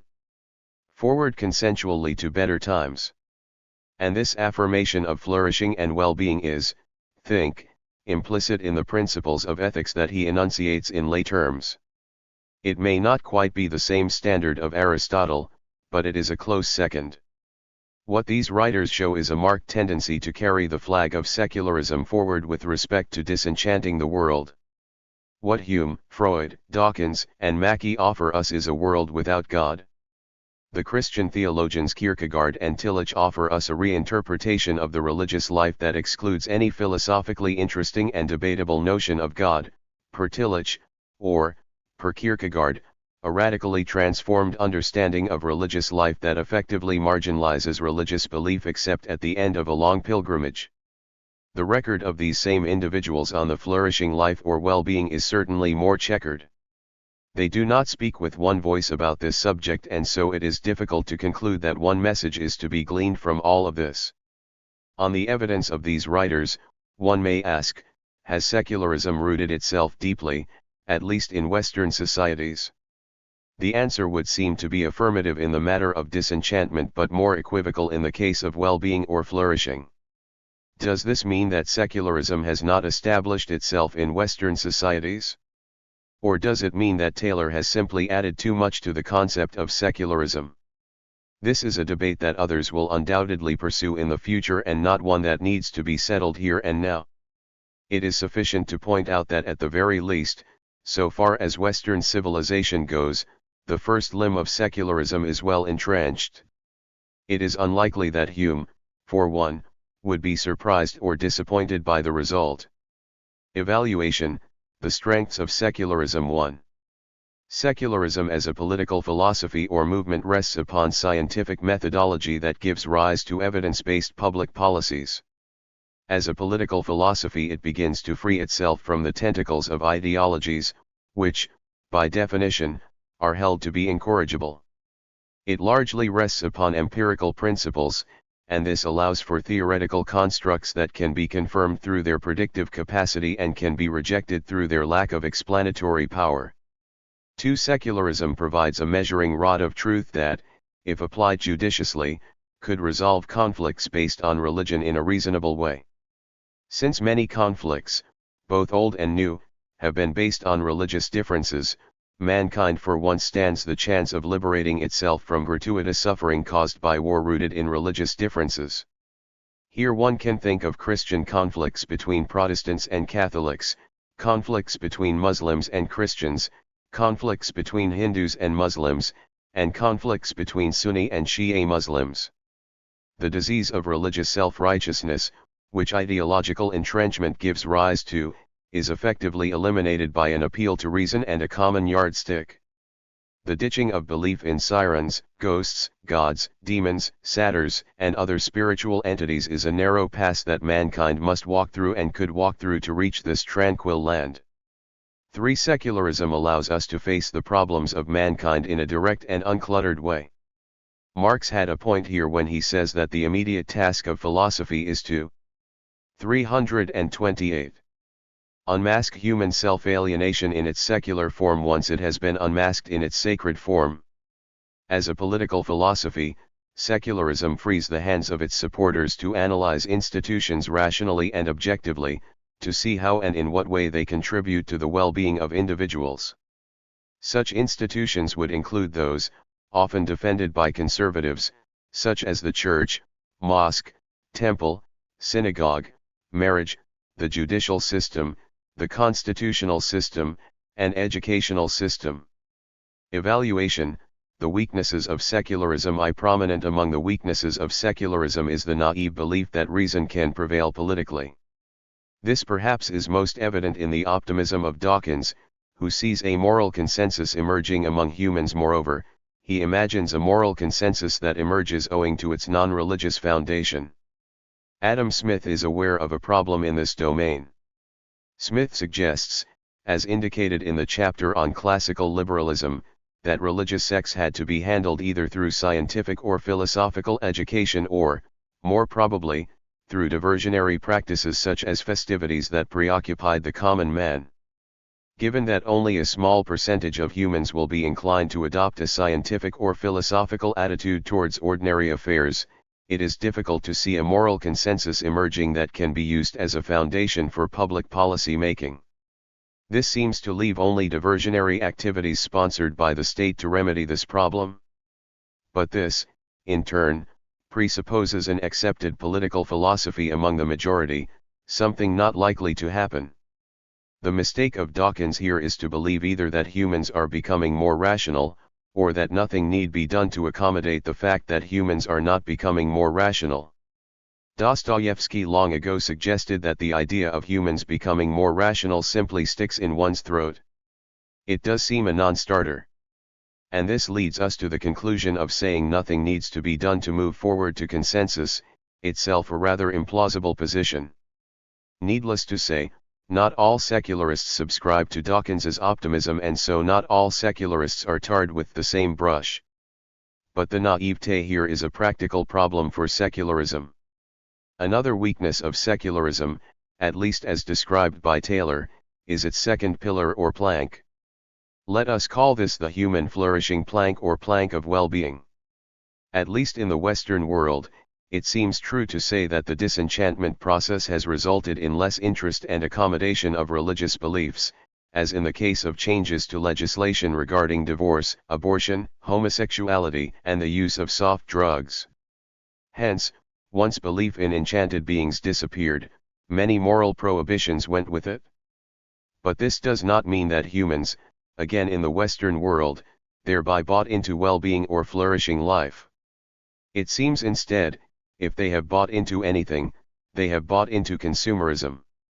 This attachment to consumerism should come as no surprise to those familiar with the writings of Joseph Schumpeter, especially his Capitalism, Socialism, and Democracy. Schumpeter recognizes the capitalist nature of the West, as we must, and says the following: the fundamental impulse that sets and keeps the capitalist engine in motion comes from the new consumer goods, the new methods of production or transportation, the new markets, the new forms of industrial organization that capitalist enterprise creates. Here he affirms, among other things, the integral nature of consumerism to the capitalist system, and it is precisely 14 Secularism 329. This economic system that prevails in the secular societies recognized by Taylor. What follows from this is something simple but deeply at odds with Taylor's affirmation of the second plank or pillar of secularism, namely, that secularists are not focusing on well-being or flourishing but on the purchase of material goods. Only if one sees this fixation on material goods as identical with well-being, an untenable supposition, can one say with Taylor that Western societies have arrived at secularism as he defines it. Given the definition, one has to conclude it is implausible to affirm that secularism has been established. The simple solution here to what we can call Taylor's problem is simply to give up on the second plank when describing secularism.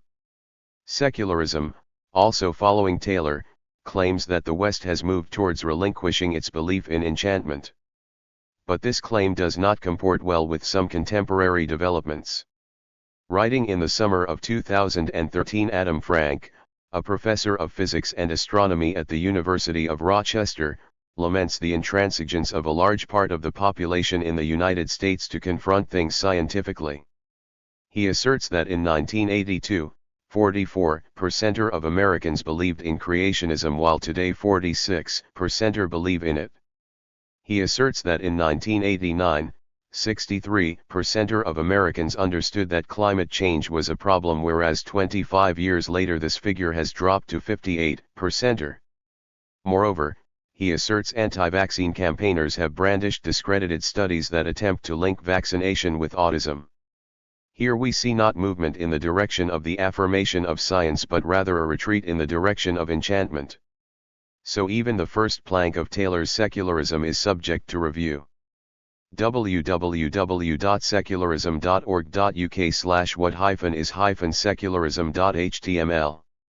Prior to the events associated with the Enlightenment, three pivotal events occurred in modern world history: the scientific revolution, the Protestant Reformation, and the birth of the modern national state. While the roots of these three events preceded the 17th century, they reached new and critical phases in that era.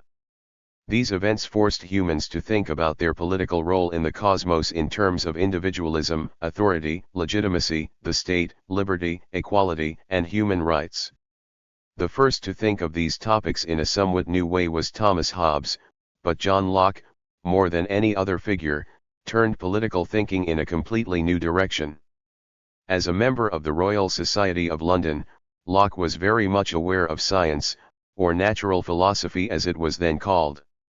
Locke's empiricism was an inspiration of his scientific interests, but his interest in political authority was itself, at least in part, a product of his empiricism. He wanted to know the origin of political authority, and this interest was in part rooted in his attachment to the spirit of the times, namely, science. Locke's ideas on politics were more affected by the three aforementioned shifts in European thought and political structure than were those of Hobbes, for besides his scientific empiricism, Locke understood only too well, in a way that Hobbes did not, that the Protestant Reformation killed absolutism and that the authority of the emergent modern nation-state demanded explanation. Once Locke opened the door to philosophical questions on the authority of the state, it was just a matter of time until someone of Adam Smith's stature began to dig more deeply into some of the economic notions embedded in the account given by Locke. What happened after Locke and Smith need not be described again here. Unpredictable ideologies were born to deal with changing circumstances brought on in part by the pluralism in confessions of faith, by growing commercialization, and by accelerating technological growth and industrialization based on scientific insights. All of these took place in an environment of a consolidated network of nation-states. The new ideologies competed, and continue to compete, for the same epistemic space. They all seek to attract believers. Unlike political philosophies, which do not aim to influence government policy but to facilitate detached reflection on the basic ideas behind such policies, Ideologies aim to influence people and to mobilize them into action. Ideologies have as one of their functions the influence of public policies. This is one of the major reasons for being interested. 332. In such ideas. Because political ideologies influence public policies, it is desirable that we have some idea which of these are credible and which are not. A comparative study of this type allows one to understand better how to respond to government action both domestically and internationally. Our study of competing political ideologies has revealed that some of them are rationally unacceptable and, in this sense, not credible. Among those that are not credible, for reasons offered in the respective evaluations, are the following: anarchism, fascism, fundamentalism, and Marxism. To say that these are not rationally acceptable and do not warrant belief does not mean, of course, that they are not followed, in some instances by millions of individuals around the world. It is simply to say that as political ideologies they are either illogical or bereft of supporting evidence. Take the cases of fundamentalism and fascism. These are ideologies based on unusual beliefs about the world, original sin, immaculate conception, resurrection, the need for salvation, the purity of the Aryan race, the belief in race, the incorrigibility of the Führer or Il Duce, the veneration of war, and spiritual monism. Faced with these two ideologies, it is easy to agree with the remarks of the editor of Harper's to the effect that children unfamiliar with the world in time become marks for the dealers in fascist politics and quack religions.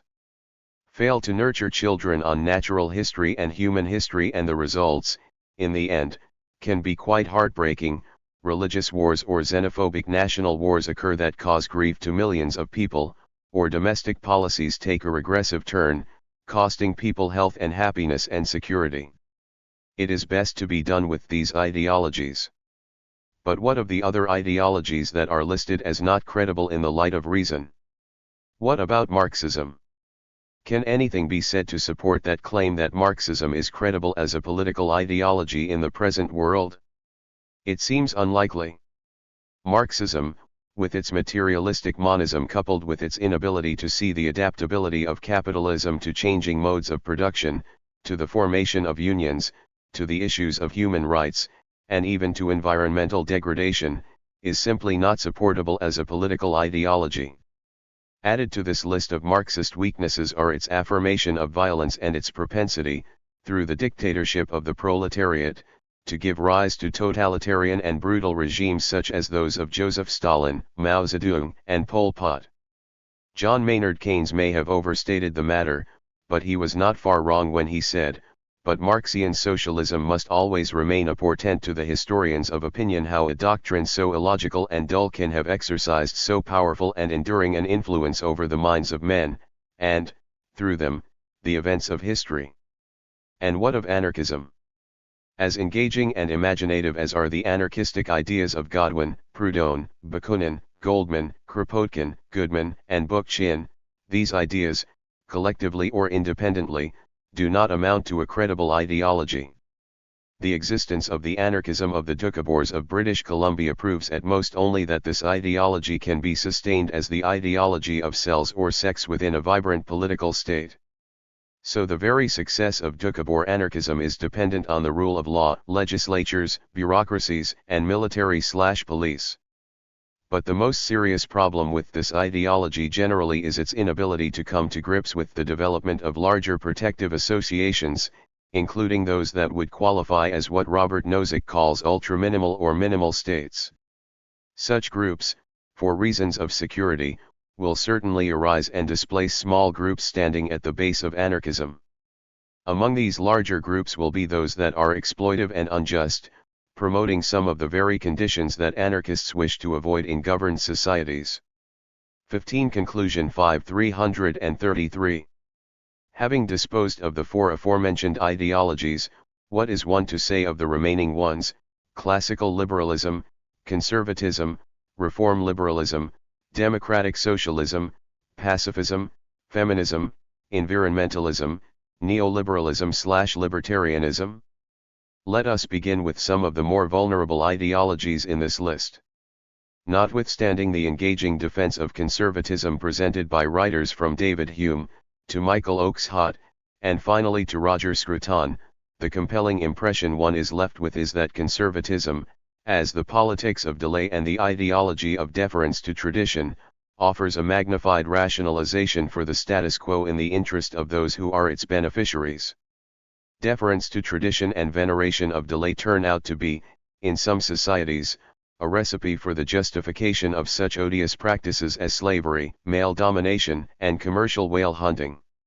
The fact that conservatism would justify such practices is sufficient to condemn it for its moral insensitivity and inflexibility. In addition, given the critical nature of environmental problems, the frequency of sexual assaults against women and children, and the extent of global poverty, to take but 3 examples, a politics of delay is indefensible. In this sense, conservatism is not an ideology that warrants belief. The assessment of pacifism is more challenging. It would be too blunt a criticism to say that pacifism is an ideology that does not work or cannot function. Obviously, Mohandas Gandhi and Martin Luther King Jr. were very effective in making this ideology work and function in modern times. In addition, both Aldous Huxley and Bertrand Russell make a compelling case regarding the catastrophic implications of nuclear war and the attractiveness of nonviolence, while Ursula Franklin presents a coherent account of Quaker principles of antimilitarism and nonviolence and effectively ties these matters to issues of technology and feminism. Pacifism is a political ideology that has been carefully thought out by those who advocate it. This much can be said. But can we say more? Can we say that it is credible? 2 things raise serious concerns here and tell against a positive answer. The first is that antimilitarism is rooted in many instances in religious belief. Without the inspiration of a religion to lean on, a person would be very hard-pressed to have the courage and determination and faith to practice nonviolence. This can be said despite the atheism of Huxley and Russell.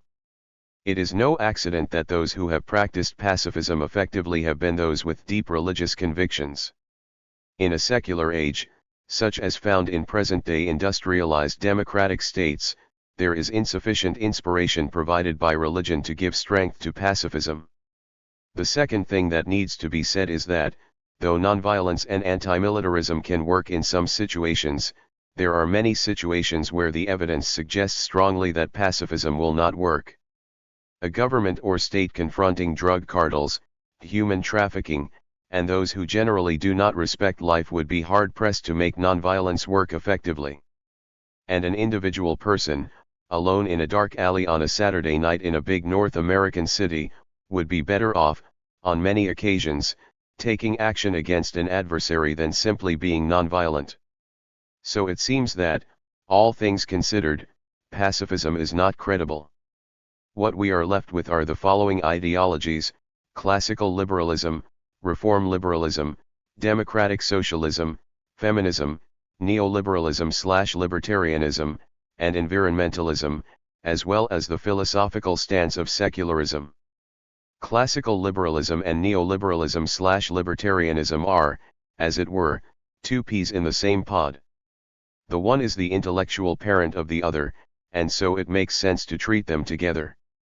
The political ideology of John Locke and Adam Smith has been 334 improved upon and sharpened by the likes of Friedrich Hayek, Mancur Olson, Robert Nozick, and Jan Narveson. Despite the rather obvious fact that nothing these advocates say addresses in a meaningful fashion the serious difficulties associated with capitalism, such as exploitation of the weak and vulnerable, decent housing for the homeless, health and education for the marginalized, gender inequality, hierarchical domination, global poverty, and pollution, nonetheless their defense of liberty as the engine of economic success seems incontrovertible. The one hook on which such liberals and libertarians hang their hat is liberty, especially economic liberty. While much can be said in defense of this liberty and in defense of the ideologies that support it, the list of public goods left unaddressed by classical liberalism and neoliberalism/libertarianism is long. At the end of the day, the list is simply too long to provide a credible starting point for political debate in the 21st century. By way of contrast, reform liberalism, as advocated by Green, Hobhouse, Hobson, Dewey, and Keynes, recognizes the institutional weaknesses of classical liberalism and thereby of neoliberalism/libertarianism in failing to prevent indecent, if not perverse, inequalities in societies vainly supported by the entitlement theory. Hobhouse, Hobson, Dewey, Keynes, and Rawls have endorsed the idea of some restrictions being placed on individual liberty in order that a communal good be realized. Seen against the toxic nature of gross inequalities in societies, this position, or political ideology, is defensible, especially given that as an ideology it stops short of endorsing the use of violence for remedying social ills. In addition to this, reform liberalism has the advantage of affirming tolerance through multiculturalism, as does Kimlicka, and arguing persuasively in favor of a pluralistic explanation standing at the foundation of any plausible social theory. Here, reform liberalism replaces the material monism of Marxism and the spiritual monism of fascism with a powerful pluralism. So reform liberalism is credible. As for democratic socialism, as seen above, this ideology stretches from utopian socialists such as Owen and Bernstein, to Tawney, to Nove, to Hampshire, and to Self. What all of these writers appear to share is a belief that, under their system, goods would be distributed in such a way that their usefulness would be maximized to promote human well-being. They all share, in their own idiom, the goal of ridding the world of the evils of want, disease, ignorance, squalor, and idleness. Underlying their position is the idea that public goods are not achievable by individual efforts alone, but only through some centralized control and regulation. Correctly, most democratic socialists argue that equality is an ideal at which the state must aim. This is an ideal dating from Rousseau and the French Revolution, and affirms the close connection between liberty and social equality. One does not have to agree with all the subtleties of this ideology to see that it is rationally supportable. The writings of Tawney and Joseph Schumpeter, along with others listed above, are persuasive in showing democratic socialism to be a credible ideology in affirming the fundamental role played by economic forces in any social theory and in affirming the attraction of nonviolence over violence in achieving more justice and liberty for citizens. This one can say, notwithstanding the difficulties this ideology has with transitional, workability, and transformational issues. As for feminism, this ideology breaks new ground in providing insight into the public/private distinction, the gender/sex distinction, hierarchical domination, sexual equality, global poverty, and horizontal solidarity, as well as into the ethic of care. And feminism offers analytical insight into the ethic of care by focusing on three axes: universality. 15 Conclusion 335 versus particularity, respect for humanity as a whole versus respect for the individual, and finally, rights versus responsibilities. What is advocated by feminists here is, on balance, credible. It stands up to the criticism of reason. Feminism has advanced a long way since the days of Betty Friedan, and it is not a parochial movement. It has many things to say of relevance to both domestic and global politics by taking an active interest in both the hierarchical domination of women within a given society as well as in what could be called the horizontal solidarity of the marginalized in industrialized and poor societies. It also takes an active interest in the domination of poor states by rich ones, a domination that affects women and children disproportionately. The contributions of contemporary scholars such as Alice Schwarzer, Luce Irigaray, Carol Gilligan, Susan Oken, Martha Nussbaum, Val Plumwood, Nell Noddings, and Ayaan Hirsi Ali make a compelling case for the credibility of feminism in addressing human interests and needs that begin with the family and move outward. Even if one limited the discussion of environmentalism to the world scientist's warning to humanity, it would be sufficient to demonstrate the breadth and depth of this ideology. And it would be sufficient to demonstrate quite convincingly its sustainability. What environmentalism presents, setting aside arguable excesses in the form of deep ecology and transpersonal ecology, is a robust ideology that offers much insight on the gravity of the environmental situation. Whether one is talking about the accident at Bhopal, India, or at Chernobyl, Ukraine, or about the accelerated pace of the elimination of species of plants and animals, or the degradation of the atmosphere, water resources, oceans, soils, forests, and living species. Environmentalism captures it all and argues forcefully and convincingly for the need to establish a global strategy to deal with the crisis at hand. Environmentalism is very much a credible ideology, as the contributions of Muir, Leopold, Carson, Ness, Barrow, Bookchin, and Fox make clear. Leaving aside secularism for the moment, we are left, then, with four credible ideologies: reform liberalism, democratic socialism, feminism, and environmentalism. It is time to engage in a debate involving these four credible ideologies. Whatever the exact terms of the debate among advocates of these ideologies, there is a framework of mathematics/logic, science, and common sense and other beliefs that should serve as the background of this debate. This framework, following the American philosopher Willard Van Orman Quine, takes the form of a spider's web or a series of concentric circles. At the center of this spider's web lie beliefs of which we are most sure. The framework is one of epistemological holism. Among the most centrally located beliefs are those of self-awareness, awareness of others, the external world, causation, and induction. Let us call these Muirian beliefs, after the famous Cambridge common-sense philosopher, G.E. Moore. Also anchored near the center are the rules of logic and mathematics, including the rules of modus ponens and modus tollens, as well as the rules of Boolean algebra and various geometries. Further removed from the center are other types of beliefs about the world, and in ever-increasing distance from the center are those found in the following disciplines: physics, chemistry, biology, geology, psychology, economics, history, sociology, and politics. If Quine is correct, and he seems to be, even beliefs held near the center of this web can be dislodged. This makes it look as though there is no foundation to our beliefs in general, and that all is relative. But this conclusion is precipitous and itself unwarranted. That something near the center might be dislodged does not show that it will be, or that it will occur easily. The fact is that beliefs near the center and even those at some distance from the center are not easily relocated. A global postmodernist. 336 Copyright.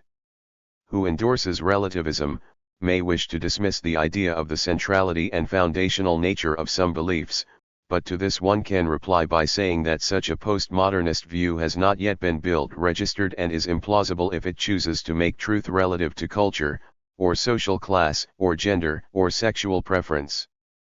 We are left instead with the Quinean framework, which, while not endorsing certainty, does show the difficulty of abandoning any one of the central claims.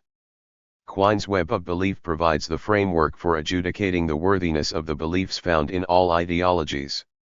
Whether in the end the Muirian common-sense beliefs can be replaced by scientific beliefs is not something that needs to be determined here.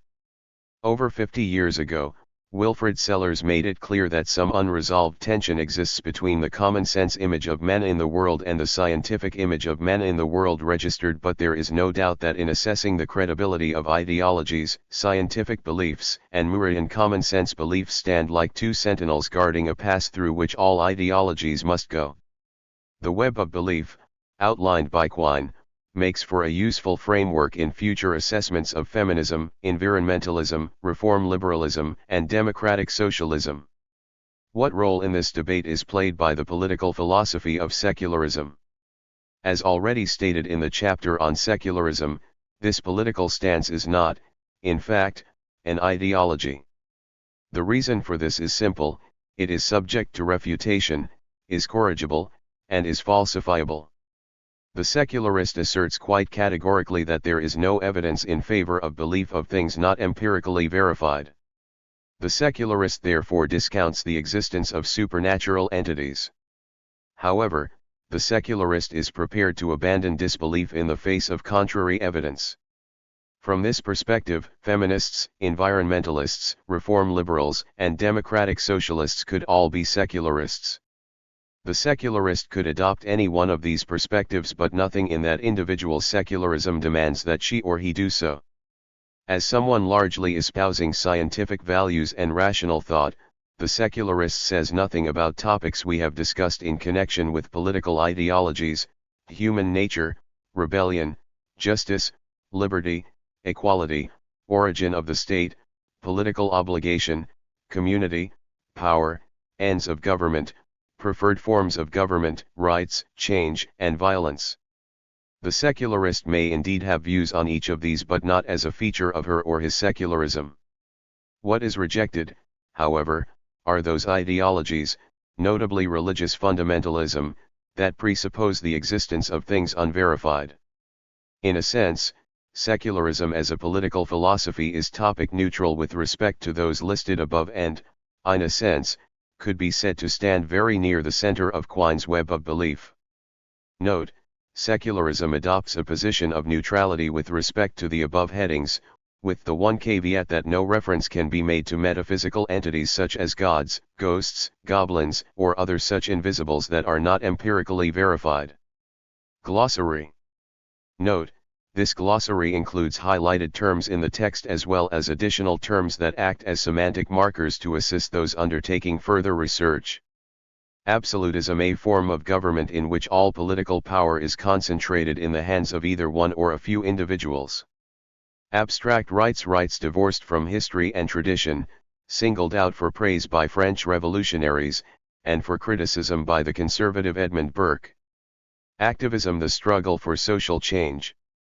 Examples include participation in the anti-Vietnam War movement, the struggle for the decriminalization of abortion, the civil disobedience advocated by Mohandas Gandhi, and the civil rights movement in the United States in the 1960s. Affirmative action programs that ameliorate the conditions of disadvantaged individuals or groups, including those that suffer owing to race, national or ethnic origin, color, religion, sex, age, or mental or physical disability. Agenda, term used by Jeremy Bentham in contrast to non-agenda. Keynes asserts that the chief task of economists is to distinguish afresh those things comprising the agenda, namely, those things that are of priority to the government of the day. Again, according to Keynes, the companion task for politics and politicians is structuring a form of government that shall be capable of fulfilling the agenda. Ahimsa school of thought derived from Buddhism and Jainism that practices harmlessness, from which are derived according to Aldous Huxley both humanitarianism and pacifism. Cf. Satyagraha, alienation, being estranged from one's essential nature, work, or fellow human beings. This idea played a role in the writings of George Hegel and Karl Marx. Al-Qaeda, a decentralized, global network of Sunni Islamic terror cells founded by Osama bin Laden, the son of a wealthy Saudi Arabian entrepreneur. Al-Qaeda, which translates as the base, emerged in the 1980s during the waning days of the Cold War in response to the Soviet Union's 1979 invasion and occupation in Afghanistan, and gained global prominence in the 1990s and 2000 through a series of attacks, most notably on New York and Washington, D.C., on September 11, 2001. The death of bin Laden at the hands of U.S. Special Forces in 2011 has by all accounts weakened Al-Qaeda and its global jihad agenda. Al-Shabaab, the Youth, a Somalia-based jihadist terrorist group with allegiance to the militant Al-Qaeda. It has carried out many attacks, including those at the Westgate Center in Nairobi, Kenya, on September 21, 2013 and at Garissa University College in Garissa, Kenya, on April 2, 2015, at both of which numerous innocent individuals lost their lives. Altruism contrasts with egoism and manifests a concern for the interests and welfare of others. Like egoism, it can be interpreted normatively or psychologically. According to the former, people should be concerned for the interests and welfare of others. According to the latter, people are by nature so concerned. Anarchism, political ideology that advocates the abolition of authority on the grounds that coercion is evil. Without government, it aims to achieve social harmony. By the end of the 19th century, many anarchists became interested in the revolutionary potential of anarcho-syndicalism or revolutionary trade unionism. Androcentrism, literally, male-centered. Feminists, whether liberal, socialist, or radical, oppose male-centeredness in society for the adverse effect it has on women economically, politically, and socially. Androgyny, the condition of possessing both male and female characteristics. It implies that humans are sexless persons and that therefore sex is irrelevant to social and political roles. Some feminists claim that one goal for the future should be the cultivation of individuals who are androgynous. Anti-Semitism, discrimination against Jews. This discrimination became institutionalized in the Third Reich in Germany during the years 1933 to 45, antithetical ideals that are opposed. Liberty and equality are examples of antithetical ideals. Apartheid, racial segregation of blacks, whites, and coloreds, especially as practiced by the National Party in South Africa from 1948 to 1994. Arabization, the process by which people between the Euphrates River and the Arabian Peninsula transmitted their linguistic and racial features to conquered lands of Syria, Iraq, Persia, Turkestan, Egypt, Afghanistan, and Gibraltar from 2 centuries before the Christian era down to the 9th century CE. Arab Spring, a period of political turmoil across the Arab Middle East that witnessed the demise of several totalitarian regimes that had clung to power for decades, often with the help of Western nations that had coddled them for economic and strategic reasons. This phase began with a peaceful revolution in Tunisia, which then spread to Egypt, where protesters, aided by the internet, forced the resignation of longtime ruler Hosni Mubarak. But this pattern did not repeat elsewhere, particularly in Libya, where a civil war had preceded the death of longtime ruler Muammar Gaddafi.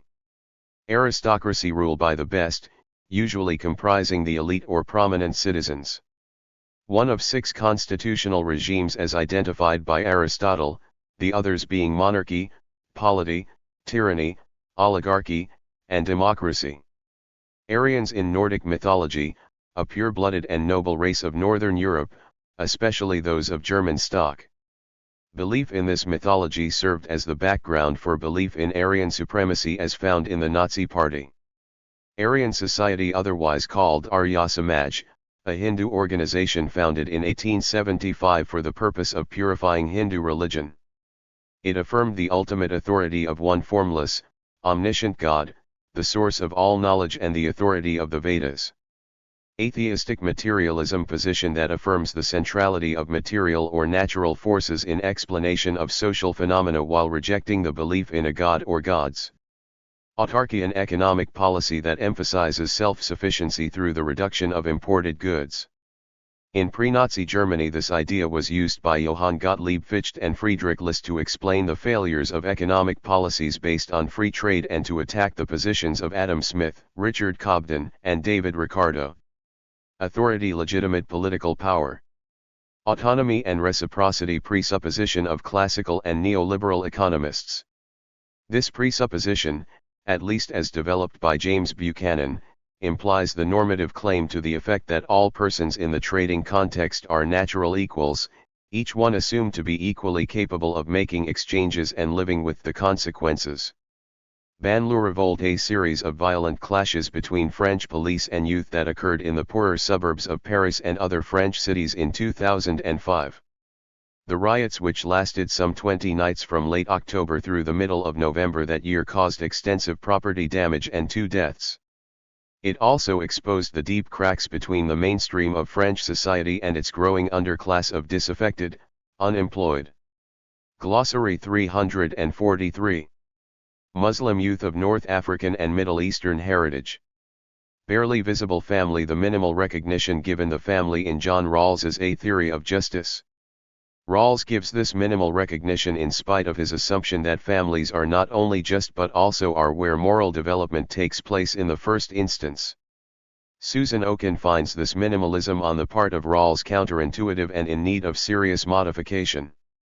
Bhagavad Gita, Song of the Lord, one of the classic writings of Hinduism, composed c. 100 BCE. Its composition came after that of the Upanishads, composed between 600 to 200 BCE. Biocentrism theory that places all life forms on the same ethical level. It condemns anthropocentrism for placing humans at the center of ethical considerations in the cosmos. Biodiversity, a term that allows the scientific community to describe the variability of life forms and ecosystems. The concept serves as a measure of ecological health and sustainability. The Amazon rainforest qualifies as a region of high biological diversity. A monocultural tree plantation would rank low in terms of biodiversity. BJP, abbreviation for Bharatiya Janata Party, one of the major political parties and movements in India, established in 1951. The BJP favored making Hindi the national language. Boko Haram, Islamic political movement in northeast Nigeria, Chad, Niger, and Cameroon. As a group, it has been responsible for killing at least 5,000 civilians and for kidnapping children, including 276 schoolgirls at Chibok, Nigeria, in April 2014. Thus far, Nigerian security forces have been ineffective in combating the terrorist activities of this group, which comprises between 7,000 and 10,000 individuals. Bolshevism derived from the Russian word bolshinstvo, meaning majority. In 1903, the Russian Social Democratic Labour Party split into two groups. The Bolsheviks, headed by Vladimir Ilyich Lenin, were radical and endorsed the use of violence. The Mensheviks, or minority, were moderate in outlook. Bourgeoisie, term used by Marx to refer to the owners of the means of production in a capitalist society. It was this class that emerged to challenge the old feudal class. Used loosely, it refers to the middle class. Cf. proletariat. Brundtland Report, the informal name of the groundbreaking 1987 environmental report produced by the UN Commission on Environment and Development, after the Commission chair, Norwegian Prime Minister Gro Harlem. 344 Glossary. Brundtland. The report, Our Common Future, introduced the concept of sustainable development, and pushed global environmental problems up the political agenda and prepared the path for a series of international conferences on environment, such as the Rio Conference in 1992. Bureaucracy, one of 5 parts of the state, the others being the executive, legislature, judiciary, and military/police. Normally, it comprises the non-elected administrative arm of the state. Caged virgin, a term used by Ayaan Hirsi Ali to symbolize the subservience of women in Muslim societies, and more specifically to symbolize the sexual obsession of the patriarchal Muslim world with virginity, resulting in some societies in the predominance of female circumcision. Caliphate, the designation an Islamic state. Presently, the ISIS radical group is attempting to establish a caliphate in Iraq and Syria. Capabilities approach as advanced by Martha Nussbaum, an incomplete account of social justice that draws special attention to minimum core social entitlements. These entitlements include those pertaining to bodily health, bodily integrity, thought, and emotions. Nussbaum supports this position and maintains that it is but one species of the human rights approach. Capitalism, an economic system in which the means of production and the mechanics of distribution are controlled by a narrow class of property owners. It is predicated on competition, free trade, and the absence of monopoly control. In Adam Smith's writings, it is clearly distinguished from 2 other economic systems, mercantilism and physiocracy. Caste, a rigid hereditary class system often associated with Hinduism in India, where sharp social divisions, as determined by occupations, are strictly enforced. Catalectic perspective, economic perspective, spoken of by James Buchanan, claiming that market organization replaces hierarchical organization. Market outcomes and market ends, as they are called, simply emerge from the interactions of interdependent choosers within a structure of rules that define the parameters of the game.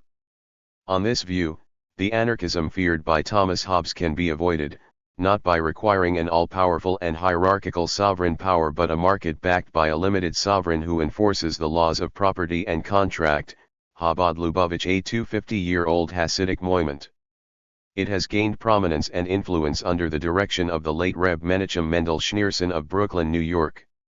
Under his tutelage, the organization has grown from a small post-war community of Russian Hasidism to an influential global Hasidic organization. Christian fundamentalism, American religious movement that subscribes to the following beliefs: the virgin birth of Jesus, the inerrancy of Scripture, a special theory of atonement, and the second coming of Jesus as a denouement of history. Civil disobedience, nonviolent resistance of the law. This was advocated by Henry David Thoreau and William Lloyd Garrison in the United States, Leo Tolstoy in Russia, and most famously Mohandas Gandhi in India during the independence movement against the British in the 1940s. It was also used by Martin Luther King Jr. in the civil rights movement in the United States during the 1960s. Civil rights usually coupled with political rights to embrace those rights found in liberal constitutions, the right to freedom of speech, association, the press, conscience, and religion, and the right to vote. These rights are contrasted with economic and social rights as applied to property, health, education, and employment. Civil society, the domain of autonomous groups or associations that stand at arm's length from government. Such groups would include families, churches, unions, and clubs. Classical liberalism, the version of liberalism advocated by John Locke and Adam Smith and resuscitated by neoliberals such as Milton Friedman and Robert Nozick. Under this version of liberalism, the rights of individuals to life, liberty, and property are emphasized. Class struggle, the contradiction identified by Marx as the fundamental mechanism explaining change in history. During the phase of capitalism, the capitalists, or bourgeoisie, dominated the proletariat, according to Marx. The former represented the owners of the means of production and the latter represented those who were exploited, namely, the workers. Cold War, the period that roughly lasted from 1946 to 1991, during which the former Soviet Union and the United States competed for global influence as the respective leaders of the Eastern and the Western blocs. This competition unfolded through a series of direct political confrontations between the two superpowers, as well as a series of proxy wars between some of their respective allies in the developing post-colonial world in places such as Vietnam, the Korean Peninsula, Africa, and the Middle East. The Cold War threatened to turn hot on at least one major occasion, the Cuban Missile Crisis, when the prospect of Soviet nuclear missiles stationed off the American mainland in Cuba pushed both nations to the edge of a nuclear conflict. It would have likely destroyed planetary life as both nations maintained massive arsenals under the deterrence doctrine of mutually assured destruction. The Cold War ended with the dissolution of the Soviet Union, whose state-run economy had failed to keep up with its more productive American competitor. Collective rights, the view that the community is a self-originating source of moral, social, and historical claims. As argued by Kim Laca, such alleged rights or claims were the source of some of the opposition among Aboriginal peoples to Canadian Prime Minister Pierre Trudeau's White Paper of 1969. In a nutshell, this opposition expressed clearly the conflict between individualism and collectivism. Collectivism, following Friedrich Hayek, the organizing of the whole of society and its resources for a unitary end and the rejection of autonomous spheres that affirm the supremacy of individuals' ends. Colorblind constitution, following Kim Laca, the removal of all legislation differentiating among people in terms of race and ethnicity. Common purpose, common good, general welfare, or general interest. Communism, political ideology, distinct from democratic socialism, advocating the use of violence by the vanguard of the proletariat, or intelligentsia, to overturn the dominance of the bourgeoisie. Marx was the most famous proponent of this ideology, though others included Lenin, Leon Trotsky, Mao Zedong, and Fidel Castro. Communist Manifesto, one of the central sources of Marxism, the ideology bearing the name of German philosopher Karl Marx. Published in 1848 during a revolutionary period in European history, this text, written by Marx and his collaborator Friedrich Engels, argues that the history of all hitherto existing society is the history of class struggles. The text introduced terms such as proletariat and bourgeoisie to a wider audience in detailing the nature, evolution, and decline of capitalism. This work remains one of the most influential and referenced sources of political commentary and analysis. Communitarianism, a political philosophy that emphasizes the role of community and tradition in defining the interests and rights of persons. This position has classical roots in Plato and Aristotle, but more recently it has been advanced by Alasdair MacIntyre. Comparative advantage theory of Adam Smith, developed by David Ricardo, that nations should play upon their strengths by trading that which. Glossary 345. They produce efficiently and importing that which they do not. Consequentialism, a moral school of thought that assesses the morality of actions by the extent to which they contribute to the realization of the good, conceived as including happiness or pleasure and, importantly, values other than these, example self-realization and the appreciation of beauty. Conservatism, political philosophy wedded to the idea of preserving traditions, practices, and institutions. Edmund Burke is the most famous proponent of this view, though it is also advanced by David Hume and many others. Constitutionalism, belief in government working within the framework of a constitution that defines general principles of government institutions such as the legislature, executive, and judiciary.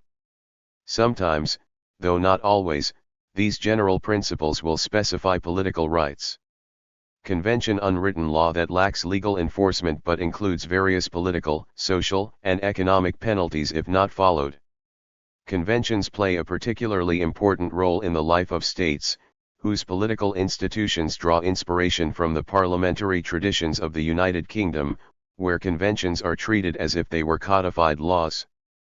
Conventionalism, school of moral thought maintaining that morality is grounded in practices that have evolved without the need of some contract. Non-moral examples of evolving practices include the use of money and the use of language. Corporativism, type of socio-political system used in Italy under Benito Mussolini with his vision of the corporate state. Under this theory, business interests and labor interests should be incorporated into the processes of government. In this way, the interests of laborers, managers, state, and nation are brought together. Cosmological argument aimed at proving the existence of God as a first uncaused cause or unmoved mover of the cosmos. This argument was famously advanced by Thomas Aquinas. Crimes against humanity, a concept introduced by the Greek jurist Nicholas Polides for the purpose of international prosecution of Turkish authorities in connection with atrocities they committed against the Armenian people at the end of the 19th century and beginning of the 20th century. Other countries from Germany and other Nazi-occupied nations during World War II to, more recently, Cambodia, Rwanda, and the former Yugoslavia have witnessed such crimes. Cf. War crimes. Critical anti-realism, metaphysical position that claims reality is something constructed by humans. 346 Glossary. Rather than something existing independently of them. Pluralism and relativism are products of this position. Critical symptoms of decline as suggested by Kean Phillips, concern over cultural and economic decay, growing religious fervor, rising commitment to faith over reason, popular anticipation of a millennial time frame, and strategic and military overreach. Crusades, Christian military expeditions or holy wars initiated in Europe to take control of the Holy Land from Muslims. 8 such expeditions occurred from 1095 to 1212. In 1095, Pope Urban IL encouraged Christian men of Europe to support the plight of their Eastern Christian brothers as well as the movement of pilgrims to Jerusalem by recovering the sacred land of their Lord. Cultural Revolution movement in China launched by Mao Zedong in 1966 to purge the country of his opponents. The Red Guard comprised the leaders of this movement. Cf. Maoism. Das Kapital, a text that contains many of the central positions held by German philosopher Karl Marx, the main founder of the political ideology bearing his name. Das Kapital explores and eviscerates various aspects of capitalism in laying out an extensive critique that continues to enjoy support and has courted controversy since 1867, when the first of what would eventually become 4 volumes appeared. The opening volume arguably qualifies as the most important, since it includes central elements of Marxist theory about the role of economics as the driving force of history. It is also the only one that appeared during Marx's lifetime. Collaborator and benefactor Friedrich Engels published the remaining volumes posthumously. Deep ecologism, radical environmentalism, whose advocates, such as Arne Nies, focus on what they consider to be the roots of environmental despoliation. These roots extend to the antisocial aspects of industrialization, whether under capitalism or Marxism. Democracy derived from the Greek word demokratia, meaning rule by the people. In contemporary discussions this takes two forms, participatory democracy and representative democracy, the former found in some city-states of ancient Greece, and the latter found in present-day industrialized Western nations. According to Thomas Paine, democracy should strive to bring out the genius in everyone. Democratic centralism. Lenin's theory that the central leadership of the Communist Party of the Soviet Union is to permit open discussions prior to, but not after, policy decisions. It affirmed the need for subordination to properly constituted authority. Democratic revolution as advocated by Peter Self, a revolution that extends democratic practices to institutions other than the state, aspires to more economic equality, and encourages the responsible exercise of rights by citizens. Democratic socialism, a political ideology originating in the 19th century in response to the social problems created by the Industrial Revolution and the inability of classical liberalism to address these problems. It emphasizes equality, especially economic equality, as an ideal. Demography strictly, writing about the demos, or people. It is a field of study that examines human populations in terms of their structure and dynamics. Dialectic, the art of critical examination into the truth of an opinion. Plato's dialectical thinking made use of the method of questions and answers. Hegel's dialectical idealism postulated a struggle between the thesis and the antithesis of an idea.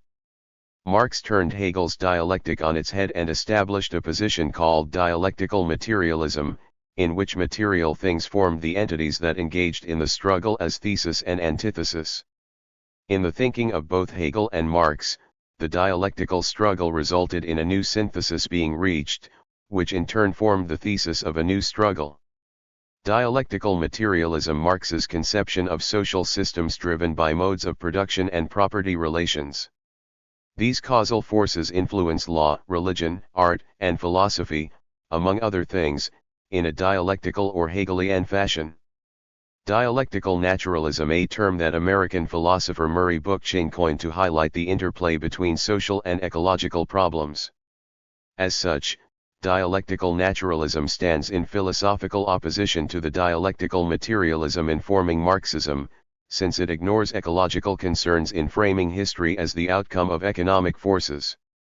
Dialectical naturalism challenges this perspective in linking human existence to ecological limits. Dictatorship of the proletariat. According to Marx and Lenin, the transitory period of rule by the proletariat that follows the overthrow of the bourgeoisie. During this time, the proletariat would have to be vigilant in suppressing attempts by the bourgeoisie to re-establish its dominance. Cf. Immiseration of the proletariat. Difference, a value espoused by some feminists, notably Irigaray and Gilligan, to affirm the distinction between women and men. Such feminists see talk of equality between the sexes as talk of sameness and the consequential elimination of those very qualities in women that should be affirmed. Difference principle, a principle advocated by the liberal philosopher John Rawls, according to which the lowest individual endowment is maximized. Hence, ceteris paribus, social goods should be distributed equally unless unequal distributions have the effect of normally providing an advantage to the poor and unless all members of society have equal chances of acquiring greater than average shares of social goods. Direct foreign investment, the outflowing of capital, sometimes, though not always, to poor countries with cheap labor. Disaster capitalism. Following Naomi Klein, raids on the public sphere in the aftermath of catastrophic events such as Hurricane Katrina. Disaster capitalism views disasters as presenting market opportunities. Dispensationalism, Christian fundamentalist view of history according to which history is divided up into 7 dispensations or parts, whose character is fixed by God.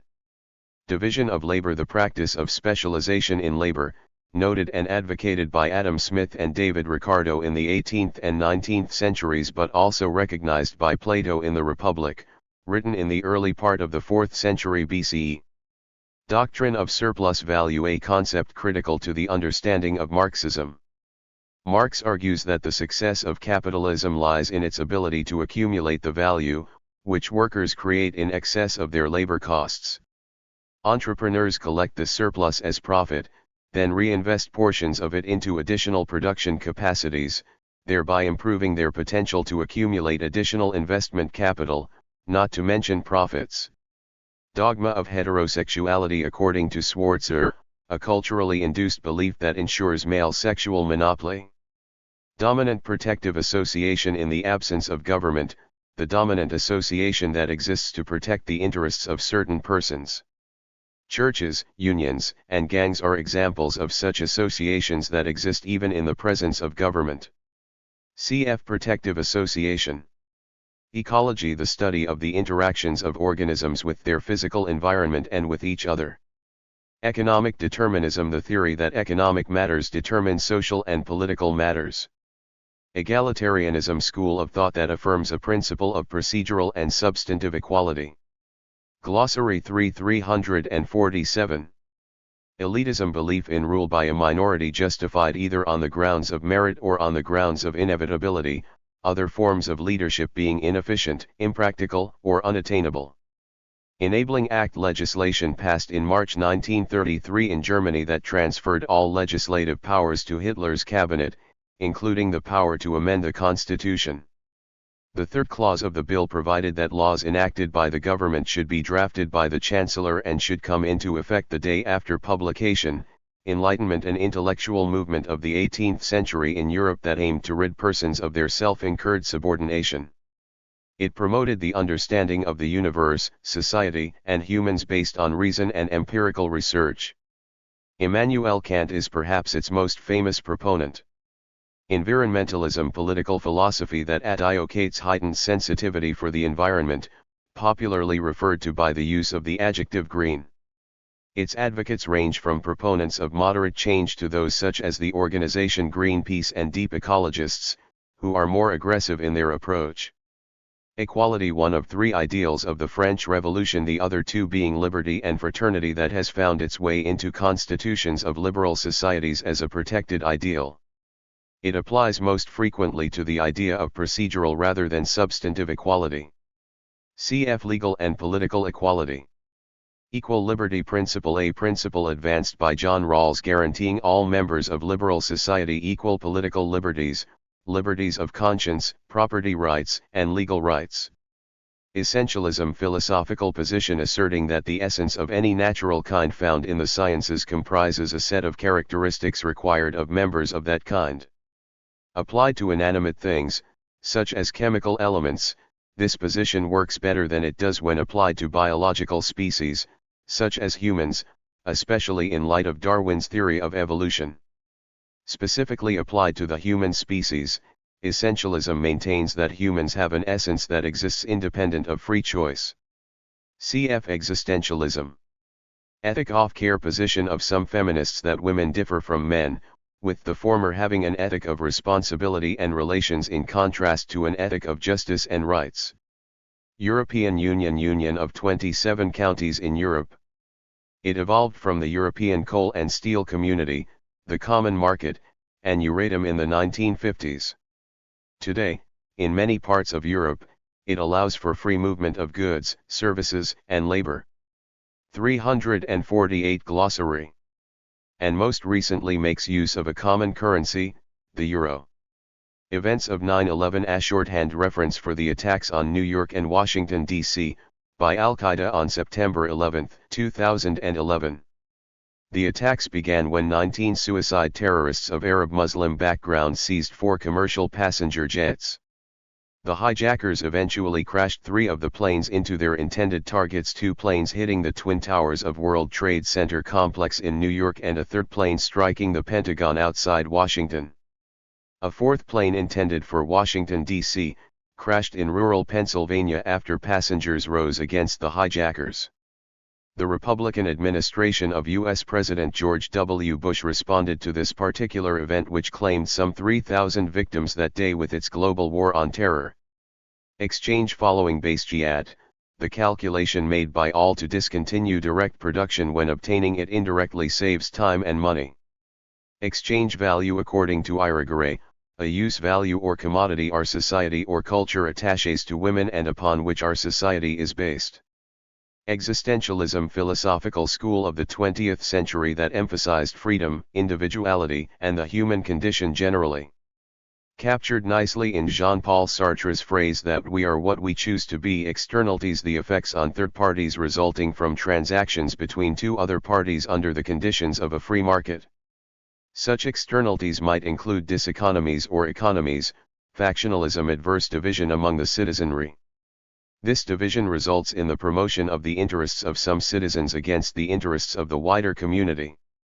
Fascism, political ideology and movement, established by Benito Mussolini in 1919, calling for the abandonment of liberal and communist ideals, and the adoption of totalitarian ideals of leadership, ethno-national unity, irrationality, the leadership principle, and the corporate state. Federalism, a constitutional system in which legislative powers are divided between a central government and regional governments at the state or provincial level. Accordingly, the citizens are subject to the legislative authority of two levels of government. Feminism, a political ideology and movement that aims to advance the interests of women. Several philosophical positions have emerged from this movement, including liberal, socialist, and radical ones. These positions vary in how they deal with the dichotomy between public man and private woman, patriarchy, and sex and gender. Feminist empiricism, a form of empiricism that attempts to combat inimical and androcentric-centered epistemology. Some feminists, such as Lorraine Code, reject feminist empiricism in favor of middle ground empiricism that affirms mitigated relativism and realism. Feudalism, the peculiar association of vassalage with fief-holding established in the Carolingian Empire and that spread subsequently from the Frankish kingdom to Italy, Spain, Germany, England, Scotland, and Ireland. It was a social system of rights of lords and duties of vassals based on land tenure and personal relationships. Fidesz a political party in Hungary. The emergence of Fidesz dates back to the concluding days of the Cold War, when Hungary became one of the first Soviet satellites to stage free, democratic elections. Political, economic, and social developments inside and outside of Hungary have subsequently pushed the party to the conservative side of the political spectrum, where it employs nationalistic rhetoric with great success to secure votes. During the most recent parliamentary election, it secured about 2/3 of the electorate. Final solution, a Nazi euphemism for the organized extermination of European Jews during World War II. While German special forces might have killed up to 1 million Jews during the early years of the war as the German army was advancing across Europe, efforts took an organized and deadlier turn in early 1942 at the Wannsee Conference, where high-level Nazi officials signed off on an action plan to accelerate the killings by organizing them along industrial scales through the use of mass extermination camps such as the infamous Auschwitz. First Crusade, the first of a number of expeditions led by Christian states in Europe against Muslims, which commenced in 1095 and resulted in Crusader strongholds in Antioch, Tripoli, and Jerusalem. Fiscal policy, the spending and revenue producing at taxation, policy of a government. As an example, Keynesian economics promoted increased spending and lower taxes when unemployment was high, and reduced spending and increased taxes when inflation was high. Forces of production equivalent to modes of production in Marxist thinking. Accordingly, the forces of production work on property relations to produce, jointly, the superstructure comprising law, religion, philosophy, family, entertainment, etc. Freedom made up of negative and positive freedom. The former refers to the absence of constraints imposed by the state, and the latter refers to the existence of opportunities to develop oneself. Free market, a system of economic exchanges that features the near absence of state regulation and interference. Proponents of this concept, which has never existed and may never exist in its ideal form, are skeptical if not hostile towards measures such as taxes, regulations of various sorts, and state participation in industry. They instead favor a laissez-faire attitude in economic matters based on the writings of Scottish philosopher Adam Smith. Free rider problem: a problem that arises when the use of goods or benefits by someone who has not contributed to their production or creation cannot be excluded. In such a situation, it is no longer rational for such a person to contribute to the production of such goods. French Revolution: a revolution in France, beginning in 1789, that aimed to limit the powers of the monarchy and the privileges of the aristocracy and clergy. Though based on the ideals of liberty, equality, and fraternity, it quickly gave way to a reign of terror during which many were sent to the guillotine. Edmund Burke's Reflections on the Revolution in France was a treatise aimed at showing the strengths of conservatism against the principles of revolution. Führer, literally, leader. In National Socialism of the Third Reich, it referred to the chief or supreme leader, i.e., Adolf Hitler. The equivalent of this position in fascism was I Duce, i.e., Mussolini. Führerprinzip, leadership principle adhered to in Nazi Germany and Fascist Italy that required absolute obedience to the leader and correspondingly to his subordinates as in a military chain of command. Fundamentalism, ideology that emphasizes the basic ideas of a creed and the literal interpretation of sacred texts. Examples can be found in at least 4 major world faiths: Judaism, Christianity, Hinduism, and Islam. Futurists, a group of artists whose various works informed not only modern art during the first half of the 20th century but also fascism. While their contributions varied, they took their name from the Futurist Manifesto penned by Italian writer Filippo Tommaso Emilio Marinetti in 1909. The movement that would eventually bear the name of Marinetti's Manifesto embraced modern technology and war in attacking the perceived decadence and liberalism of European society, then teetering on the edge of World War I. Marinetti himself would later serve Benito. Glossary 349. Mussolini as a cabinet minister and front-line soldier in Russia. Gaia hypothesis: view that the totality of all organic beings and their inorganic surroundings form a self-regulating system of immense complexity that functions as if it were alive itself. First developed by British scientist and physician James Lovelock, the hypothesis draws inspiration from Gaia, the bearer of all things in Greek mythology. While the scientific community initially challenged this argument, its level of acceptance has increased since its initial appearance in the 1960s. Ganesha in Hinduism, the god of wisdom and remover of obstacles. Gender roles women and men play in society. Cf. Sex. General Agreement on Tariffs and Trade regime established in 1948 to reduce trade barriers through the operation of the most favored nation principle. Superseded, through the final, Uruguay round of the GATT, by the more formalized and institutionalized World Trade Organization in 1995. Genocide Convention, a resolution that the United Nations General Assembly adopted in 1948 to prevent and punish genocide. The convention legally defines genocide, incorporates it into international law, and spells out a punishment mechanism. The convention was a response to the Holocaust of World War II but also earlier genocides such as Armenian genocide during and after World War I. Globalization, the drive of corporations and capitalists to maximize profit through deregulation and international trade law. Global War on Terror, a series of measures with which the United States responded to the events of 9/11, when the Islamic terror network of Al-Qaeda successfully attacked the World Trade Center in New York and the Pentagon, symbols of America's commercial and military supremacy. Notable elements of this response included, the 2001 invasion of Afghanistan, whose Islamic fundamentalist government had offered Al-Qaeda moral and material support in staging the initial attacks, the 2003 invasion and occupation of Iraq, which the United States had falsely accused of maintaining so-called weapons of mass destruction, and the legally sanctioned limitation if not outright suspension of various civil rights for the purpose of apprehending suspected terrorists and preventing future acts of terror through measures such as the Patriot Act, extraordinary rendition, and enhanced interrogation techniques such as waterboarding.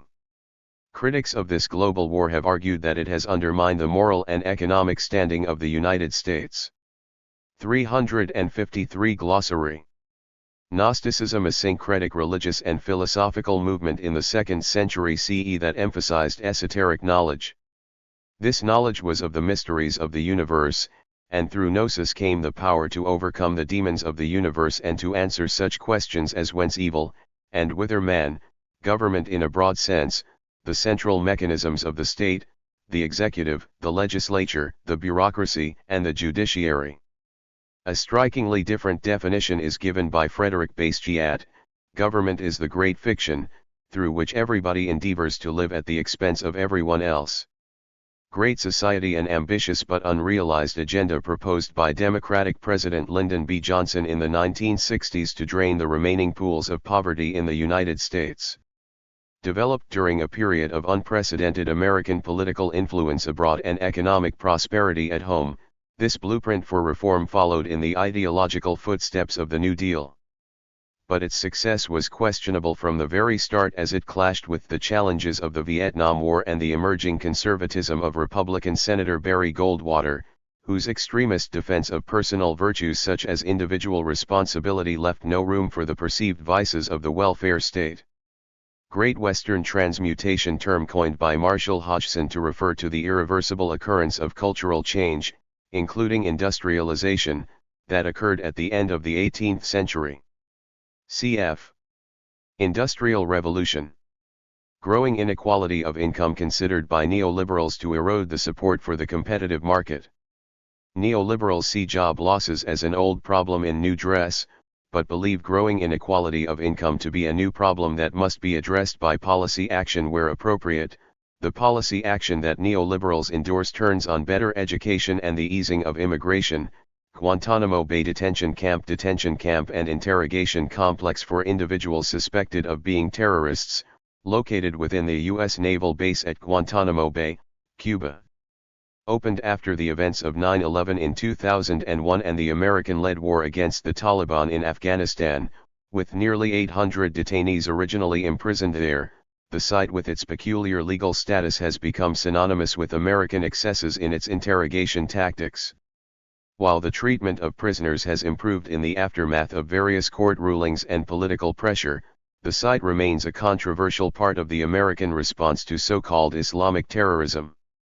The Obama administration intends to close the base in 2016 at first. Sought to in 2009, but complex legal and political issues remain regarding the disposition of the remaining detainees, who number about 90. Gujarat, India, site of gruesome attacks on Muslims by Hindus in 2002, resulting in more than 2,000 deaths. Gush Emunim, Hebrew for Block of the Faithful. Political movement in Israel inspired by Rabbi Avraham Kook and his son, Rabbi Yehuda Kook. As a group, it is responsible for many of the settlements in territory occupied by Israel after the Six-Day War of 1967. Halakha, Hebrew expression for proper way. It refers to the accumulated laws and ordinances as they evolved from Old Testament times. Hamas, Islamic political organization active in Gaza. Ideologically influenced by the Muslim Brotherhood. Harm, the effect of causing deterioration in the functioning of something. A notion heavily relied on by utilitarians, harm is too often confused with pain caused to a sentient being. Plato gives a better account of this notion than do utilitarians by advancing a functional definition. Hasidism, sect of Orthodox Judaism that originated in 18th century Poland under the tutelage of Rabbi Israel ben Eliezer. His teachings emphasized prayer, piety, and joyful observance of God's commandments. The ideas of Hasidism are in some cases rooted in Jewish mysticism. Hezbollah, Party of God, backed by Iran and active in Lebanon. Its present leader is Sayyid Hassan Nasrallah. It aims to eliminate Western colonialism, establish an Islamic state in Lebanon, and bring people to justice for crimes committed in Lebanon's civil war. Hindutva, Hinduness. A whole ideology has been established under this label by the BJP and VHP in India. Holism, a term introduced by Jan Smuts of South Africa to refer to our understanding of the interconnectedness of the ecosystem. This is sometimes contrasted by environmentalists with an atomistic or linear approach to the ecosystem. Holocaust, literally, wholesale sacrifice or destruction. The first wholesale slaughter of a people in the 20th century occurred in 1915 when more than 1 million, perhaps 1.5 million Armenians were killed by Turkish authorities. The second such slaughter occurred under the Nazis and the Third Reich of Adolf Hitler when 6 million Jews were exterminated under a program called the Final Solution. Homo economica, simply, economic man. Those who subscribe to the view that man is economic by nature assert that humans are ineluctably driven by the desire of endless accumulation. The thematic connection between this view of human nature and human tendencies towards greed or pleonexia, as discussed by Plato, is obvious. Hubris, a term that signals the absence of humility and the abundance of arrogance. The term often appears in classical Greek literature to describe humans who dared to challenge the gods, only to experience some form of deserving retribution. Modern uses of the term often refer to individuals whose ambitions far exceed their actual abilities. Humanism, a secular philosophy that emphasizes the basic needs and interests of human beings. This idea was extant during classical times but was rediscovered during the Renaissance. Ideologue, intransigent supporter of an ideology. Imagination, the faculty of humans, Adam Smith emphasizes in developing his theory of moral sentiments. Pity or compassion, for Smith, depends on our own ability to imagine ourselves in the situation in which others find themselves. As he says, imagination is the source of our fellow feeling for the misery of others. Immiseration of the proletariat, impoverishment of the working class. Marx thought that capitalism would, by virtue of economic competition, cause systemic downward mobility, eventually leading to its overthrow by the proletariat. Democratic socialists such as Edward Bernstein and R.H. Tawney do not subscribe to this, thereby drawing a distinction between Marxists and democratic socialists. Cf. Dictatorship of the proletariat. Imperialism, the practice of a country acquiring and administering colonies and dependencies. Lenin thought imperialism to be the highest stage of capitalism. At its zenith, imperialist nations included Great Britain, Belgium, France, the Netherlands, and Portugal. Individualism, liberal view that asserts that individuals are the ultimate units of moral worth. Keynes's view explains the rise of individualism as attributable to ideas of natural liberty, social compact, toleration, utility, and rational self-love. Friedrich Hayek adds to the above, claiming that the whole of the philosophy of individualism is based on the impossibility of any person surveying more than a limited number of human needs. Thus, he concludes, the ends about which any person can have concerns will always be but a small fraction of all the needs of humans. Indivisibility under public choice theory, the idea that benefits produced for one person are available to a wider group as well. Industrial absolutism according to Justice. Glossary 351. Brandeis of the United States Supreme Court, a form of authority that is quasi-governmental. This form of authority, possessed by industrialists, is thought by some to give rise to a private jurisdiction and relations between owners and workers that resembles that between rulers and subjects. Industrial Revolution, dramatic industrial change in the 18th and 19th centuries that profoundly influenced the politics of modern man.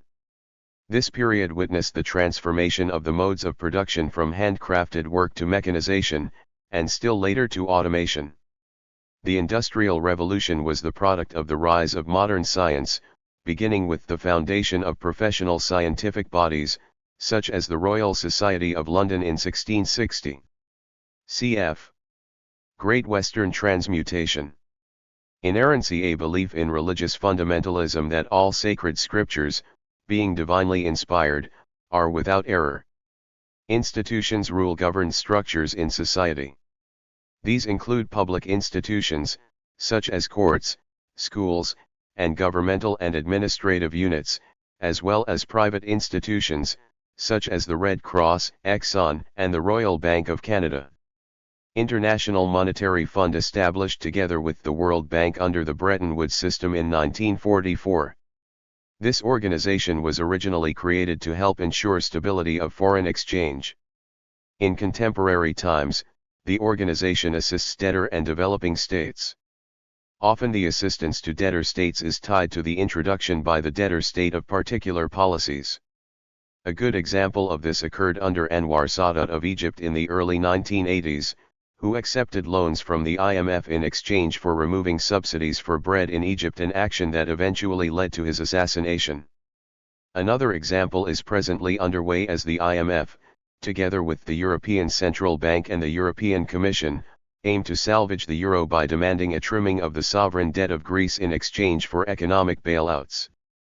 Initially, the agreement establishing the IMF worked on a gold exchange standard, but this was discarded in 1978 in favor of allowing member states the freedom to choose their own system of exchange rate. Invisible Committee, the anonymous authors of The Coming Insurrection, an anarchist text first published in France but popular throughout several Western countries.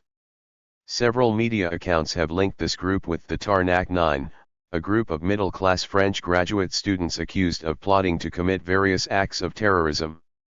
Invisible hand notion advanced by Adam Smith to describe the convergence of individual and public. 352 Glossary. Interest in a free market society. It is sometimes thought to be the tendency of supply and demand towards self-correction. Economist John Maynard Keynes criticized this doctrine as unproved and almost certainly false. Iron law of oligarchy theory of Robert Michel, that organizations are controlled by the few active people in them because of the requirements of efficiency and organization. Iron law of wages theory of David Ricardo, to the effect that owners of the means of production, the capitalists, would pay the workers no more than was needed to survive. ISIS Caliphate, Islamic State in Iraq and Syria, also known as ISIL, and, more commonly in the West today, Daesh. ISIS is a radical Muslim group aiming to control Iraq and Syria in the name of the Sunni version of Islam. The 2003 American war on Iraq and the failure of real power sharing between Shiites and Sunnis in Iraq after the fall of Saddam Hussein resulted in the formation of ISIS. Islamization, initially a term applied to the transformation of Middle East and North African societies under the influence of a new spiritual force called Islam in the 8th century CE. In contemporary times it is a term that populists in Europe and North America use to warn their respective societies against the perceived spread of radical Islamist ideology by recent immigrants from Arab Muslim nations. More broadly, it assumes that Muslim practices, beliefs, and values are incompatible with what populists such as Geert Wilders have called Judeo-Christian traditions. This fear has encouraged the emergence of populist parties in several European countries and contributed to the 2011 massacre of 69 mostly young Norwegians at a youth camp at the hands of Anders Behring Breivik, who earlier the same day bombed a government building in Oslo, killing 8 people. Jim Crow, a shorthand term for the body of laws that denied Black Americans various political, social, and economic rights during the period that lasted from the mid-1870s to mid-1960s. Jim Crow laws segregated Black Americans from white Americans by creating supposedly separate but equal public institutions and facilities. Attempts to break this institutionalized racism advanced in the 1950s thanks to legal rulings and the personal courage of figures such as Rosa Parks and Dr. Martin Luther King Jr. This movement reached a temporary apex in the mid-1960s when the Democratic administration of Lyndon B. Johnson passed several groundbreaking pieces of legislation such as the Civil Rights Act. Justice, along with courage and wisdom, considered by the Greeks to be one of the fundamental virtues, as a principle of right conduct it is usually thought of along procedural and substantive lines, the former applying to how one is treated and the latter applying to the distribution of scarce goods. Kristallnacht, an episode of anti-Semitic violence, which the Nazi government of Germany orchestrated on November 9, 1938. The effects of this particular pogrom extended through several days and marked a sharp escalation in the state-sanctioned terror against Germans of Jewish ancestry. Whereas previous measures had added up to legalized discrimination, the night of broken glass foreshadowed the regime's use of violence to solve what it euphemistically called the Jewish problem labor theory of value, an idea put forward by David Ricardo, stating that prices of goods are proportional to the value of labor embodied in them. Laissez-faire, literally, let things be. This is a principle of capitalism espoused by Adam Smith, according to which economic activity should be free of government interference. Smith was, accordingly, against protectionism. Law of nations: laws relating to the association between nations. In contemporary terms, the law of nations is known as international law, with Hugo Grotius its most famous founder. Laws of nature: in the study of human nature, laws that are discoverable by the use of reason alone. Thomas Hobbes is one of the more famous advocates of such laws, but others noteworthy in this regard include Plato, Aristotle, and Locke. League of Nations: international organization established in 1920 under a covenant of the Treaty of Versailles, which ended World War I, precursor of the United Nations. The idea of the League was found in U.S. President Woodrow Wilson's 14 points, although the U.S. Senate refused to ratify the treaty or join the League. Lebensraum, German word meaning living space. The term was used by the Nazis between 1933 and 1945 as a slogan to justify German acquisition of territory, particularly in Eastern Europe. Legal and political equality: the possession of the same legal and political rights by all members of a political community. For legal equality, these would normally include the right to procedural justice, the right to be secure against unreasonable search and seizure, and the right not to be subject to cruel and unusual treatment or punishment. For political equality, these would usually include freedom of conscience, of thought, of association, and of religion. Legitimacy: rule or governance that is justified by some principle of right or justice. According to Max Weber, the main principles were charisma, tradition, and rationality/legality. Liberalism: a political philosophy emphasizing the rights of individuals within society. The first version of this philosophy, classical liberalism, was articulated by John Locke, who favored the rights of individuals to life, liberty, and property, and by Adam Smith, who favored economic freedoms. The second, later version, reform liberalism, was spelled out by Th. Green, John Dewey, and John Maynard Keynes, who believed that political institutions should facilitate the goal of personal self-realization. Libertarianism: a late 20th century anti-statist political philosophy. Economic and social freedoms, coupled with an unregulated free market, rank high among its ideals. As a political philosophy, it shares much with public choice theory. This position has been advanced by Robert Nozick and Jan Narveson, both of whom advocate the widest possible domain of freedom for the individual. It differs from anarchism in that it subscribes to the notion of the minimal state. Lockean proviso argues that a permanent property right in a previously unknown thing is unacceptable if the position of those who are no longer at liberty to use that thing is thereby worsened. This proviso originates with Locke, who argues that in the appropriation process there must be enough and as good left in common for others. Maoism: political philosophy of Mao Zedong, who adapted Marxist ideas to serve China's needs. The term is sometimes used to refer to the cult surrounding Chairman Mao, a cult that reached its climax in the Cultural Revolution, launched by Mao in 1966. March on Rome: an insurrection that allowed Benito Mussolini to come to power in October 1922. Market failures: economic problems that arise from an unregulated free market system.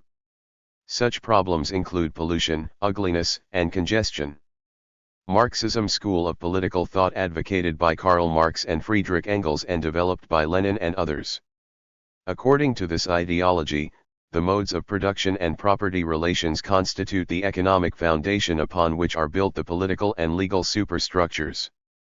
In the capitalist phase of history, which follows the aristocratic phase, Marxists believe the bourgeoisie controls the means of production, control that will not be released into the hands of the proletariat except by revolution.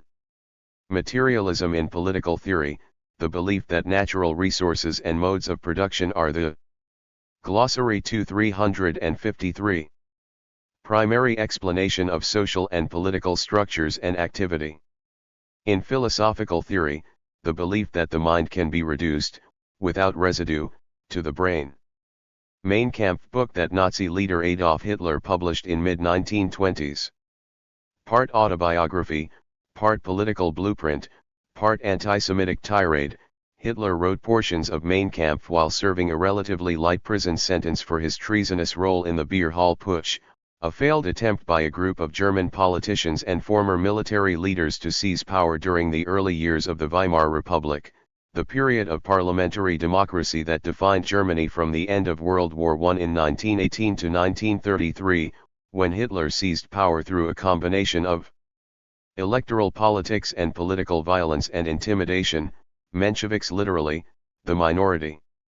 These individuals, followers of Georgy Plekhanov, were more consistent followers of Marx than were the Bolsheviks. They believed socialism would be established in Russia only after the establishment of capitalism. For Lenin and the Bolsheviks, this was too slow. Cf. Bolshevism. Mercantilism, economic theory common in the 15th and 16th centuries, and advocated by some as late as the 18th century. According to this theory, the power of a given country is determined by its wealth as measured in gold and silver reserves. State power could thus be enhanced by monopolizing these precious metals. Adam Smith argued forcefully against this theory in The Wealth of Nations. Meritocracy system in which social position and advancement are measured by ability and industry. In Western democratic countries, typically the public or civil service is predicated on merit, thereby impeding nepotism or patronage. Metaphysics, a term used to describe the branch of philosophy that studies the fundamental nature of existence and reality or the most general features of the world. The term itself originated with an editor of Aristotle, who used it to describe a collection of works that had appeared after Aristotle's Physics. But these observations hardly describe the complexities and controversies that characterize this field, complexities and controversies touching on topics like the nature of the mind, freedom and determinism, causality, the nature of time, and personal identity. Militarism, the glorification of military force by the state. Practical consequences of this sentiment may include substantial economic and political privileges for members of the military at the expense of other groups, and a heightened 354 glossary. Willingness to use military force in the pursuit of political goals. Militarism counts as one of the defining characteristics of fascist regimes, but may also wax and wane in less totalitarian societies according to their circumstances. Modes of production, techniques of production, including those that are agricultural and those that are industrial. Monetarism, school of economic thought that claims that the control of money supply is the most important mechanism in the control of the national economy and inflation. Moral majority, a political organization founded in 1979, largely through the initiative of Jerry Falwell, for the purpose of having an effective body that could lobby government from an evangelical Christian point of view. It ceased to exist in 1989. Multiculturalism, a movement and idea, in response to nationalism, that emphasizes cultural pluralism and group-differentiated rights. According to Wilkim Laca, multiculturalism as an idea is sometimes made use of by liberals against a conformist view of culture, and sometimes made use of by conservatives to support a conformist view of minority culture. Multilateralism in international affairs, a commitment to many nation-states in the joint pursuit of specific goals, as contrasted with unilateralism, bilateralism, and trilateralism. Munich Agreement, the agreement made among France, Germany, Italy, and the United Kingdom in 1938 that provided for the cession of parts of Czechoslovakia to Germany. Muslim Brotherhood, a Muslim movement established in 1928 in Egypt by Hassan al-Banna for the purpose of offsetting the negative effects of westernization and secularism in Egyptian society. Myth of vaginal orgasm, according to Alice Schwarzer, the dogma of the sexual monopoly of men over women, which in turn provides the foundation of the public monopoly of male society over women. Nation, a group of people sharing a common language, ethnic background, history, and culture. National Action Committee on the Status of Women, Canadian women's advocacy group founded in 1971 and largely funded by government. It became a target for cost-cutting neoliberal governments in the 1990s and 2000s and lost funding as its white middle-class leadership was replaced by more strident visible minority leaders, but has continued as an umbrella organization supported primarily through private sources. Nationalism, the veneration of the idea of the nation by a group of people who share ethnic, linguistic, historical, and religious backgrounds. Nationalism played an important role in the Balkans in the 19th century and in Africa in the 20th century. In more recent years, nationalism has reared its head in the former Yugoslavia, Chechnya, and East Timor, and less violently in Spain and Quebec. Sometimes this term is confused with patriotism, the love of one's homeland. The earliest mention of the term nationalism is in the work of Johann Gottfried Herder in 1774. National Religious Party, the political face of the Gush Immunum. Natural law, principles discoverable by reason that pertain to human conduct. It precedes all enacted law. Its advocates include Thomas Hobbes and his younger contemporary Samuel Pufendorf. Natural religion, religious belief based on empirical evidence, famously dissected by David Hume in his dialogues concerning natural religion. Natural rights, rights that people have simply as human individuals. The theory of natural rights emerged to provide political safeguards for the individual. Negative liberty, the freedom one has when unconstrained by government. Cf. Positive liberty. Neoliberalism, political philosophy that reverts back to the economic and political ideals of classical liberalism, and couples these with the practices of deregulation, privatization, and monetarism. Equivalent to neoconservatism, new capitalism, the 21st century attempt by the financial elite to roll back egalitarian gains. As described by Linda McQuaig, the effort to reverse egalitarian gains is but a return to laissez-faireism, or old capitalism, with the addition of international treaties that help to establish an unfettered capitalism as legally binding. New Deal, the totality of political and economic reforms that Democratic President Franklin Delano Roosevelt initiated and implemented in the United States during the 1930s to relieve and reverse the effects of the Great Depression. Some measures proved to be successful in creating employment for millions of Americans who lost everything in the wake of the 1929 stock market crash that had triggered the Great Depression. Other policies were less effective in the face of political and judicial resistance. New economic policy introduced in the Soviet Union by Lenin in 1921 to rebuild the economy.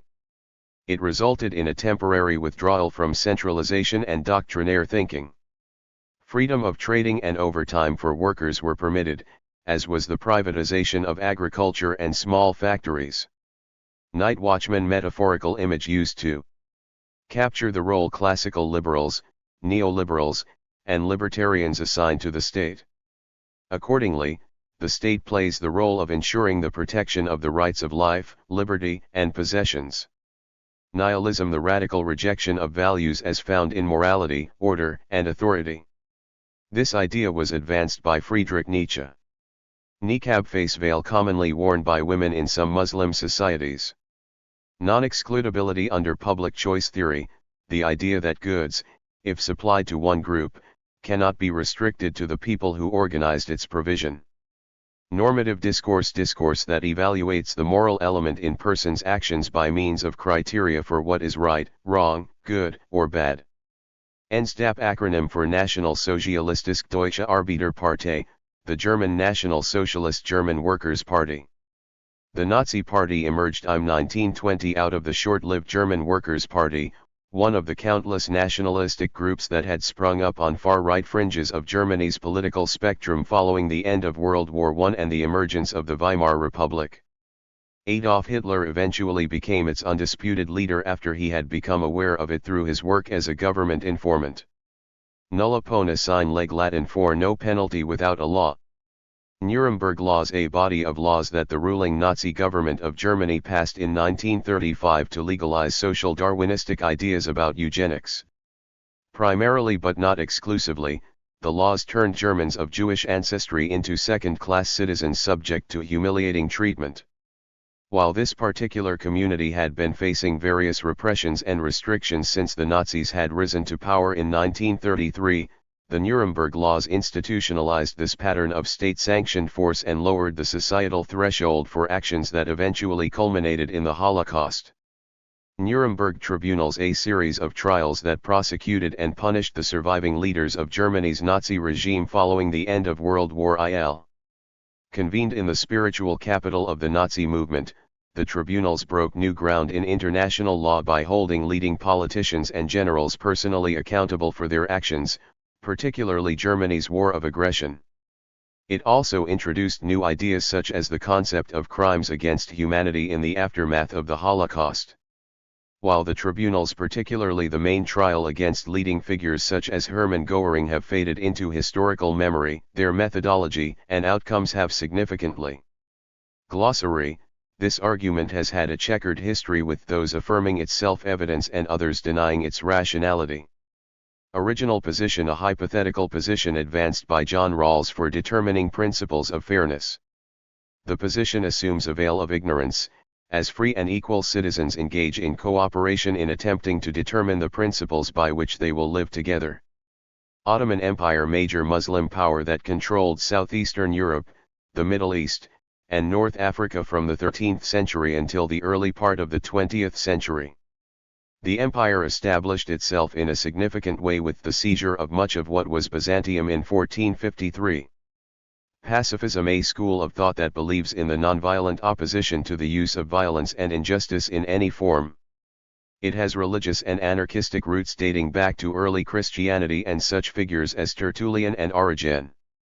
Palestinian cause: the aspiration among Palestinians to return to their homeland following their displacement in 1948, when the State of Israel was established following the end of the British colonial mandate of control for Palestine. This aspiration has given rise to the call of a right of return among Palestinian groups, both in the West Bank and in Gaza. Palingenetic, from Greek, meaning having the attribute of being reborn or regenerated. In politics, it represents the desire to create a new political order following a period considered corrupt or decadent. Pareto principle: a principle claiming that any change in welfare must be acceptable to all those affected by it. Named after the Italian economist and sociologist Vilfredo Pareto. Paris Commune: the name of the revolutionary body that ruled Paris from March through May of 1871.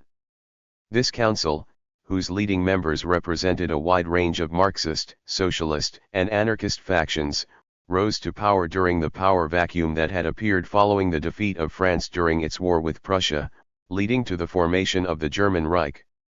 Regular government forces eventually ended this interregnum by storming the defensive barricades that had appeared throughout the city. Parliamentary system, sometimes called the Westminster system of government. This system. 356 Copyright, Glossary. Embraces a parliamentary executive and opposition with a significant role ascribed to the latter. The Westminster model contrasts with the American congressional model insofar as the executive in the American model is not based in the legislature. Participatory democracy: a form of democracy in which those affected by decisions participate directly in making them. This form is usually contrasted with representative democracy. Party for Freedom: a Dutch populist party, whose agenda reflects many of the political positions held by comparable organizations across Western and Northern Europe. Defining policy positions include a marked hostility towards Islam, immigrants generally but especially from Muslim Arab countries, and supranational organizations such as the European Union. Patriarchal government: form of government attacked by John Locke as illegitimate. Government by the patriarchs is government by the head of the family, the father. Locke's attack was directed at Robert Filmer, who attempted to legitimize the growth of government through God's license to Adam to govern Eve. Patriarchy: literally, rule by the father. Asa's social system: it represents the domination of women by men, and as such is strongly opposed by feminists. Perennial inflationary pressure: ongoing and inevitable inflationary pressures for higher wages. According to Joseph Schumpeter, this pressure results from high-level unemployment in capitalist society, which in turn leads to the weakening of the social framework and, curiously, to the breakdown of the capitalist society. Hence Schumpeter's turn of phrase creative destruction, permanent revolution, a theory of Leon Trotsky that promoted the idea that revolution should be continuous and international in scope. The effect of this was to institutionalize revolution. Petite difference: according to Schwarzer, the biological difference possessed by men a penis but lacked by women that is made to have ideological consequences. These ideological consequences are rooted, however, not in biology but in culture and represent, in every generation, identification with dominance and subjection phallocentrism according to Plumwood, Schwarzer and other feminists, a feature of contemporary discourse that places supreme importance on the male sex organ. They wish to uproot this feature and return the masculine to its own language, leaving open possibilities of a different language that would give women their own voice. Phallomorphism according to Irigaray, the shape of the phallus that our civilization privileges at the expense of women. Physiocracy and economic theory advocated by a French physician, François Quesnay, in the 18th century. According to this theory, the wealth of a nation consists in the consumable goods produced by the labor of that society, where the only productive labor is that which is employed upon the land. Agriculture is thus considered the key industry in the economy. Pluralism, a theory maintaining that political power is distributed among interest groups in a civil society. Such groups include unions, churches, professional organizations, and ethnic groups. Accordingly, government policy is the result of the resolution of conflict among these groups. Plutocracy, literally, rule by the wealthy. Aristotle claimed that oligarchy is nothing but plutocracy. Polygamy, practice of marriage or mating where one person has more than one spouse/mate/partner. Most commonly this involves a single male with several or many female partners, although sometimes women have multiple spouses or mates. John Stuart Mill examines the practice of polygamy in connection with the Mormons of the 19th century in his discussion of liberty. Positive liberty, the liberty one has when impediments to self-realization, such as poverty and disease, are removed through government action. Cf. Negative liberty. Positivism, a philosophical perspective about the nature of scientific knowledge and research methodology. Subscribers of this perspective argue that knowledge of every kind should emerge exclusively through the use of value-neutral, quantitative observations and verifications. This view holds the scientific method in high esteem and rejects more subjective conceptions of reality. A postmodernism, a school of thinking that rejects the values of the Enlightenment and replaces them with consensus and subjectivism. Pragmatism, a theory of knowledge distinct from rationalism and empiricism. It was advocated by William James, Charles Sanders Peirce, and John Dewey. In political theory, it refers to the practice of determining political action on the basis of practical and expedient factors rather than on the basis of rigid principles. Prisoner's dilemma _ a rational choice dilemma that arises when individually rational behavior turns out to be jointly inefficient because it leads to an outcome or result that each agent prefers less than another. Procedural justice, justice that prescribes the manner in which duties, rights, and responsibilities are exercised and enforced in a court of law. Cf. Substantive justice. Progressive taxation, a system of taxation in which the percentage of income tax paid increases with one's earned income. Proletariat, the class of wage earners with no property who subsist through the sale of their labor.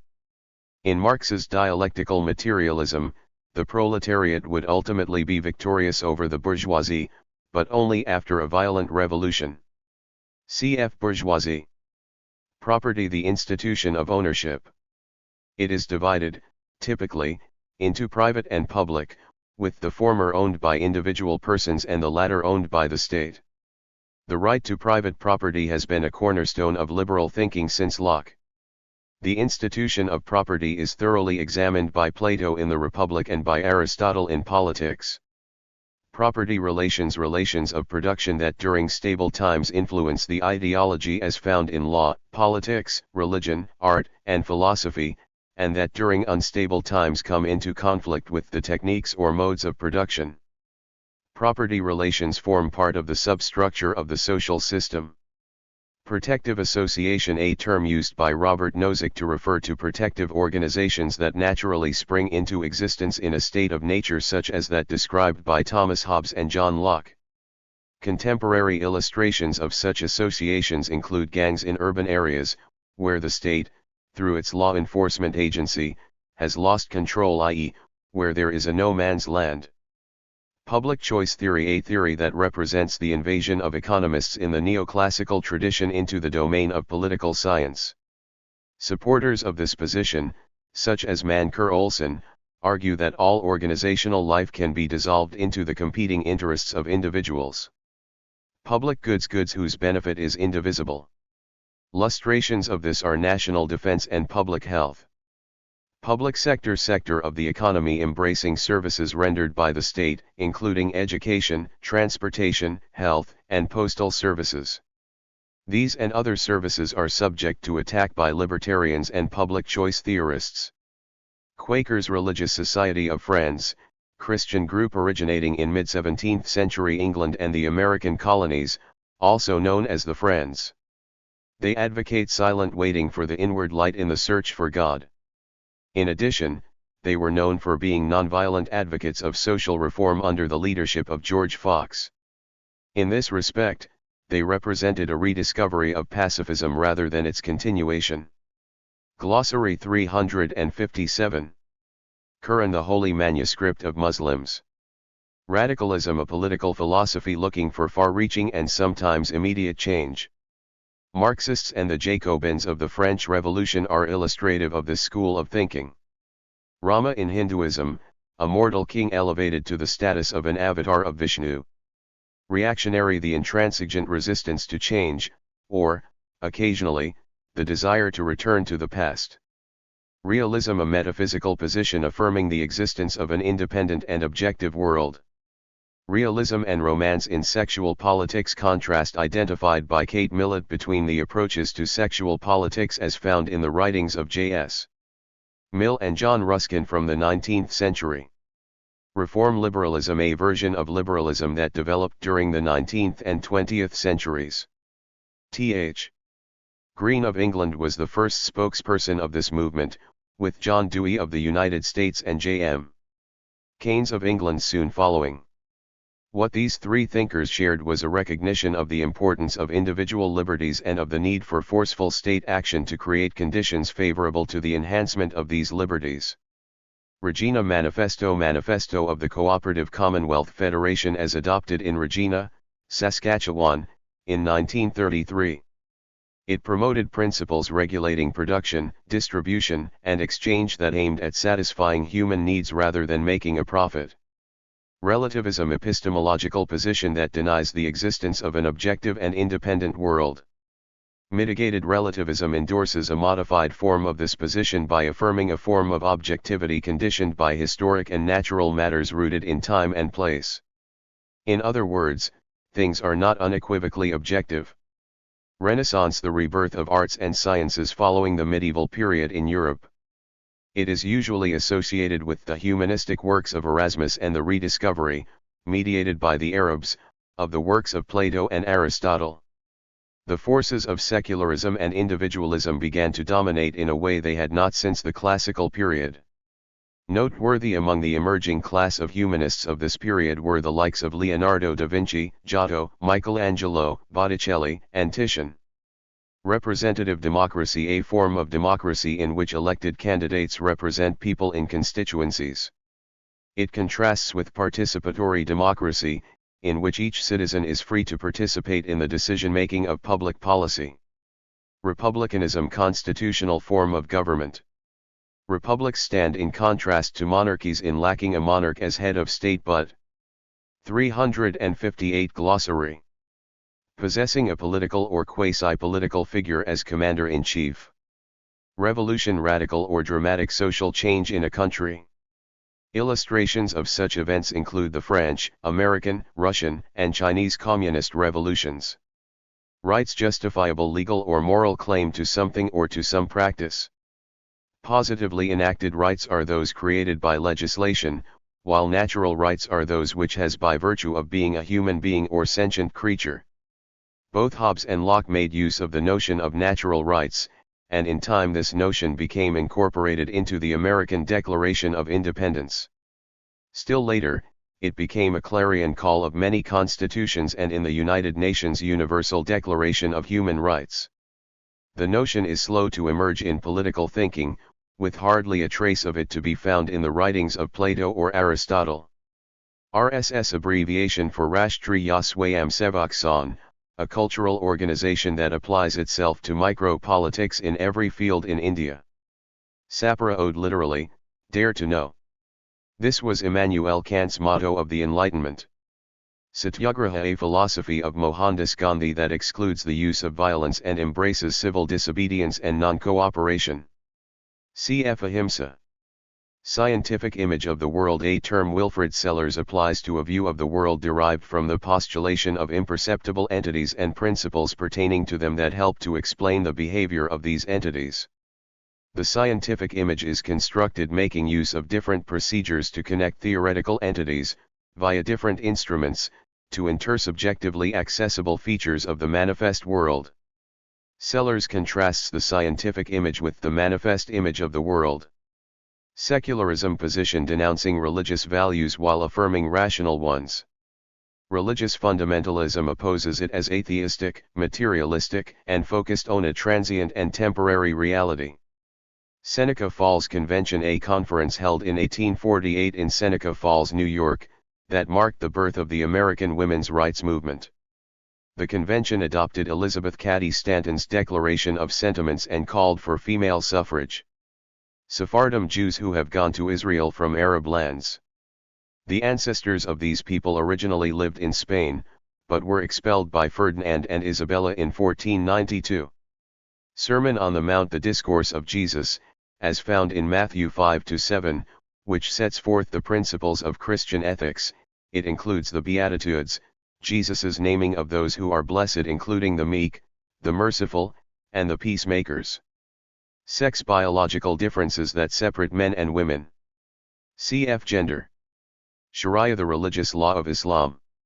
Drawn from various sources including the Quran, this code covers a wide range of public and private matters among Muslims. Several Muslim nations recognize Sharia as the solitary source of civil and criminal law, often doling out penalties deemed to be harsh and barbarous by Western observers. Other Muslim nations have combined Sharia with elements of Western-style jurisprudence. Shi'ism, a sect of Islam found in Iran and Iraq that believes it is possible to remove the stains of sin through living a simple and devout life, as well as through suffering. It is especially attractive to the poor and dispossessed. Cf. Sunnism. Social contract, the hypothetical agreement found at the base of civil society, according to Hobbes, Locke, and Rousseau, but disputed by Hume. This agreement moves persons from a state of nature with a life that is nasty, brutish, and short to a civil or political society. Social Darwinism, a school of thought that attempts to transfer Charles Darwin's ideas regarding natural selection in biology to the cultural, social, and economic domains. Herbert Spencer, in the 19th century, and William Graham Sumner, in the 20th century, promoted this school of thought. Social ecology theory advanced by Murray Bookchin, claiming that the natural world represents first nature, while the cultural, social, and political world represent second nature. The second emerges out of the first by a process of evolution, and gives rise to the present ecological crisis. Evolution has conferred a responsibility on human beings as part of second nature. Socialism, political philosophy that approves of public ownership of the means of production. Frequently the result of this is the nationalization of key industries or modes of transportation. Social responsibility, obligation to contribute to the common good. In a democracy, a balance, if not a tension, exists between social responsibility and individual liberty. Soviet Union, a former Marxist socialist territorial state in Eurasia that existed from 1922 to 1991. The state emerged after the Bolsheviks under the leadership of Vladimir Lenin had consolidated their political and territorial control following the events of the Russian Revolution and Russian Civil War. The state, which succeeded the Imperial Russian Empire of the Romanov dynasty, played a crucial role during the 20th century, first as a member of the military alliance that defeated Nazi Germany during World War I, then as the central antagonist to the United States during the Cold War. State, the executive and legislative branches of government, together with the bureaucracy, judiciary, and military/police. State of nature, Hobbesian and Lockean term that refers to the pre-political condition of humanity. Out of this condition emerges a social contract between a sovereign and his or her people and among equally free individuals. Substantive justice, called distributive justice by Aristotle, the distribution of goods according to principles of fairness. Cf. Procedural justice. Substructure applies to the techniques or modes of production and the property relations in a Marxist analysis of society. Cf. Superstructure.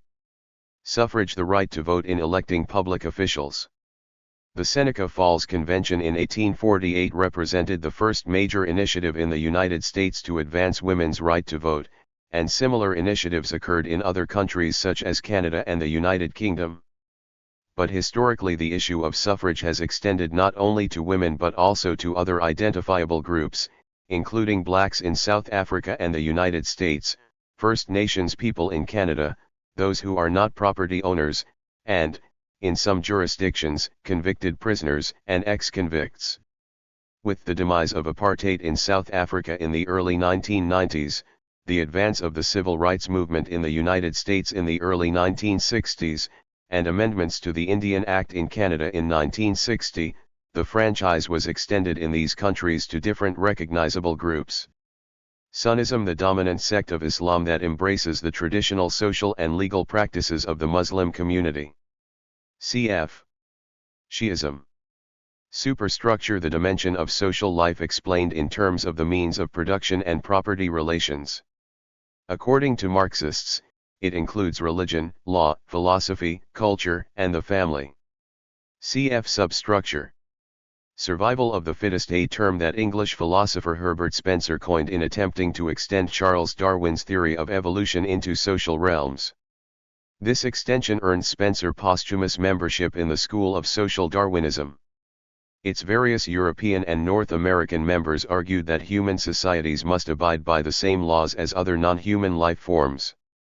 This view, which echoes but abuses Darwin's concept of natural selection, informed 19th-century imperialism, the eugenics movement of the early 20th century, and German aggressions and atrocities during the 1930s and 1940s in the quest for Lebensraum.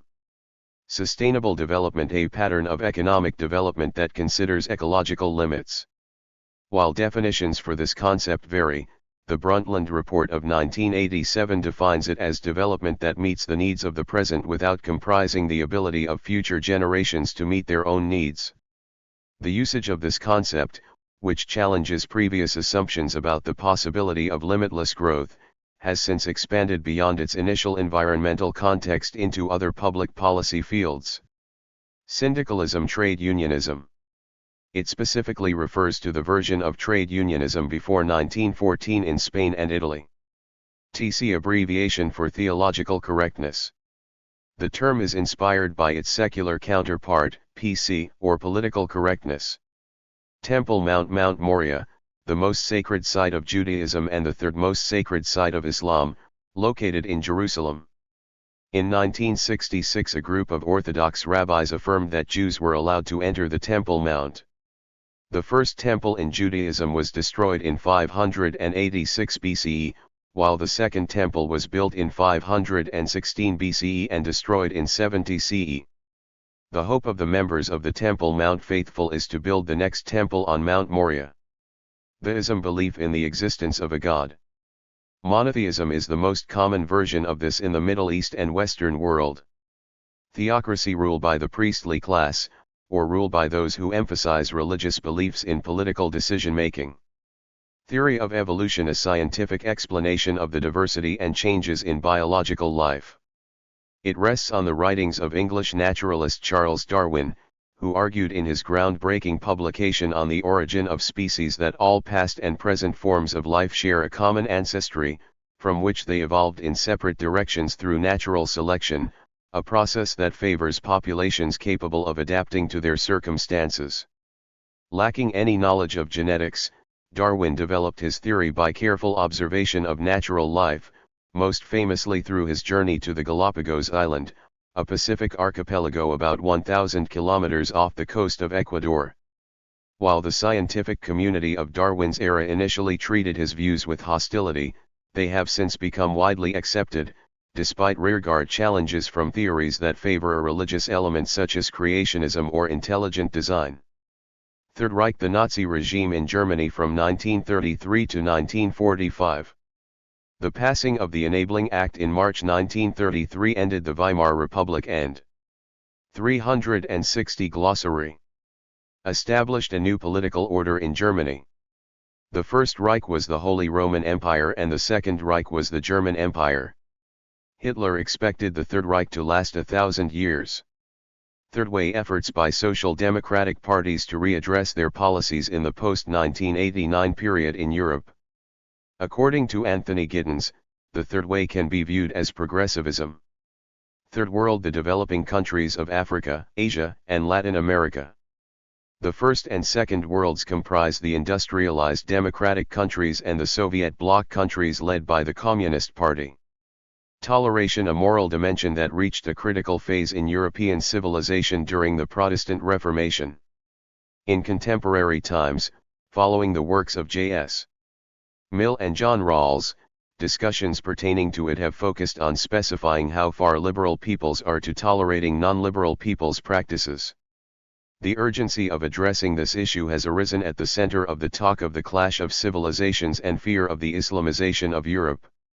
Totalitarianism: a political system in which all aspects of the community are controlled by the state. This control includes that over fundamental institutions such as schools, churches, courts, families, the workplace, and even recreational organizations. Such a system typically emerges at the far right of the political spectrum. Traditional principles of justice: a notion addressed by John Rawls in his later writings. Rawls presents 8 traditional principles that he takes to be standard principles of justice found among free and democratic societies. Many of these principles are drawn from writings in international law. Treaty of Versailles: agreement that formally ended World War I between the victorious Allies and defeated Germany.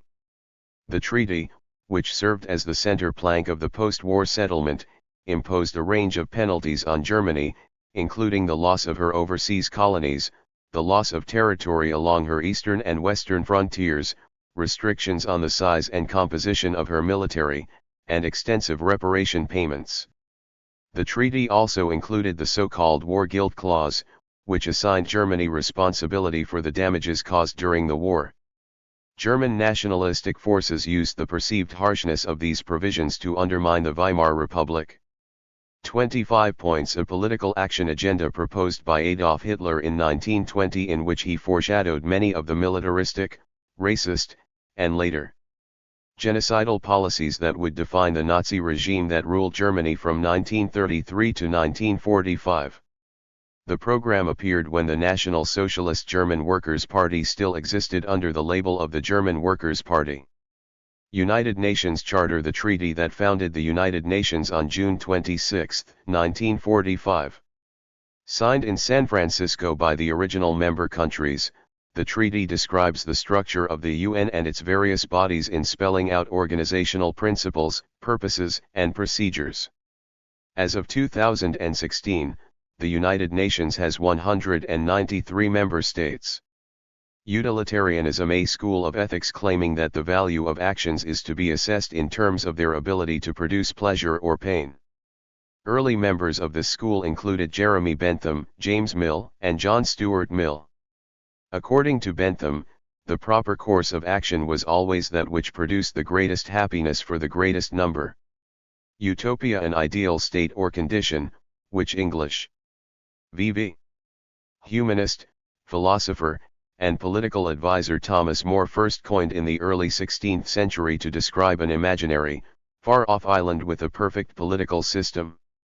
This definition has since expanded to encompass creative and critical imaginations of future social, political, and technological worlds. Scholars, for example, describe Marxism as utopian, because it foresees unlimited material prosperity in lamenting current conditions. In this sense, utopian thought qualifies as contemporary social criticism. HP abbreviation for Vishva Hindu Parishad. This pan-Hindu organization was established in 1964 for the purpose of bringing all Hindu sects and groups under one banner. The common identity of all Hindus is what the VHP emphasizes. Voke literally, the people. National Socialists attached mythological significance to this term and its referent, grafting onto the German people deeds and accomplishments of epic proportion. Voltaire, François-Marie Arouet, French Enlightenment figure who wrote extensively on philosophical topics, including optimism in philosophy, which he lampooned in his criticism of theodicy in his famous Candide. Vouchers in neoliberal thought, state-endorsed coupons redeemable at either public or private institutions for purposes such as health and education. Both Milton Friedman and Alan Greenspan support the use of vouchers, at least in the field of education. Wahhabism, Sunni Islamic movement that emerged in 1747 under Ibn Abd al-Wahhab. It advocates the excoriating of anything extraneous to Islam, including Shi'ism. War crimes, acts of soldiers or civilians that may be considered breaches of the laws or customs of war. At the conclusion of World War II, international military tribunals were established, one in Germany and one in Japan, to investigate crimes against peace, war crimes, and crimes against humanity as committed by Germany and Japan and their allies. Cf. Crimes against humanity. Welfare state, a political state with a social safety net in the form of social programs such as employment insurance, old age security, medical coverage, and assistance to those who are individually challenged. Weltanschauung, German for worldview. This notion features prominently in German philosophy and in the history of philosophy. World Trade Organization, successor organization to the General Agreement on Tariffs and Trade, established in 1995 through the final GATT negotiations, the Uruguay Round. This body aims to support the principles of neoliberalism. Among the WTO's basic provisions are, concessions offered to one member must be available to other members, tariff-binding provisions can be reduced but not increased, products that enter from abroad must be treated the same as domestically produced goods, and countervailing and anti-dumping duties can be imposed to counter subsidies and dumping. World War II, the most devastating and destructive conflict in human history, whose glossary, 361. Political, social, economic, and demographic consequences can still be felt today. Spanning the globe, historians estimate that the conflict could have caused up to 80 million casualties. Key causes include the geopolitical instability that characterized the decade that followed World War I and the Great Depression of 1929.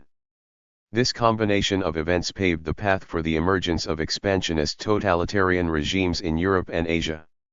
This Berlin-Rome-Tokyo axis eventually launched a series of aggressive wars in their respective spheres of influence.